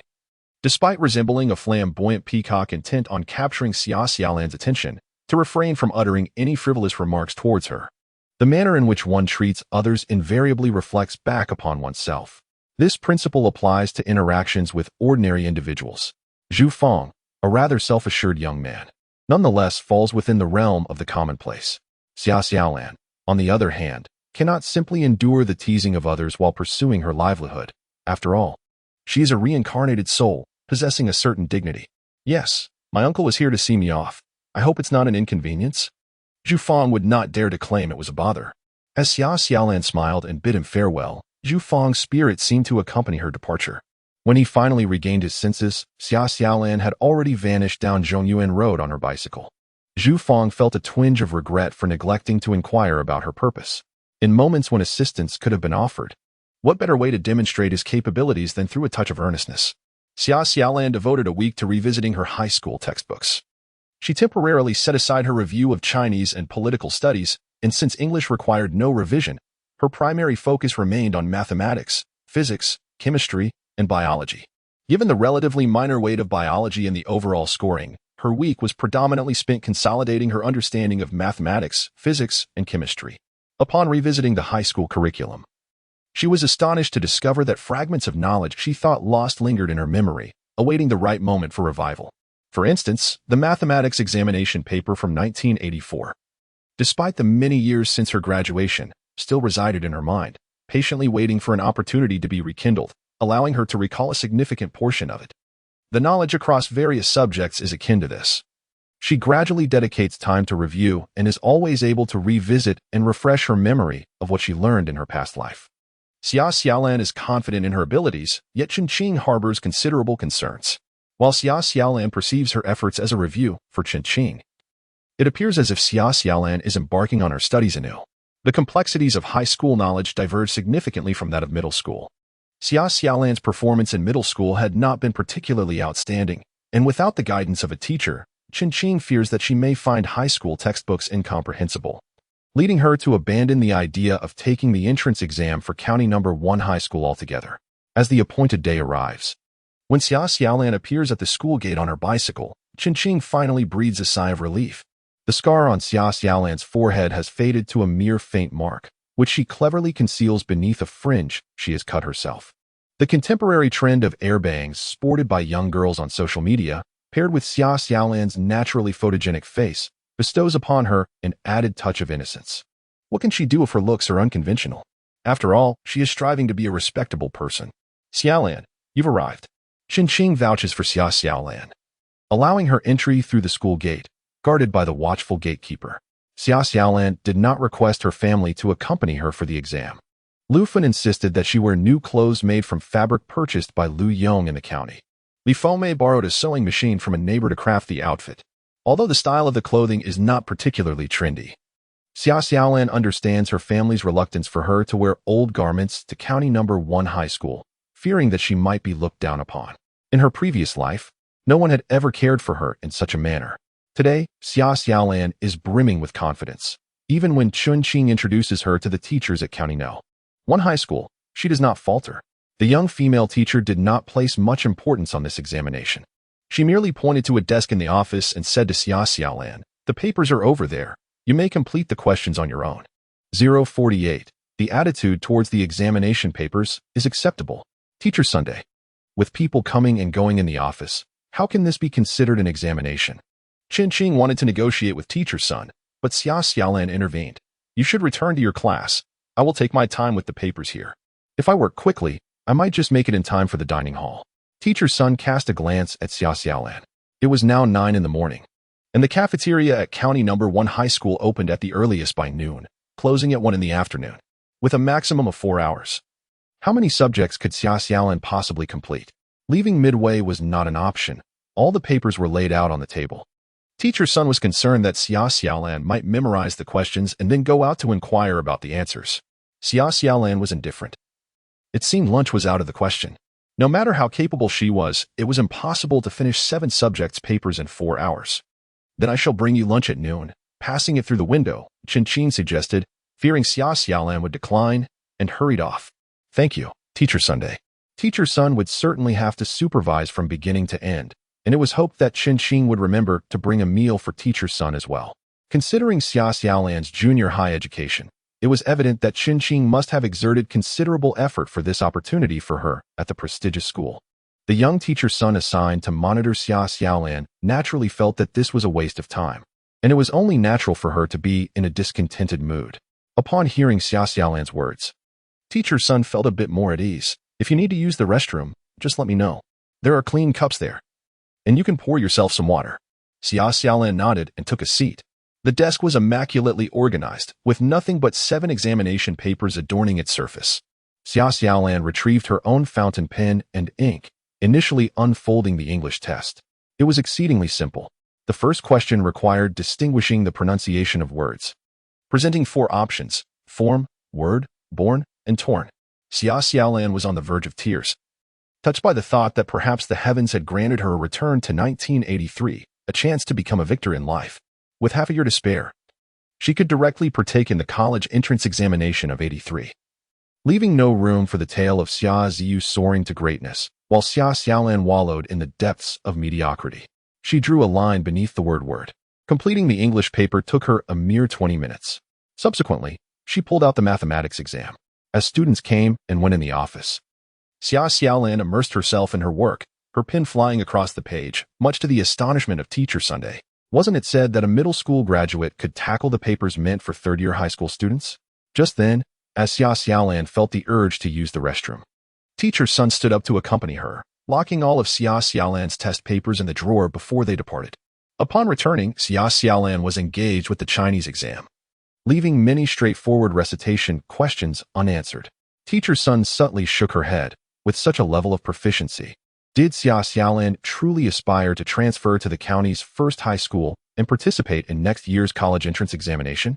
Enrolling in the first year of high school now, merely achieving acceptance in 3 years would be a source of pride for her family.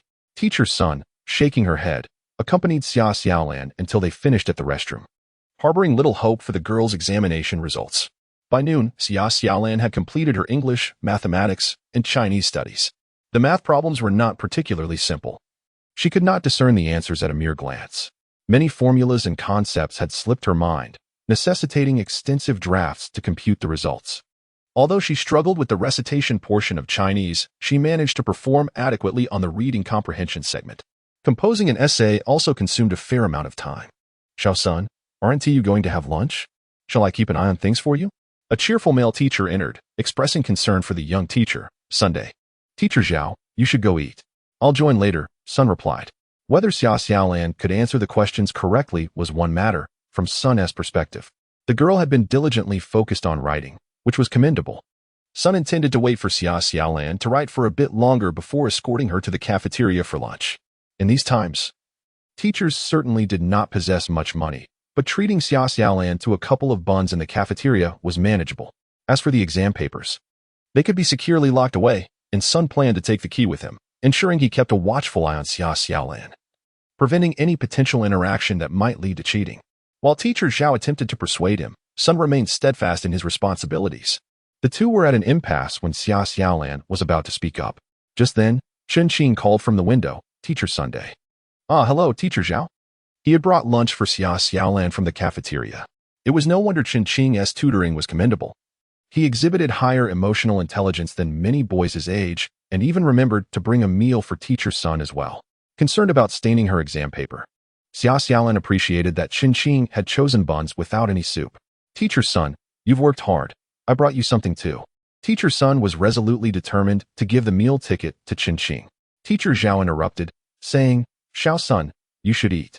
I've heard about Chen Qing recommending middle school graduates for transfer to our school. The school has entrusted this matter to you. How much inconvenience does it bring to your teaching tasks today? Eating 2 buns from Chen Qing is nothing."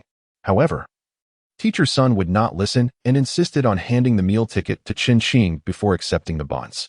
"Xia, come over and have a bun before continuing with your exercises," she instructed. Upon hearing Teacher Sun's words, Xia Xiaolan finally paused her pen. She had been facing away from the office door, and when she turned around, her true beauty was revealed, leaving Teacher Zhao utterly astonished.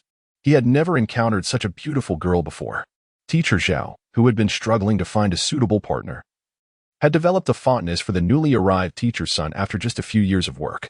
Teacher Sun had fair skin, a round face, and crescent-shaped eyes that radiated warmth when she smiled. Even when her expression was stern, she was not intimidating. Teacher Zhao was well aware of the delicate nature of young female teachers. Since Teacher Sun was assigned to County No. 1 high school, he had been persistently pursuing her. But when it came to comparing her to Xia Xiaolan, it was simply incomparable. Teacher Zhao found himself breathless with excitement. As Xia Xiaolan set down her exam paper and rushed to wash her hands, his gaze remained fixated on her. Teacher Sun cleared her throat twice before Teacher Zhao snapped back to reality, feeling flustered as he hurriedly exited the office without inviting Teacher Sun to lunch. After eating the bun, Xia Xiaolan returned to her exam, while Qin Qing, concerned about affecting her performance, did not linger in the office. Observing Xia Xiaolan's demeanor, he noted her calmness. It seemed that this examination did not weigh heavily on her. Could it be that the questions were exceedingly simple? With his doubts lingering, Qin Qing departed. At 2:30 in the afternoon, Xia Xiaolan completed all the examination papers and submitted them to Teacher Sunday. Teacher Sun, when will I know my exam results?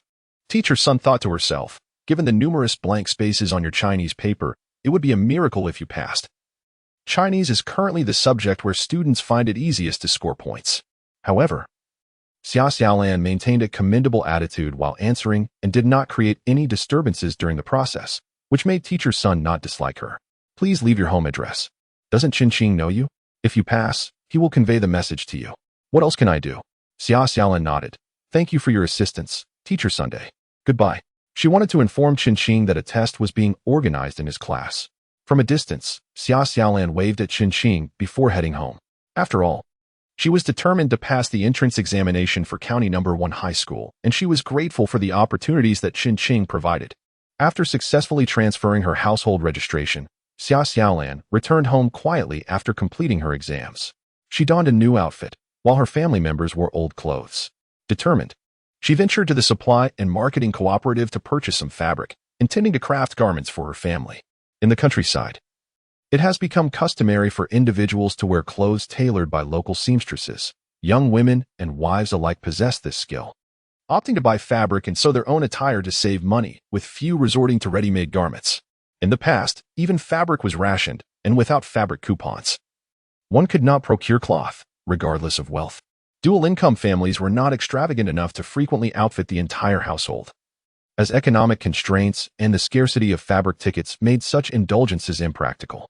Fortunately, in the southern region of Hunan, various restrictions have gradually been lifted. For those that remain, enforcement is no longer stringent, allowing individuals to purchase fabric without coupons, albeit at a higher price.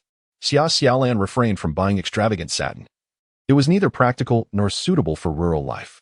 The common blue work fabric costs only 1.9 yuan per meter, while the blended wool BC fabric is slightly more expensive, at an additional 0.2 yuan per meter. Returning home with a bundle of fabric, Xia Xiaolan found that no one inquired about her exams, instead chiding her for her spending habits. They hesitated to ask, fearing it might dampen her enthusiasm. Lu Yong had privately discussed with his sister, Lu Fin, the possibility of allowing Xiaolan to continue her education, suggesting that she could start from the first year of high school. He assured her that educational expenses would not be a concern, as he, as her uncle, would support her. Lu Fin, however, was reluctant to utilize her brother's funds for her daughter's education.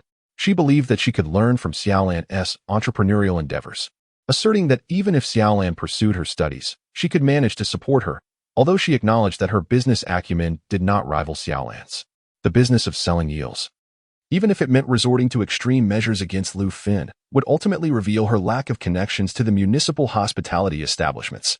Faced with the same opportunities, one's character ultimately shapes their destiny. Even if boss Hu of the eel noodle shop were to divulge the connections to Lu Fin, she would still lack the courage to approach the procurement officer, Hu Yongkai, with a mere cigarette in hand.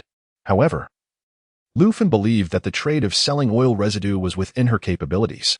Over the past few days, she had learned to ride a bicycle, enduring numerous falls that left her hands and feet bruised, yet her strength surpassed that of Xia Xiaolan, enabling her to carry over 100 pounds with ease. This venture in oil residue promised to sustain the livelihoods of both mother and daughter, while also allowing them to save for Xia Xiaolan's tuition and living expenses. Lu Fin radiated an undeniable glow, regardless of whether in the old society or the present day, and irrespective of societal changes. Even the most narrow-minded farmers recognize that education is the rightful path. The poorer one is, the more imperative it becomes to pursue education. It is the key to breaking free from poverty and transforming from a rural dweller into an urbanite, a timeless truth that remains constant throughout history. Xia Xiaolan no longer fussed over her attire and appearance. She maintained a tidy appearance daily, but had ceased to meticulously groom herself. In a single night, she had matured, understanding the importance of striving for progress. If she were to fail this time, she could always begin again in her first year of high school. At just 18, she would only be 21 upon completing her 3 years of high school. Compared to those who had taken years to pass, or those who had worked for years before re-attempting the college entrance examination, many of whom had postponed their studies while managing families, none were older than 21. Xia Ziyu had entered college at 20, while her acquaintance, the educated youth Wang Jianhua, had started at 25. For Xia Xiaolan, following the conventional path of completing high school before pursuing university was certainly not too late. These words, the siblings would never utter to Xia Xiaolan, fearing to impose additional pressure upon her. Lu Yong sought out Shen Wangda privately on several occasions and fortuitously. Their meetings coincided on the same day. At 4 in the morning, Lu Yong hurried to deliver eels to the commercial city on Xia Xiaolan's behalf. He returned in the morning and, alongside Chen Wangda, ventured to Dave Village. Chen Wangda enlisted the assistance of individuals from the county to facilitate the relocation of the household registrations for Xia Xiaolan and Lu Fin from Dave Village to Kaijingshan Village. Xia Laotai was intent on causing trouble, yet in an unusual turn of events, Xia Dajuan supported the relocation of the mother and daughter's household registration. The matter of divorce had left Xia Dajuan feeling utterly humiliated, and he was resolutely determined to sever ties with them. Xia Xiaolan sat for her examination at County No. 1 middle school until 2:30, after which she went to purchase fabric and walked back from Anqing County, arriving home just a moment later than Lu Yong. Lu Yong had already informed Li Fengmei about the successful transfer of the household registration, including various details. During the process, he refrained from disclosing Xia Xiaolan's intention to continue her studies, fearing that her family might sabotage her efforts. This situation could easily choke the very lifeblood of Xia Xiaolan. Although it was not insurmountable, it was indeed a troublesome affair. However, with the household now established in Kaijingshan Village, she would no longer be subjected to the constraints imposed by her family. Awaiting her return from the examination would be this splendid news. In response, Xia Xiaolan promptly shared her good tidings with her family. I found the questions to be rather manageable. I believe I performed adequately. Her aunt took the fabric from her hands, chiding her for being wasteful, expressing skepticism regarding her optimistic expectations for the examination. Having completed your examinations, you can also convey your family's intentions. Both your uncle and mother are in favor of your pursuit of education. Let us begin from the first year of high school, striving to gain admission to a university in 3 years. While we do not demand that you secure a bachelor's degree, even an associate degree would be a momentous achievement. Your uncle is negotiating with Uncle Mo, whose connections are invaluable. When you transfer your household registration to Daha Village, the county officials accompanied him, and the village chief dared not utter a word of dissent. Only Elder Xia, relying on her blood ties, shamelessly throws tantrums on the ground. She incessantly claims that Xia Xiaolan is her granddaughter, asserting that Lu Fin cannot take the Xia family away even after her divorce. And she vilifies Lu Yong as a despicable man who sells his sister. Lu Fin, after staying at her parental home for a few days, quickly found a new partner. The insults were exceedingly harsh. Li Fengmei, upon hearing them recounted, could vividly imagine the scene. Fortunately, Xia Xiaolan was occupied with her exams, while Lu Fin was busy gathering goods from other villages. Thus, neither mother nor daughter had to visit Daha Village, or else they would surely have been provoked into a fit of rage. Elder Xia's disdain for Xia Xiaolan is not rooted in a reluctance to part with her. Rather, she harbored a deep-seated hatred for her granddaughter. She resented Lu Fin's divorce, feeling it brought disgrace to the Xia family, and sought to make life difficult for others. How to deal with Lu Fin? Xia Xiaolan is Lu Fin's lifeline, and Elder Xia rolls on the ground, insisting that Lu Yong must acquiesce to her demands. Otherwise, even with county officials present, she would refuse to allow Lu Fin and her daughter to transfer their household registration, even if Lu Fin were to remarry later. Xia Xiaolan's surname would remain unchanged. Her intention is to vex this mother-daughter duo, leaving Lu Yong utterly disgusted. However, at that time, everyone urged Lu Yong to take a step back, and he unilaterally agreed to her terms. He felt a sense of guilt towards his niece, and Li Fengmei also felt a twinge of unease when it was mentioned. However, Xia Xiaolan was rather indifferent. The surname is of little importance.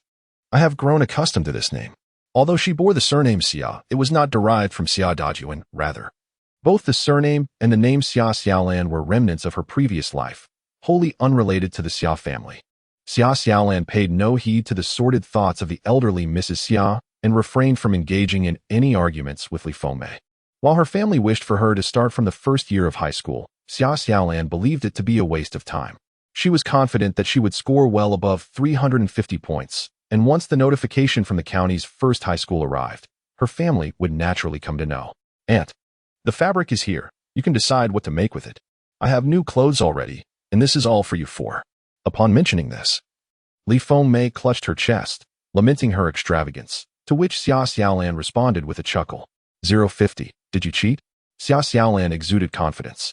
However, before the news from County Number 1 High School arrived, she continued her business, seizing every moment of leisure to immerse herself in books. When she returned to the commercial city to deliver eels, Zhu Fang expressed curiosity. "Xiaolan, your uncle mentioned that you were planning to resume your studies. Does that mean you might abandon this business?" Xia Xiaolan quickly clarified her intentions, stating that while she did contemplate continuing her education, she would certainly wait until after November, as there would be no eels available then. Zhu Fang felt a sense of conflict. For anyone, pursuing education is of paramount importance. It was inherently unusual for a young woman like Xia Xiaolan to be the breadwinner, especially at such a tender age. She faced three obvious paths: seeking employment, continuing her studies, or marrying. Clearly, Xia Xiaolan was not inclined to choose marriage. Zhu Fang admired her ambition but was troubled by the thought that after November, he might never see Xia Xiaolan again. Even the mere contemplation of this made it difficult for him to sleep at night. Finally, when Xia Xiaolan came to deliver goods, he hastily inquired about her plans. She admitted her intention to pursue further studies, leaving Zhu Fang feeling somewhat disheartened. Yet, he understood that she was right. Their connection had initially blossomed from her deliveries to the Yellow River Hotel. By November, eels would be scarce in the countryside, marking the end of Xia Xiaolan's supply. Who could say if she would continue supplying the hotel thereafter? And if she did, what would she sell? Zhu Fang felt a gloom settle over him. And upon returning home, his mother immediately noticed his distress. Upon being pressed for answers, Zhu Fang's mother could not contain her thoughts any longer and poured out her concerns. "Why don't we arrange a job for Xiaolan? Her desire to attend university is merely a means to establish herself in the city." Zhu Fang's mother was nearly driven to despair upon hearing these conditions. Good heavens! A rural household registration, a middle school education, and a girl who sells eels. Those slimy, odorous creatures that most women would shy away from. How could a girl from the countryside, who deals with such foul-smelling eels daily, possibly be easy to manage? The only redeeming quality she possesses is her beauty. A stunning young village girl, seeking to make her way in the world, fortuitously crossed paths with Zhu Fang, who was utterly entranced by her allure. The notion of arranging a job for this village girl only fueled Zhu Fang's mother's suspicion that it was a deliberate trap set for her son. Even the deliveries to the Yellow River Hotel seemed to serve a purpose, ensnaring her Na'vi son further into this web. Zhu Fang's mother was infuriated yet unable to voice her concerns to him, for he would never believe her. In his 20s, with no plans for marriage and possessing decent prospects, he seemed to simply have overly high standards. Zhu Fang had set his sights on Xia Xiaolan, being unabashedly attracted to beauty. While Zhu Fang's mother intended to confront this enchanting girl from the countryside, she refrained from being too direct, instead cleverly coaxing Zhu Fang. "Is she beautiful? Isn't the Yellow River Hotel currently hiring female waitstaff? The waitresses there are indeed more attractive than those at the municipal guest house, yet none could rival Xia Xiaolan's beauty. If the leaders were to catch a glimpse of her, she would undoubtedly capture their attention," which worried Zhu Fang, as he feared she would attract too much of it. Furthermore, serving as a waiter is a task of servitude, and Zhu Fang is still reluctant to part with it. If Zhu Fang continues to cling to his mother, she is not one to be trifled with. She merely asserts that she must meet Xia Xiaolan before making a decision. Yet, would Xia Xiaolan even agree to meet Zhu Fang's mother? Xia Xiaolan is anxiously awaiting her results, with merely 7 examination papers. How could it take the county's top school 2 days to release the grades? Upon submitting her paper, Sun Laosher was immediately called away. Sun Laosher had intended to scrutinize Xia Xiaolan's work, but was compelled to hastily hand the papers over to Teacher Qi of the senior class. "Teacher Qi, I have placed the papers on your desk." Teacher Qi, responsible for the senior class, handles all matters related to transfers and midterm enrollments. Given Xia Xiaolan's inadequate foundation, Teacher Qi held no expectations for a middle school student. The county's top school, County Number 1 High School, was renowned in Anqing County. but it still accepted students from various backgrounds. However, with higher authorities granting approval, Teacher Chi was left to arrange a single examination. Her impatience led her to delegate the task to the newly appointed Teacher Sunday. Teacher Sun handed the papers to Teacher Chi, who did not regard the matter with any seriousness. The academic workload for the senior class is substantial every year. The school yearns to see more students gain admission to universities. While County No. 1 High School is impressive within Anqing County, when placed in the broader context of the city, province, or even the nation, its educational quality falls significantly short. This year, only 8 students from County No. 1 High School succeeded in gaining admission to undergraduate programs. This figure encompasses both first-time candidates and repeat students. The rigor of the college entrance examination is unforgiving, and the competition is fierce. Teacher Chi could hardly believe that a middle school student could meet the standards set by County No. 1 High School. Consequently, she paid little attention to Xia Xiaolan's paper. The school is bustling with activities, prompting Teacher Chi to take the papers home for grading. Amidst the numerous chores at home, she tossed the papers onto her desk and attended to other matters. Days passed without her recalling this task, while Chun Qing loitered nearby, hesitant to approach her about the ungraded papers. Teacher Chi's husband, also a teacher at County No. 1 High School, shared the small faculty apartment which accommodated only a single desk, necessitating a rotation for their work at home. On the third day following the exam, upon returning home from work, Teacher Chi discovered her husband grading papers at his desk. "Wasn't there an exam in your class today?" she inquired. "These aren't from my class. I'm helping you with this stack. It's quite intriguing, though I don't recall you mentioning this student," he replied. It was then that Teacher Chi realized she had forgotten about Xia Xiaolan's paper, a student aiming to transfer, who had not even completed high school, yet wished to sit for the college entrance examination next year. Such a situation truly reflects the school's willingness to accept almost anyone in hopes of nurturing a promising talent. Despite the poor performance on the exam, her husband shook his head, recognizing the peculiarity of the situation. "Indeed, it's quite interesting, but her subject bias is rather severe, isn't it?" Teacher Chi concurred. Upon grading the Chinese paper, it was evident that the student had faltered on the rote memorization questions meant to garner points, performed mediocrely on reading comprehension, yet the composition was strikingly impressive. It was on topic and exhibited a depth uncommon for a typical high school student. The political science paper, however, was dismal, nearly a total failure. Yet, the English paper was exceptionally well done. English has only been included in the college entrance examination for a couple of years, and many students still struggle with the 26 letters of the alphabet. The accuracy of this English examination aside, the beauty of each word penned is truly remarkable. The writer's hand moved with unwavering confidence, flowing smoothly without pause, a testament to their skill. Teacher Chi's husband is an English instructor, while she herself teaches Chinese to the seniors. The Chinese and English exams have become polar opposites, rendering the students' experiences quite intriguing. Upon seeing the Chinese paper, Teacher Chi felt a pang of disappointment. Even the simplest memorization seemed lost on some students, raising questions about their attitude towards learning. However, upon reviewing other questions, she noted that Xia Xiaolan had answered with considerable diligence. After completing the grading of both the Chinese and English papers, Chi and her husband found themselves puzzled.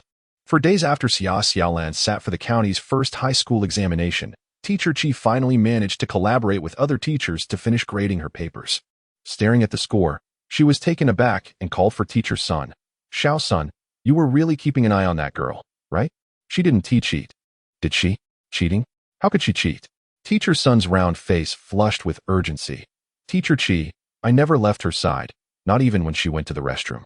And I had lunch in the office to ensure she wouldn't cheat." Teacher Chi quickly reassured her agitated colleague. "Calm down. I trust you are a diligent and responsible individual."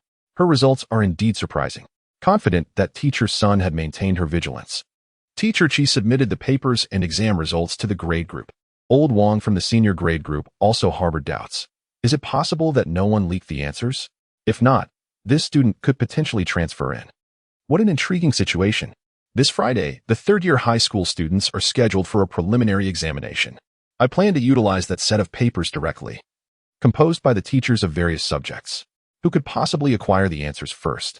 Teacher Chi has taken the papers home, and her husband is an English teacher, which is ironic since Xia Xiaolan excels in English. However, the paper was not authored by her husband, and there is no connection between their family and Xia Xiaolan. Teacher Qi, with her integrity, believes that Xia Xiaolan could not have obtained the answers in advance. Old Wang's expression was quite telling. Self-studying after graduating from middle school? The points Xia Xiaolan lost were primarily in subjects like Chinese and politics, which require rote memorization. She also performed poorly in biology. But how much is the total score for that subject? In contrast, with intensive cramming for Chinese and politics, she could significantly boost her scores. Not to mention, that dismal result in politics, combined with the points she should not have lost in Chinese, could easily elevate Xia Xiaolan's total score by 40 points. 40 points! Old Wang grinned widely. Having such a promising student, even if self-taught, is commendable. Ultimately, if she gains admission, who cares about her foundational knowledge acquired at home? Others will only know that she was admitted from the prestigious County No. 1 high school, which boasts a remarkable enrollment rate. Old Wang meticulously organized Xia Xiaolan's exam papers. Hurry, notify the student. Qingqing from Class 3 introduced her. Let's find Qingqing to guide us. Today's teachers are quite responsible.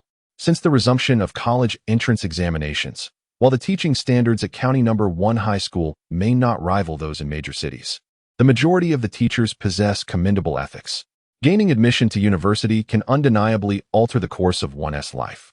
Some candidates persistently repeat their studies year after year, unwilling to relinquish the pursuit of the college entrance examination. Just as hope emerges unexpectedly, it is evident that the county's foremost institution will not easily release their students. Qingqing was summoned, and both Mr. Wang and Teacher Qi, unable to contain their anticipation, were eager to accompany him to Qijing village to find Xia Xiaolan. Throughout the journey, Mr. Wang inquired about Xia Xiaolan's situation, such as why she had previously ceased attending school and how she managed her studies at home. What could Qingqing possibly know? He was entirely unfamiliar with Xia Xiaolan's circumstances in Day Village. Perhaps after dropping out of middle school, she truly devoted herself to self-study at home. However, judging by the demeanor of the two teachers, it was certain that Xiaolan had successfully passed the school's examination. Mr. Wang remained coy, refusing to disclose Xiaolan's score until they arrived at her home. The trio, riding their bicycles swiftly towards Qijing village, worked up a sweat by the time they arrived. Qingqing knocked on the door for an extended period, yet no one from the Liu family emerged. It turned out that Liu Yong was preparing for a distant journey in a few days and had intended to assist Xia Xiaolan as much as possible before his departure. With the autumn harvest completed, he had been taking Tout out of school during the day while the three adults ventured out to help Xia Xiaolan gather eels. Although they had sent over 100 pounds of eels to the market every other day, the family had already stockpiled several hundred pounds in their water tank. Xia Xiaolan currently had little money at her disposal and could no longer afford to indulge in purchasing meat or ribs. Currently, the family primarily consumes loach, a delicacy that is conveniently gathered while collecting yellow eels, remarkably inexpensive. The two teachers await with vociferous anticipation. Qingqing takes Old Wang and Teacher Qi to his home for a brief respite. The teachers have come for a home visit. Qingqing's family nearly reveres the two educators. Qin Wangdao intervenes as Qingqing's mother busies herself with slaughtering chickens and procuring meat. Old Wang quickly interjects. We haven't come for a meal. We merely wish to locate classmate Xia Xiaolan swiftly. Every day of delay could mean a few points lost in her future examinations. And that simply cannot be tolerated. Old Wang is wholly dedicated to the public good. Qin Wangda's enthusiasm is of little consequence. Xiaolan is a sensible girl. Despite her family's modest means, thankfully, she remains ambitious. Qin Wangdao then summons Liu Yong back. Liu Yong, overwhelmed with emotion, accidentally spills the basket intended for the yellow eels. Has Xiaolan passed the examination? Will she truly be able to attend university next year? The yellow eels scatter across the ground, but Liu Yong pays them no mind. While money undeniably holds significance in the grand scheme, a little wealth pales in comparison. If Xia Xiaolan can secure admission to university next year, it will alter the course of her entire life. Old Wang, with a warm smile, offers Liu Yong encouragement. With just a few months remaining, if classmate Xia studies diligently, a bachelor's degree is within her grasp. Logically, notifying Xia Xiaolan's family of her examination results and prompting her to report to County No. 1 high school should conclude the teacher's task. Yet, with only 8 students from County No. 1 high school achieving a bachelor's degree last year, Old Wang's words are not mere fabrications. He genuinely values Xia Xiaolan as a promising candidate. He yearns to meet her, a desire so fervent that it cannot wait until tomorrow. Liu Yong slapped his thigh. and Xiaolan set off to deliver goods to the commercial city. Thus, the decision was made to head to the commercial city. Teacher Qi was exceedingly curious. She pondered how one could excel in English yet falter in Chinese. She was eager to meet Xiaolan and impart some wisdom. Today, Xiaolan lingered a bit longer in the commercial city. With several hundred pounds of eel stockpiled at home, she felt a sense of urgency. Although she could keep them for a few days without issue, should they grow thin with time, the loss would be hers. Furthermore, such a substantial inventory was quite a financial burden. If Xiaolan did not sell more, she would not even recoup her costs. The money earned from selling the oil residue was entirely consumed by the purchase of eels. Today, she had brought an extra 100 pounds to sell at the southern and northern farmers' markets at dawn, while also inquiring at various restaurants and noodle houses about their interest in purchasing eels. It was only by noon that she managed to convert her surplus eels into cash. Having delayed for much of the day, she was now late for her deliveries. At the Yellow River restaurant, Zhu Fang was well aware that Xiaolan would undoubtedly arrive today. Although they had not agreed upon a specific delivery time, Xiaolan was known for her reliability, always delivering every other day without fail, even when she had prior commitments. She had called her uncle to assist. Xiaolan demonstrated her integrity in business. Zhu Fang's mother, feeling quite agitated, prepared herself to meet the enchanting young woman who had captivated her son. She dressed with particular care, her attire and meticulously styled hair reflecting a demeanor far removed from that of an ordinary worker. Zhu Fang, this overindulged son, perceives that his mother holds Xiaolan in high regard. However, the truth is that she intends to assert her authority over Xia. Yet, as time drags on, Zhu Fang's mother's initial fervor begins to wane, even before Xiaolan makes her appearance, inadvertently placing herself in a position of submission. When Xiaolan finally emerges, riding her bicycle into view, Zhu Fang's mother's eyelids flutter with agitation. No, she is even more enchanting than I had anticipated. Such a bewitching presence is beyond the Zhu family's means. 052. Auntie, I aspire to attend university, with a chest that swells with ambition. A waist so delicate it seems it could snap with a mere pinch, a fair visage, and a pair of captivating eyes. Xiaolan left a profound impact on Zhu Fang's mother, who was taken aback by her presence. From a woman's perspective, the traits that are often deemed most objectionable and ostentatious are precisely those that captivate men. While elders may disapprove of certain appearances, Zhu Fang finds them appealing. Upon seeing Xiaolan, his eyes sparkled, whereas his mother felt as if the world had dimmed. Xiaolan, you're a bit late today. Did you encounter any difficulties on your way? I apologize for keeping you waiting. I had quite a bit of cargo to manage, which delayed me. Xiaolan replied with an apologetic smile. Having interacted with Zhu Fang several times, and apart from the initial introduction led by Hu Yongkai, she had never encountered anyone else. When she unexpectedly spotted a rather imposing middle-aged woman, she initially assumed she was affiliated with the Yellow River Hotel, only to learn that she was, in fact, Zhu Fang's mother. Hello, Auntie, I will leave right after I finish delivering the goods. Xiaolan could not fathom the thoughts of Zhu Fang's mother, nor did she realize that the woman had been waiting for her for several hours. Instead, she felt as if she had intruded upon a moment between Zhu Fang and his mother. Xiaolan, is it? Please wait a moment. I have a few words to share with you, Zhu Fang's mother said, softening her tone and forcing a smile. She understood that expressing anger would be futile, as Zhu Fang was more susceptible to gentle persuasion. This Xiaolan was even more enchanting than she had anticipated, completely ensnaring Zhu Fang's affections. Xiaolan was uncertain about what could possibly be discussed with Zhu Fang's mother. However, since she was beckoned, she felt compelled to listen attentively. Tell me, why didn't you have someone bring in the eels that Xiaolan brought? Zhu Fang's mother intended to send her son away, and Zhu Fang himself felt a twinge of shyness. Though he was confident in his own attributes and believed that Xiaolan did not harbor any dislike for him, the family's intention to arrange a job for Xiaolan made things quite clear.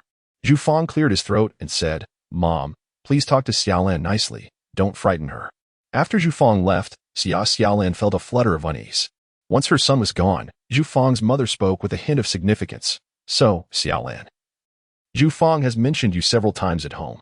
He said that as a young girl, it's quite challenging for you to engage in the trade of eels. I can understand and even admire your efforts. Who doesn't aspire to a better life? However, such a life must be earned through one's own endeavors and struggles. Women can hold their own in this world. One cannot place all hopes on marriage alone. I truly like you, but historically, Marriage has always emphasized compatibility in social standings. I cannot approve of your relationship with Zhufang. He is a kind-hearted boy, unwilling to see you toil away as a self-employed individual without security. I can assist in finding you a job. University entrance is no easy feat, and Zhufang mentioned that your family circumstances are not favorable. One should not be overly ambitious, but rather grounded in reality. Hard work is commendable. A restless spirit like yours is not what I would wish for my son as a wife. The Zhu family holds some influence, and I can indeed arrange a job. But Xia Xiaolan, being from a rural background, has little to offer beyond her beauty. With that face, she might barely manage to find a position as a waitress. Though certainly not at the prestigious Yellow River restaurant. Zhufang's mother had meticulously calculated everything. Her demeanor resembled that of the archetypal evil mother-in-law often portrayed in later idol dramas, who looks down upon the female protagonist. However, the villains in those dramas are typically affluent, tossing around a 1 million yuan check with the arrogance of how much will it take for you to leave my son, and departing in disdain after humiliating the heroine. Today, Zhufang's mother played the role of a budget version of such a villain. Unfortunately, even in a genuine family of privilege, no one could casually offer 1 million yuan to persuade a girl to abandon their beloved son, with average wages barely reaching a few dozen yuan. A household with 10,000 yuan is considered wealthy. Who has ever seen 1 million yuan in person? Zhufang's mother presumed that upon having her hidden intentions exposed, Xia Xiaolan would be flustered, enraged, or even succumb to greed and resentment. Yet, Xia Xiaolan's expression was quite the contrary, catching Zhufang's mother off guard. Xia Xiaolan appeared as if she had not heard a word. Fortunately, having experienced much in her life, Xia had quickly regained her composure after an initial moment of surprise. She understood that Zhufang had developed feelings for her, yet she herself held no affection for him. One might argue that Zhou Cheng was rather reckless, but at least he had been straightforward about his feelings. Zhufang, on the other hand, had never formally expressed his affections to Xia Xiaolan. Instead, he summoned his mother to negotiate with her, employing a strategy that could potentially backfire on the once proud Xia Xiaolan. Xia Xiaolan found the entire situation rather amusing. Having encountered numerous extraordinary individuals in her past life, she deemed Zhufang's issues trivial and perceived his mother as merely self-important. None of these matters posed significant concern. Xia Xiaolan felt compelled to clarify her position, considering the goodwill stemming from the 50 pounds of eels delivered every other day to the Yellow River Hotel.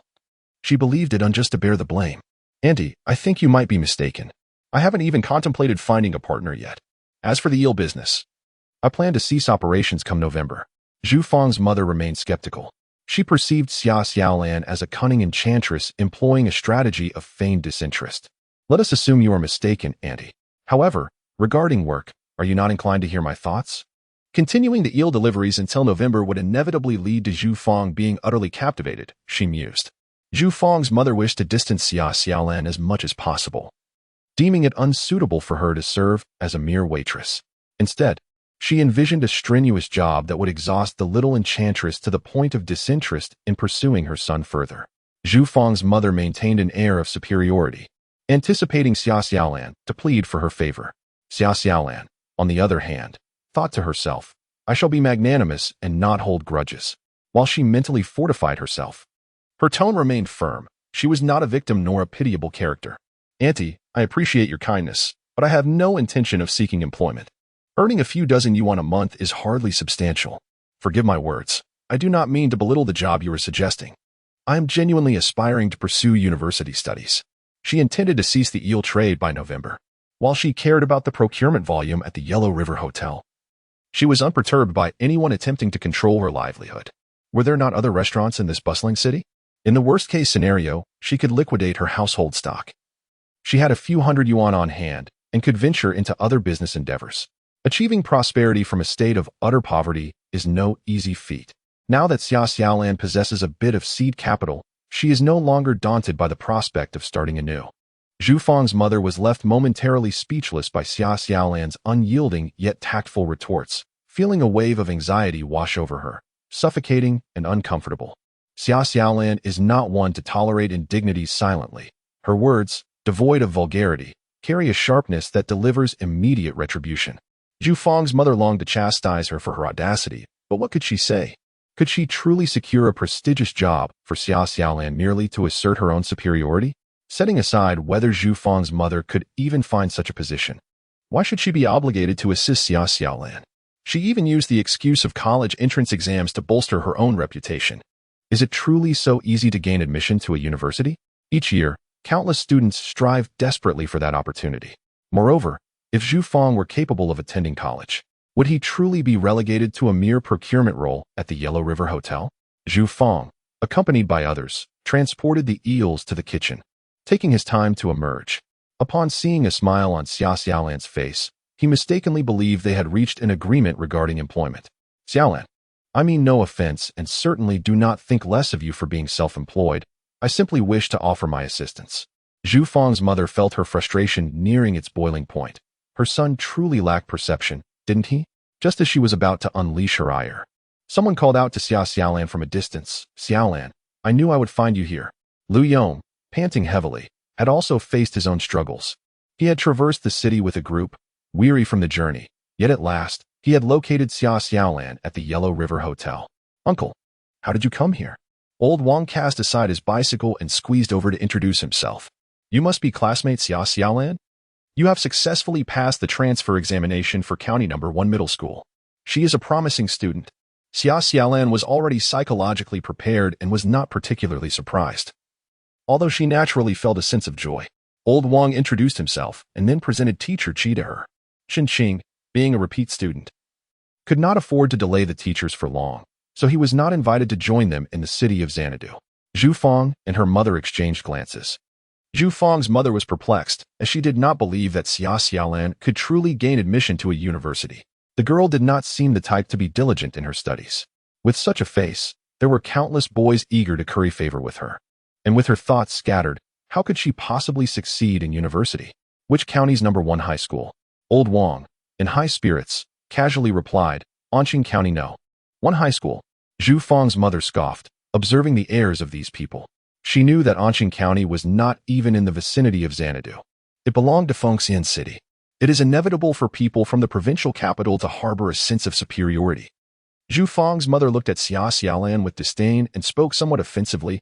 Anqing County No. 1 high school? Does your school have anyone who can actually attend university? In small towns, schools merely. Old Wang mistakenly thought this woman was someone related to Xia Xiaolan, perhaps a relative concerned for the child's future, and thus attributed her poor attitude to that. This year, they had 8 students admitted to undergraduate programs. Xiaolan is an excellent candidate. Do you know how many points she scored in the school's entrance exam? She achieved 446 points. Her scores were as follows: Chinese 67, English 100, Mathematics 89, Politics 32, Physics 56, Chemistry 76, and Biology 28. Old Wang remembered Xia Xiaolan's scores vividly. How could he not? The school allows for a retake with a passing score of 350, accepting transfer students as well. This score represents the admission threshold for vocational colleges in the southern region of Hunan this year. In the 1980s, vocational education was categorized into 2 types. Those who graduated from junior high and entered vocational schools would study for 4 years, known as junior vocational schools, whereas high school graduates who enrolled in vocational colleges through the National College Entrance Examination would study for 2 years, referred to as senior vocational schools. Upon graduation from senior vocational schools, the state would also allocate employment. The college entrance examination has 4 levels of admission: key universities, regular universities, specialized colleges, and senior vocational schools. Although the latter is considered the least favorable outcome, it still provides an opportunity for further education. However, Xia Xiaolan did not score merely 350. She achieved an impressive 446. Lao Wang believes it is essential to enlighten Xia Xiaolan's family. This year, the admission score for science majors in Hunan province is 441. The difficulty of this year's test, while not directly comparable to the college entrance examination, is nonetheless significant. She has the potential to improve in many subjects with focused revision. She might even secure a place in a prestigious institution next year. The difference in admission scores between a key university and a regular one is only about 20 points. Certainly, there are also renowned schools above the key university level, where the admission scores serve merely as a baseline. For instance, in this year's college entrance examination, the threshold for key universities in Hunan province is 465. Institutions like Huaqing and Jingdao require an additional 100 points above the key university score for admission in this region. Lao Wang does not harbor unrealistic expectations for Xia Xiaolan to gain admission to a prestigious school. However, if she improves her scores in Chinese and political studies, her chances of entering a key university are quite promising. Lao Wang clarifies these intricacies not only for Zhu Fang's mother, but primarily for Lu Yong. On the way to Xanadu, Old Wang and teacher Qi inquired about Xia Xiaolan's situation and learned that she was currently reliant on her uncle Lu Yong for her livelihood. They feared that Lu Yong might be unwilling to support her education. "Don't be foolish. She is a promising candidate for a prestigious university," Old Wang remarked. Zhu Fang's mother gasped slightly, her gaze flitting among the group, suspicious that Xia Xiaolan might have orchestrated a ruse. Xia Xiaolan, however, was unconcerned about the opinions of outsiders. She was eager to gather detailed information about the county's #1 high school. The three surrounded her as they departed, while Zhu Fang opened his mouth. Yet no words came forth. Is she really going to take the university entrance exam? She seems to have good grades, he pondered.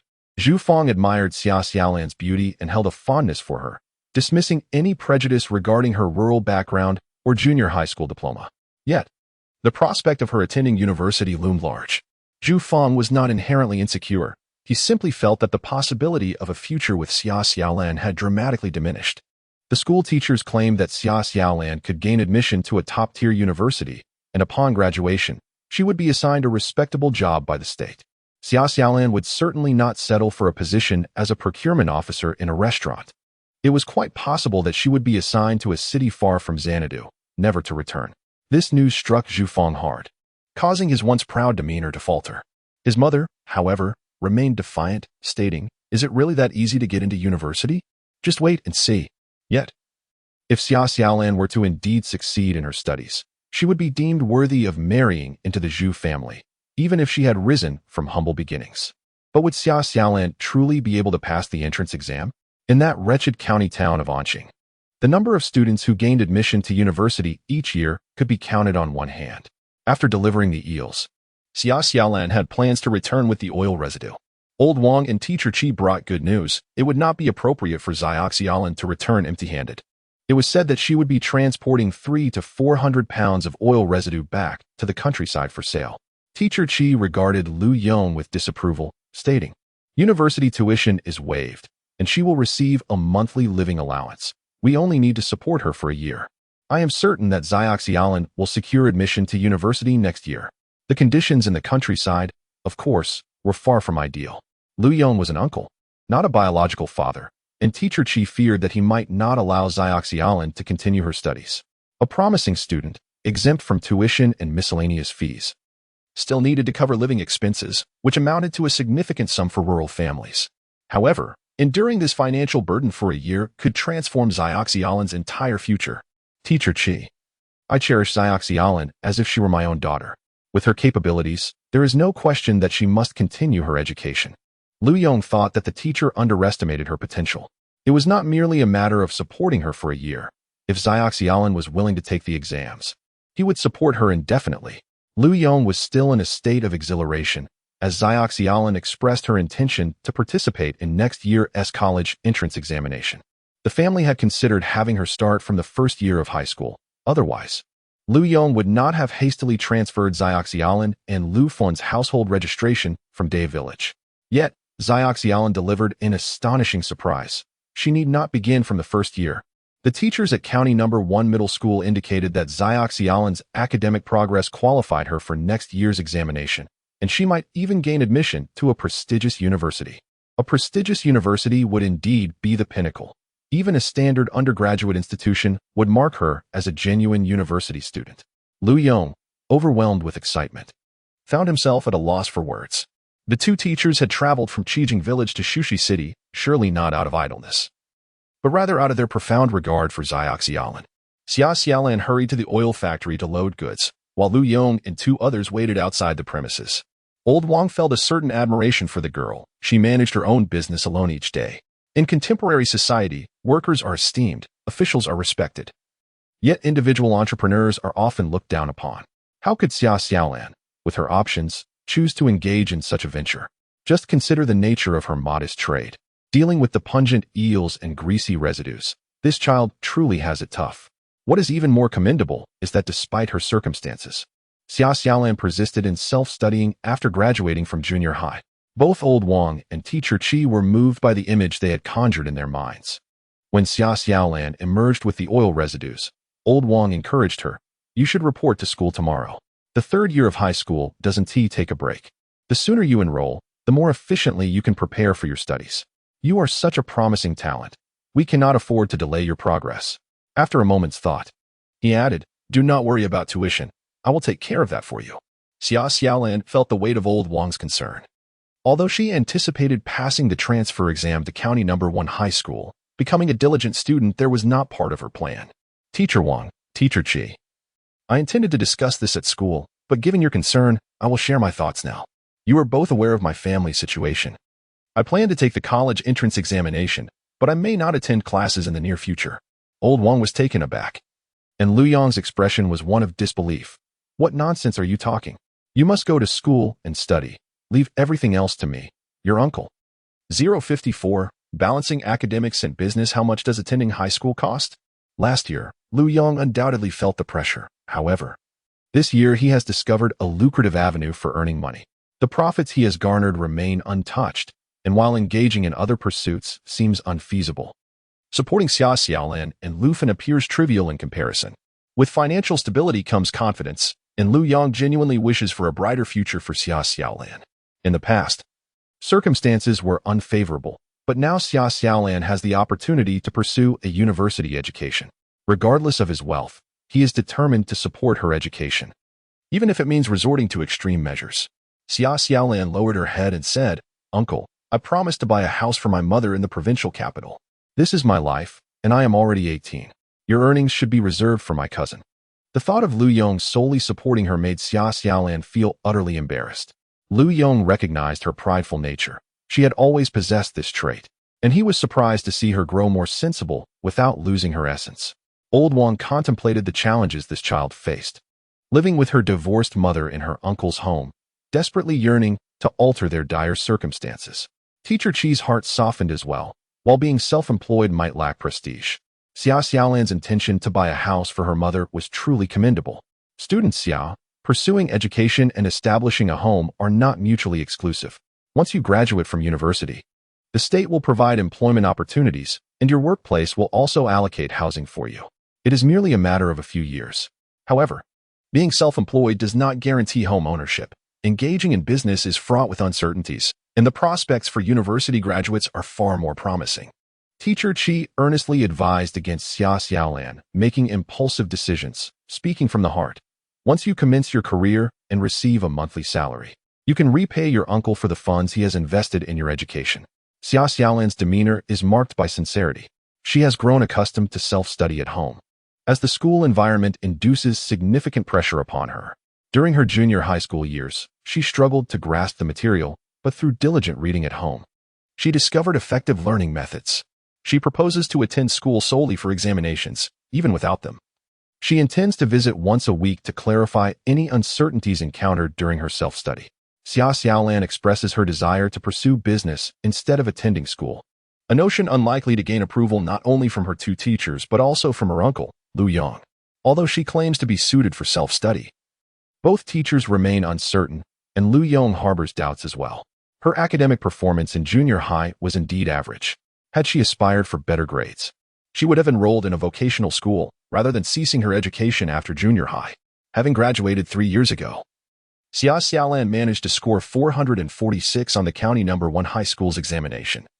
It seems implausible that such an achievement could result from merely 2 days of study at home. This accomplishment can be attributed to her self-directed learning.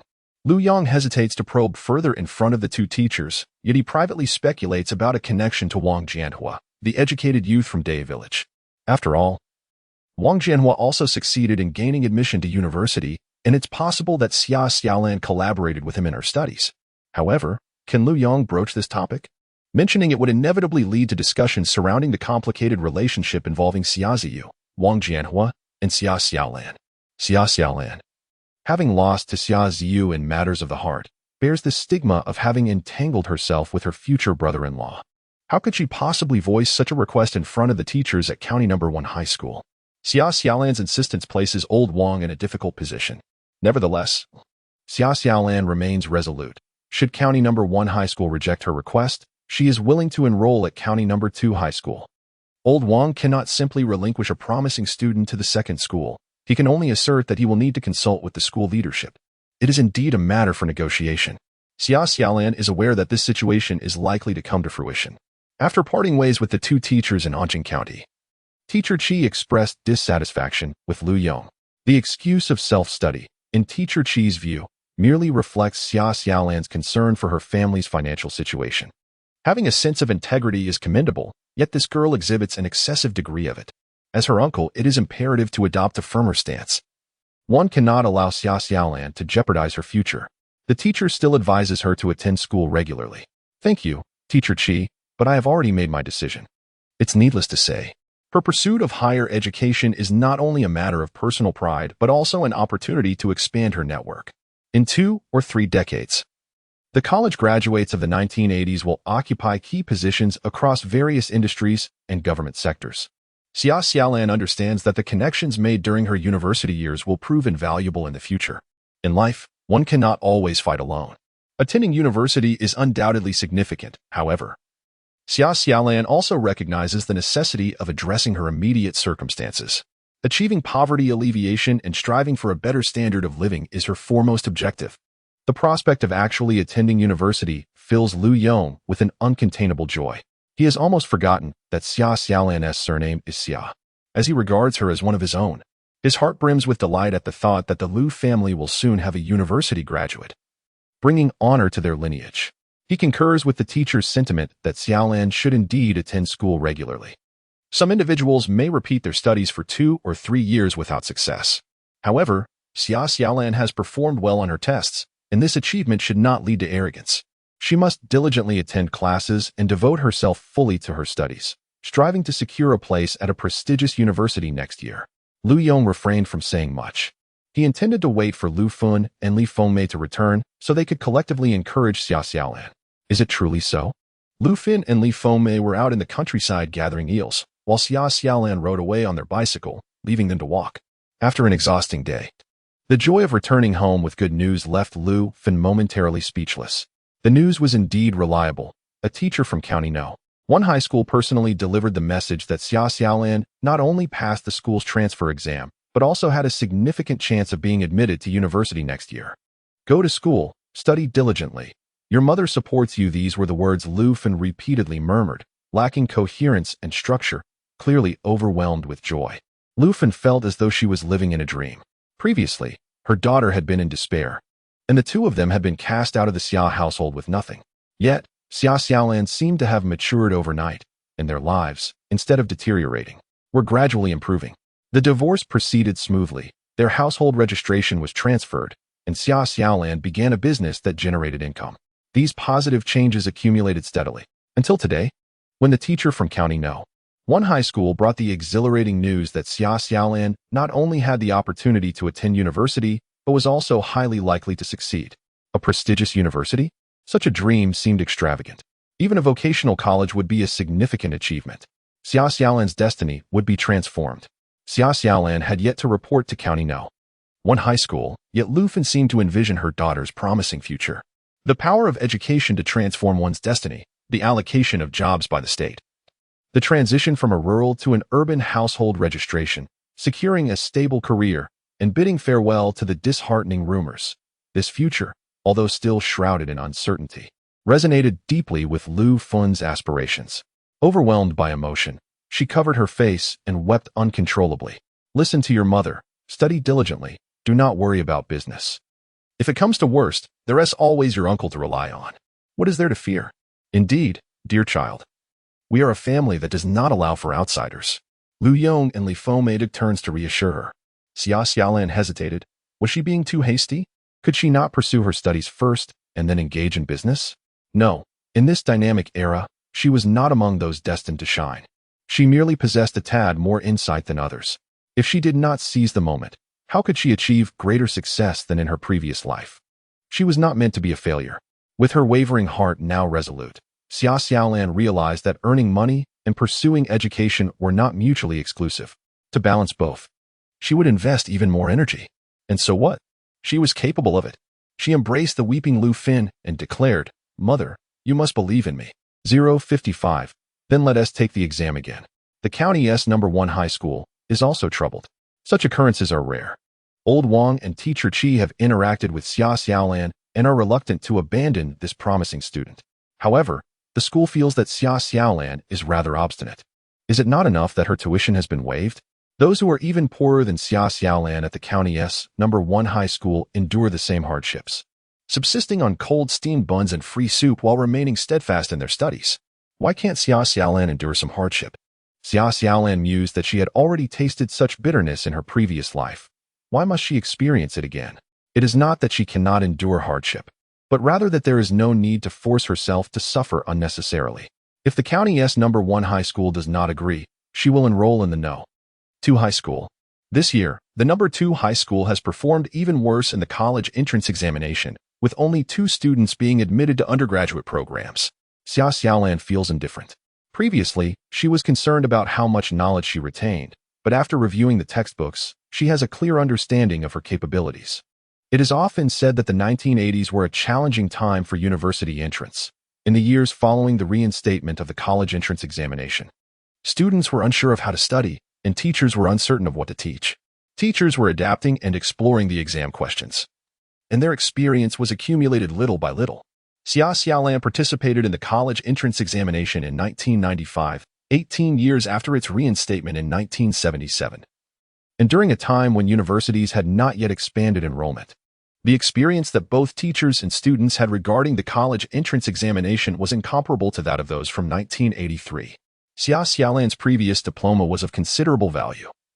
She simply chose the wrong major. She possesses the intellect for learning. While attending lectures at school and reviewing independently, Xia Xiaolan prefers the latter. Revisiting previously acquired knowledge suffices. Her proficiency in the sciences has always been commendable, while her performance in Chinese and political science heavily relies on rote memorization. Setting aside the discussion of prestigious institutions, Xia Xiaolan believes that securing admission to a reputable university should pose no significant challenge for her. With this confidence instilled within her, her determination is resolute. The school, lacking alternatives, required her to undertake the examination once more. This time, she was not under the supervision of a new and indifferent teacher, nor were the exam papers distributed indiscriminately. Instead, each subject was assessed separately, with the respective instructor grading the papers promptly after each examination. Commencing with the Chinese exam, she maintained her usual performance. By the time she tackled the mathematics paper, her Chinese exam had already been graded by teacher Qi, yielding a score of 66. Teacher Qi was understandably frustrated. Xia Xiaolan's consistency was remarkable. She had only dropped 1 point compared to her previous attempt. Yet, the simplicity of the memorization questions, which represented crucial opportunities for scoring, were carelessly discarded by Xia Xiaolan. Teacher Qi resolved that Xia Xiaolan must attend the county's first high school. Such a promising student should not be hindered by her Chinese grades, and it was imperative to reinforce her foundational knowledge. After Xia Xiaolan completed her English examination, her mathematics paper was swiftly graded as well. She achieved a score of 92, surpassing her previous attempt by 3 points, a feat that outperformed many of her peers. It was bewildering that she struggled with simpler questions while managing the more complex ones. The mathematics teacher was nearly buried in the papers, contemplating the potential growth this student possessed. With 10 months remaining, it was conceivable that her mathematics score could exceed 100. In the county's first high school, such a solitary achievement in mathematics would certainly stand out. The English exam was graded just as promptly, a perfect score of 100. The English teacher's face flushed with excitement. When the college entrance examination was reinstated, English was not included in the overall scores. Just last year, it accounted for only 30 of the total. However, the Ministry of Education has announced new regulations regarding the college entrance examination nationwide, stating that from 1984 onwards, English will be calculated as part of the score on a 100-point scale. Regardless of whether one is in the arts or sciences, it is a compulsory subject, leading to widespread lamentations among candidates across the country. Candidates from larger cities may fare better, but those from smaller locales are at a disadvantage. They can recognize the 26 letters of the alphabet, which combine to form countless English words, yet these words bear no familiarity to the students. In her exams, Xia Xiaolan scored 258 in language, mathematics, and English. There remain political science, physics, chemistry, and biology, with an additional 350 points yet to be attempted. Could it be that Xia Xiaolan is unable to achieve a total of 100 points across all subjects? No matter how one calculates, she should surpass last year's admission threshold of 350 points for vocational colleges. Having completed 3 subjects in the morning, the invigilator suggested she take a break, prompting her to seek out Qinqing for a meal. Standing at the classroom door, she awaited his release, creating quite a stir. She was simply breathtaking. In her entire life, few had encountered such a stunning girl. As the bell rang, a vacuum of space seemed to form around Xia Xiaolan. Students furtively glanced her way, yet dared not approach. Speaking to someone as extraordinarily beautiful as Xia Xiaolan felt akin to committing a grave error. "Qinqing," she called out. Qinqing slowly made his way through the crowd, with Xia Xiaolan transforming him into the center of attention. Qinqing enjoys a favorable reputation, and there are female classmates who harbor affections for him. The glances from the boys toward Qinqing are filled with envy, while the looks from the girls directed at Xia Xiaolan carry an undercurrent of hostility. Qinqing instinctively quickens his pace. He has already learned that Xia Xiaolan has successfully passed the school's transfer examination, and the prospect of becoming her classmate fills him with joy. "Xiaolan, how did you fare in today's exam?" he inquires. "About the same as last time, right, brother Qinqing? I'll treat you to a meal." They head toward the cafeteria together, leaving a trail of whispered speculation in their wake. Who is that? Is Qinqing dating her? This guy, surely not. Qinqing is preparing for university. How could he be in a relationship? Don't spread rumors. The girls argue. Xiaolan calls him brother. She could be his younger sister. Meanwhile, the boys ponder. If he has such a beautiful partner, why would he bother with university? Given that Qinqing hails from a rural background, an early engagement wouldn't be out of the ordinary. The arrival of Xia Xiaolan is akin to a stone cast into still waters, creating ripples of intrigue among the students. Little do they know, Xia Xiaolan is not merely a fleeting presence. She is destined to shine brilliantly at Anqing County No. 1 high school, potentially leaving her peers psychologically affected by her prowess. The cafeteria at Anqing No. 1 high school operates on a rationing system. One may purchase food stamps or exchange grain for them each month, but during lunchtime, when the cafeteria is bustling, there is little time to accommodate exchanges. Even with money, one cannot necessarily secure a meal. Although Xia Xiaolan intends to treat Qinqing to lunch, he ends up inviting her for a second meal. Qinqing's family is relatively well off, and he is unconcerned about the triviality of a few food stamps. Qinqing felt genuinely happy for Xia Xiaolan. She encouraged her to study well in the afternoon examination. Xia Xiaolan nodded. She found Qinqing to be quite a decent person, despite his frequent blushes, as she could sense his goodwill. The Qin family had been quite supportive of her. Her mother's divorce went smoothly, and their household registration was resolved thanks to Qinqing's grandfather. Xia Xiaolan cherished this kindness.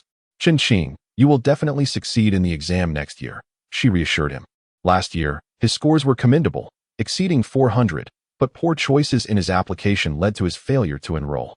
However, repeating a year isn't necessarily a disadvantage. Had he been admitted last year, he would have entered a vocational program, but with renewed effort this year, he could aim for a bachelor's degree. The distinction between a bachelor's and a vocational degree is significant, not merely in terms of salary, but in the broader implications for one's future. As they discussed the upcoming college entrance examination, Qinqing felt a pang of anxiety. "I'm not good at English. I'm unsure how I will perform next year." "Is that what you're worried about?" "Don't fret. My English is quite decent. If you need assistance, just let me know," Xia Xiaolan offered. Qinqing looked touched by her words. Xia Xiaolan thought to herself, "Brother, you blush so easily. How are we supposed to be classmates?" 056. The uncle has left, and the county's first high school has acquiesced to Xia Xiaolan's request. What alternative could they have? She scored 457 points on her second attempt. Students must let their results speak for themselves, and the county's first high school swiftly processed Xia Xiaolan's enrollment. On her first day, she made her presence felt. Being assigned to Qinqing's class, which left everyone in class 3 astounded, pondering how they would continue their lives while Xia Xiaolan simply resumed her business as usual. Xia Xiaolan had her own review plan. She merely needed to appear periodically, undergo various assessments, and ensure the teachers at the school recognized that her performance had not declined. However, Mr. Wang and several other teachers expressed their regret, believing that her time spent in a closed educational environment would yield even better results the following year. Yet, Xia Xiaolan remained resolute, successfully persuading her elders at home, leaving no one with any leverage over her. Meeting Zhu Feng again was somewhat awkward. Zhu Feng was not particularly flawed, but his mother held lofty expectations, and Xia Xiaolan did not wish to be looked down upon. She truly had no romantic inclinations towards Zhu Feng. It felt like an unfounded burden. Zhu Feng, at that moment, had not overheard his mother's remarks, and his attitude towards Xia Xiaolan remained warm. After some contemplation, she dropped a hint: "I may not be delivering goods for much longer." The eel business could last until November, but Xia Xiaolan decided to conclude it early, which Zhu Feng would undoubtedly lament. However, what could Zhu Feng say? Xia Xiaolan had neither expressed disdain for him nor indicated a desire to abandon her business. He was simply returning to school, compared to being a self-employed individual. Pursuing a university education was the rightful path. Zhu Feng wished to confess his feelings, yet the words remained lodged in his throat, stifled by his limited educational background. With a favorable family background and a respectable income, it still depends on whom one compares oneself to. A true scion of privilege would never be permitted by their family to cease education after middle school, even in a year when college entrance examinations are abolished. Lacking a formal education would hardly qualify one for a procurement position at the Huanghe Hotel. Zhu Feng's family, while comparatively well-off among ordinary urban workers, holds a certain disdain for rural folk, possessing a modicum of influence. Xiaolan, may you gain admission to your desired university. Should you find yourself overwhelmed, feel free to delegate the delivery tasks to others. I remain the procurement officer at the hotel, and this venture is unlikely to falter.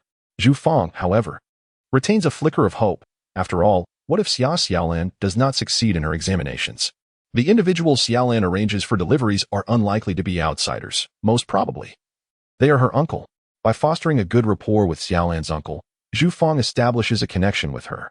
Zhu Feng, while somewhat prideful, is certainly not foolish. His words leave Xiaolan with little recourse. As she departed from the Huanghe Hotel, she could not help but touch her own face, marveling at the privilege of her appearance. Something she had never dared to dream of in a past life. Zhu Feng is mistaken. Lu Yong will not perpetually handle deliveries for Xiaolan, as he has his own family to support, with Li Fomei and Lufan actively procuring eels. Even the leftover oil residue brought back by Xiaolan can be sold off by these two, alleviating her need to make frequent trips to the commercial city. Focusing her efforts on selling the hundreds of pounds of eels stockpiled at home, along with the oil residue which is in high demand in the countryside, Xiaolan quickly recovers several hundred yuan. Lufan has also learned to ride a bicycle. The supply channels remain intact, and it matters little who delivers goods to the commercial city. Zhu Feng discovered that the delivery person was Xia Xiaolan's mother. Could he afford to be negligent? With ulterior motives in mind, Zhu Feng could only feign greater warmth towards Lu Fin. She listened to everything he said, yet in her heart, she believed that her daughter's foremost priority should be to gain admission to university. What value could a partner hold compared to a university degree? Relationships may dissolve, but a college diploma guarantees employment. Lu Fin possessed a straightforward and pragmatic worldview, simplistic yet remarkably effective. Lu Yong was preparing for a long journey. Prior to his departure, Zhang Erlai and his band of ruffians received their sentences. The thugs who had previously blocked the road were sentenced to 20 years, while Zhang Erlai himself was condemned to life imprisonment. They would not dare to falsely accuse Xia Xiaolan of any association with him again. An additional charge of hooliganism could transform his life sentence into the death penalty. This thorn had been inexplicably removed. As time passed, new gossip would inevitably replace the rumors surrounding Xia Xiaolan. Lu Yong exhaled a sigh of relief. If all goes well, I should be back in a month. If not, it could take over 2. You 3 women must look after Tao Tao at home. If you encounter any issues, do not shoulder them alone. Speak to the villagers. Lu Yong felt a sense of urgency. His friends had been persistently urging him, and he had already delayed for too long. With Lu Fin now divorced, and the mother and daughter having relocated their household registration, Xia Xiaolan was set to continue her studies. And the ruffians had been sentenced. Lu Yong could no longer afford to procrastinate. Why do rural people desire sons? It is not solely due to antiquated feudal beliefs, nor merely because of the demand for labor in the countryside. Without a man in the household, it becomes all too easy to be victimized. Do not speak of competing for interests now that Lu Yong is not at home, leaving behind 3 women, including the delicate and enchanting Xia Xiaolan. Will the wandering suitors not entertain ulterior motives? Certainly, the Xia family is not lacking in men. The 3 robust brothers are all strong and capable. However, Xia Xiaolan's reputation has been tarnished, and the men of the Xia family have yet to rise. In this case, their presence may as well be non-existent. Before Lu Yong departed, he not only brought home 2 dogs to guard the house, but also took the time to greet the neighbors, asking them to keep an eye on things. Tao Tao's father, take care of yourself while you are away. I will manage things at home. Li Fengmei's eyes were slightly red. She was, of course, reluctant to see Lu Yong venture far, yet as the head of the family, he bore a heavy burden. And it was imperative for him to earn a living. If a couple wishes to spend their days in a sweet, intimate manner, they must endure poverty. While the adults may withstand hardship, Lu Yong and his wife have a son. Parents must always consider their child's future. Lu Yong outwardly claimed he was going to work as a bricklayer. Xia Xiaolan felt that her uncle's secretive demeanor was hardly that of a mere laborer. Who does not harbor secrets? Xia Xiaolan simply wished for Lu Yong's endeavors to be met with success. Lu Yong departed, and life continued as usual. In the home of the village chief, Chen Wangda, discussions about Xia Xiaolan took place. Was Lu Yong not once a reckless individual? Now, one could see his determination to improve. Chen Wangda's daughter-in-law whispered to her husband. Of course, Chen Wangda had more than one son. But the position of village chief would undoubtedly be passed down to the eldest. The eldest son and his wife had given birth to a fine boy. Chen Qing was the legitimate grandson and the future university student of the Chen family. Chen Laodao rolled cigarette tobacco using scraps of paper from his son's homework. This is a common practice among rural folk, as a pack of cigarettes is not inexpensive, and with no tobacco coupons available in the countryside. They have become accustomed to smoking hand-rolled cigarettes. The potency of unfiltered cigarettes is substantial, and Chen Laodao exhaled clouds of smoke. Despite his reckless ways, he had never caused harm to the village. In his absence, they agreed to keep an eye on his household. Before leaving, Lu Yong had brought gifts, including cigarettes and liquor, a gesture of respect. Chen Dazhao responded with a soft murmur, acknowledging that fortunes change and Lu Yong's family would surely prosper in the future. Lu Yong was ambitious. He had brought his sister Lu Fan, who initially bore a tarnished reputation due to her previous relationship, back to live with him. However, contrary to the rumors, she proved to be industrious, clever, and capable of earning money. Teachers from County No. 1 high school had come to the village to encourage Xia Xiaolan to attend school, claiming she had a considerable chance of passing the college entrance examination next year. Chen Dazhao pondered this matter, noticing the way her son Chen Qing looked at Xia Xiaolan. Was it not apparent to her? In the past, she would have firmly opposed such a notion. Yet, if Xia Xiaolan were to succeed in her studies, the possibility was not altogether out of reach. For this reason, she felt compelled to extend her support to Lu Yong's family. Chen Dazhao nudged her husband, questioning whether there was yet a consensus in the village regarding the land division between Lu Fun and Xia Xiaolan. In the presence of the Xia family, elderly Madame Xia stirred up quite a commotion as Chen Wangda declared his intentions to settle Lu Fin and Xia Xiaolan in Kaijingshan village, promising them plots of land. His words were as resolute as nails, indicating that this matter was indeed serious. However, for this to materialize, the village's consent was imperative. Followed by a report to the township, Chen Wangda had his own procedural steps to adhere to. Lu Fin and Xia Xiaolan could not hasten the process. And although Xia Xiaolan held no particular attachment to the land, the village's decision to allocate fields and a piece of homestead to the mother and daughter duo would not be dismissed lightly. While she intended to purchase a home in the city, Lu Fin harbored a deep-seated attachment to the land. For farmers, owning land meant a promise of sustenance through diligent labor. The urgency of Lu Yong's departure was palpable, as the day following his departure marked the deadline for the public grain tax. This situation ignited discord among the Xia family. Each year, after the summer harvest of rice, the township would deliver the public grain tax notification to the heads of households, based on the previously assessed acreage. This stirred a hornet's nest. Elderly Madame Xia, already in a foul mood, staunchly refused to comply. She vehemently declared that the public grain tax for these 2 wretched women would not be borne by the Xia family. Their household registration had been transferred, and they had lost their land. Why should Dajiyuan be obligated to pay the grain tax? The more land one possessed, the greater the tax burden. Elderly Madame Xia meticulously monitored the family's annual harvest, and once the grain was entrusted to her, retrieving it became a daunting task. Though she dared not confront the township directly, she resorted to tantrums, determined to prevent Xia Xiaolan and her mother from enjoying any respite. Xia Dajiyuan remained silent, his head bowed in resignation. After Lu Fin and her daughter relocated their household registration, the land under their names was demarcated, rendering it unplannable for the upcoming year. which bore no relation to this year's harvest. The rice was stored in the granary of the Xia family, yet the matriarch, Old Lady Xia, insisted on demanding grain from Lu Fin and her daughter. Old Lady Xia, in her unreasonable distress, created a dilemma for Xia Dajuan. How could he possibly request grain from Lu Fin and her daughter? Lu Fin had chosen to part ways with him. Embodying what is often referred to as leaving with nothing, she and her daughter exited the Xia household with merely 20 jin of sweet potatoes. Those 20 jin represented nothing more than meager coarse grain, not the equivalent of 20 jin of gold bricks. Were it not for Lu Yong's generosity and Xia Xiaolan's industriousness, the mother and daughter would have starved, subsisting on only those 20 jin of sweet potatoes. During the divorce, Lu Fin sought only a swift separation from the Xia family, not demanding any material possessions. Logically, this year's harvest was bountiful. Xia Dajuan could have at least sent Lu Fin and her daughter a portion. After all, Lu Fin was his ex-wife, and Xia Xiaolan remained his biological daughter.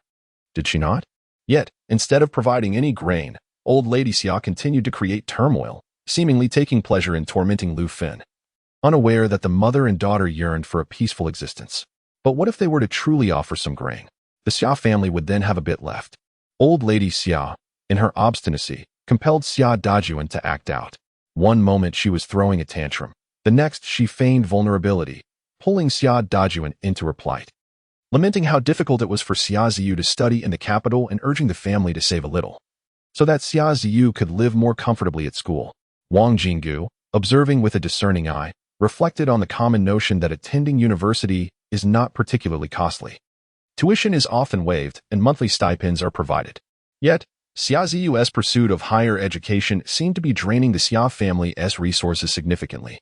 However, if Old Lady Xia were not to pressure her, Wang Jinggu had no intention of speaking up. Mother, Xiaolan, and the others reside in Lu's household. How could they possibly have any provisions? Xia Dajuan is quickly losing his ability to cope. The elderly Xiao weeps pitifully, lamenting, "Is my son enduring hunger at school? I suspect Stalan's uncle has struck it rich. What is a mere handful of grain to him?" It was a grave mistake to agree to their household registration transfer. The elderly woman remains oblivious to the fact that the transfer of household registration would also result in the disappearance of the land under Lu Fin and Xia Xiaolan's names. Being a rural matron, she lacks understanding of national policies and feels deceived by the mother-daughter duo, which has led to the current uproar. In Day Village, the average landholding is approximately 2 mu per person.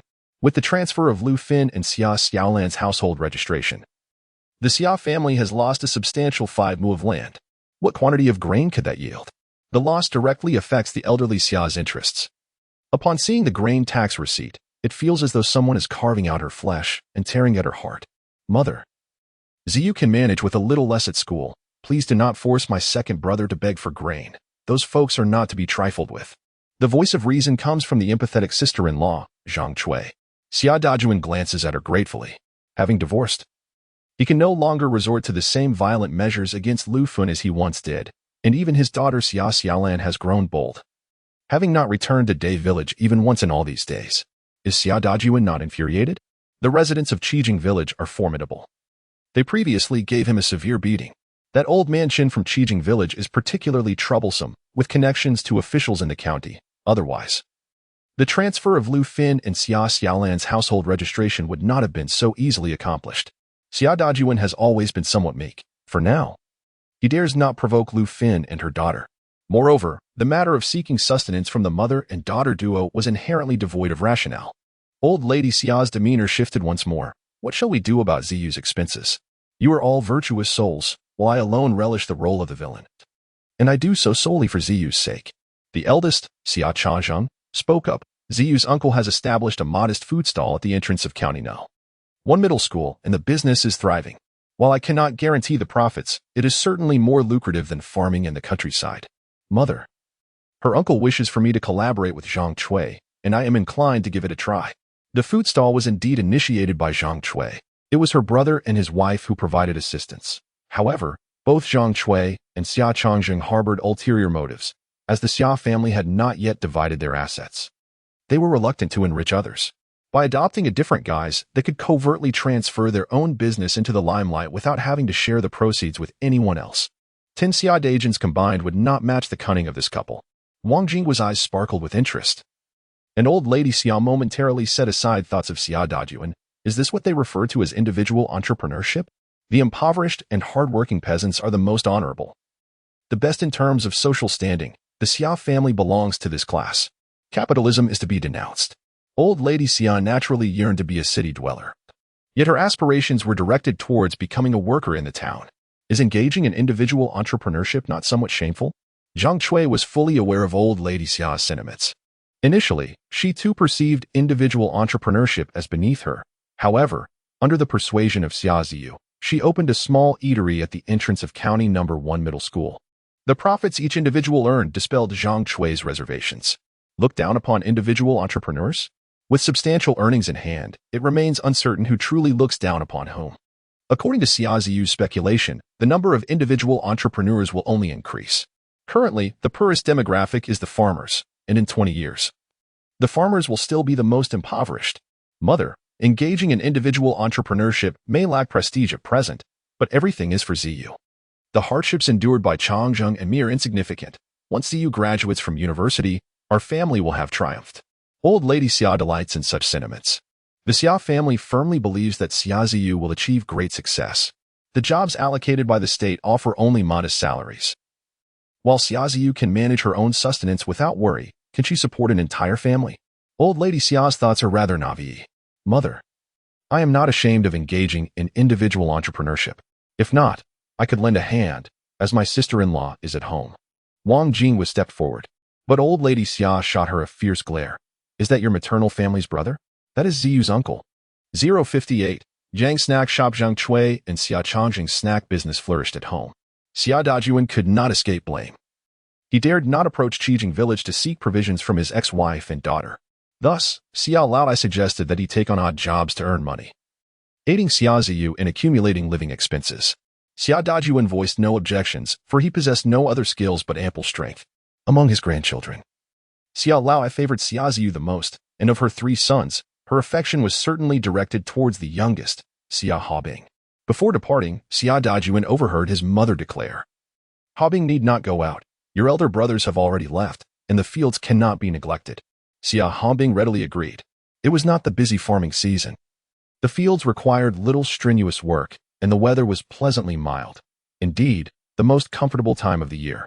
Xia Laotai's favoritism was evident, as she wished for Xia Haobing to enjoy a few days of ease. Why did Zhang Cui kindly come to Xia Dajuan's aid? A telegram from Xia Ziyu had arrived, instructing Zhang Cui and Xia Changjing to temporarily refrain from involving themselves with Xia Xiaolan's affairs. Zhang Cui wished for her family to remain oblivious to Xia Xiaolan and Lu Fun. After all, it had been arduous to displace the mother and daughter duo. Should Xia Dajuan have increased opportunities to interact with them, what would happen if Lu Fun returned with Xia Xiaolan to the Xia household? A divorced middle-aged woman residing at her parental home with a burdensome child, Xia Xiaolan was indolent and fiercely competitive. One could only imagine the difficulties the two faced.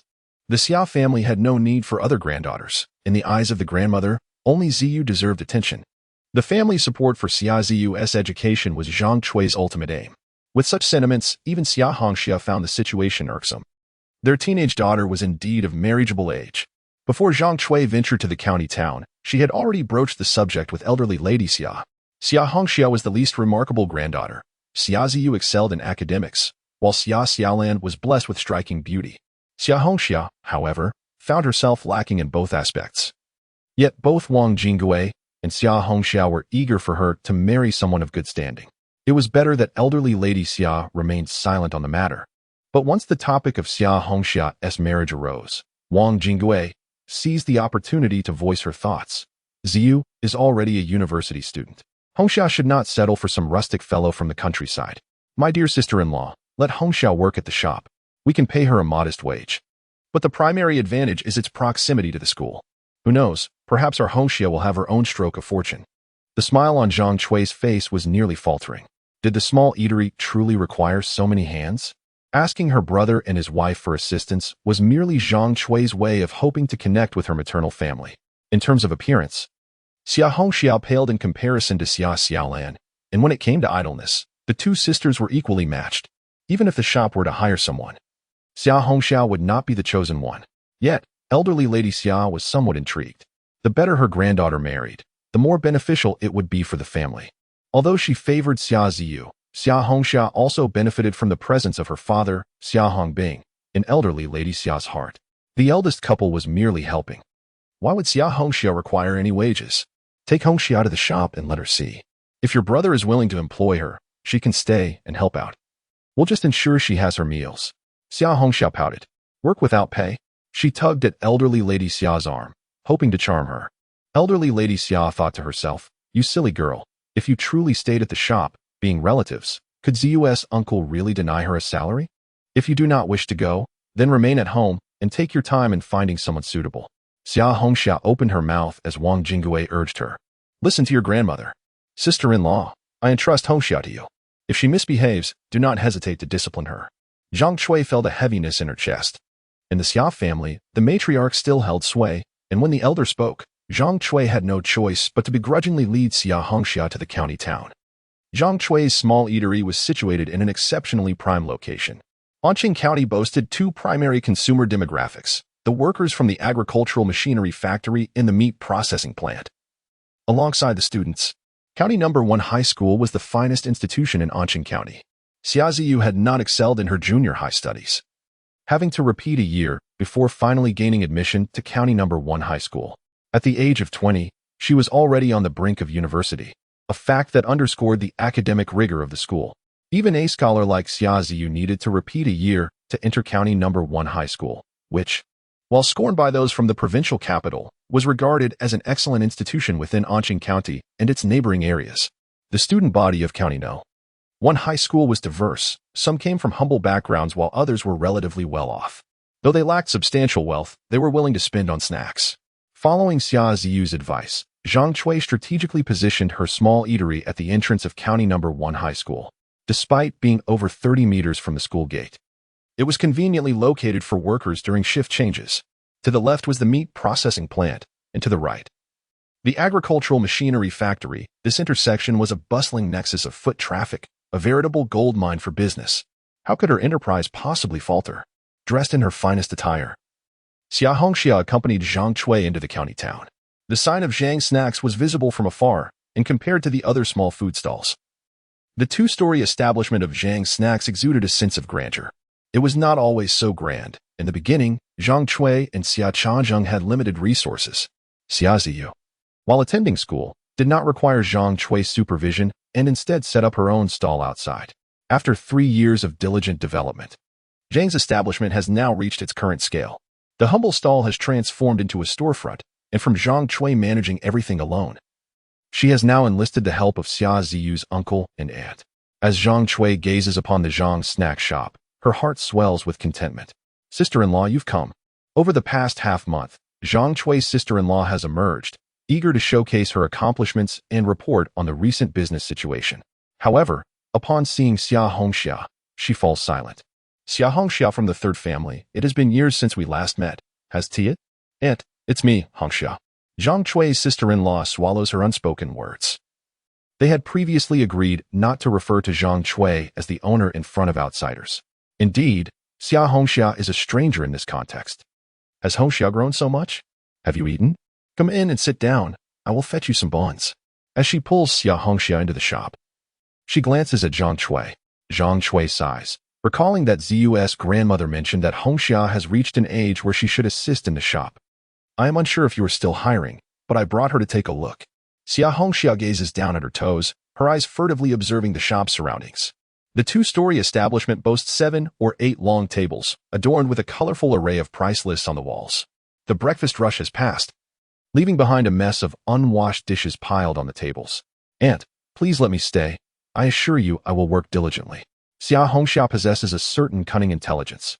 When Zhang Suidi's sister-in-law invited her to partake in some buns, Xia Hongxia chose to ignore the invitation and instead rolled up her sleeves to engage in work.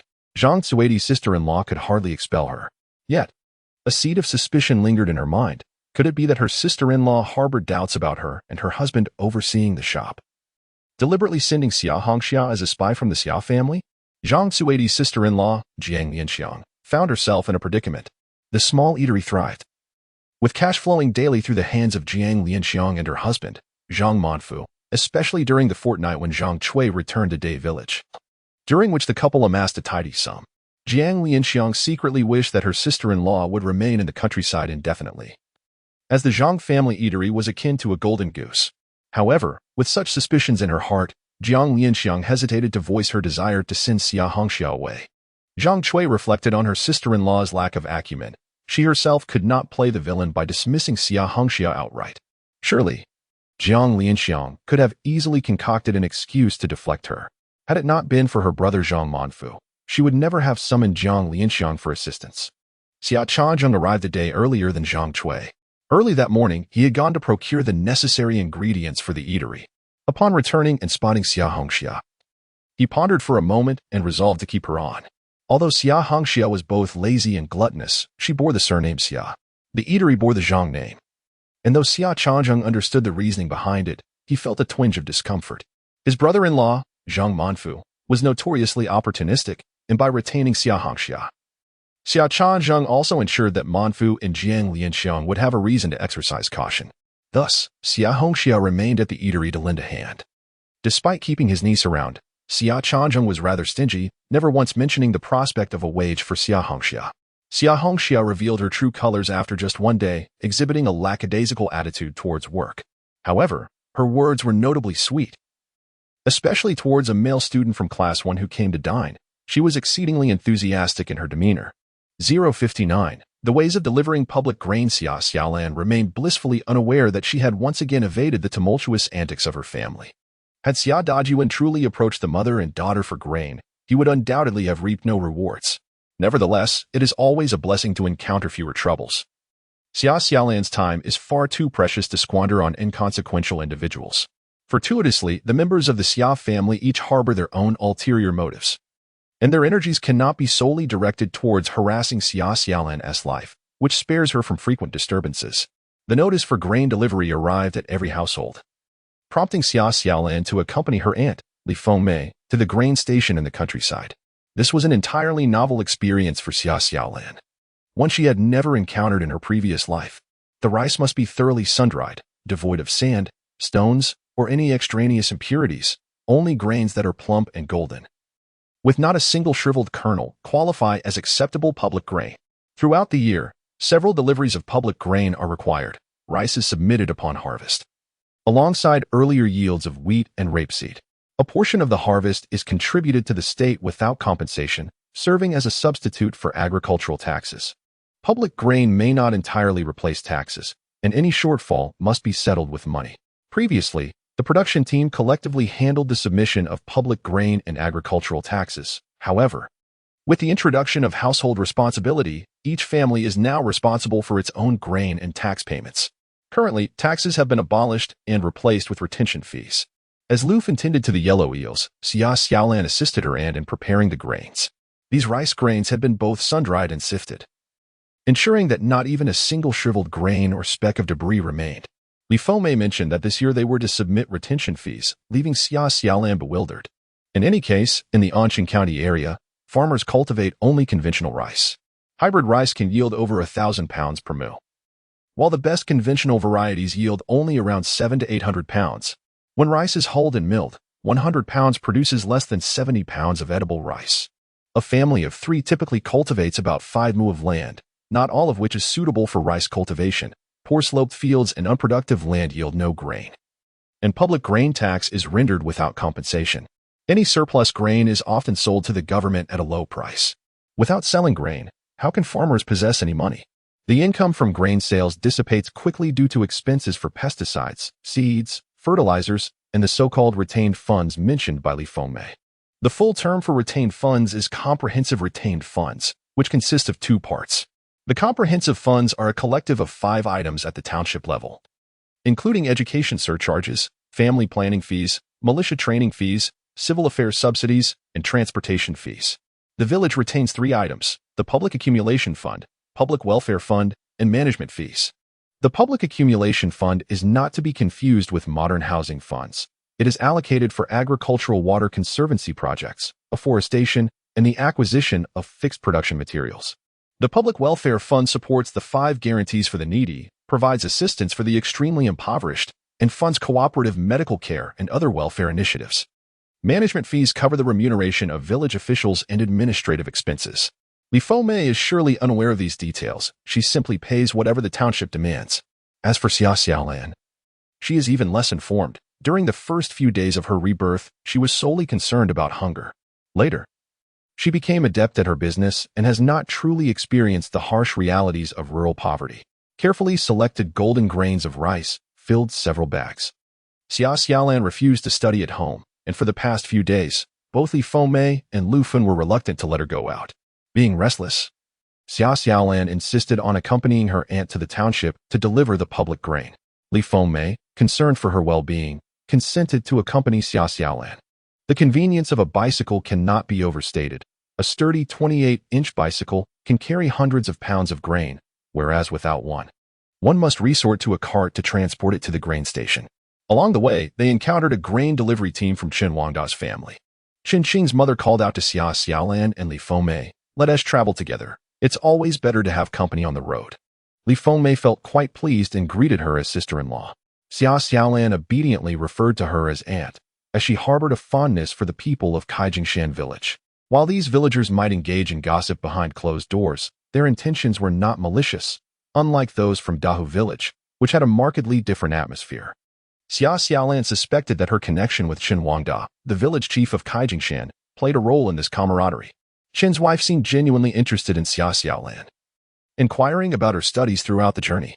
Having achieved perfect scores in her English tests, Xia Xiaolan recalled that English was Chen Qing's weak subject. She appreciated the assistance given to her and her mother by Chen Wangda and, in a gesture of goodwill, offered to tutor Chen Qing, if you were comfortable with it. "Aunt, I can help brother Chen Qing with English during his break." The current college entrance examination English was not particularly challenging, even in later years. Mastering a vocabulary of over 3,000 words sufficed. However, later students accumulated this knowledge from elementary through high school, with various apps available for memorizing vocabulary in their spare time.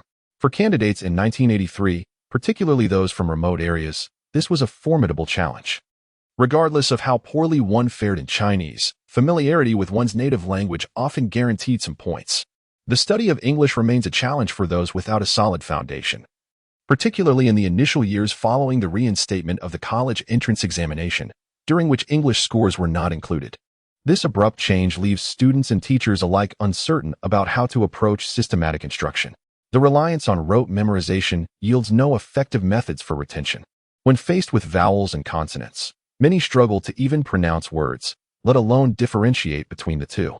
English serves not only as a formidable obstacle for Chen Qing in his pursuit of academic success, but also for other candidates. The desire for personalized guidance is palpable, yet finding a suitable teacher proves elusive.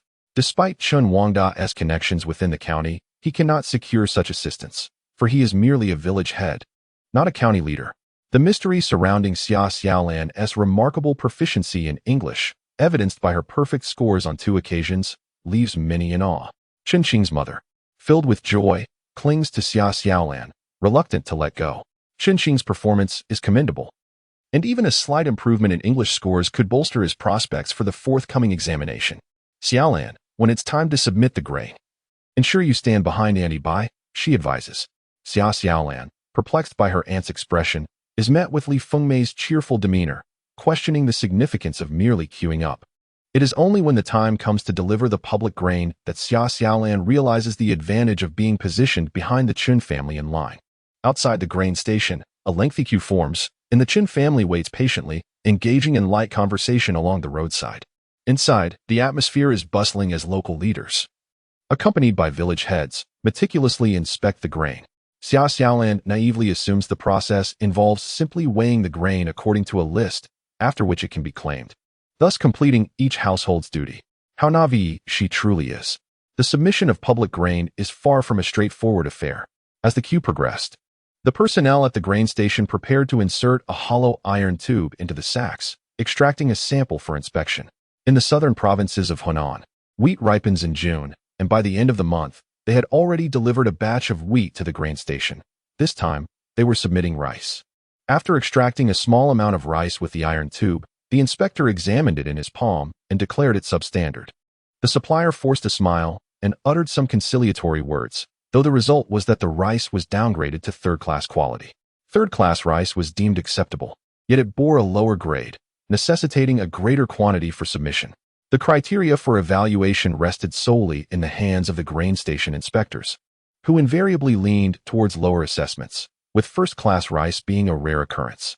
As midday approached, it was finally the turn of the Chen family. Upon seeing Sister Chen, the grain station personnel maintained a serious demeanor but classified her rice as first class. Xiaolan could not discern the differences in the rice, and those around her undoubtedly felt aggrieved. Yet no one challenged the inspector. There were only hushed whispers. "It's from the Chen family of Qijiao village. Chen Wang. Sure, don't speak." Chen Wang did not need to approach. The old man was in the company of local leaders.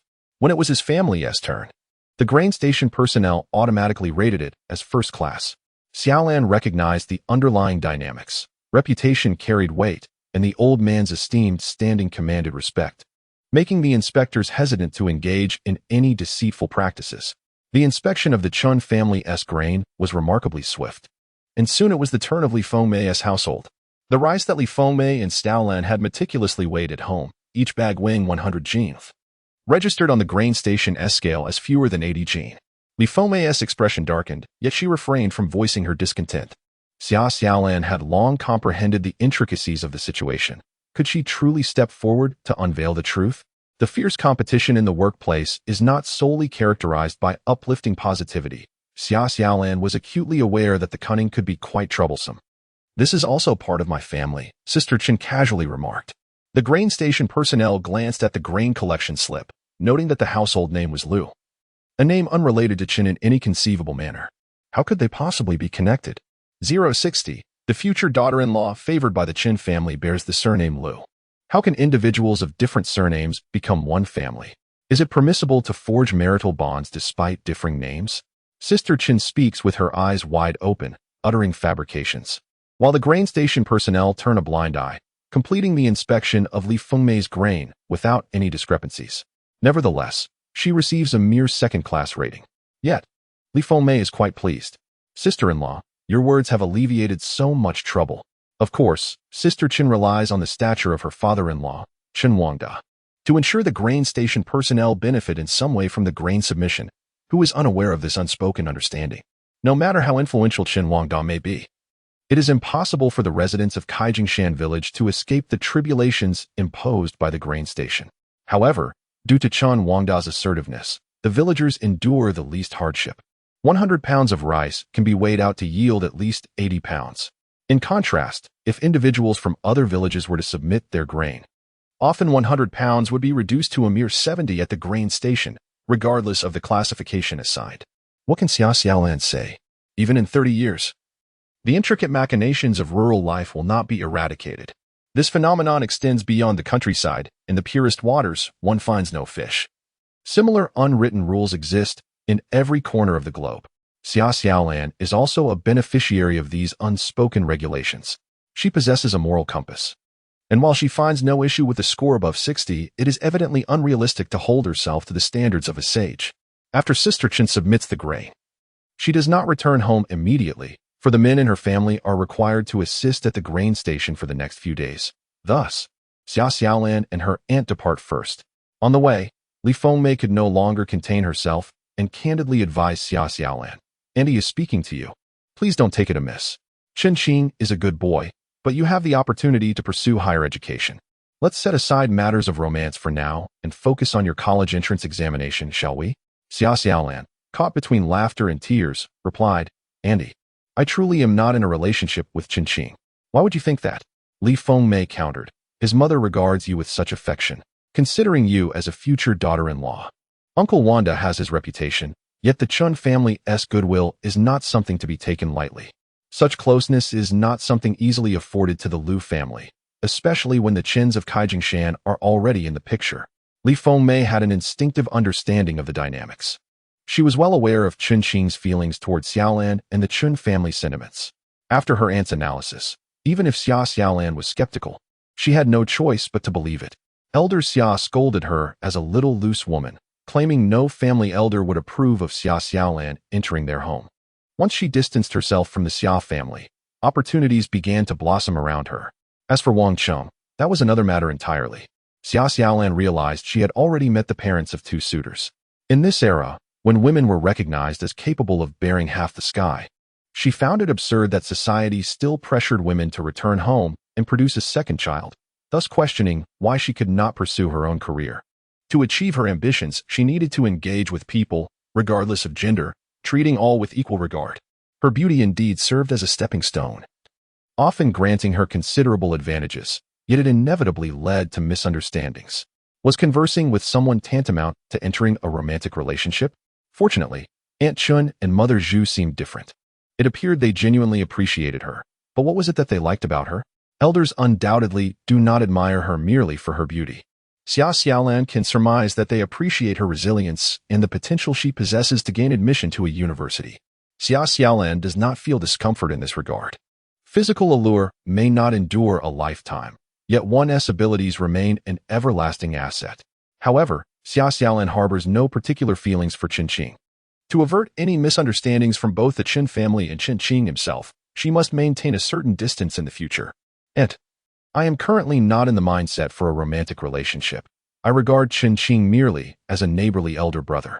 Nonetheless, since Grandfather Chun has rendered significant assistance to my mother and me, it is only fitting to reciprocate the kindness. I have committed to helping with English tutoring as promised to Aunt Chen. I harbor no ulterior motives and wish to avoid any misconceptions from the Qin family. What do you suggest I should do? Just regard him as a neighborly elder brother? Li Fengmei grasped the situation. This is akin to the so-called good person card of later generations. Qin Qing possesses admirable qualities, yet Xia Xiaolan does not perceive him through a romantic lens. Therefore, it is prudent not to clarify matters for the Qin family. Should they broach the topic of a potential relationship between Qin Qing and Xia Xiaolan, her outright refusal could lead to misunderstandings, regardless of the Chun family's magnanimity. As Xia Xiaolan mentioned, both she and her mother, as well as their family, owe a debt of gratitude to Qin Wangda. Qin Qing, being a commendable youth from a well-off family, is quite exceptional. If the Chun family were to face rejection, they might question what it is about Qin Qing that does not meet Xia Xiaolan's standards, which could create rifts. It is imperative to avoid enmity with any family, especially the Qin family. The matter of grain contributions today has illustrated that the closeness or distance of relationships with the Chun family directly impacts daily life. Li Fengmei pondered for a long time before chuckling. Unless you find a partner yourself before the Qin family speaks up. Xia Xiaolan felt a sudden wave of distress. Where could she possibly conjure a partner? Zhou Cheng? The name suddenly flickered in her mind. Apart from knowing that Zhou Cheng was from the capital and was 20 years old, she knew nothing else about him. Zhou Cheng had been absent for over half a month, and there had been no news. Xia Xiaolan reflected that it was no wonder others were drawn to her based on her appearance. She herself had been impressed by Zhou Cheng's good looks. Nonetheless, she resolved not to pursue a relationship until after her university entrance exams. Li Fengmei nodded. All right, I'll think of a way. I'll casually drop hints during our chats in the village. What else can we do? If Xiaolan truly gets into university, would I still worry about her finding a suitable partner? Perhaps she might even develop feelings for Qin Qing over time. The hearts of young girls are often fickle. Li Fengmei knew this well from her own experiences. In the capital, Kong Wei had recently returned from a trip to Shanghai, having earned a considerable sum of money, which made him somewhat of a figure among his peers. The Kong family was not in poor circumstances, yet Kong Wei's father had sacrificed himself in earlier years, and his grandfather had retired from his position long ago. Currently, the most influential member of the Kong family was his second uncle. While his uncle cared for him, the familial bond was not without its distance. His uncle had his own children to raise and could not attend to Kong Wei's every need. Nevertheless, he had arranged for Kong Wei to have a job, neither particularly good nor bad, so he was just getting on with it. Fortunately, Kong Wei possesses a commendable spirit of perseverance. To put it in the words of others, this young lad knows how to stoke the fires of ambition. In a courtyard bustling with individuals, Kong Wei has always revered Zhou Cheng, trailing closely behind him since childhood. The Zhou family epitomizes warmth and prominence. Zhou Cheng has been a natural leader among children, commanding respect even from those slightly older than himself. Now that they have all matured, some still feel compelled to address Zhou Cheng with a measure of deference. The Zhou family is currently basking in their illustrious stature, contrasting starkly with the plight of the unfortunate Kong Wei, whose future remains uncertain. Recently, Zhou Cheng faced disciplinary action, returning quietly from his workplace, leaving others to speculate that he had been dismissed. unaware that he had merely been grappling with his own thoughts. Though he bore no fault in the matter, the unjust reprimand weighed heavily on him, prompting him to submit a leave request and retreat into the comforts of home. Kong Wei, who has shared countless childhood memories with Zhou Cheng, finds himself in a particularly precarious situation. His father perished on the battlefield, and his grandmother adamantly opposes him following in his father's footsteps. While pursuing education is an option, Kong Wei lacks the intellectual prowess for it. He finds himself in a quandary, unable to excel in academics or secure a satisfactory job. The disparities among peers will only become apparent in the years to come. Kong Wei's disposition has turned somewhat despondent, yet it is only through Zhou Cheng's influence that he managed to embark on a journey to the Shanghai market. This venture proved fruitful, filling Kong Wei's pockets with newfound wealth. Though others may deride him as a sycophant or a mere opportunist, Kong Wei is acutely aware of Zhou Cheng's genuine care for him, compelling him to consider Zhou Cheng's best interests in return. Initially, Zhou Cheng had mentioned that their journey would be a solitary endeavor, but now he is planning a second trip. Kong Wei was filled with trepidation, fearing that the Zhou family would come to settle the score with him. Chengzi, after all, had a bright future ahead. While there was no denying the profitability of such endeavors, nothing could possibly outweigh the significance of Chengzi's promising prospects. 061. In truth, she has found her support. Kong Wei lingered at home, feeling as though he were sitting on a bed of nails. Unable to endure the discomfort any longer, he sought out Zhou Cheng. He frequently visited the Zhou residence, where the family was well acquainted with him. However, he harbored a slight fear of Zhou Cheng's father, intentionally choosing to arrive at noon. He reasoned that Uncle Zhou would be absent at that hour. Upon his arrival, he found Zhou Cheng busily engaged in arranging an assortment of small gadgets in his room. "Brother Cheng, what are you up to?" Zhou Cheng hastily tucked the items into a bag. "Your sister-in-law tends to be quite independent, so I'm preparing some self-defense tools for her. These items are not readily available. There's no civilian version developed yet. It took me considerable effort to acquire them. Had I not been awaiting a shipment, I would have departed for Anqing County long ago, rather than remaining at home for 2 weeks." Kong Wei, with a furtive glance, closed the door behind him. "Brother Cheng, are you still planning to go to Anqing? Do you find me bothersome? Thinking that you've managed your path well enough to go solo? Fine, I shall procure my own vehicle. We can each transport our own goods. What I mentioned previously still stands. I'll leave that route to you while I seek out new opportunities." Zhou Cheng's words nearly brought Kong Wei to tears. He knew all too well that Zhou Cheng's connections were far more lucrative. Even among brothers, one could hardly expect to share pathways to wealth, as the profits involved were substantial. Zhou Cheng had no blood brothers, though he did have cousins. He extended his support to Kong Wei out of sympathy. "If I have spoken out of turn, I sincerely apologize, brother. Please don't exclude me from the journey. Brother Cheng, if you would run with me, I would be eternally grateful. Indeed, I comprehend your intent." Zhou Cheng does not deny his instant infatuation with Xia Xiaolan. A man pursuing a woman must invariably create opportunities for encounters. Procrastinating and refraining from returning will inevitably jeopardize his future, a fact Zhou Cheng is well aware of. Previously, the disciplinary unit that reprimanded him has since altered its stance. It is not solely reliant on the Zhou family. Prominent leaders above have taken a liking to Zhou Cheng and are willing to intervene on his behalf. However, for the first time experiencing affection, he finds himself unable to rein in his thoughts, nor does he wish to. He resolves to make a maximum of 2 more visits, assuring himself that they will not interfere with his obligations. Zhou Cheng has provided an explanation to Kong Wei. He is not one to feel compelled to justify himself to anyone, yet he sensed Kong Wei's psychological burden and thus spoke up. In Zhou Cheng's perspective, a man's prospects are not confined to a single pathway. Nonetheless, his family harbors high expectations for him, having been sent to bear arms in his teenage years. That uniform is not something he can simply shed at will. Seizing the opportunity, he aims to spend more time with his future bride. Zhou Cheng tidies his belongings, urging Kong Wei to prepare as they are set to depart tomorrow. Kong Wei feels a mix of joy and trepidation. The joy lies in the prospect of enjoying a lavish meal alongside Zhou Cheng, while the trepidation stems from the fear that the Zhou family, upon learning of this, may exact their wrath upon him. The threshold of the Zhou family is daunting. Would they ever consent to Xia Xiaolan?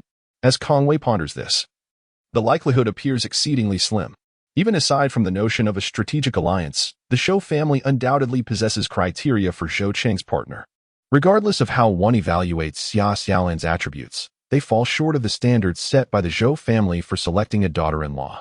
The situation at home is rather similar. After all, His father has passed away, and his grandparents can hardly endure his antics. His mother may object. Yet Kong Wei remains confident in his ability to manage the situation.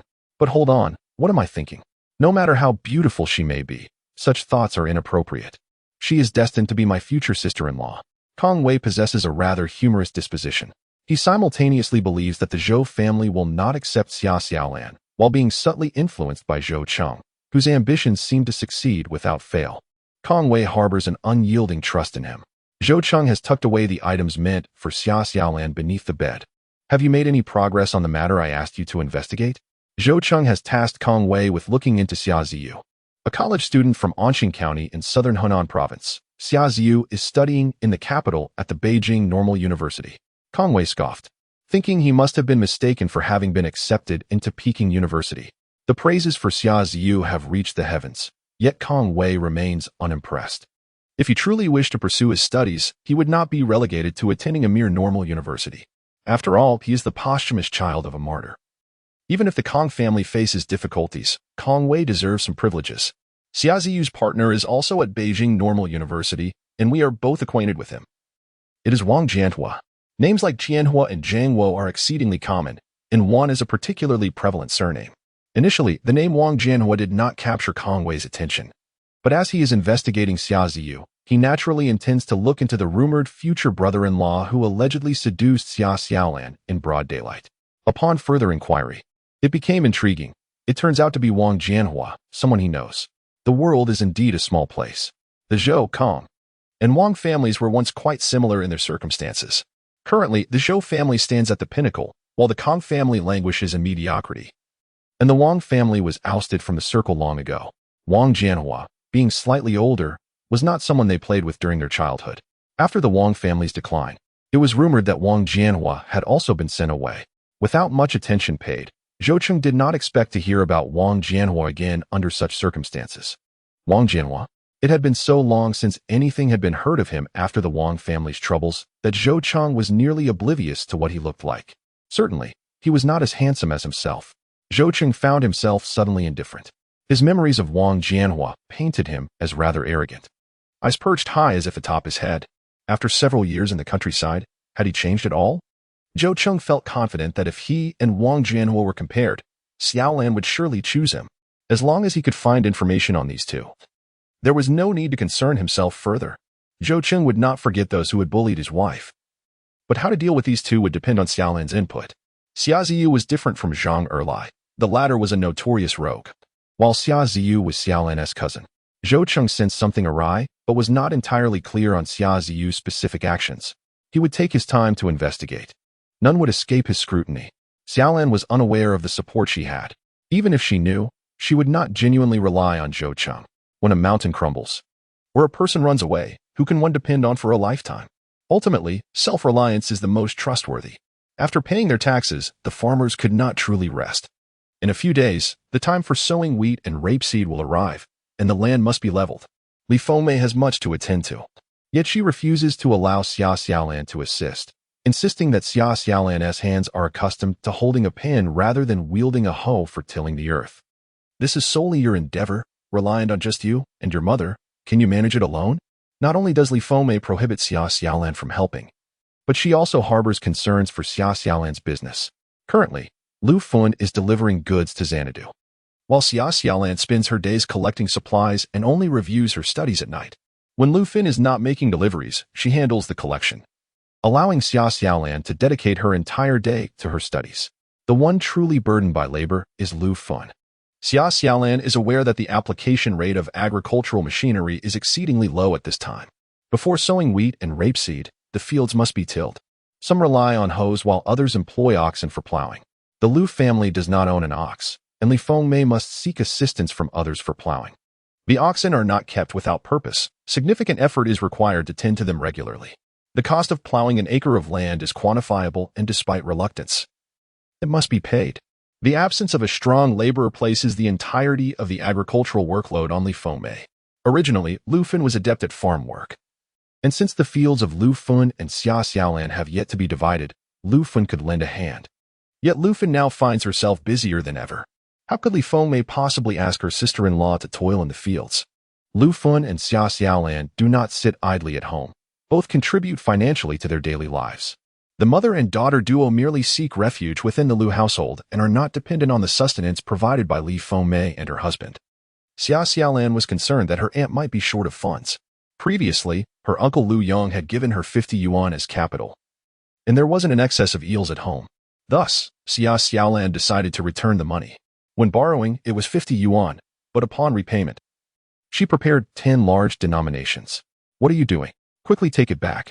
Your uncle has said that this is your pocket money. If you insist on this, I shall be quite upset. Li Fengmei resolutely refused. If there were truly 5,000 yuan to give, Li Fengmei would feel the pinch. But it would not be in front of Xia Xiaolan. As her aunt declined the money, Xia Xiaolan pondered for a moment and then smiled. If you don't want it, that's fine. In a while, I plan to embark on another business venture, and this amount will be akin to your uncle investing in my enterprise. As preparations commence for her journey to Yangcheng, Xia Xiaolan contemplates diversifying her business ventures. Li Fengmei muses that the young girl is quite the whirlwind of activity. Once the eels can no longer be sold, what other business will remain aside from oil residue? It would be wise for her to focus on her studies at home, as preparing for the university entrance examinations next year is of paramount importance.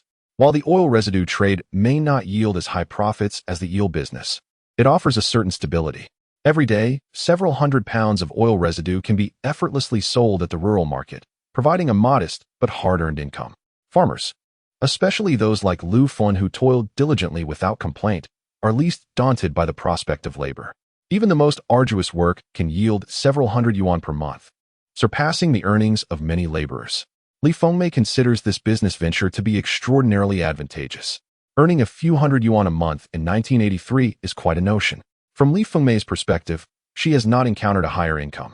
Even when her husband Lu Yong claims to earn money from his endeavors, most of it is tied up in business, and he seldom brings home more than a few hundred yuan in a month. This income is sufficient to support Xia Xiaolan's education, and should Lu Fen find it challenging to continue, she still has Lu Yong and Li Fengmei for support. After some contemplation, Xia Xiaolan candidly admits, "And I will certainly manage my time wisely. I actually study quite well on my own. If I were in a classroom with others, I find it difficult to concentrate. I wish to hand over the oil residue business to my mother, not for the sake of profit, but to ensure she has something to occupy her time. The new venture I am contemplating involves selling clothing." Xia Xiaolan then shares her observations from the Xanadu agricultural trade market, where her recent visits have equipped her with a wealth of valuable information. Xia Xiaolan has formulated a plan regarding the type of clothing to sell, the pricing strategy, and the location for her stall. She is eager to make a name for herself in the 1980s and wishes to prove her worth. Attending university is not her primary objective, for she has already achieved that validation in her past life. Although she attained a high position previously, she ultimately worked for others. Now, Xia Xiaolan aspires to be the one in charge. Her articulate expressions left Li Fengmei in a state of astonishment. How many rural girls possess such insights? That encounter truly brought forth blessings, for Xia Xiaolan has evidently awakened, with a strong sense of self-direction. Xia Xiaolan's ambition prompted Li Fengmei to worry that excessive interference might yield adverse effects, leading her to establish a pact. If Xia Xiaolan's academic performance falters, she must cease all business endeavors. Xia Xiaolan readily agreed. Li Fengmei did not wish to profit unduly from the investment. How many pieces of clothing could one purchase with 50 yuan? It was unnecessary to mention the investment. Could her uncle truly earn any substantial profit? As an elder, would she allow her to suffer losses? Reselling eggs could certainly prove beneficial with just a few dozen yuan. However, when it comes to clothing resale, the prices of finished garments in the county are exorbitant. Li Fengmei doubted that they could even afford 2 pieces of clothing, let alone discuss investment. The clothing industry indeed harbors exorbitant profits, not to mention the 1980s. Even 3 decades later, the disparity between factory prices, wholesale prices, and retail prices is significant. Xia Xiaolan did not genuinely seek to persuade Li Fengmei. Her focus remained on eventually earning money and ensuring that a portion of the profits would be shared with her uncle's family.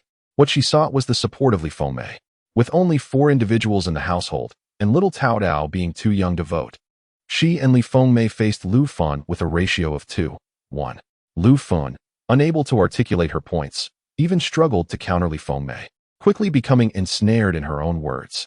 Xia Xiaolan contemplated a journey to Yangcheng. Lu Fun and Li Fengmei were deeply concerned, pondering whether obtaining goods from the wholesale market in Xanadu and selling them in Anqing would suffice. Xia Xiaolan shook her head, asserting that the styles from Xanadu were far from innovative, and with other vendors sourcing from the same wholesale market, the lack of uniqueness would render their offerings uncompetitive. If she were to sell, it must be something truly one of a kind. It was not merely about customers selecting her wares, but rather about her discerning her clientele. She reflected on a clothing stall she had observed at the farmer's market, where the prices were not particularly low, yet the designs failed to captivate female customers.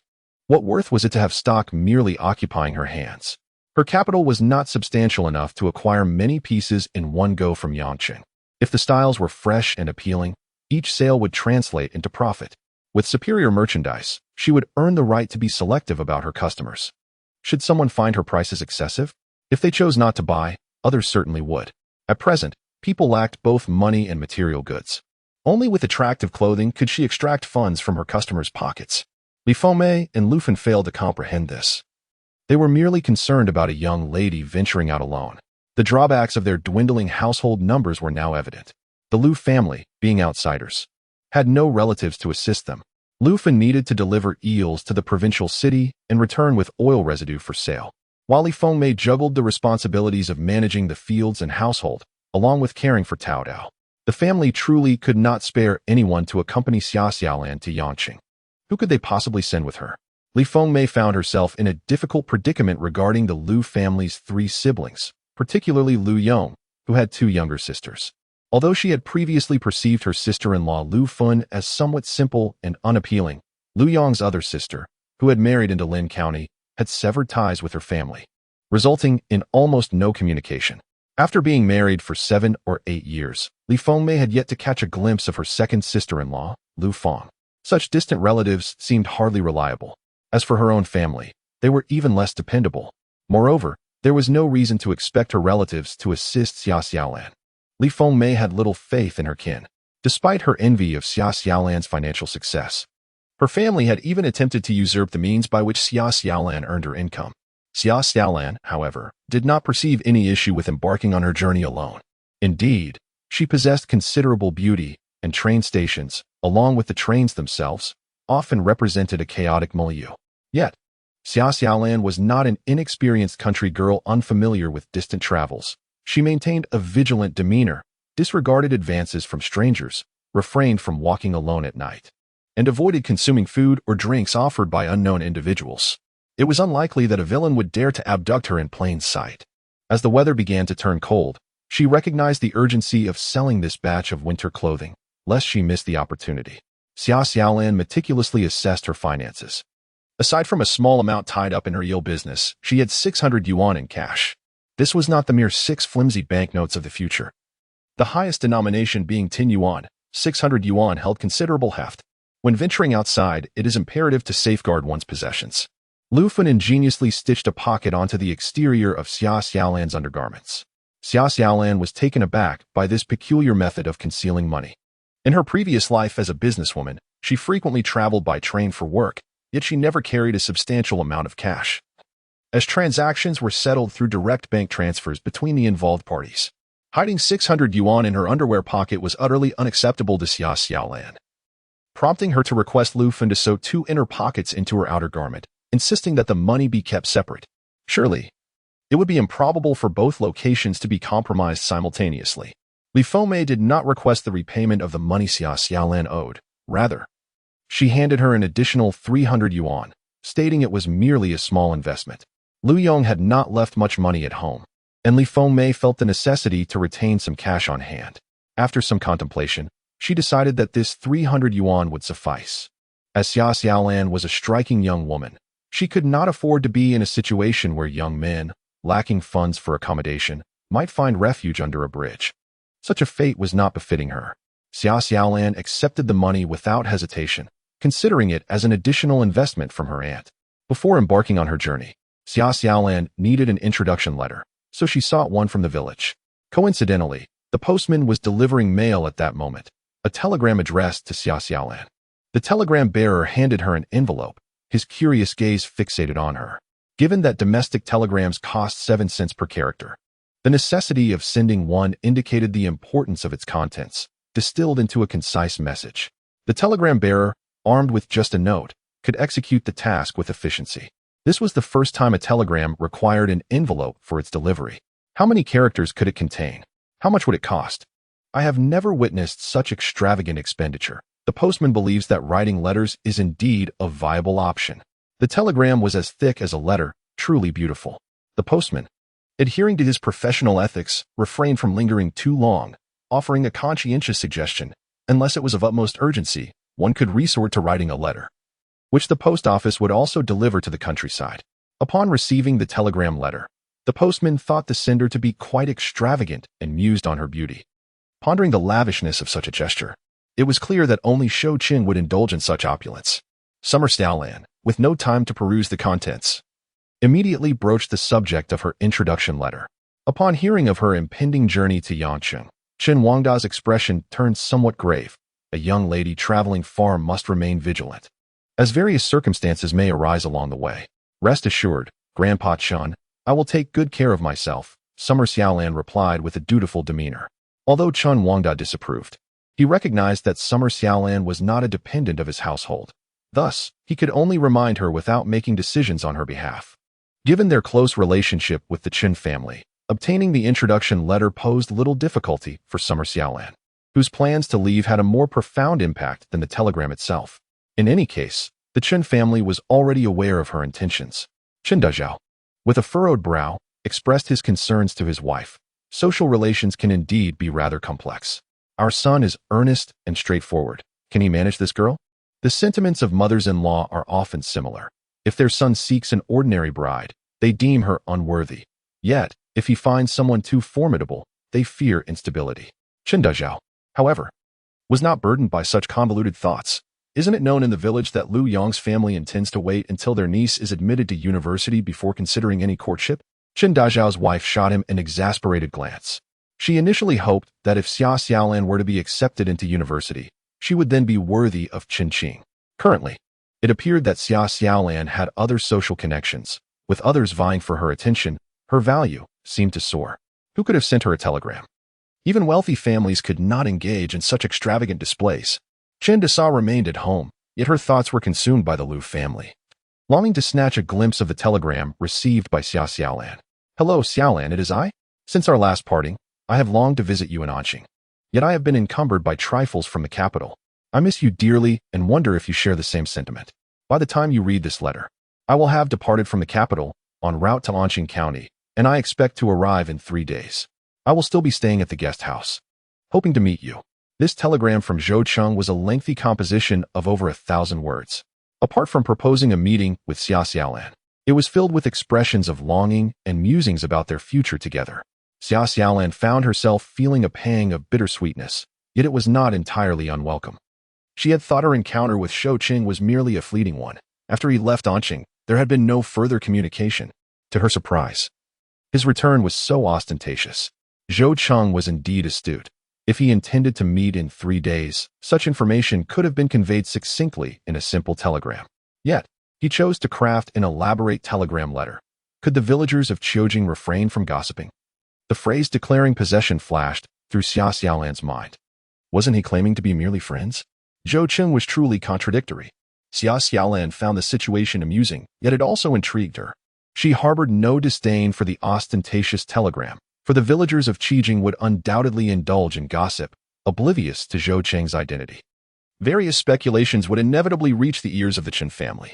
Xia Xiaolan felt no romantic inclination towards Chen Qing. The Chen family had provided considerable assistance to her and her mother, and she wished to avoid any rifts in their relationship. Her aunt was correct. She required a semi-fictitious figure to deflect unwanted romantic advances. Xia Xiaolan carefully folded the letter and took the introduction letter home. The telegram was not the paramount concern. Without the introduction letter, even purchasing a train ticket would prove arduous, let alone finding sustenance and shelter in unfamiliar locales. In those times, without identification cards, the introduction letter was the sole means to verify one's identity, detailing the bearer's basic information and intended destination. Xia Xiaolan was registered in Qiujing Village, Anqing County, Fengxian City, southern Henan Province, and her journey was ostensibly for family visits. given that Qijing village lacked any township enterprises.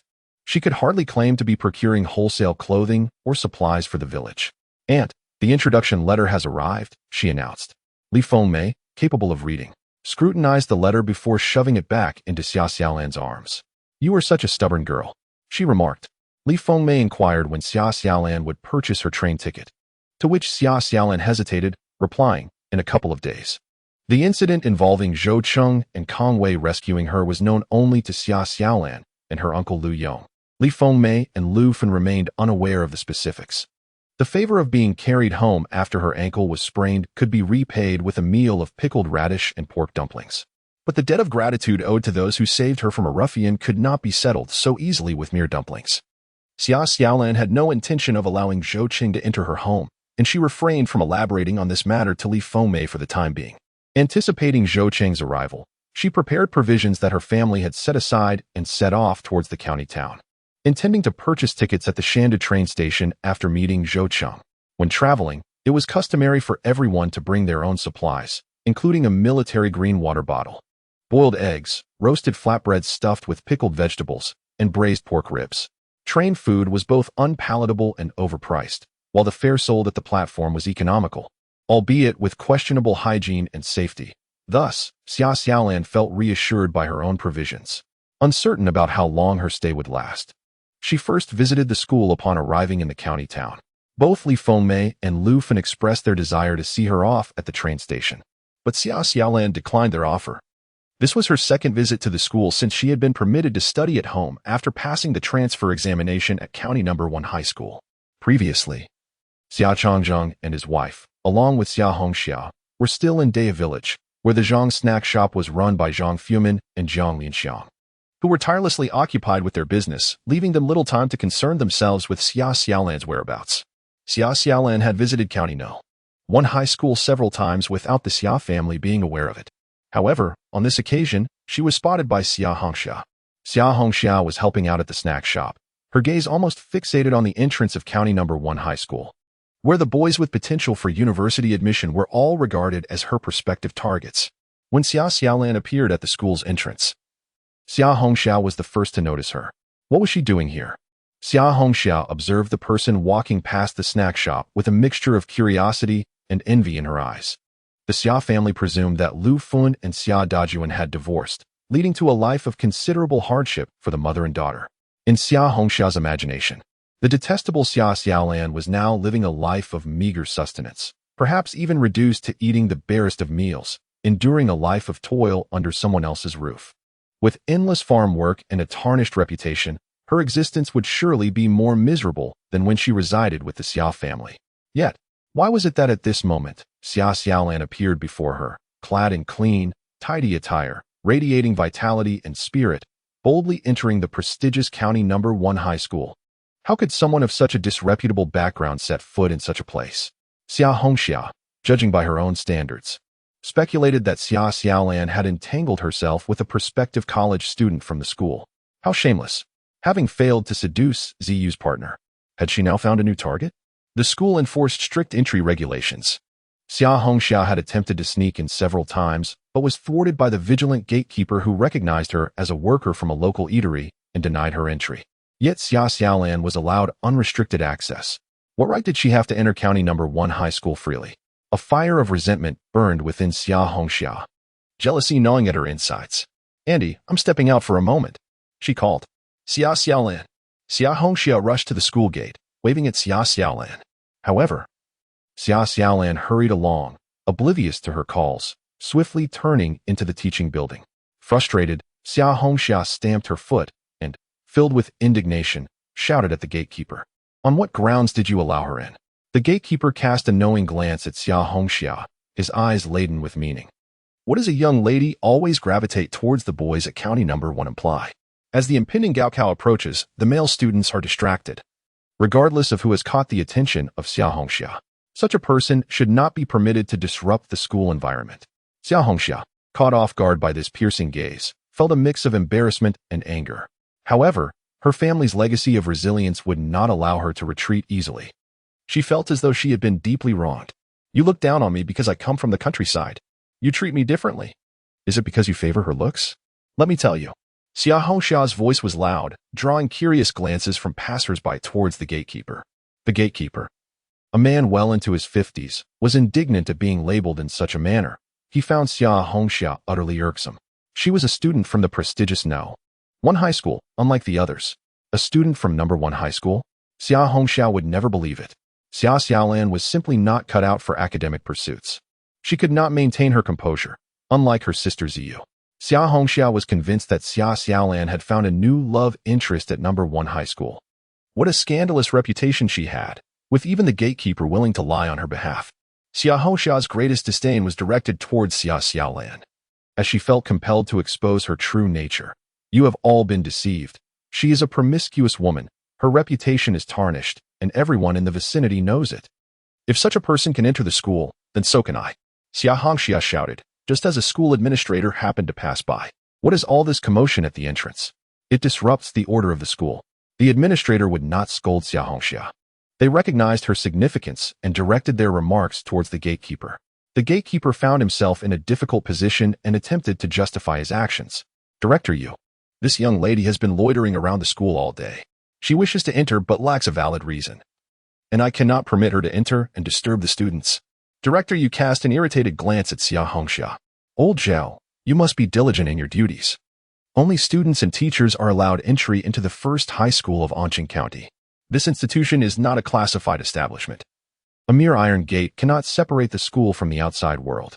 Within these walls reside diligent students preparing for their futures. This is not a marketplace where anyone can come and go freely. If you wish to enter without hesitation, then earn your place by passing the entrance exams.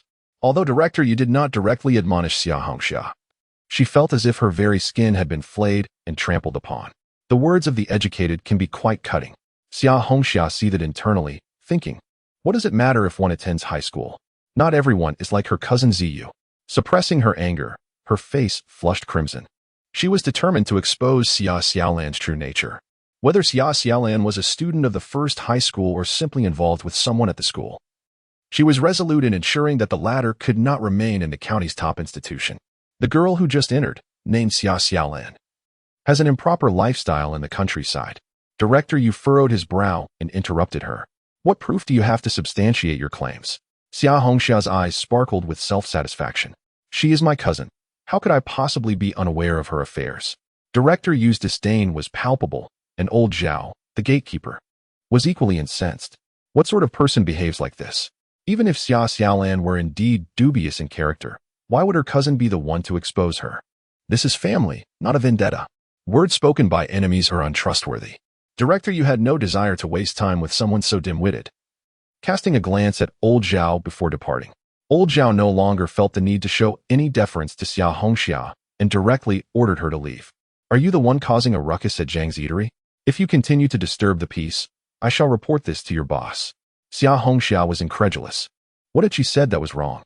Everything she stated was true, yet the people from County Number 1 Middle School treated her so rudely. It felt as if she were seeing apparitions, perhaps bewitched by Xia Xiaolan.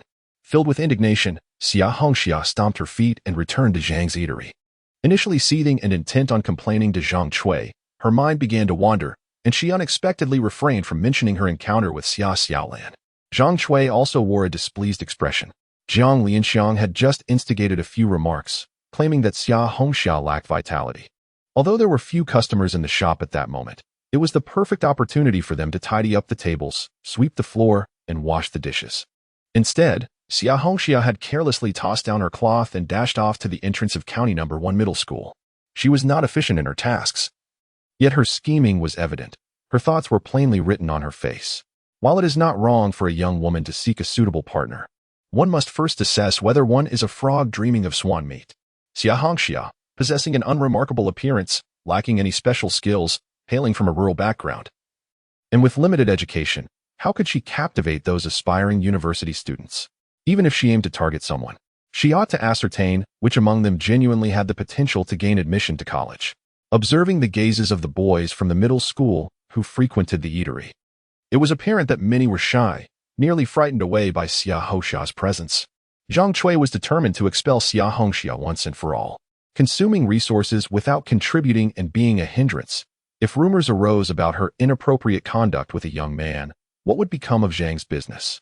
Hongxia, you ought to refrain from wandering aimlessly around the school gate.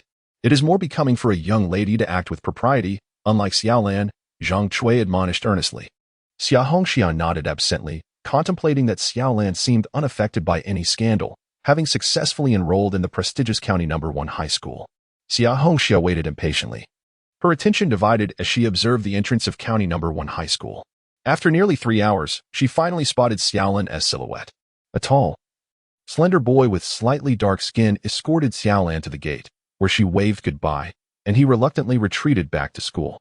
A fire of jealousy ignited within Xia Hongxia. Just as she suspected, Xiaolan had indeed found a new suitor at County No. 1. Who was this boy? Did he come from an influential family? Why had both Director Yu and the gatekeeper spoken in Xiaolan's favor? Xia Hongxia resolved to uncover the truth. Casting aside her cleaning cloth, she dashed out to follow Xiaolan. Zhang Cui, feeling a surge of frustration, suppressed a laugh. Her brother-in-law, Xia Changjung, was overly cautious. Wanting to keep a watchful eye on the Xia family in the shop to guard against her and Zhang Fumin, but his niece, Xia Hongxia, was proving to be a source of embarrassment. Suddenly, Xia Hongxia darted away like a slippery eel, prompting Zhang Cui to think that she could no longer tolerate this behavior and must send her back to Day Village. Meanwhile, Xiaolan deliberately strolled at a leisurely pace. She enjoyed employing the social tactics of later generations, believing that courtesy should never be deemed excessive. The gatekeeper, old Zhao, had previously accepted her cigarettes. Just moments ago, he warned her that someone claiming to be her cousin was causing a commotion at the school gate, advising her to exercise caution. He mentioned that this cousin worked part-time at Zhang's snack shop, which was not far from the entrance. Zhang's snack shop? It had caught Xiaolan's attention during her initial visit to County No. 1 middle school. The shop was strategically located, undoubtedly contributing to its thriving business. Xiaolan felt a pang of regret upon seeing it, as she had once contemplated opening a similar establishment, specializing in snacks, and entrusting its management to Lu Fun. Operating a snack shop would indeed be challenging, yet it spared one from the harshness of the elements, proving less arduous than the trade of selling oil residue. If Lu Fun were to run a snack shop, Xiaolan would have to relinquish her oil residue business, intending to use the proceeds to repay the Qin family's kindness. Unfortunately, that prime location near County No. 1 middle school had already been claimed. For the time being, Xiaolan set aside this notion, deciding that if Anqing County was unsuitable, she would eventually establish a shop for Lu Fun in Shanggushi or Fengxian City. It need not exclusively sell snacks. The amount of profit was secondary. What mattered most was providing Lu Fun with a channel to invest her energy. Suddenly, someone caught hold of her from behind. Xiaolan, I finally got you. 065.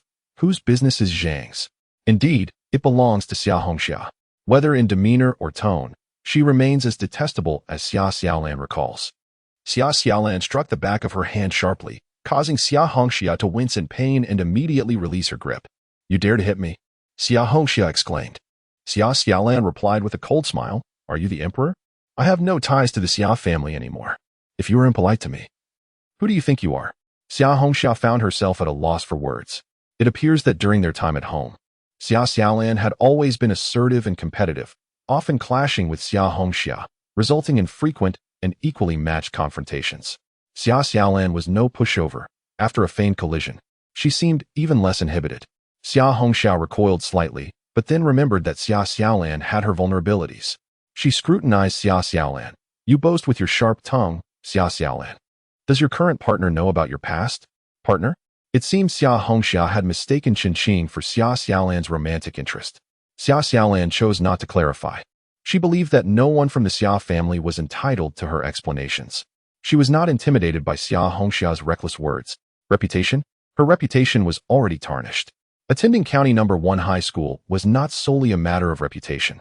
Xiaolan could even forego daily attendance and was unperturbed by others' perceptions of her. What mattered to County No. 1 high school were grades, and the expectation that she would contribute to the school's tally of graduates next year. Reputation? It bore no impact on her college entrance examination scores. In the eyes of village women who judged a woman's worth by her marital status, reputation held great significance. However, stepping out of that circle and opening her eyes to the world, she realized that reputation holds little significance in determining the successes or failures of one's life. It neither affects Xiaolan's ability to earn money nor hinders her from gaining admission to university. Her gaze towards Xia Hongxia was laced with disdain. Engaging in conversation with such a village girl felt like a waste of her precious time. Mind your own business, she retorted. I heard you work part-time at Zhang's snack shop? Zhang's, quite intriguing. I have no desire to be entangled with anyone from the Xia family. If you still possess a shred of dignity, refrain from provoking me. Regardless of whether Xia Ziyu will lead the Xia family to prosperity in the future, I refuse to bask in their glory. If you dare to disturb me, do not expect me to remain amicable. Some individuals possess an audacity that knows no bounds. Xia Xiaolan harbored no fondness for any member of the Xia family. Her reluctance to take revenge on the original owner's behalf stemmed from her current lack of opportunity. If the Xia family insisted on colliding with her, Xia Xiaolan was no saint. She would inevitably deal with them harshly. Indeed, Xia Hongxia was merely a part-timer. Yet she was unwilling to admit it. The snack shop operated as a private enterprise, and there was no dignity in being a mere errand runner. Yet Xia Hongxia, unwilling to lose face in front of her rival, defiantly replied, "It's the Zhang family's establishment. You envy Sister Ziyu for being admitted to university and securing a good partner, while even her uncle's family is thriving. Huh, and here you are, cast out, and now seeking another partner, trying to outshine Sister Ziyu?" It was indeed the Zhang family's establishment. Without familial ties, who would employ someone as indolent as Xia Hongxia? Xia Hongxia remarked that the shop belonged to Xia Ziyu's uncle. Yet Xia Xiaolan recalled her aunt Zhang Cui, whose simple attire concealed a pair of hands devoid of calluses. Was Zhang Cui caring for Xia Ziyu's education in the county?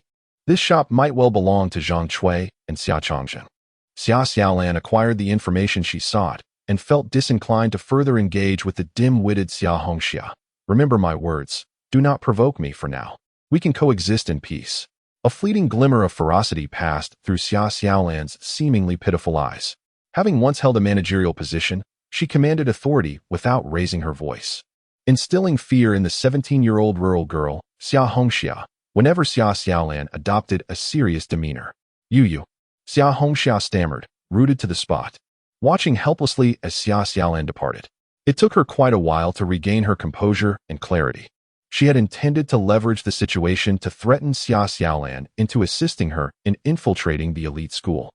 If Xia Xiaolan could find a partner at the prestigious institution, why couldn't she, Xia Hongxia? Aware that she may not possess the same allure as Xia Xiaolan, she still considered herself a virtuous young lady, not inferior to Xia Xiaolan. Standing there, biting her lip fiercely, Xia Hongxia knew that Xia Xiaolan had discerning taste, previously enamored with her future brother-in-law Wang Jianhua. Her current interest would likely be of similar caliber. Although he might have a slightly darker complexion, what did that matter? His features were well-defined. Xia Hongxia strained to remember Chen Qing's appearance. She was determined to expose Xia Xiaolan's true nature before that boy. He had been deceived by Xia Xiaolan. Upon learning the truth, he would undoubtedly be grateful to her. As time passed, she and the young man began to engage with each other. The boy, deceived by Xia Xiaolan, took the opportunity to seek solace from her. The thought of their rapidly blossoming affection made Xia Hongxia unable to suppress a silly grin. Currently, Xia Xiaolan harbored a considerable curiosity about her thrifty cousin, Xia Ziyu. In a place like Daya Village, it is indeed rare, yet conceivable for someone to gain admission to university. If Zhangju were indeed a family-run establishment of Xia Ziyu, the situation would certainly be intriguing. Observing the flow of customers, one could surmise that such a modest eatery, after accounting for various expenses, would likely yield a profit of 400 to 500 yuan, or even more in a month. Xia Ziyu's parents could earn in a month what a rural household typically makes in an entire year, amounting to several thousand yuan. Thus, Xia Ziyu would have no need to exhaust such funds for her university education. However, this family seemed overly calculating, despite having ample wealth. They sought to extract resources from the Xia family. The most foolish of all was the original owner's father, who truly relinquished the family's assets to contribute to others. In a family that does not separate, who does not keep some treasures hidden? Could Xia Changzhen and Xia Hongbing really only contribute a little over 100 yuan? Even if Zhang Ji was not entirely funded by Zhang Cui and Xia Changzhen, the two must surely be among the proprietors. The barrier to entry in the snack shop business is low, yet to truly manage it effectively takes time. Rural individuals venturing into small trades, whether from the Xia or Zhang Cui families, do not possess the substantial capital to establish such a thriving shop. It is evident that there must have been a period of growth and development. Whose idea was it initially? Even Summer Xiaolan, at the onset of her rebirth, had not contemplated the notion of establishing a snack shop. It was not until she engaged in the trade of eggs, primarily catering to the workers of the Anqing County Agricultural Machinery Factory and the meat processing plant, that her aspirations began to take shape. Summer Xiaolan harbored the intention to run a snack business, with plans to procure some inexpensive offal from the meat factory. While acquiring affordable cuts from the meat processing plant proved to be a challenge, the daily slaughter of numerous pigs, cattle, and sheep suggested that pig offal, mutton offal, and beef offal could be readily accessible. Offal, being rich and savory, could be meticulously prepared to rival the flavor of meat. During this era, offal from livestock was not as coveted as it would be in later times, and thus, its price was relatively low. If someone else were to seize upon this idea, Summer Xiaolan would feel a twinge of regret but would not dwell on it. She was well aware of numerous profitable avenues to pursue. However, if the Xia family, particularly Xia Ziyu, were to get ahead of her, it would be a source of discomfort. She was not a saint, after all. Should she extend her congratulations to the Xia Ziyu family for their affluence? Business opportunities may have begun when Xia Ziyu gained admission to the county's premier secondary school, prompting Zhang Chui to accompany him to the city for his studies. Summer Xiaolan made her way to Aunt Huang's noodle stall, a frequent haunt of hers, and ordered a bowl of noodles while casually inquiring about Zhang's establishment. Being in the same trade, she felt that Aunt Huang might possess some insights. Indeed, upon mentioning Zhang's, Aunt Huang eagerly opened up, her tone laced with envy. Their business has flourished immensely. Initially, they too were merely street vendors. A rural woman, single-handedly managing a small stall, has, in just 2 to 3 years, transformed her humble beginnings into a grand establishment, even bringing her brothers from her maternal family into the fold to earn. Zhang's was, for Aunt Huang, the epitome of aspiration, and she spoke of its circumstances with intimate familiarity. Xia Xiaolan smiled as she savored her noodles, confirming her suspicion. Zhang Ji belongs to Zhang Cuikai, not a business associated with Xia Ziyu's uncle. 066. Once again, we encounter the charming Zhou Cheng. Is it possible that the elderly Madame Xia is unaware of this? It seems likely that she is oblivious. However, it may also be that she is aware, which would be even more detestable. Zhang Chui has amassed a considerable fortune, yet Madame Xia continues to exploit the interests of others. Is Xia Ziyu, her own granddaughter, to be treated as mere roadside weeds? After finishing her noodles and settling the bill, Xia Xiaolan complimented Aunt Huang on her culinary skills, asking, "Have you ever considered expanding your business from a noodle stall to a noodle shop?" Aunt Huang certainly has her thoughts. While Zheng Ji may earn a substantial daily profit, Aunt Huang's stall also brings in some income, albeit far inferior in comparison. She contemplated engaging in further discussion with Xia Xiaolan, but swallowed back her words, merely stating, "Opening a shop requires capital, and renting a space is quite challenging. It's a difficult endeavor." Xia Xiaolan understood all too well that continuing this conversation would lead to superficial exchanges. She harbored a notion that she had yet to recoup her investment, and hastening to disrupt Zhang Ji was not prudent. A premonition lingered in her mind that the Xia family's elite would not allow her an easy passage to a new life. Thus, they would engage in a battle of wits, and only time would reveal the outcome. After spending half a day at school, Aunt Huang resolved her lunch at the noodle stall, and Xia Xiaolan proceeded towards the Anqing guest house. If she did not encounter Zhou Cheng today, she would not linger and would head directly to Yangcheng. From a distance, she spotted the familiar Dongfeng car, a smile gracing her lips. Zhou Cheng had been waiting for nearly half an hour, contemplating a direct trip to Qijing village in search of her, but realizing that Xia Xiaolan might not be there. He adhered to the agreed meeting place at the Anqing guest house as stated in the telegram. Patience was on the verge of waning when Xia Xiaolan finally made her appearance. Zhou Cheng gazed at her with insatiable admiration, appreciating every inch of her from head to toe. "Xiaolan," he called out, striding towards her, in the bustling crowd. He refrained from embracing her fervently. "You finally arrived." Xia Xiaolan smiled at Zhou Cheng, uncertain of her own feelings towards him. Yet, he was undeniably charming. And among her contemporaries, none could compare to Zhou Cheng's allure. He possessed an unreserved candor, his enthusiasm unabashedly displayed, with a hint of mischief that was far from lewd, a youthful spirit indeed. Such earnest affection from him was difficult for Xia Xiaolan to dismiss. "Brother Zhou, have you been here long?" she inquired. Zhou Cheng shook his head, responding, "Just arrived a short while ago." At that moment, Kong Wei returned with lunch. Bemused by Zhou Cheng's remarkable ability to fabricate tales. "Just arrived a short while ago? You've clearly waited for 4 to 5 hours. Driving through the night to reach Anqing County, and upon arriving at the guest house, You couldn't bear to rest in your room, insisting on staying by the car to avoid missing Xia Xiaolan's visit. Sister-in-law Xiaolan, I brought lunch. Shall we share a meal? Kong Wei casually addressed her as sister-in-law, prompting a sharp look from Xia Xiaolan, though her soft gaze lacked any real intimidation. So you haven't eaten yet? Please. Go ahead and eat. I had already dined before coming, she replied. Zhou Qing thought to himself how oblivious Kong Wei was. At this moment, he had no appetite. However, when the lunchbox was finally opened and the enticing aroma wafted towards him, Zhou Qing found his stomach rumbling with hunger. Using the tea table in the guest house lobby as a makeshift dining table, Zhou Qing partook of the meal while gazing at Xia Xiaolan. In his eyes, even the hastily procured food from Kong Wei tasted exquisite when shared with his beloved. Once they had finished eating, Xia Xiaolan disclosed her intentions. I plan to head to the train station later to purchase a ticket to Yanqing. Had I not received your telegram, I might have departed a few days ago. Are you passing through Yanqing again this time? Having deliberately waited for 2 days to ensure Zhou Qing wouldn't miss her, Xia Xiaolan felt she had adequately demonstrated her regard for him.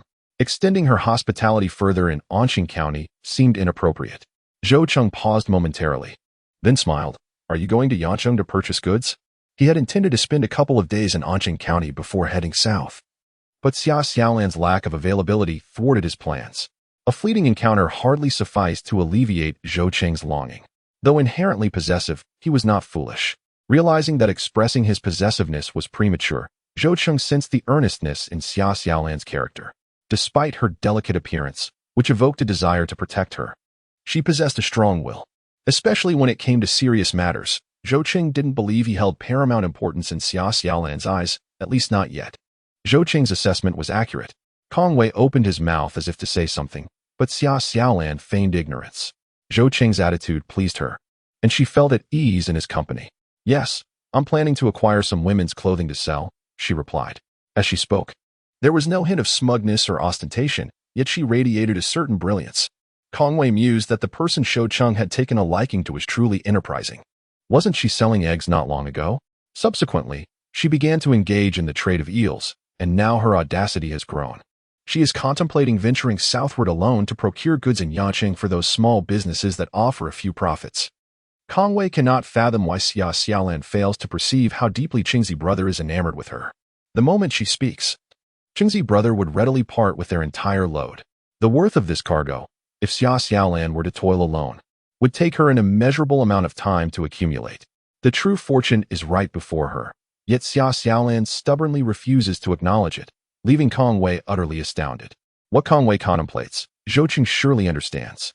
Zhou Qing has already expressed his sentiment. He would never wish for Xia Xiaolan to struggle. However, it is evident that Xia Xiaolan takes pleasure in her independence, and he admires her fortitude. A fleeting infatuation is merely an attraction to superficial beauty, while enduring affection, regardless of gender, inevitably stems from the radiant qualities that one finds endearing in the other. Have you managed to save enough capital for women's clothing so soon? It's not much, but it is merely an initial foray into the market to gauge the response. Upon her first visit to the agricultural market in the business city, Xia Xiaolan was immediately drawn to this venture. Zhou Qing is well aware of Xia Xiaolan's circumstances, having been cast out from the Xia family. It is unlikely that she would inherit any wealth, which explains why she opts for businesses that require minimal capital yet demand considerable effort. Compared to trading in eggs and eels, procuring women's clothing from Yanqing clearly necessitates a more substantial investment. Xia Xiaolan must have saved a sum to finance her purchases. Zhou Qing has keenly observed the profits from the eggs and eels. It has only been a brief separation. Yet it is evident that Xia Xiaolan has been tirelessly working to earn money. No wonder, she seems to have lost a bit of weight this time around. We are indeed heading to the city of Rams, but it seems you are not quite suited to accompany us. Have you purchased your train ticket yet? And when do you intend to depart? Even if he originally had no plans to go to the city of Rams, Zhou Qing felt compelled to undertake this journey. Naturally, he would be delighted to have Xia Xiaolan seated beside him in the passenger seat, embarking on this adventure together. However, his transportation of goods with Kong Wei was fraught with unforeseen perils, making it safer for Xia Xiaolan to travel south by train. I wish to set off today, provided I can still procure a ticket. Who makes plans for an outing yet finds themselves past noon without having secured a train ticket? Zhou Qing felt a surge of joy, believing she had delayed just to see him.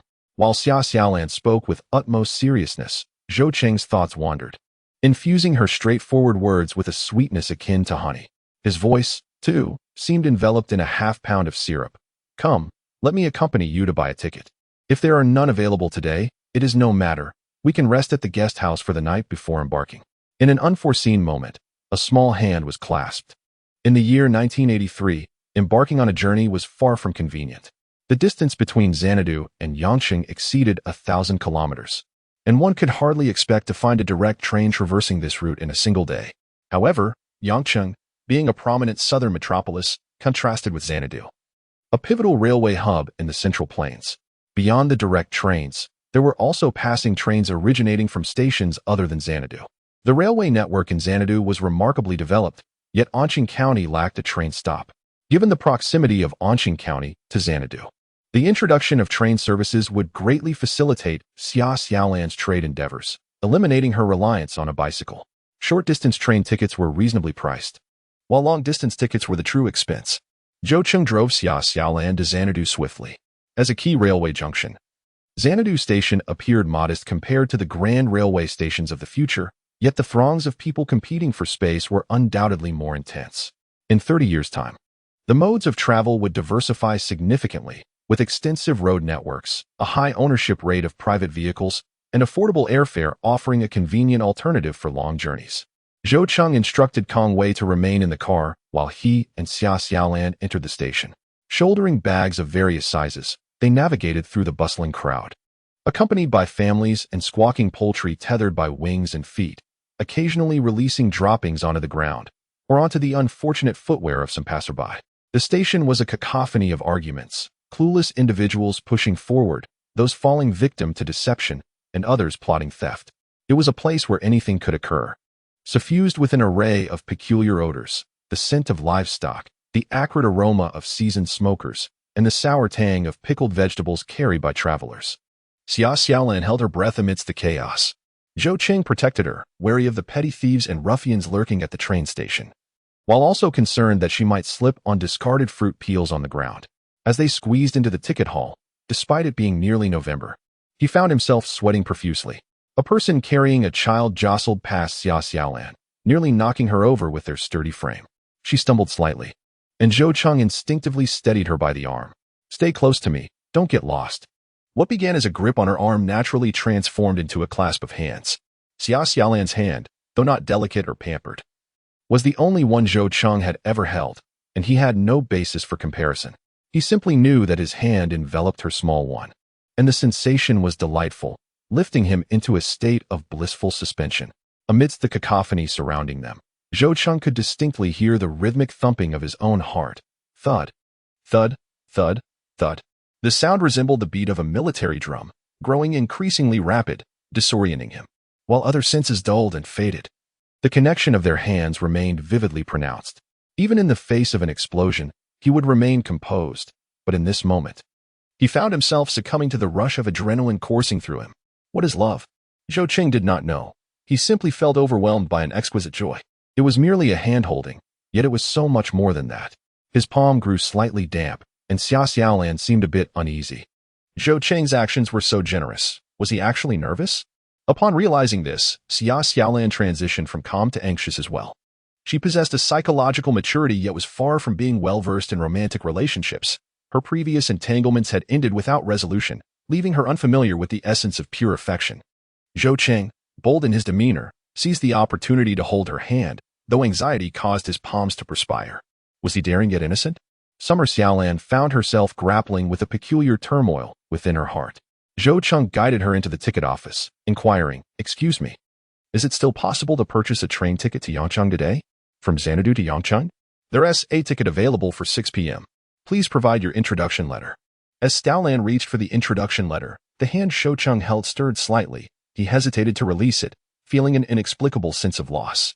The ticket clerk returned Xiaolan's introduction letter, stating, "One hard-seat ticket costs 25.6 yuan. No sleeper available. Traveling from Xanadu to Yangqing would take over 30 hours. And a hard seat would prove uncomfortable." Zhou Qing wished for Xiaolan to have a more pleasant journey. The ticket window was crowded, and the clerk's demeanor was less than cordial. "Only hard seats available. Do you want it or not?" If not, next. Sleeper? In this era, railway resources were scarce.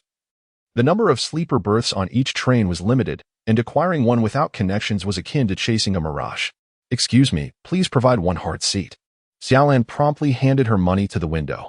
A hard seat was already better than she had anticipated, given the lengthy journey. Even those in a hurry were willing to purchase standing tickets. Standing tickets are significantly cheaper than hard seats.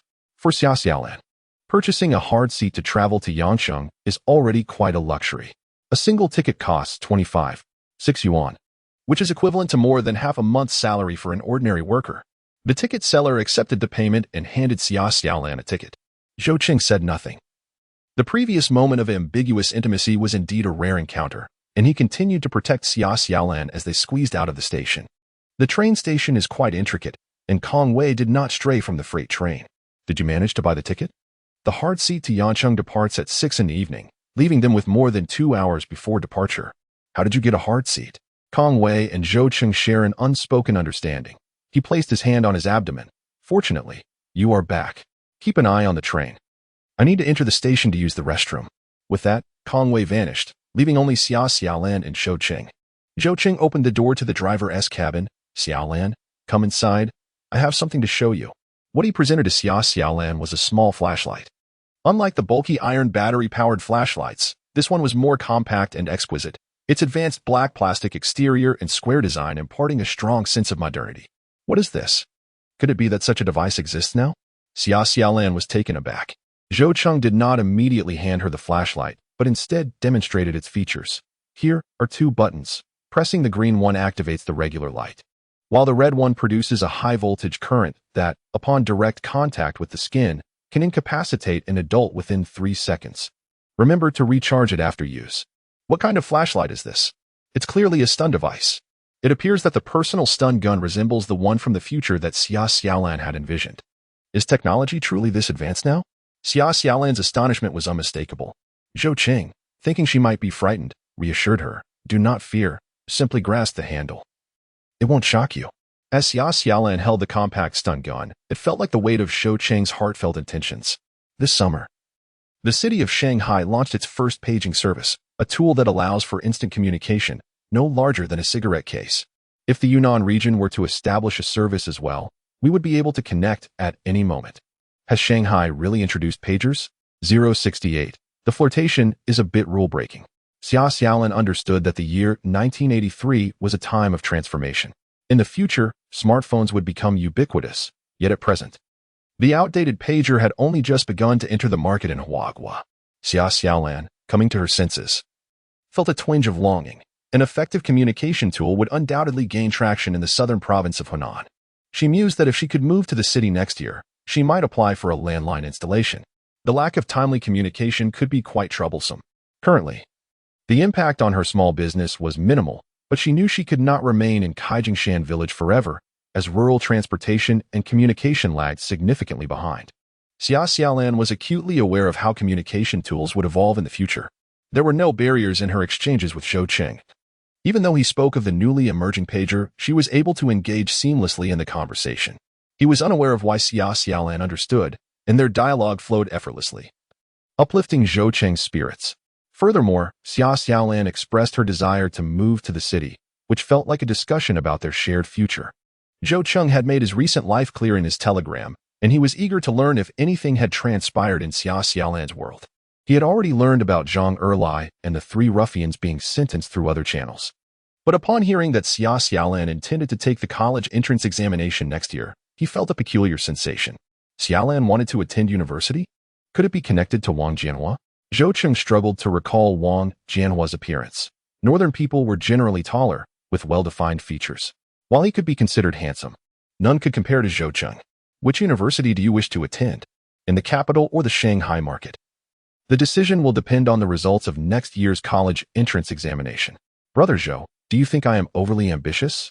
In the capital, there is Wang Jianhua, but Zhou Qing's family also resides there. Zhou Qing encourages Xiaolan to apply to a university in the capital. You are quite intelligent. If you wish to pursue higher education, do so without placing excessive pressure on yourself. Take care of your health and avoid overexertion. Aim for the capital. The educational institutions there are truly unparalleled.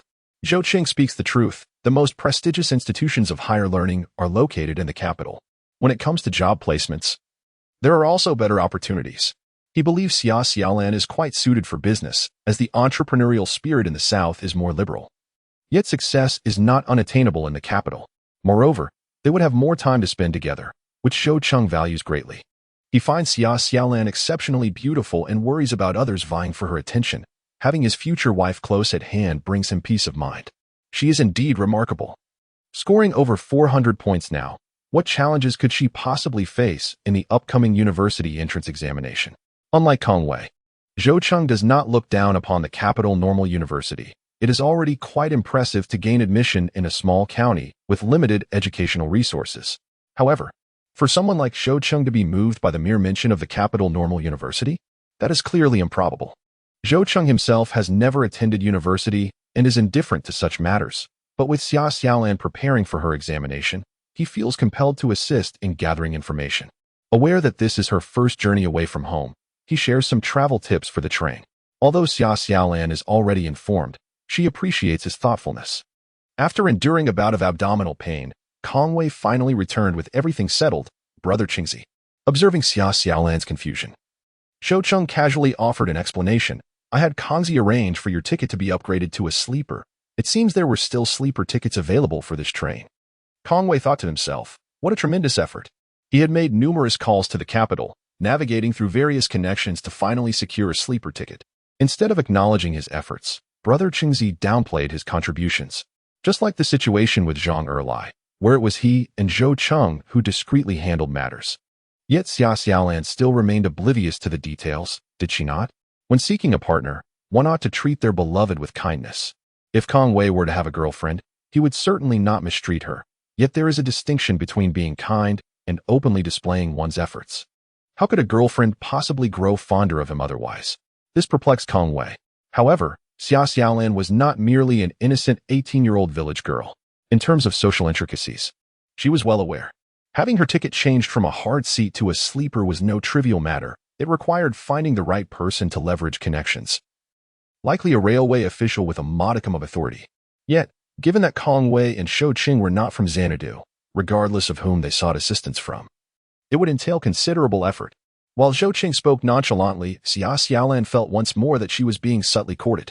Where had Zhou Qing learned such tactics? He truly had a knack for winning a girl's affection. Regardless, Xia Xiaolan found it difficult to harbor any dislike for Zhou Cheng. He treated her so well, was handsome, and not at all sleazy, making it hard for her to feel anything but fondness. Xia Xiaolan's eyes, inherently bright and expressive, became even more captivating with the slightest shift in her emotions, resembling a gentle gaze filled with affection. Kongwei sensed an unusual tension between the two. His instincts as a perceptive singleton alerting him to the change in atmosphere. Was securing a sleeper ticket truly so significant? Perhaps he was inadvertently assisting Qingzi. Even Kongwei felt a surge of delight, while Zhou Cheng, being directly involved, could acutely perceive the subtle transformation in Xia Xiaolan's demeanor. At such a juncture, failing to seize the opportunity would be foolish. Xiaolan, I know you are quite astute. However, exercising utmost caution when venturing out is prudent. The train journey from Shandong to Yancheng will take approximately 30 hours, and you will arrive in Yancheng before us by car. I shall endeavor to find a local guide for you, someone who can help you acclimate to the surroundings. I will join you in Yancheng. Although Zhou Cheng had yet to secure a suitable guide, he was confident he would resolve this matter before the train reached Yancheng. Xia Xiaolan nodded in agreement. The journey to Yancheng for goods was indeed lengthy, and she had little interest in the garments offered at the Shandong wholesale market. The styles available in Yancheng were likely to be the most innovative in the country. Xia Xiaolan was willing to spend a bit more to conduct an on-site investigation. The economic climate in the south was notably more open. While she was currently engaged in the resale of clothing, her ambitions extended beyond that. Initially, she had other plans, but with Zhou Cheng now involved, it would be inappropriate for her to pursue that endeavor at this moment. She felt a sense of urgency, yet also a pang of homesickness. Perhaps the next opportunity would be better suited for her to verify her intentions. Zhou Cheng explained to her how to contact the guide. At 5:30, he first took Xia Xiaolan to exchange her hard seat for a sleeper ticket and then escorted her to the platform. Although Xia Xiaolan had brought her own food for the train journey, Zhou Cheng still bought her a bag of pears and jujubes, which are quite delicious in southern Hunan. The pears, too, are a refreshing fruit, perfect for the journey. Xiaolan, see you in Yangcheng, he said. He accompanied her to her sleeper compartment, and as the train was about to depart, Zhou Cheng swiftly embraced Xiaolan, his warm breath brushing against her ear. Although it was a decidedly serious farewell, his voice held a playful tone. Seemingly anxious not to upset her, he leapt off the train and waved at her through the window. Xiaolan swore she could see a glint of mischief and pride in Zhou Cheng's eyes. Was he flirting with her? 069. Human trafficker? Comrade Zhou Cheng seems to be bending the rules today. The art of hand-holding and surprise embraces flows effortlessly. The train whistle resounds long and loud. As Zhou Cheng strides a few steps with the crowd, his figure gradually fading into the distance as the train departs. Upon catching a glimpse of that person's face, Zhou Cheng, with his usual nonchalance, suddenly vanishes, leaving Xiaolan with a sense of wistfulness. Kong Wei has secured a lower bunk for Xiaolan, sparing her the inconvenience of climbing up and down, ensuring her utmost comfort during rest. Transitioning from a hard seat to a sleeper berth alleviates numerous troubles for Xiaolan. Anyone fortunate enough to procure a sleeper ticket, regardless of their background, possesses some connections. This area is also under the watchful eye of the train staff. For a young and beautiful girl like Xiaolan, safety is paramount. Moreover, the sleeper berth is the pinnacle of comfort aboard the train. She would have no reason to complain. After Xiaolan's train has long departed, Zhou Cheng finally leaves the platform, contemplating his network of acquaintances, pondering whom he can trust in Yangcheng. After much deliberation, by the time Zhou Cheng has arranged everything, it is already 9 o'clock in the evening. Kong Wei, squatting beside the freight train, yawns before suddenly springing up. Brother Cheng, is everything settled for your wife? Zhou Cheng nods, expressing gratitude for his efforts. Whose connections did you utilize today? A classmate of my aunt works at the Yunnan Railway Bureau. It was merely a matter of asking, Kong Wei replies casually. Yet Zhou Cheng feels the weight of this favor. Kong Wei, a posthumous child, occupies a unique position within the Kong family, as the elderly couple harbors a particular fondness for him. This affection elicits a somewhat complex response from others. His uncles and aunts, despite their commendable careers, find themselves distanced from him, as Kong Wei rarely seeks their assistance. Upon returning to the capital, he contemplates expressing his gratitude to his aunt, recognizing that although the gesture may seem trivial, it reflects her genuine concern for him. Reluctant at first, Kong Wei ultimately decides to heed Zhou Cheng's advice, who has never spoken thoughtlessly nor posed any harm to him. With a reluctant nod, Kong Wei acquiesces, and Zhou Cheng claps him on the shoulder, saying, Come, let us grab a bite before we set off. We have a journey to Yangcheng ahead, and time is of the essence. It will be arduous for the both of us. Their initial plan was to travel from the capital to Shanghai, following a familiar route where loading and unloading were well coordinated, with predetermined stops in major cities along the way. This particular shipment was designed for on-the-go loading and unloading, and there had been no intention of venturing to Yangcheng. This business venture promises substantial profits, albeit with considerable risks. While Zhou Cheng has meticulously navigated the route from the capital to Shanghai, he has yet to establish a similar plan for Yangcheng. Kong Wei hesitates, questioning, if we go to Yangcheng, are we overstepping our bounds? Zhou Cheng reassures him, stating, when the sky falls, there are those tall enough to bear it. Yangcheng has its own market, and your sister-in-law's business acumen, though constrained by capital and connections, far surpasses yours. Skepticism lingers in Kong Wei's mind, but Zhou Cheng offers no further explanation.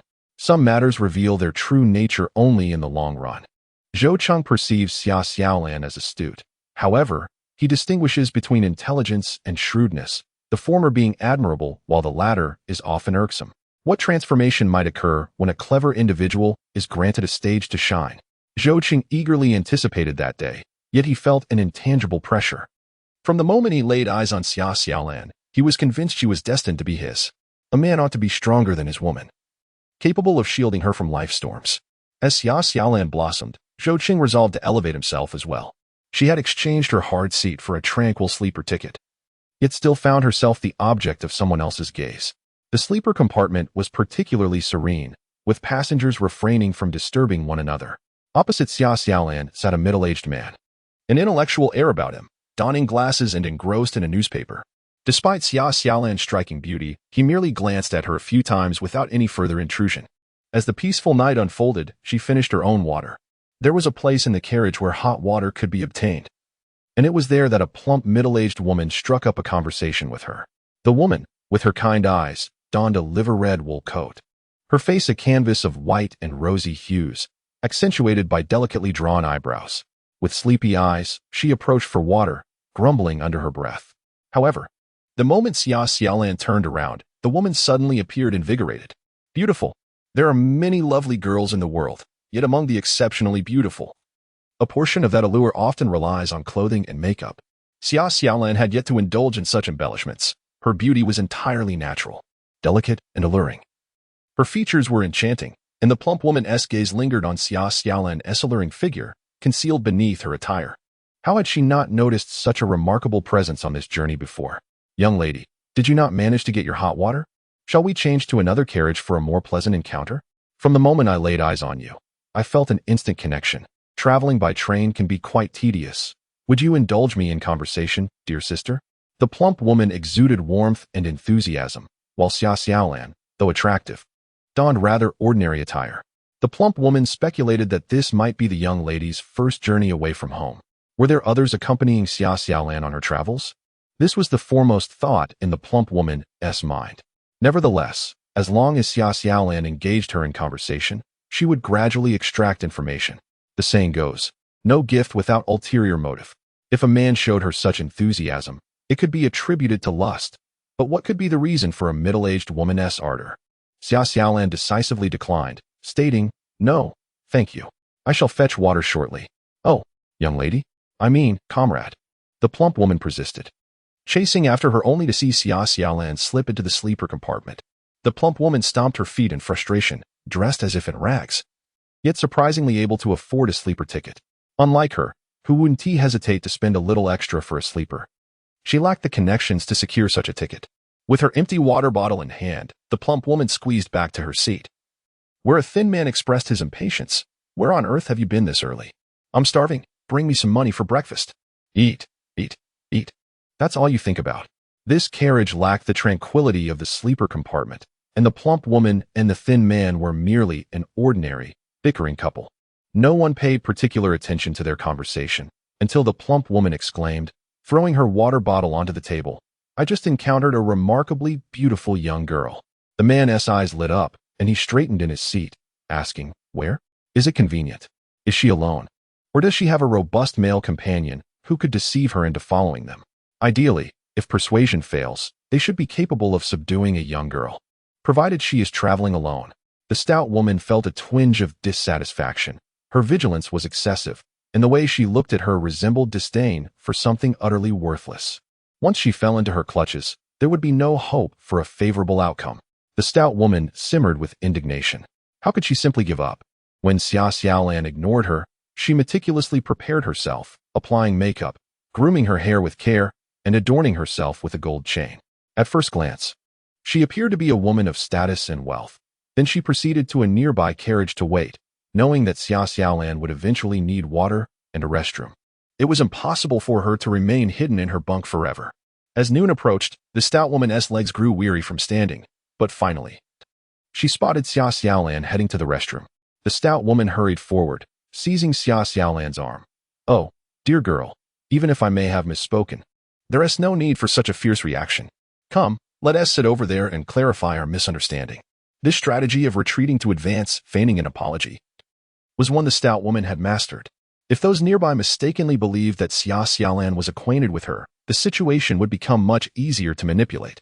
The ambiguity of her words made it difficult for others to clarify, particularly for a young girl suddenly confronted with such an attitude, making it easy for the stout woman to lead her astray. Xia Xiaolan noticed that the other person was gripping her arm with considerable force, and she immediately exclaimed loudly, I do not know you. You have repeatedly attempted to get close to me. You cannot possibly be a human trafficker, can you?